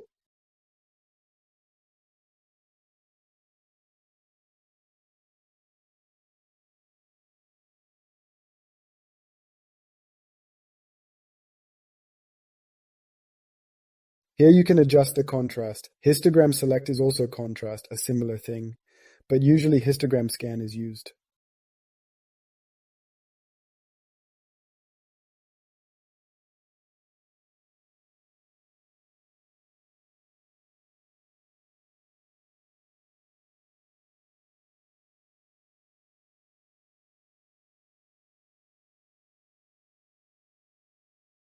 It's more for texture editing, like when noise needs to be edited. You can use it.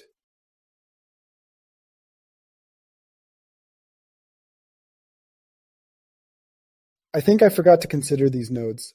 Well, it's clear here, the fixture and the backlight.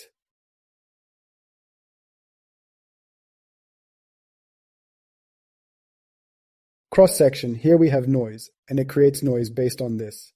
We choose the coordinates. It creates such interesting things we choose here.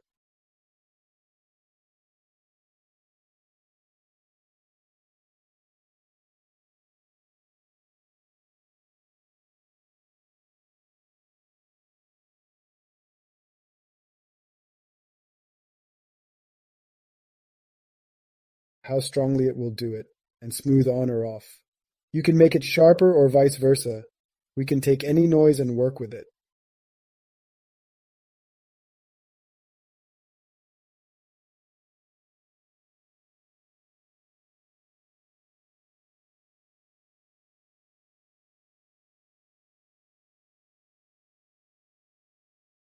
Let's choose a drawing style. You can make such a gradient. Can be changed to another type of gradient. It's a cool thing.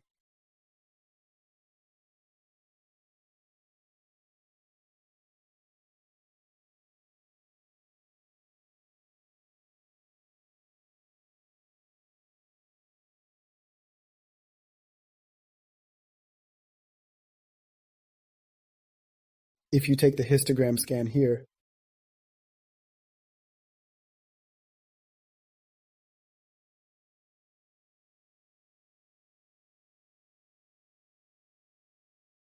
you can get some kind of trail.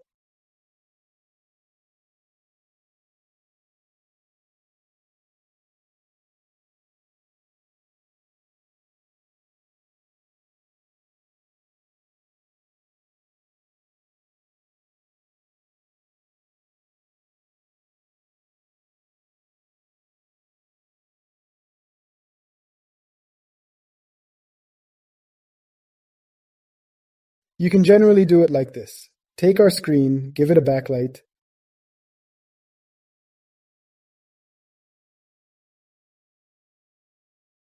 create such a small trail, also add warp,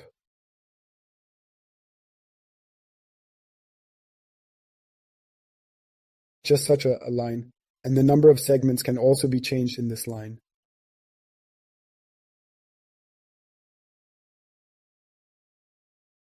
How wide it will be. Smooth also change, you can make gradient lines.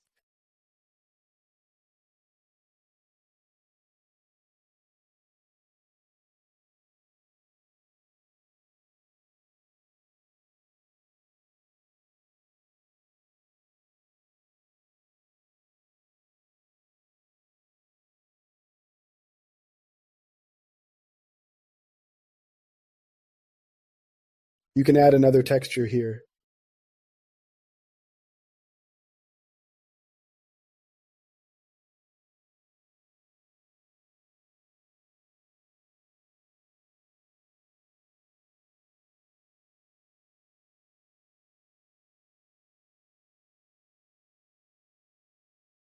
Then we have generators, we transfer shape to the input, I transferred the star. We choose image input. You can give several inputs, for example, a star in this thing, it is better not to give noise, because it will be like this.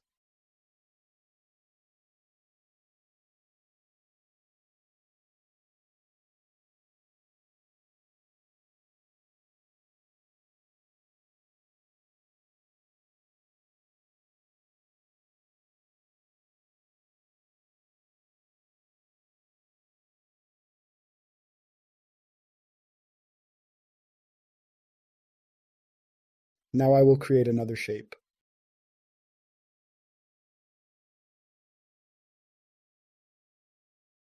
What's the point? I can increase the number by axes. There is also random rotation.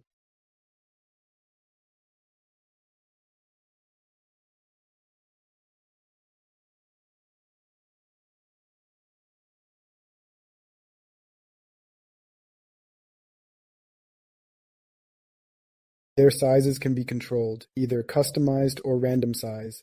You can shift them or random shift. As you can see, even such chaos at the same time saves tiling.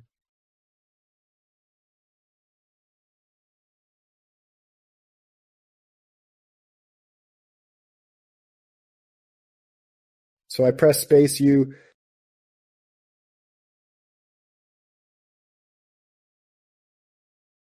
Can add blended mode. These are the changes. How it will shift one with the other. Transparency in general. Different masks can be submitted. There are many different parameters.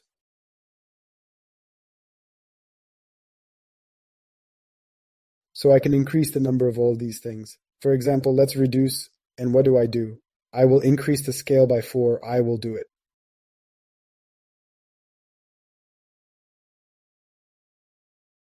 I will reduce the patterns, let me use only, oh.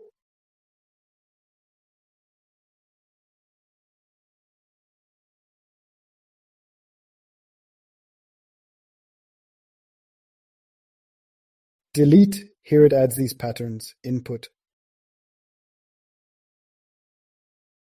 One input, I did too much. You can also do interesting things with it all. Tile sampler is similar to the generator we looked at before, but it is a much more serious thing. Many masks can be added here. You see mask input. And now what is the point? I can now cut with this mask.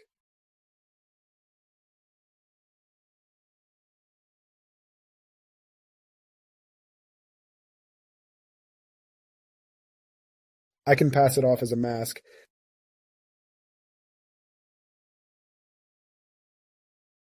There are many different masks for different settings. Displacement is for distortion. It also has X, Y. There is scale random.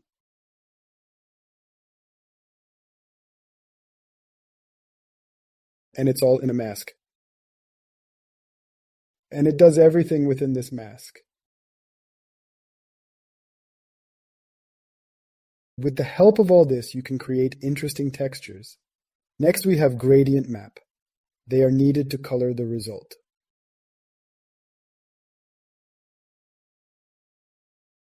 Of course, everything is in black and white, don't forget.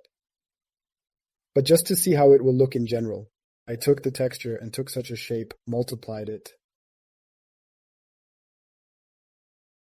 And through such a gradient map, then click Gradient Editor. The following menu appears. Here you can choose colors.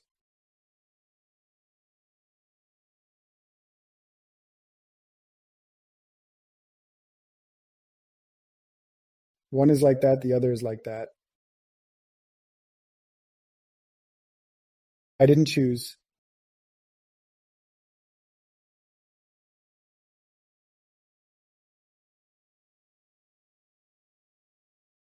The third such colors, I'll show you how it works, to be understood.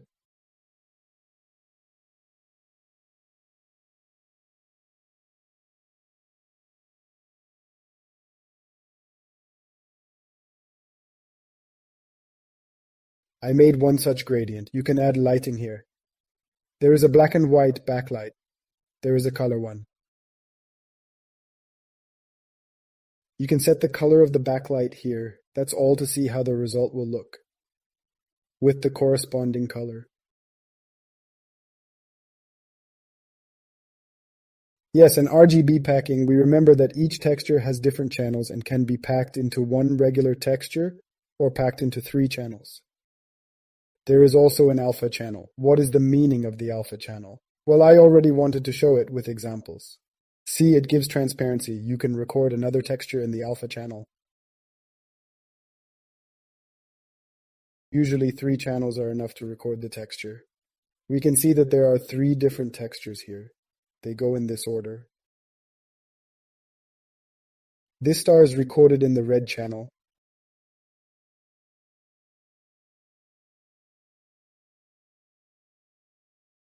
In green, this noise. And such a circle is written in blue.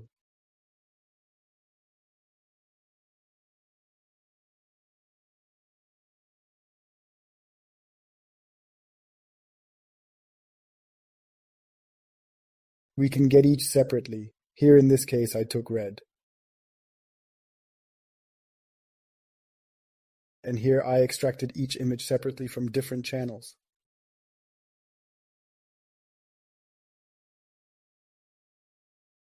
So you can bake 3 black and white in one texture.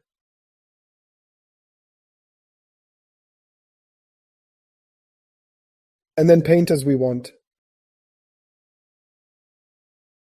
That's how you can do it interestingly.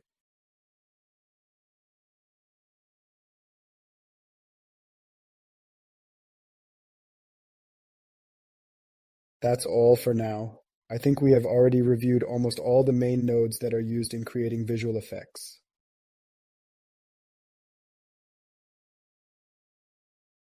Of course, there are more difficult notes which we will consider later in practice. Well, that's all. Thank you for viewing. Hello, in this video we will look at examples of how to create a texture in Substance Designer. Chase, the first thing we need is to create a new substance graph.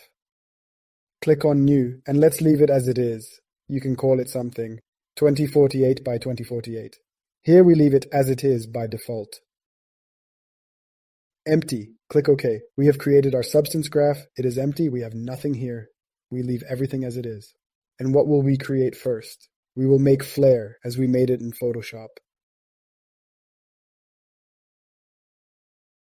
Let me remind you what flare is. So this is what we do. We already created this in Photoshop, remember? By the way, you see, I just added the image as our reference, so we can see what we are creating. And I use a program called PureRef for that. I highly recommend it. Free program. If you are working, you are either making an effect or an image. Anything, you can just use your images, overlay them 1, 2, 3, and then, just like that, on top of everything, you can see what is happening. Let me zoom it out so we can see what we're doing, until I take him aside.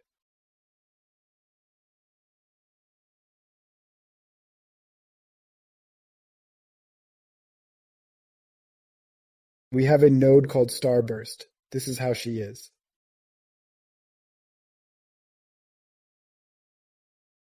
Here and there she has various settings that we really need.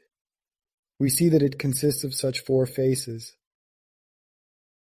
And there are 20 of them. You can control, increase, decrease. We need 4. Already something similar. And that's the cool thing about it.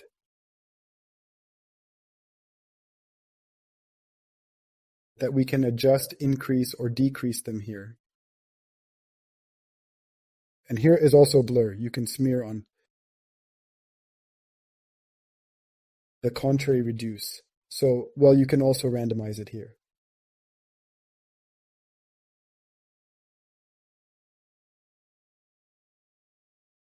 Increase or decrease the size. Also increase their length from these sticks. Well, and different variations. So that one is larger, the other smaller.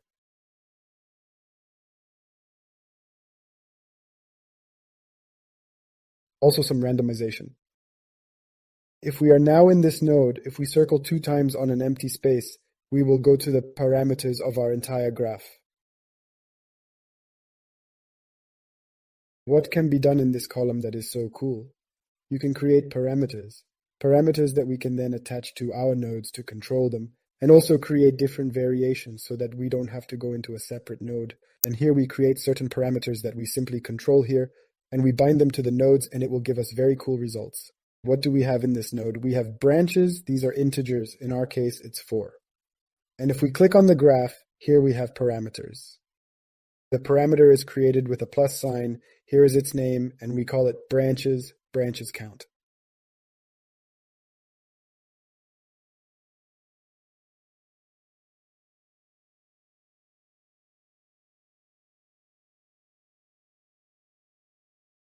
We create parameters preview. We can see this parameter.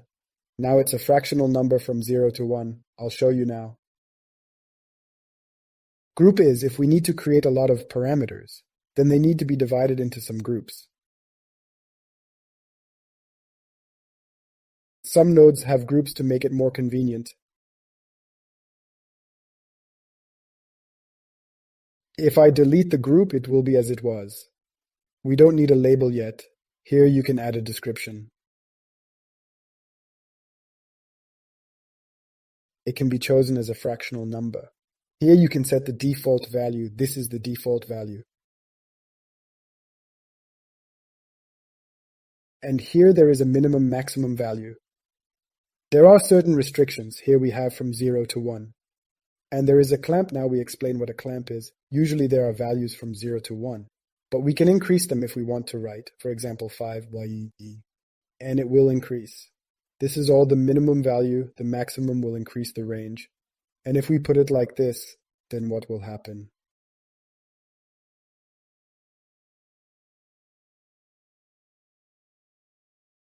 If I want, for example, to take the number 2, it will not allow us. It is now limited to the way we set it.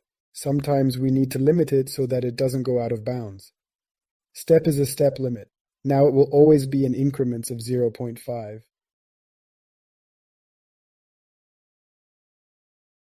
You can simply put 0.1. You can put less, so that it adjusts more smoothly. But fractional values will not suit us.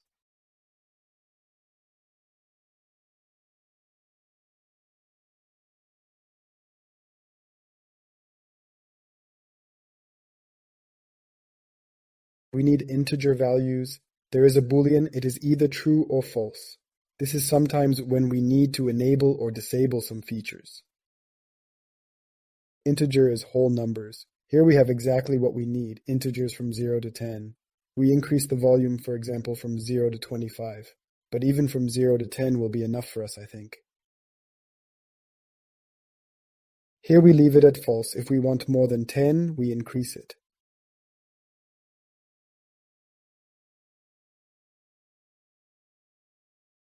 There are only integer 1, integer 2, integer 3, integer 4. You remember from the vector, numbers that have integer 2 contain x and y.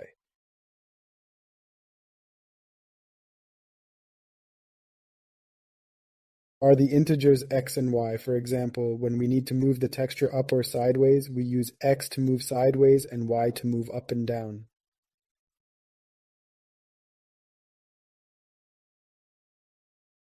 Next, I will demonstrate these are whole values, but usually in order to move, we need fractional values to move a little bit at a time. And there is float for that. I would not say that integer 3, integer 4, and float 3, float 4 are often used. We don't need them in substance. Usually integer 2 and float 2 will suffice. String is also not used often. Some description can be added, usually used often. These are Boolean integer 2, float and float 2. For now, we just need integer values. Integer are integer values, and that's all. We don't need it yet. And we need to set it to always have 4 lines. We'll set the default value to 4. I put something wrong.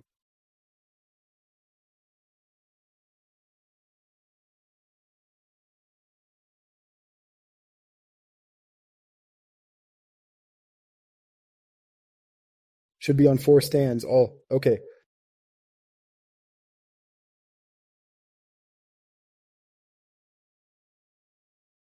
Now it will be 4. And now we need to bind it to this value so that this parameter from the graph is taken here. Click here, and here we have use existing graph input. Here we can use the input value from our graph.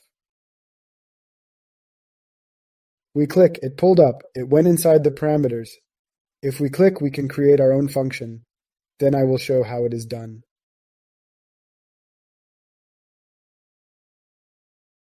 And here we can edit in the graph. I'm editing here and it's pulling up. What is the meaning of all this?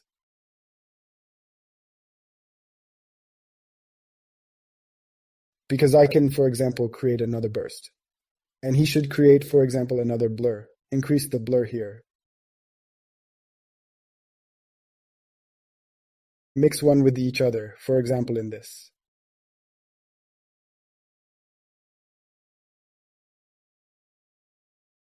I will reduce, I'll do it like this. I will smear the blur. But they both use branches. If we separated them, did not use this value from the graph, then we would have to edit each one. I only edit one value and it gets pulled up on these 2 graphs. It changes immediately.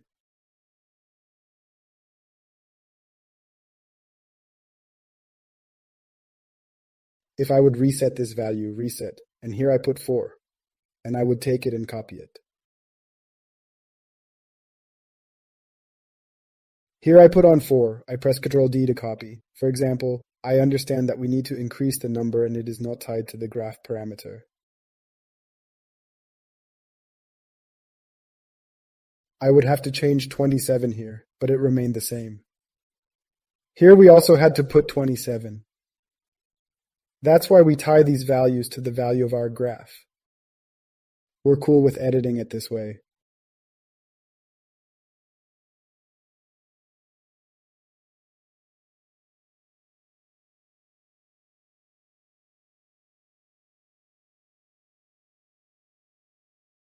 We have such a transition. There is one blurred and one that is brighter. How do we do it? I remove this blur.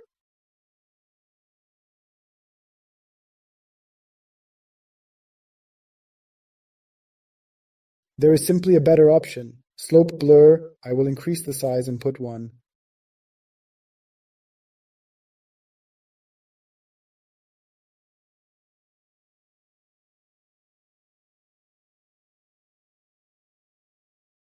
Here I put it at 0. If, for example, I take this value and blur it more and pass it to slope, which itself blurs and increases the sample.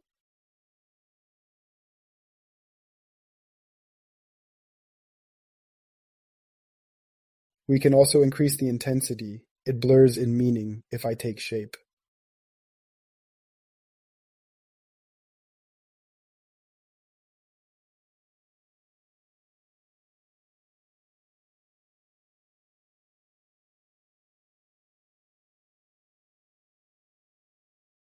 And it will smear him so. Against the background of this. If I invert it, it will reverse it down. If I increase the intensity, if the value is black, it decreases.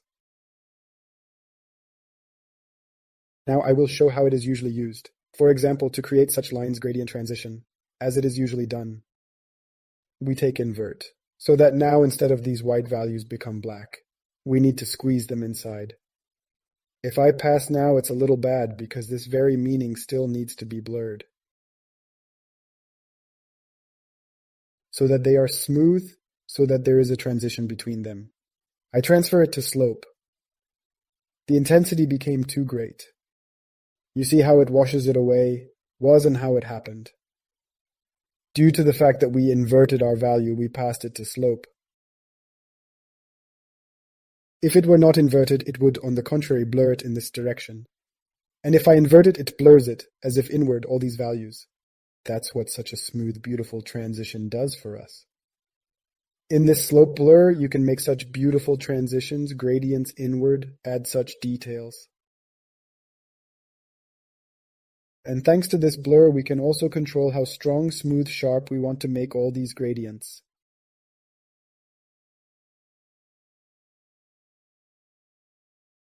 It is also intensity, 0.3. That's so great.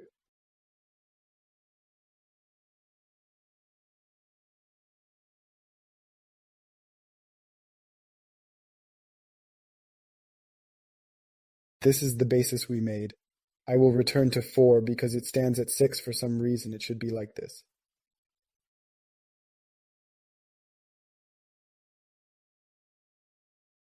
Now we need to make this side blurry. And so we take the main starburst and throw HQ blur grayscale on it with a higher quality by 1. This is the intensity of the blur. Now we need to mix them. We take the blend node and mix them. Remember, it is simply between two values.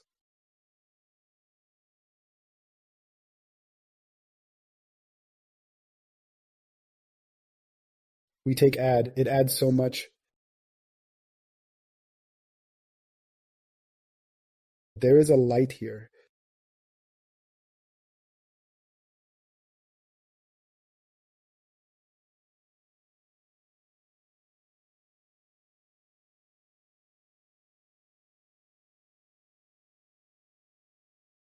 So we need a screen. It puts us pretty much on top of that. Without highlights, it imposes as well.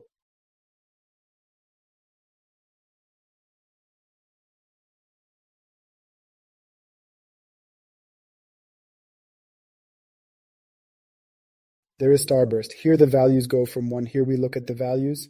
There are 0.9, 0.99, almost 1. They are going to 0.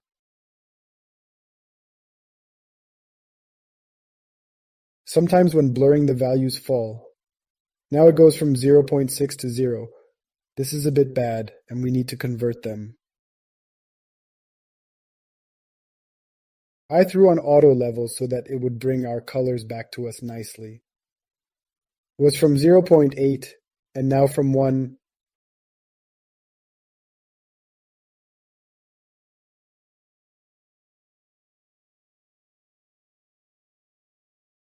Now we throw it away.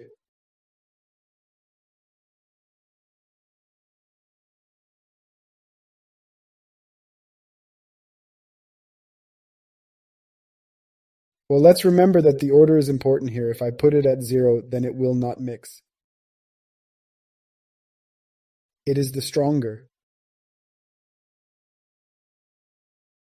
Can be controlled. But if I switch, press X, switch places.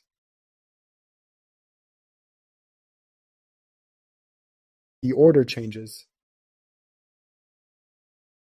We did the first part, and don't forget that if I edit it, it changes it just fine. Now we need to make a highlight. We have such a backlight. What are we doing? Another blend. We take shape. Here there are different patterns in shape, and this is what we need.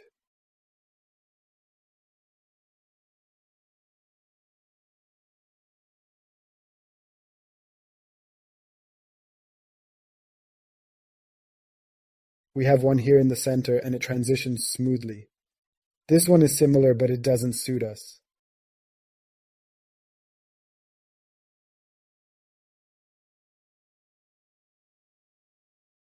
It changes very sharply because the main brightness will be in the center.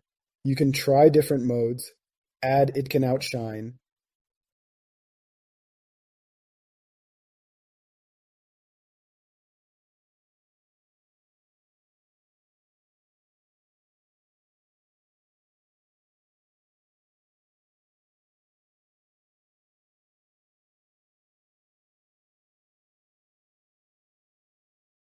Most likely screen will suit us. Let's apply the level node to adjust our contrast values.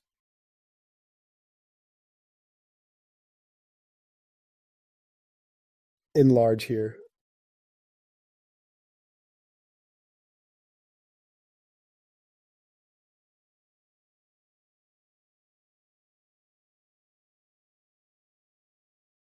To make as per reference. What do we do next? We will take another blend. And now one more shape.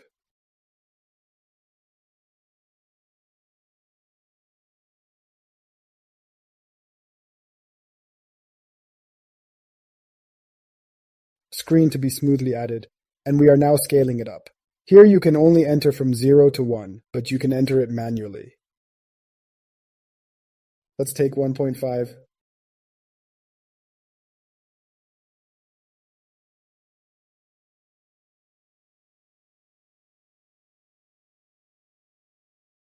I'll do it like this.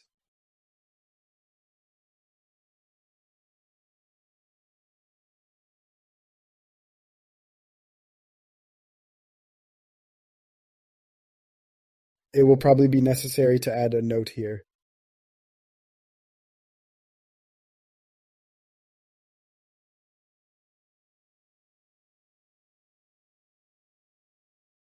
I will try to add and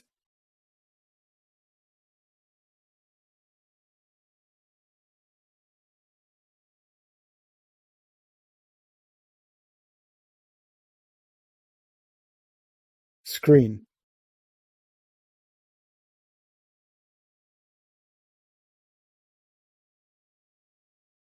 Here I will increase the opacity a little.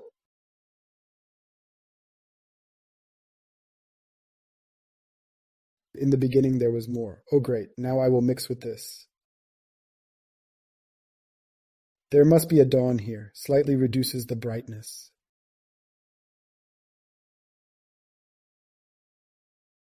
It mixes this with that.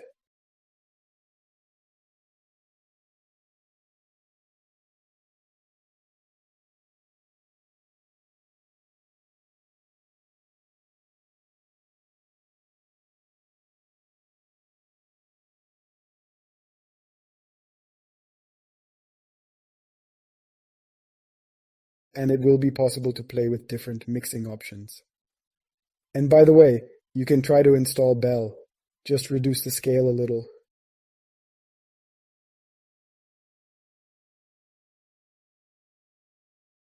For example, it is a lot, I think so. Play with different parameters. I think you can try without level. I will add this shape.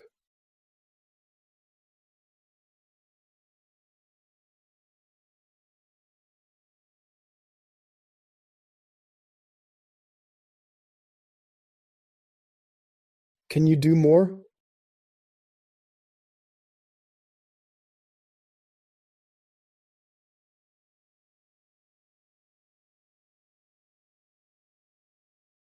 It is possible with the help of various mixtures. I wanted this shape here, and here I will return.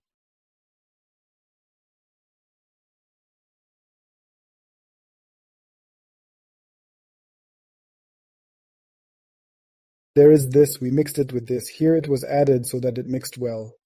Here is screen so that it is smooth.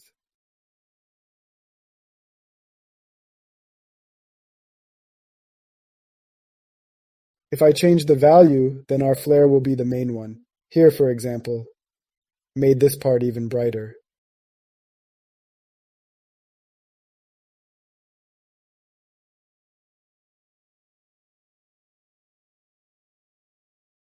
Actually enough. And then we also have such a shape which can be further enlarged.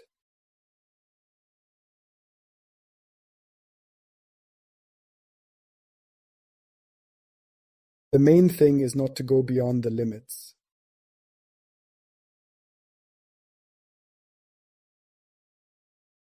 I have already over-brightened it here. You can, on the contrary, reduce it here.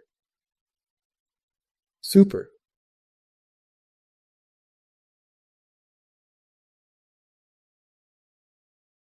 add transparency here. So what can be done here that is so interesting? Let's delete levels for now. I mix different shapes.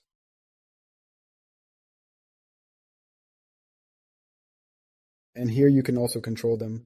Take to add some values. Let's go to the parameters. I'll add load value. To control the transparency, you can take some. These shapes and their larger ones, for example, opacity shape 1 T to T.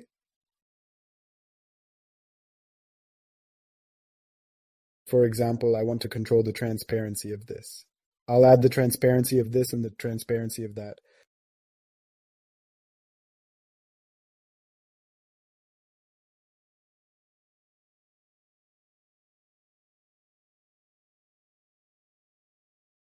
These parameters are passed. I go to the preview, and here I can manage 2 nodes with the help of this.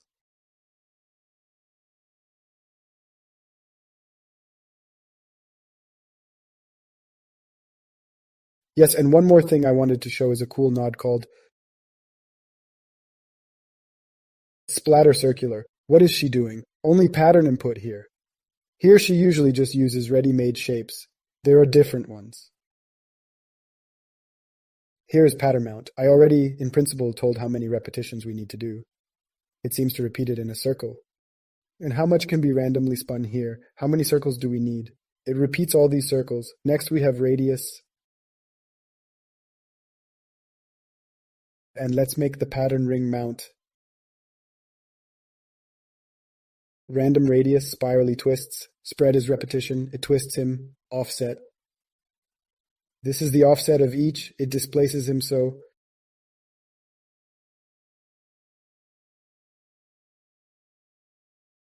Global offset is also random. It's X, it's Y, it displaces. And there is a size of each of these cells.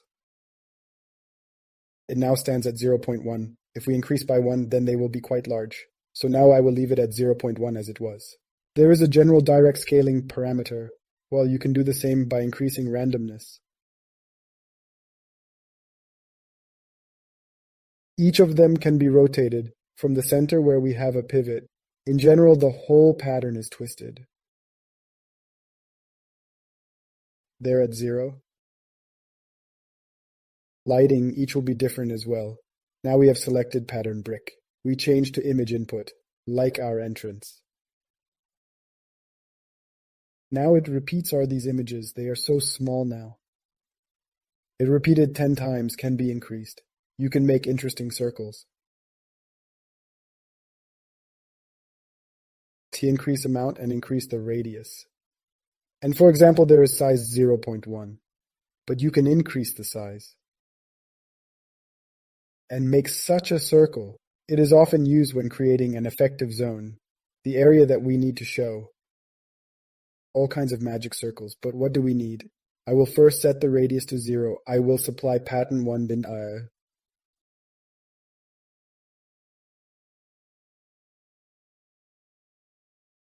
Now it is 1. There is 1 in the center because he set the radius to 0. But it is so small now because our size is 0.1.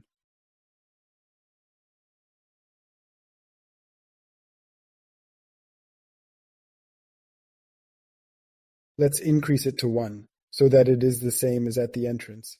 And here you can control the pattern amount. That is, it will increase it. But what is the point? That we can increase the radius a little, it will now be randomly set like this every circle. We increase the pattern amount and you can get very interesting things with it.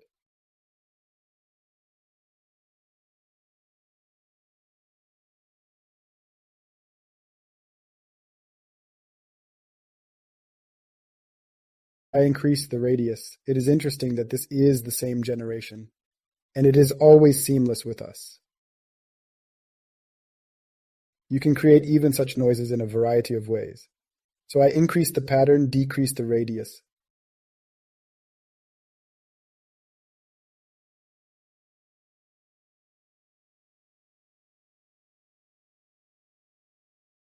This can be created. You can also tweak the random radius here. Twist it like this. Then the radius is random.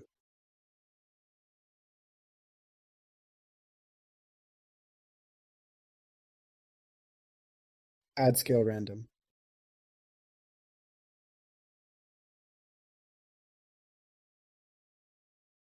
Well, let's increase the patterns. Here I will put the singular that was.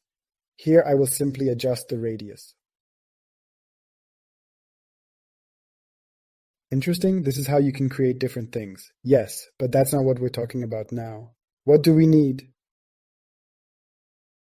Let's add some more parameters that we can control. We have such a noda, which is called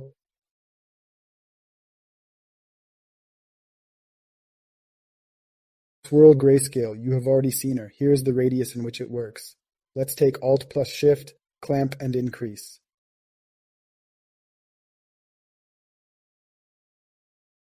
Something like that. And we add the amount as much as we want to twist it.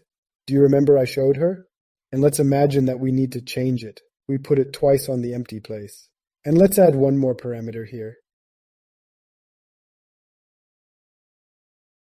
We will also have a float, fractional, and we call it spiral, swirl amount, how much we want to swirl it. Let 0 to 1 be enough for us. There are values from 0 to 1. The default setting is 1.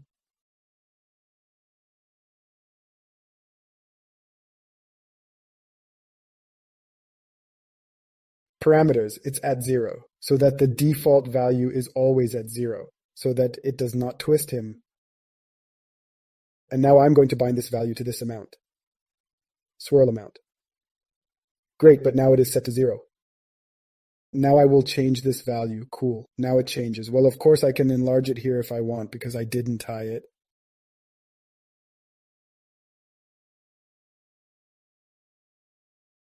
What's the point? We can use one value.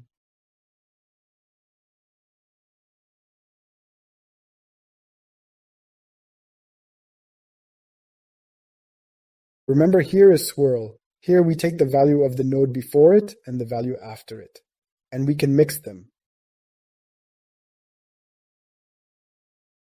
And we take let screen. Don't screenshot, give the maximum value.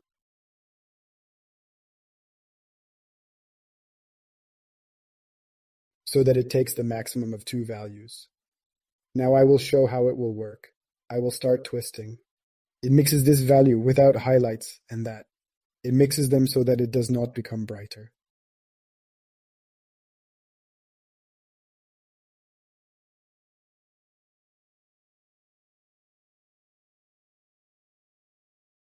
If I take the minimum, it will take the minimum value from the 2 pictures. But we need the maximum. Or you can screen, but it shines through here.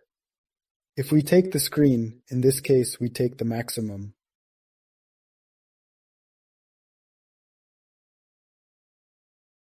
And what else can be done? Copy this swirl. What is it created at all?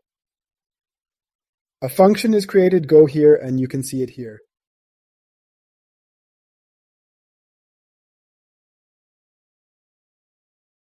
And now it takes our value from swirl amount.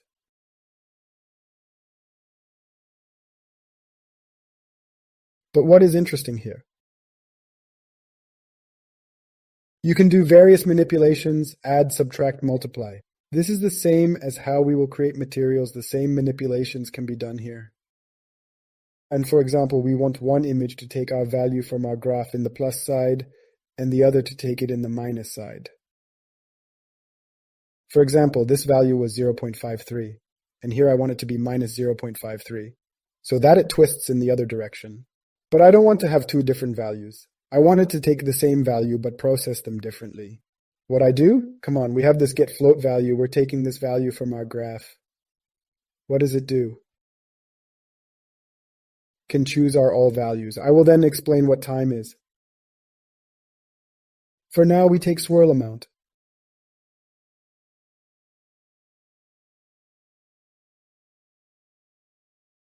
We take our fractional value and we subtract this fractional value by 1. If here it was 0.5, multiplied by 1, it becomes minus 0.5. We understand positive values, when we multiply them by minus 1, simply become negative. And what do? We click with the right button and there is such a thing as set as output node. Now this noda, it will be output. this will be the result. We do it as a result. This was the result. If I just put -1, and now it's going to take this and this, multiply them, and that's going to be our output value. This is twisted one way, this is the other. We take the same meaning, I just process them differently. And what else is cool? And I take this exit and mix with it. Now watch.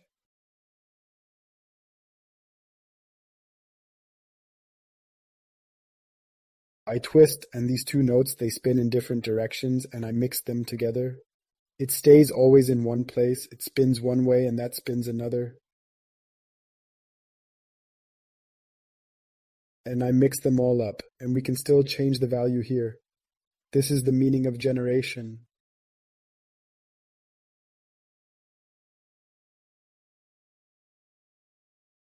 Some kind of flower comes out. If I put 0 here, everything will remain as it was.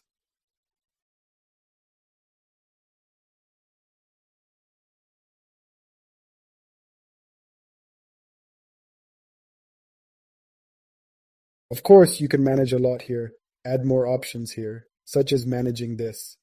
For example, I will quickly create a parameter, call it like this.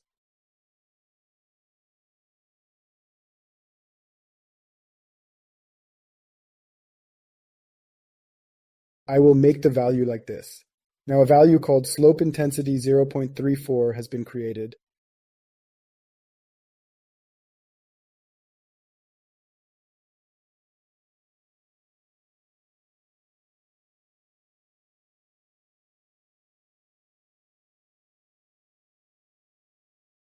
And now we pass it here, and now I will press twice.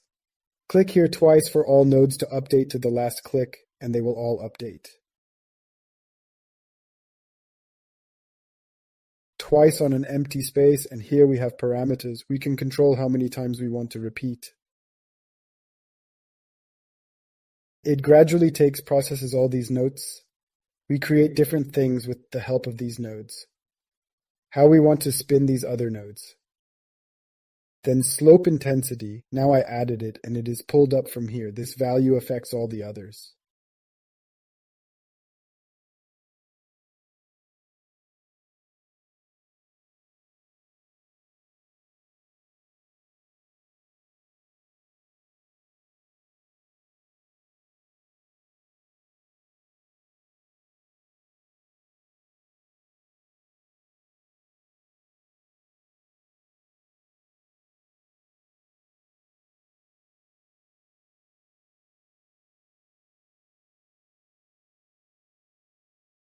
In parameters is called Boolean. It is either true or false.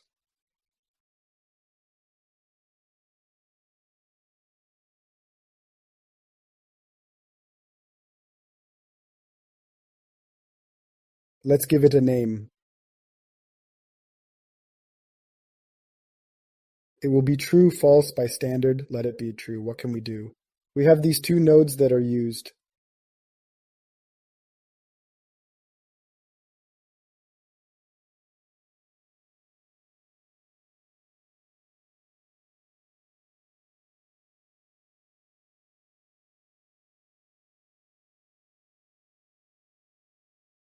And if, for example, I want to turn them off at some point, just turn off this one and that one. What can we do? There is an option.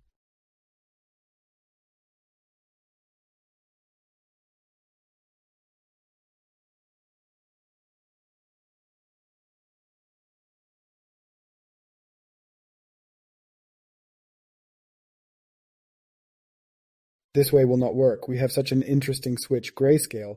What does it do? There is a first meaning and a second.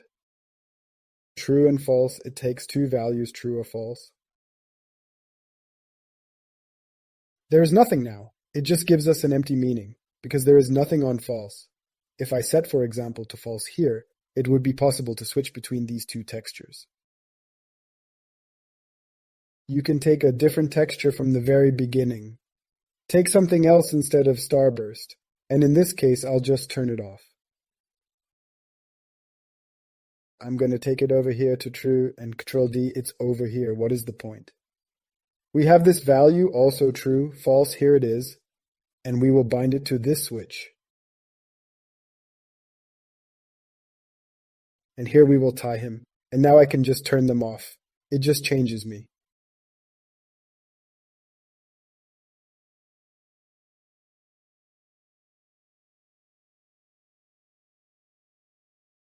Well, for example, when we want to twist them, why we need float 2. I will create float 2 now.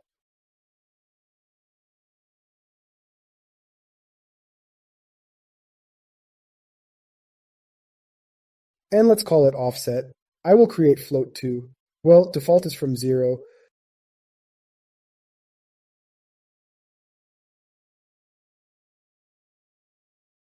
To 1. We will leave it as it is according to the standard.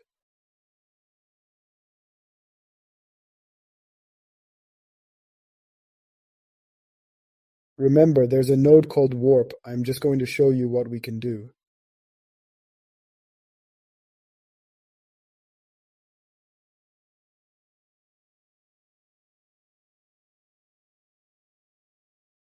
We will take the standard warp. We have such noise. We reduce the scale.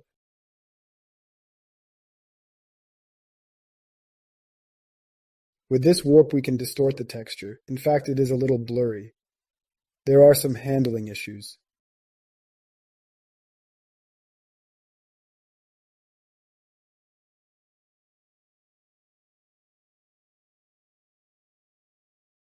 Let's take this warp and imagine that we need to move this axis of noise. There is such a note of transformation. I will pass it on now. And what does she do? We take this warp, we take this transform, we have XY. This is exactly our offset. And I can move C, and it moves our noise, but it affects our destruction along X and along Y. And now I bind our offset.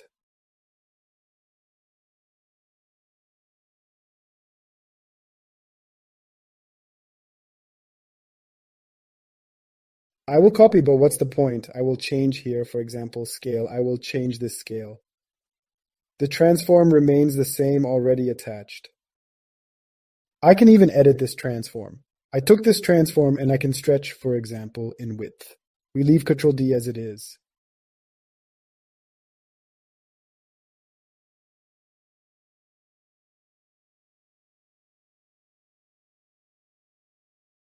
Here I will reduce the intensity. And now one here, the other here. Now a little bad. Right now it's just for demonstration. It blurs it so much. It's just so that there's an understanding that I can move this offset, and it moves it in X, and right here it moves in Y.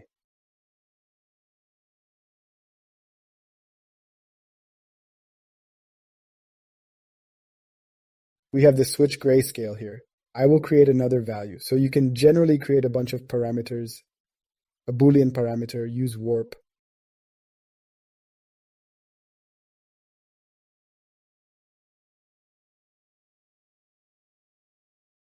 Do we need warp or not?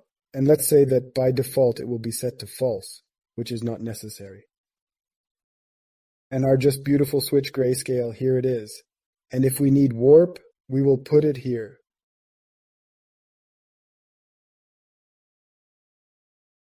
If it is not needed, we just use the usual one without it. And we transfer it here in blend. And it's the same here. Here the value is use switch grayscale. We will change it to use warp. It's the same here, true here. That if this value is set to true, then we use our warp. If it is set to false, then we use without warp.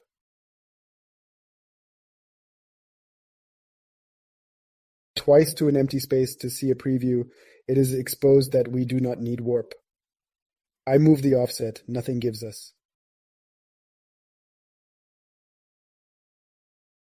And what do I click? Use warp all, now using warp.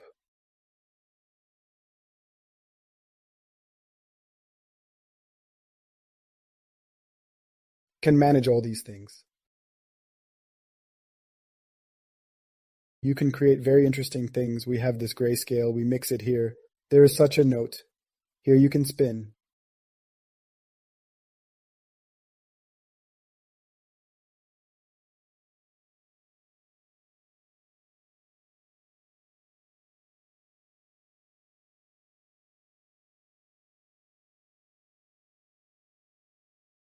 You can turn it into a transform. Here there is an angle parameter. Here the value is from 0 to 1, but it is the same as from 0 to 360 degrees.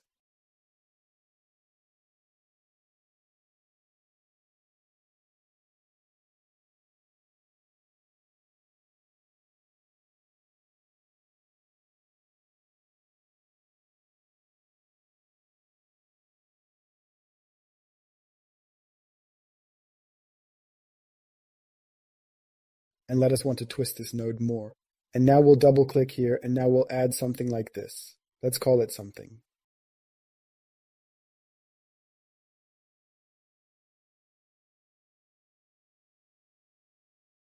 From 0 to 1 will be, our standard will be 0.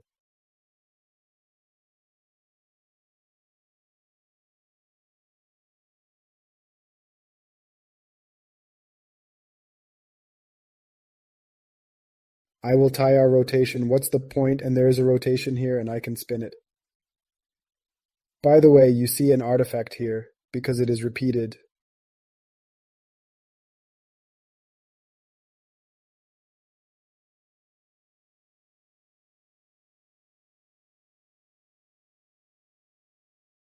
I can make sure it doesn't happen again.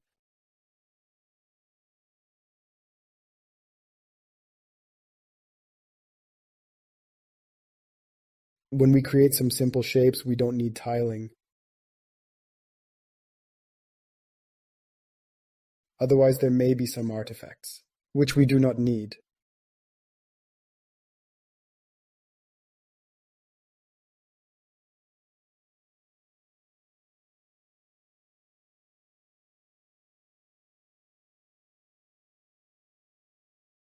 Now we can also spin, use warp. This will then warp and shift it with noise.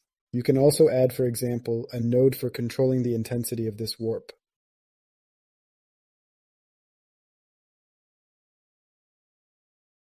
You can assign another node here and here, which will be in charge. A bunch of parameters can be assigned. And this is how Substance Designer works. That's all for now. Hi, we are done with creating Flare. You can modify it yourself, create it differently, experiment.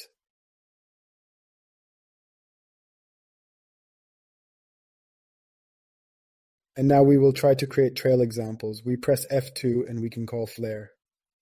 And also Ctrl-S, save your project.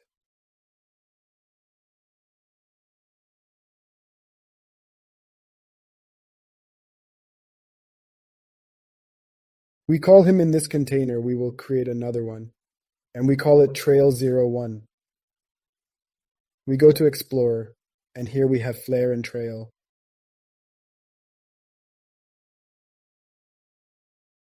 If you want to save it as an image, you click on the latter. And there is a top left save. You name something and it is saved.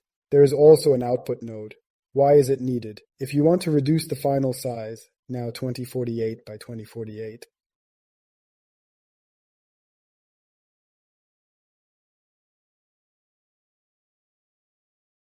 you can apply transform before output, which basically does nothing. And change the output size here. You can increase, you can decrease. Output, this is for example when I saved.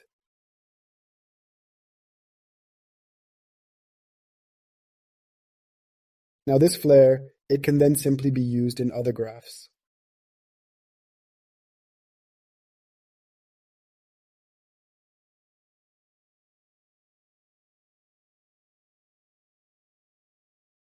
We created a bunch of parameters in it. It can then be used as a basis for your other graphs. I saved this output. If there was no such thing, explore trail, there will be an error then. We can save the images ourselves.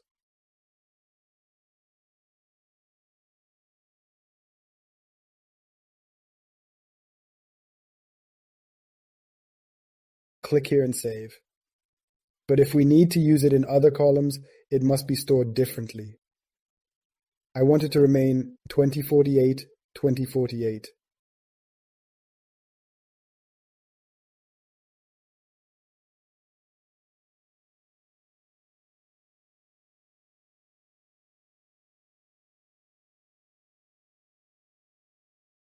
We have a normal trail. Here are all these parameters. They can be changed.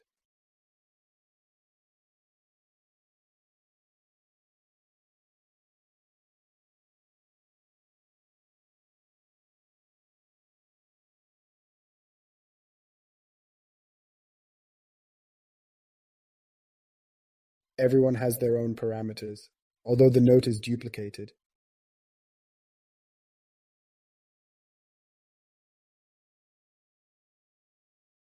But the parameters are different. Let's go to our trail. Let's create a normal noise. Scale it a bit. Let's create a node called cross-section.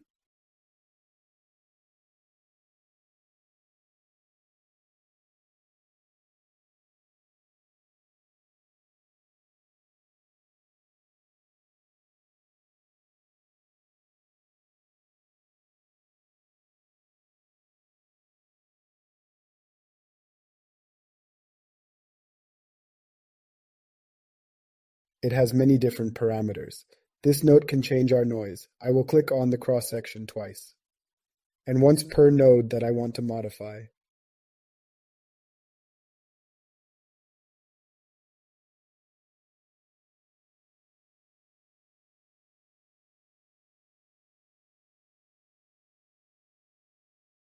I increase the noise and it shifts it like this.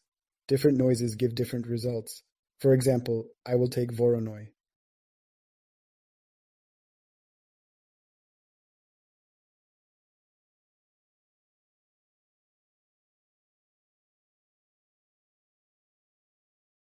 Perlin is usually used to create a trail. Coordinates can be shifted in the cross-section, can be moved relative to the axes.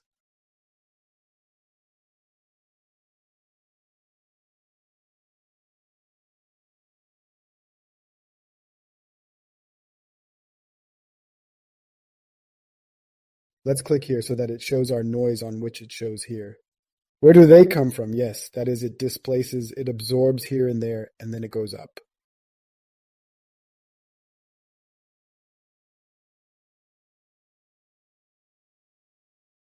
Then what is its meaning? Where is it used? Let's put 0.5. We can control the height here. Let's leave it at 1.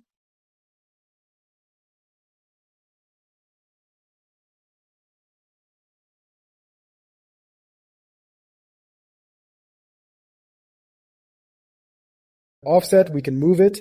Smooth can be used to smooth the graph. We can make it so. Add more segments. The more it is, the smoother it will be.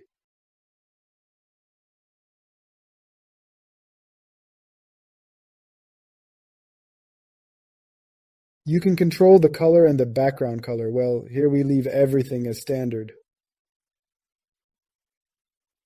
There are different display styles. Solid.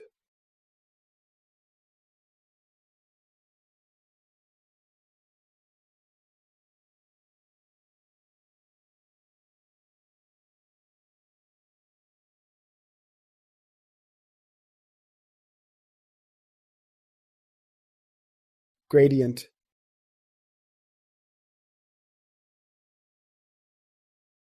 And here, by the way, you can invert. New parameters have appeared. There is still just a line. The number of segments can be increased.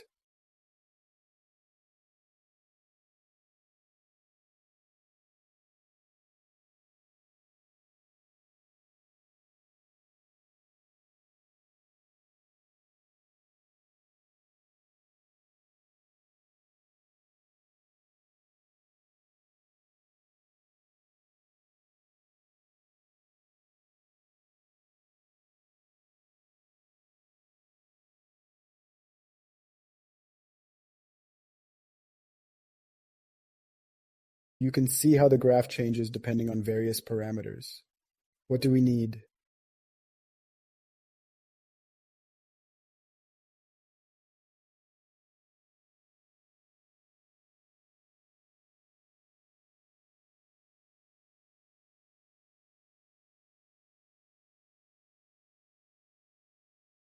We will use a gradient to create a trail, but not the usual one. Let's take this one. It reflects from one side to the other. Let's reduce it here a little. We see how the tiling is stored. This will be the basis for our trail.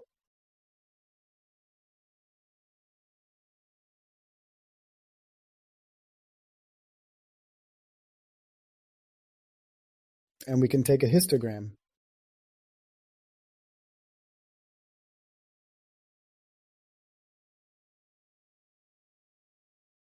You can change the contrast. The smaller the value, the smoother the transition.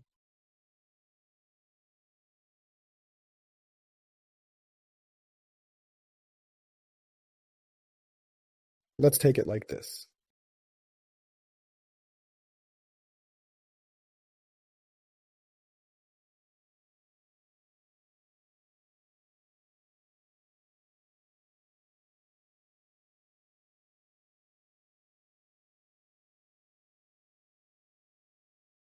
We will take the first value as follows and we will blur the second. Use blend and screen.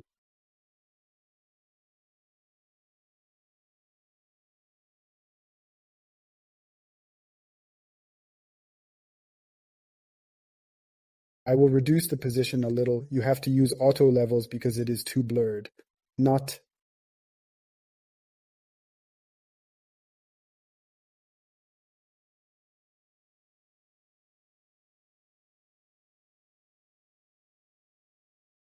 Very much. I like how it is mixed.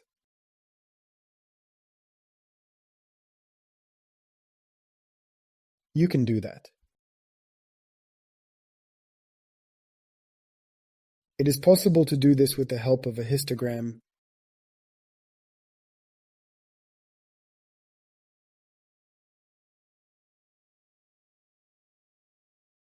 I duplicate these two notes.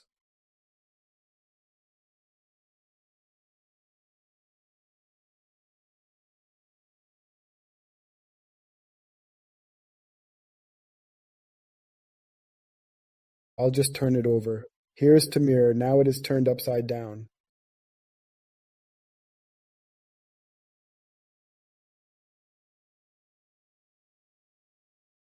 Now it will be on top of us. We will have it from below. And here we will also change a little.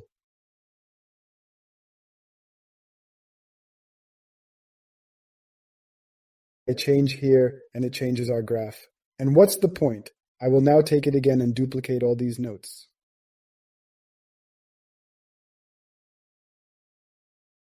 There is one such option. The second option is as follows. Now we will mix them.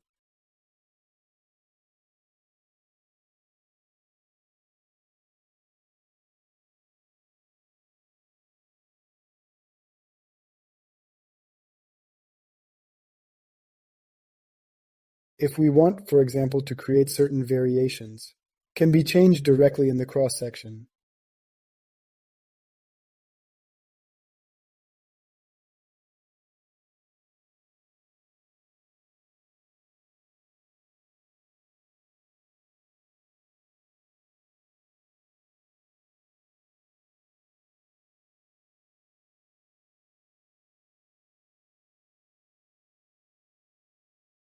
I will also change it here. I'll move it around a bit so it mixes well.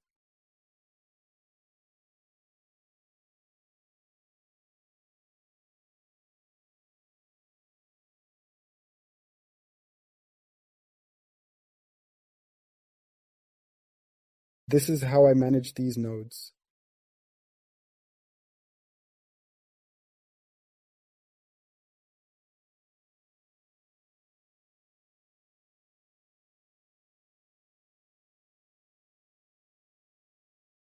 What can be done now? How we can get very interesting values.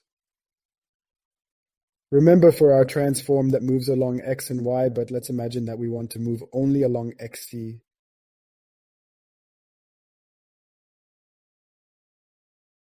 Let's look at this node only. For example, I'll click here and I'll move the x.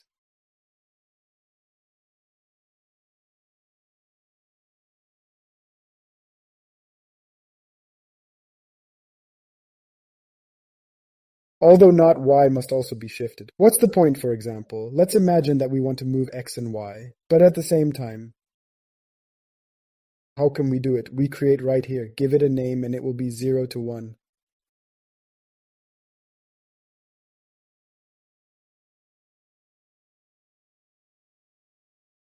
We will go to transform. It outputs vector 2. He enters x and y. We'll go create a new function. There is nothing here now so that we have something. We will take from our graph. We will take this animation, our fractional value.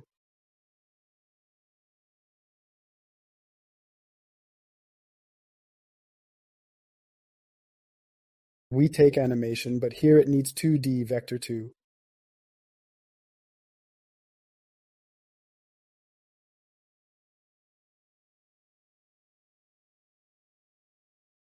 But we issued only one vector. The value is scalar.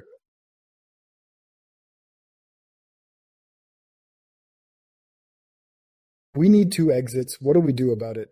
Here is a vector-vector float, and in x and y we pass the same value.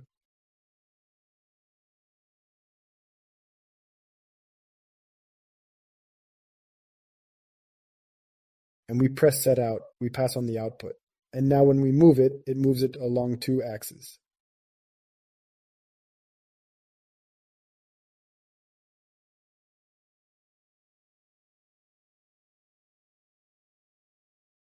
I can, for example, open it and, for example, move it in another direction.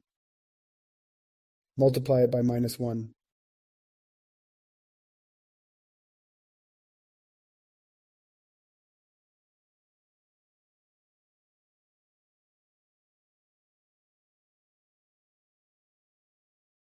What's the point? I now move the animation and it affects our transformation, this noise of ours. And it, of course, affects the cross-section, which takes noise at the input and so on.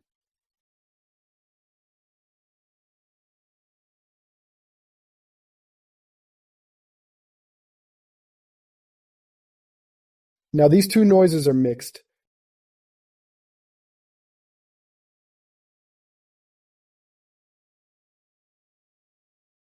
By blend, it is also seamless, can get different results.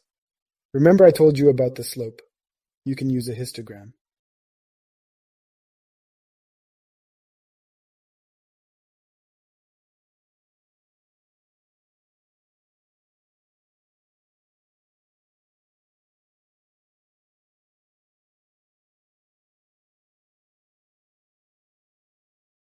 You can take a line or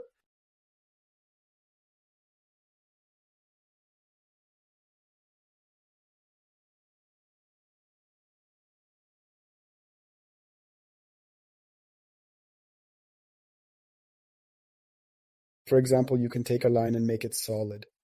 Take its width to reduce. I am showing different options.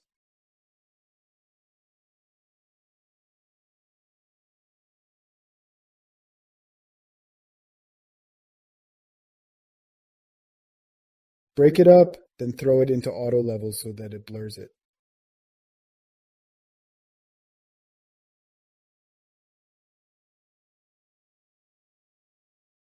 And remember our slope. We take the slope, invert this value, we smear it, drop the slope, increase the samples, decrease the intensity.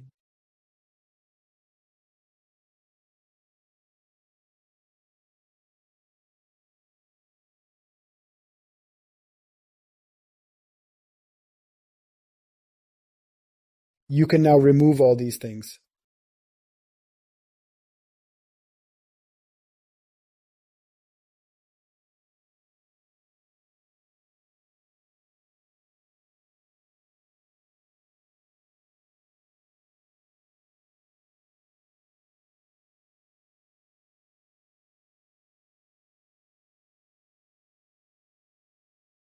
This slope, but I will transfer it to blur. This is the main value.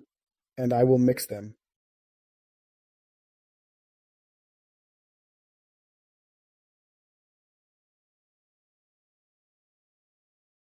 Here it is smeared.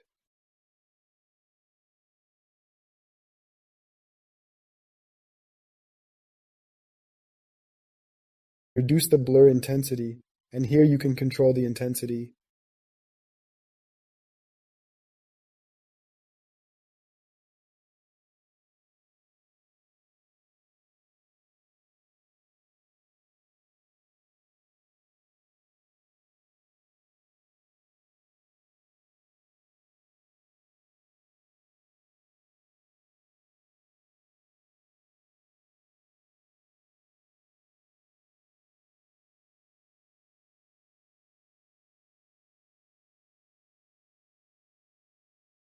There are various mods here, and you can also get interesting results with them. We can use the same method.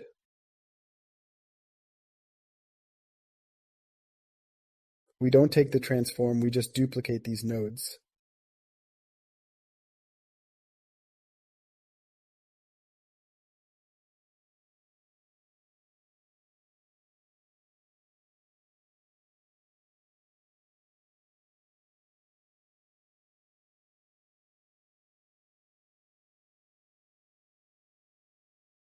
Now I will change the cross-section.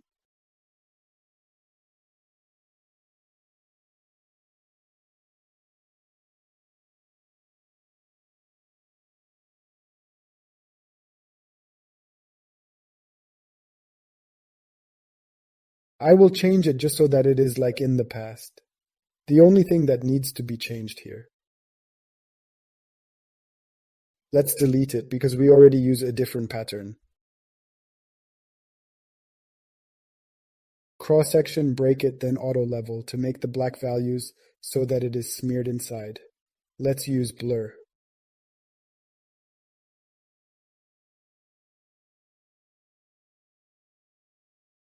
A little. Then slope.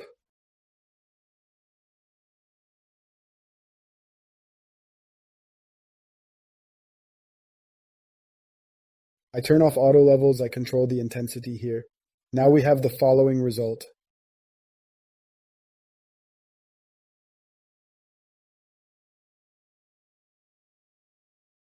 You can add a third.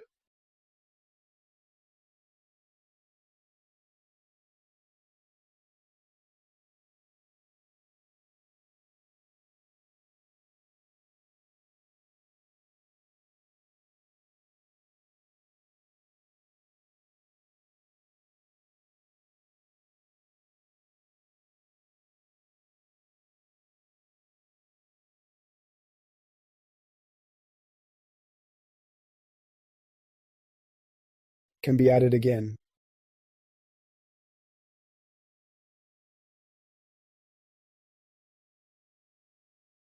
Another example in this cross-section, manage height.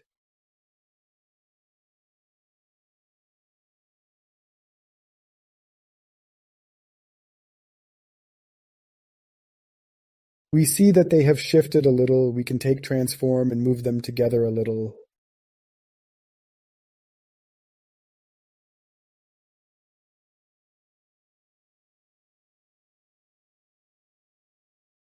With the help of this animation, we can manage.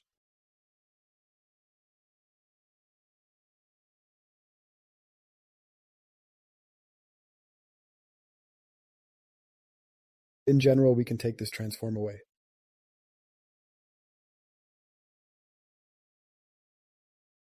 It is still necessary to lower it a little. Sometimes goes beyond the limits.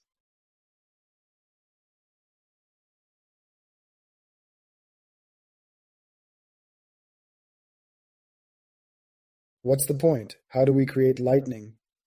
We will save this. Call it trail.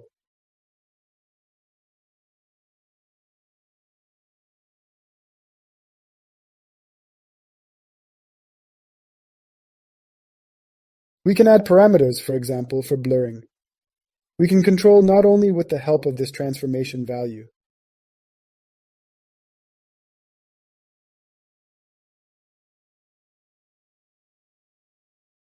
We can also, for example, use warp, add purlin.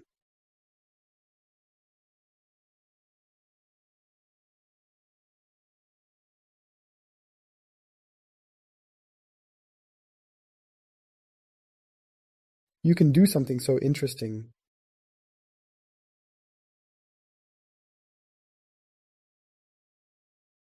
Auto level apply. We can change our angle intensity.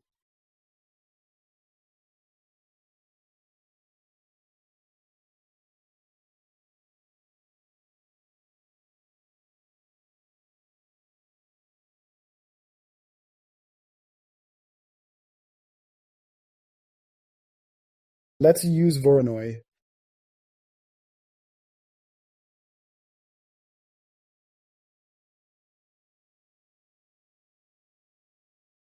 I will reduce the intensity.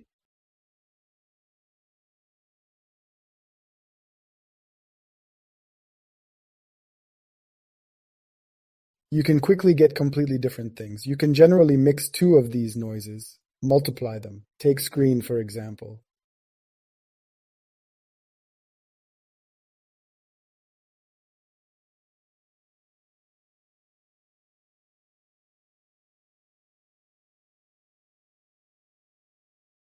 We get something like this. Then increase the intensity.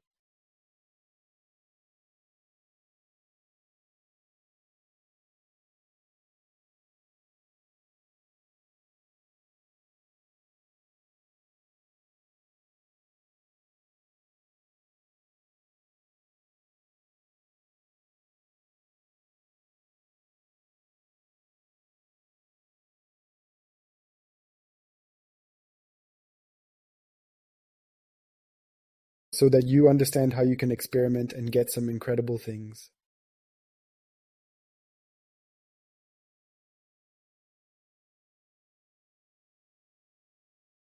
I really like Substance Designer. You can experiment with it. I will also download many of my various different Substance Designer projects.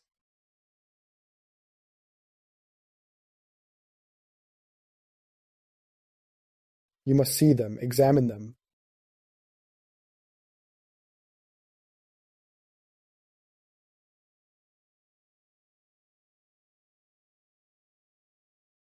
For example, do like this.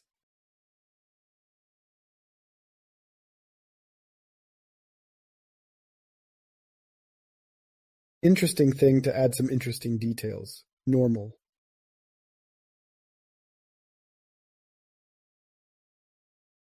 We increase the intensity by, for example, 15. We will use a node called Curve Smooth.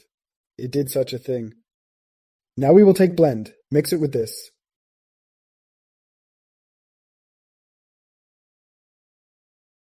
Shall we multiply this by that's what it did for us. Now we have multiplied them. Through this normal, we can control how strong the intensity is.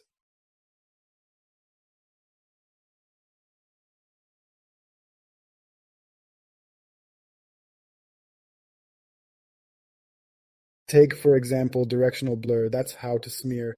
It is still interesting to take some mixing mode, screen, and still reduce.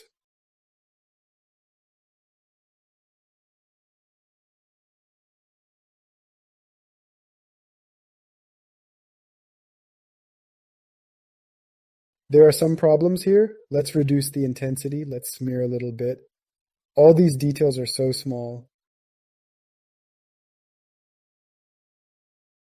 Spread a little bit.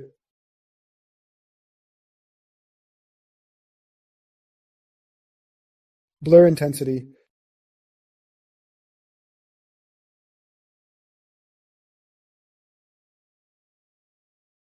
To add some illusion of movement. You can increase, for example, by 50. No, 50 is too much. You can get very cool options.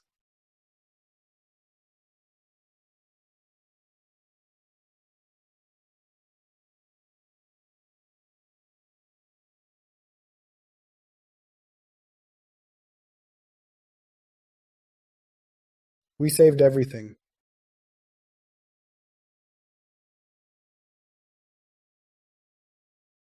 Let's now create a trail.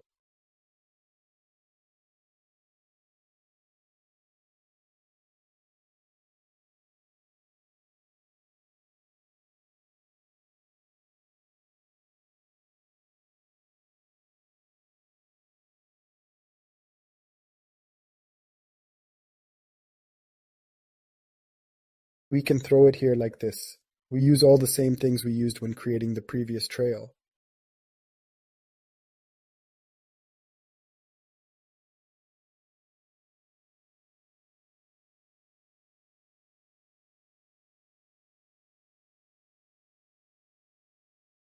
Now we're going to change some things up a bit. To make it faster, we can take some parts from the previous graph.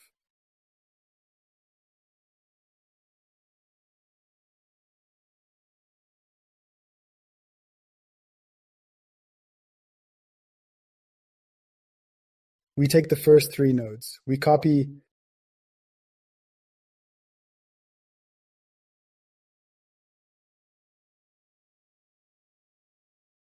We should have offset in animation. I didn't add it. It is not created here. By the way, it could be broken. Now I will check.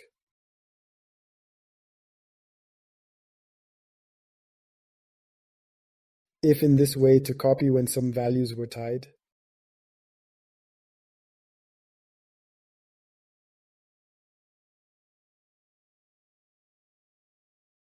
Everything works, and what is the point? We will take our line. Let's take our gradient, and here we'll take our histogram scan.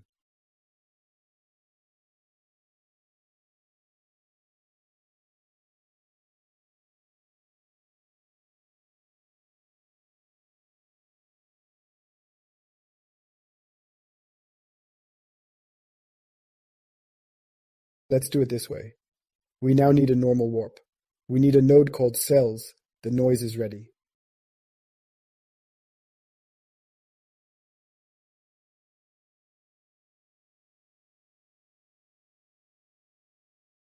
We will reduce it. We will blur it little by little.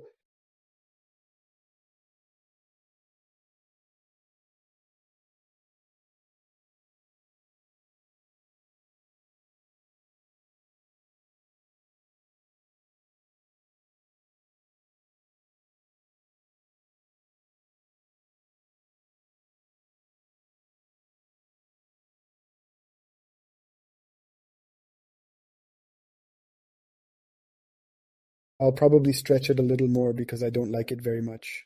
I will stretch M in width.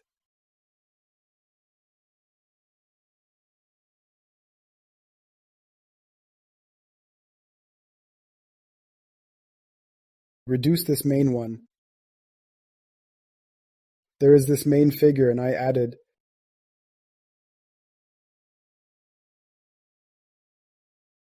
such a distortion to it. For example, you can increase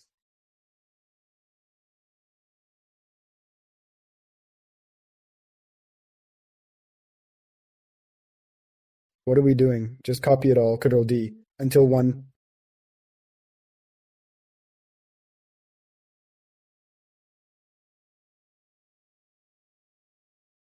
I'll just show the result blend. I will take at most 2 of them.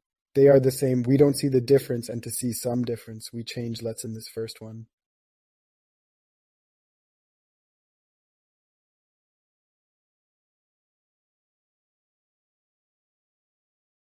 Now they are mixed.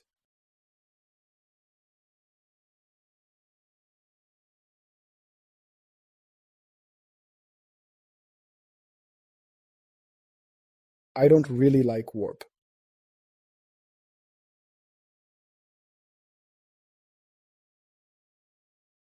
You can definitely set the parameter to 10. A little blurry.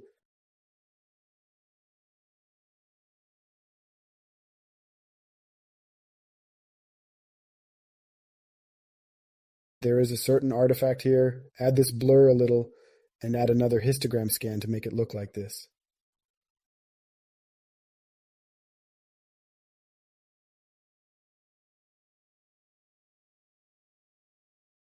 After warp, there may be such artifacts. To fix them, you can simply blur the shape.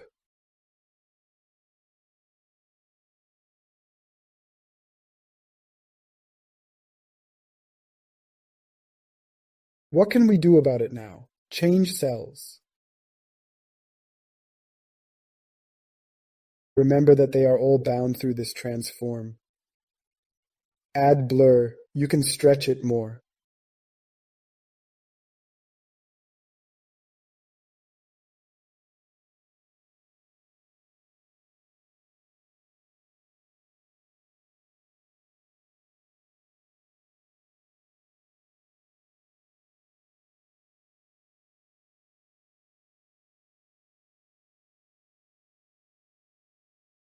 Cross-section will raise it a little.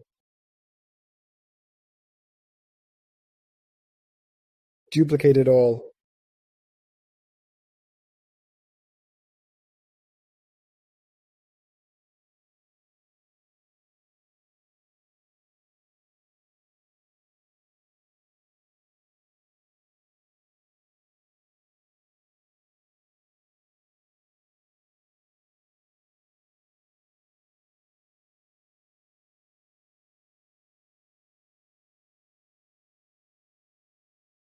And for example here to stretch this noise.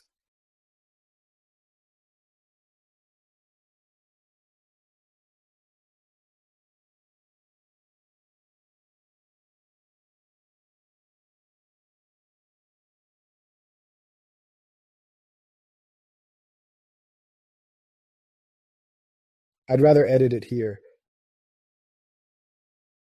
I like this. Copy it.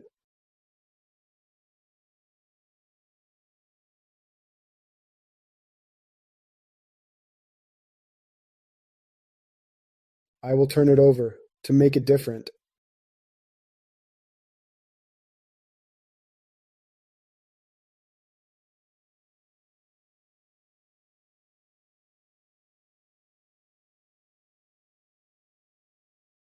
And I will raise it.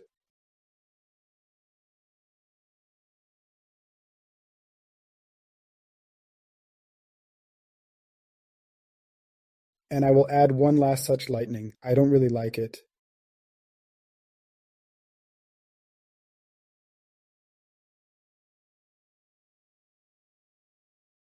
This is how we will change it. For example, here the coordinates can be changed.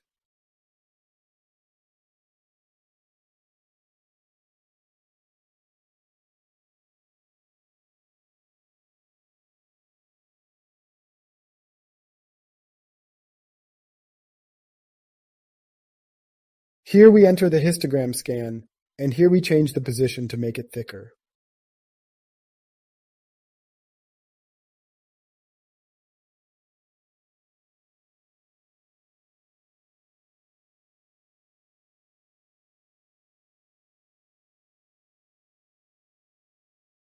I will reduce Perlin.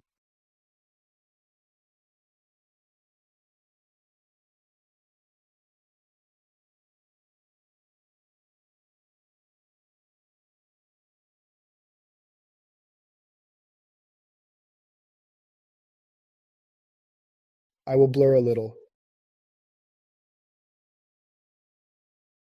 Such a lightning came out. We will add first a simple blur.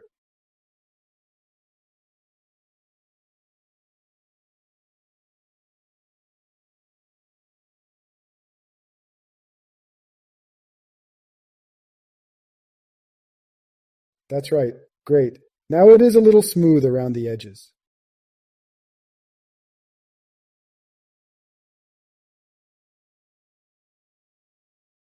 Do not forget that in each transformation, there is an animation tied. And now you will see the magic at the end. Or I'll show you now, I can't resist. They all spin and change.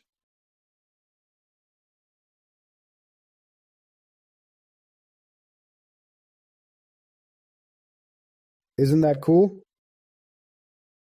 What else can we do? We take directional blur.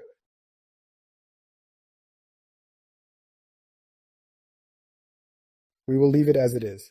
Let's use blend. Let's screen mix. Let's take this blur, once again use blend.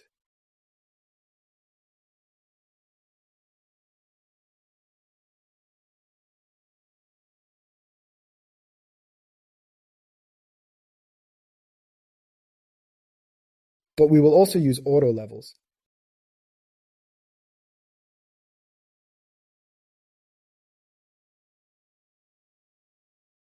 For blur.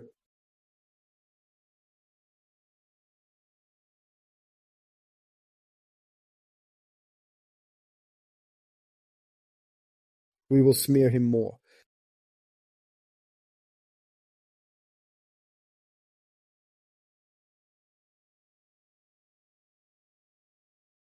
We will take the transform and turn it over, but you can leave it like that. But I want to flip it to make a vertical zipper.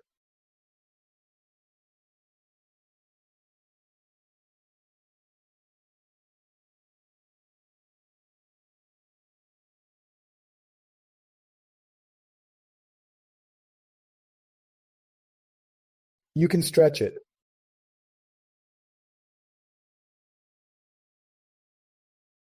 Will be 1024 by 2048.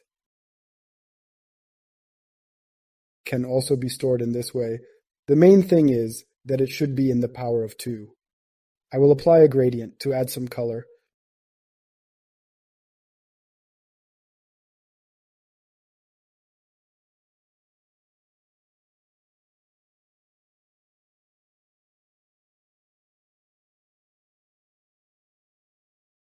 Let's add something like this.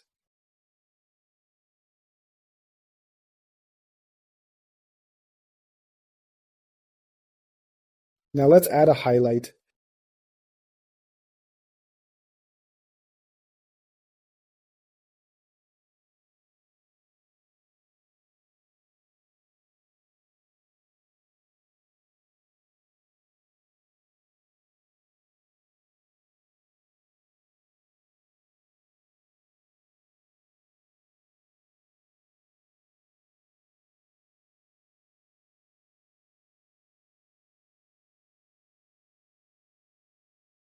Add more directional blur. Let's see how it will look with him.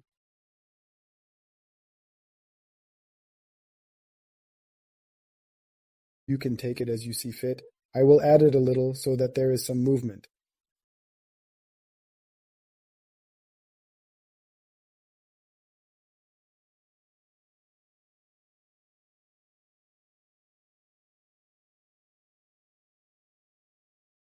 You can experiment with it now. Play with different parameters.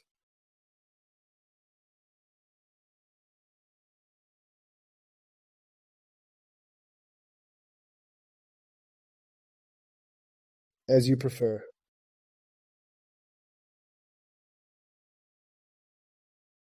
You see how it repeats beautifully. You can turn it back and save it as a trail, but it will be necessary to change the opposite.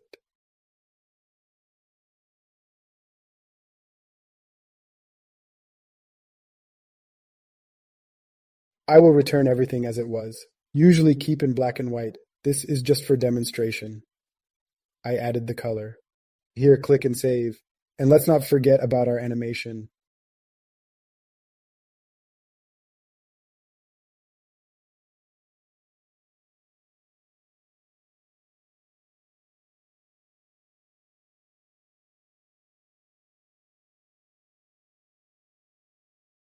Which animates our lightning, which moves our transforms.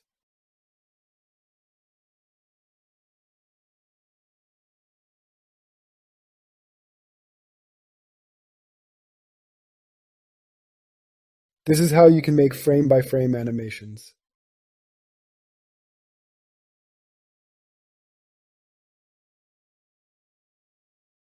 Don't forget to see how it looks without tiling.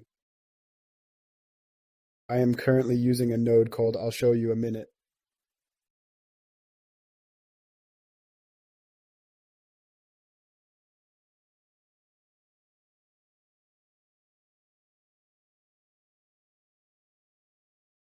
I opened. Here, by the way, you can stretch it. To stretch, I have already shown you this example. There are no parameters here. But if we go to this transform, each of them has a node called time.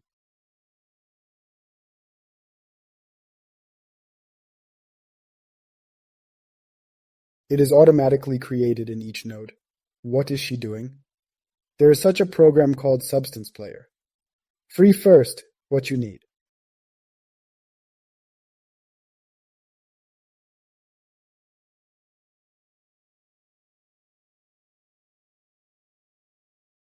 You click on this container. Do not forget that you need to have output here. You can have several outputs.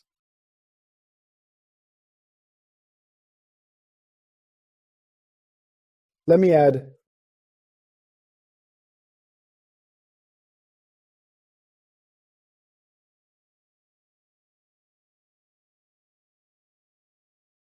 That's right, the second will be black and white. Here is another example for which I once did.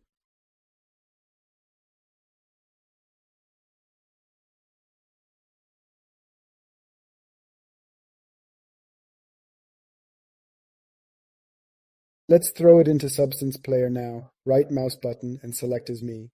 Choose where you want to save.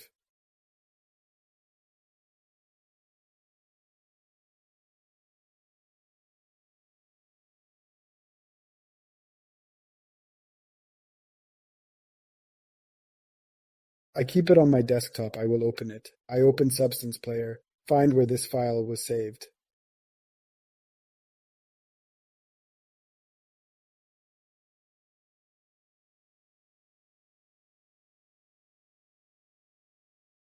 And I'll just drag it.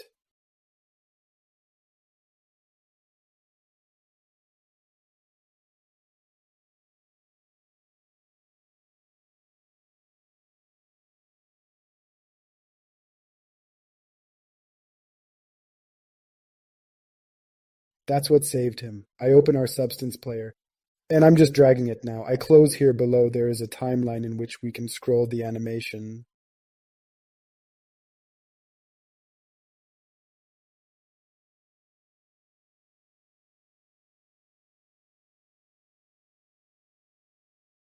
It is the control of our time. There are cards here. How many seconds have passed? Can be increased, can be decreased. Here you can control the dimension of the image. 1024, 2048 resolution. Here is lightning and lightning grayscale. 2 exits that I made.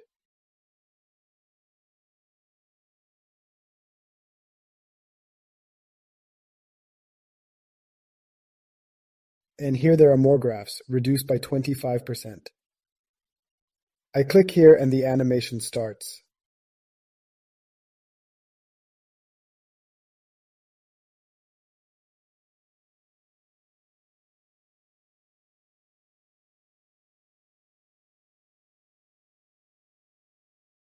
I added here to make it disappear. Then review these examples for yourself.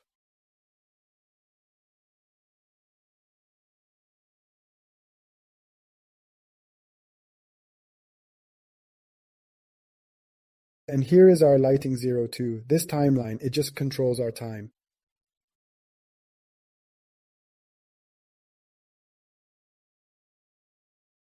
Cool.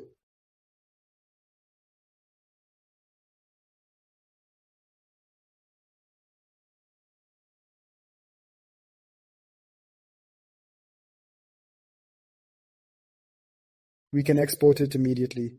There are a lot of settings here. Number of frames, animation time, choose format.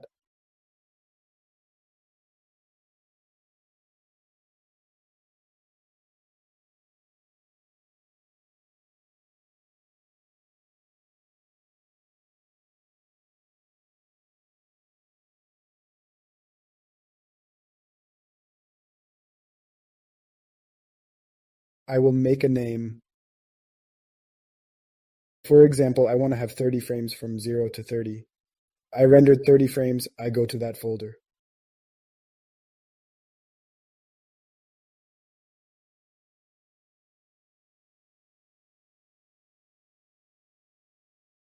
I chose the wrong format and we will not be able to view it.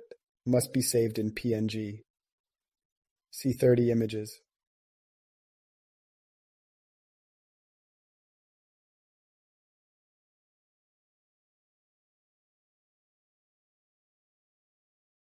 I will open it and I will switch it. This is a stop motion animation.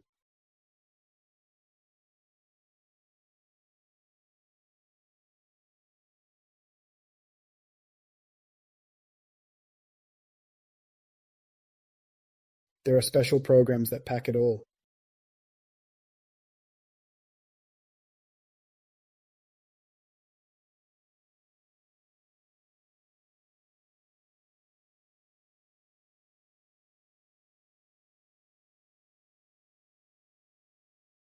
I will find now. Here are all these images. This is a frame-by-frame animation.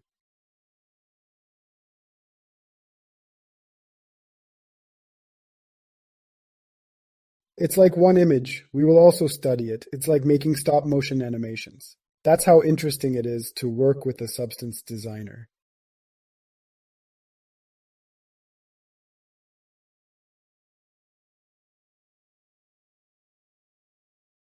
Thanks for watching. Have a nice day, everyone. Bye-bye.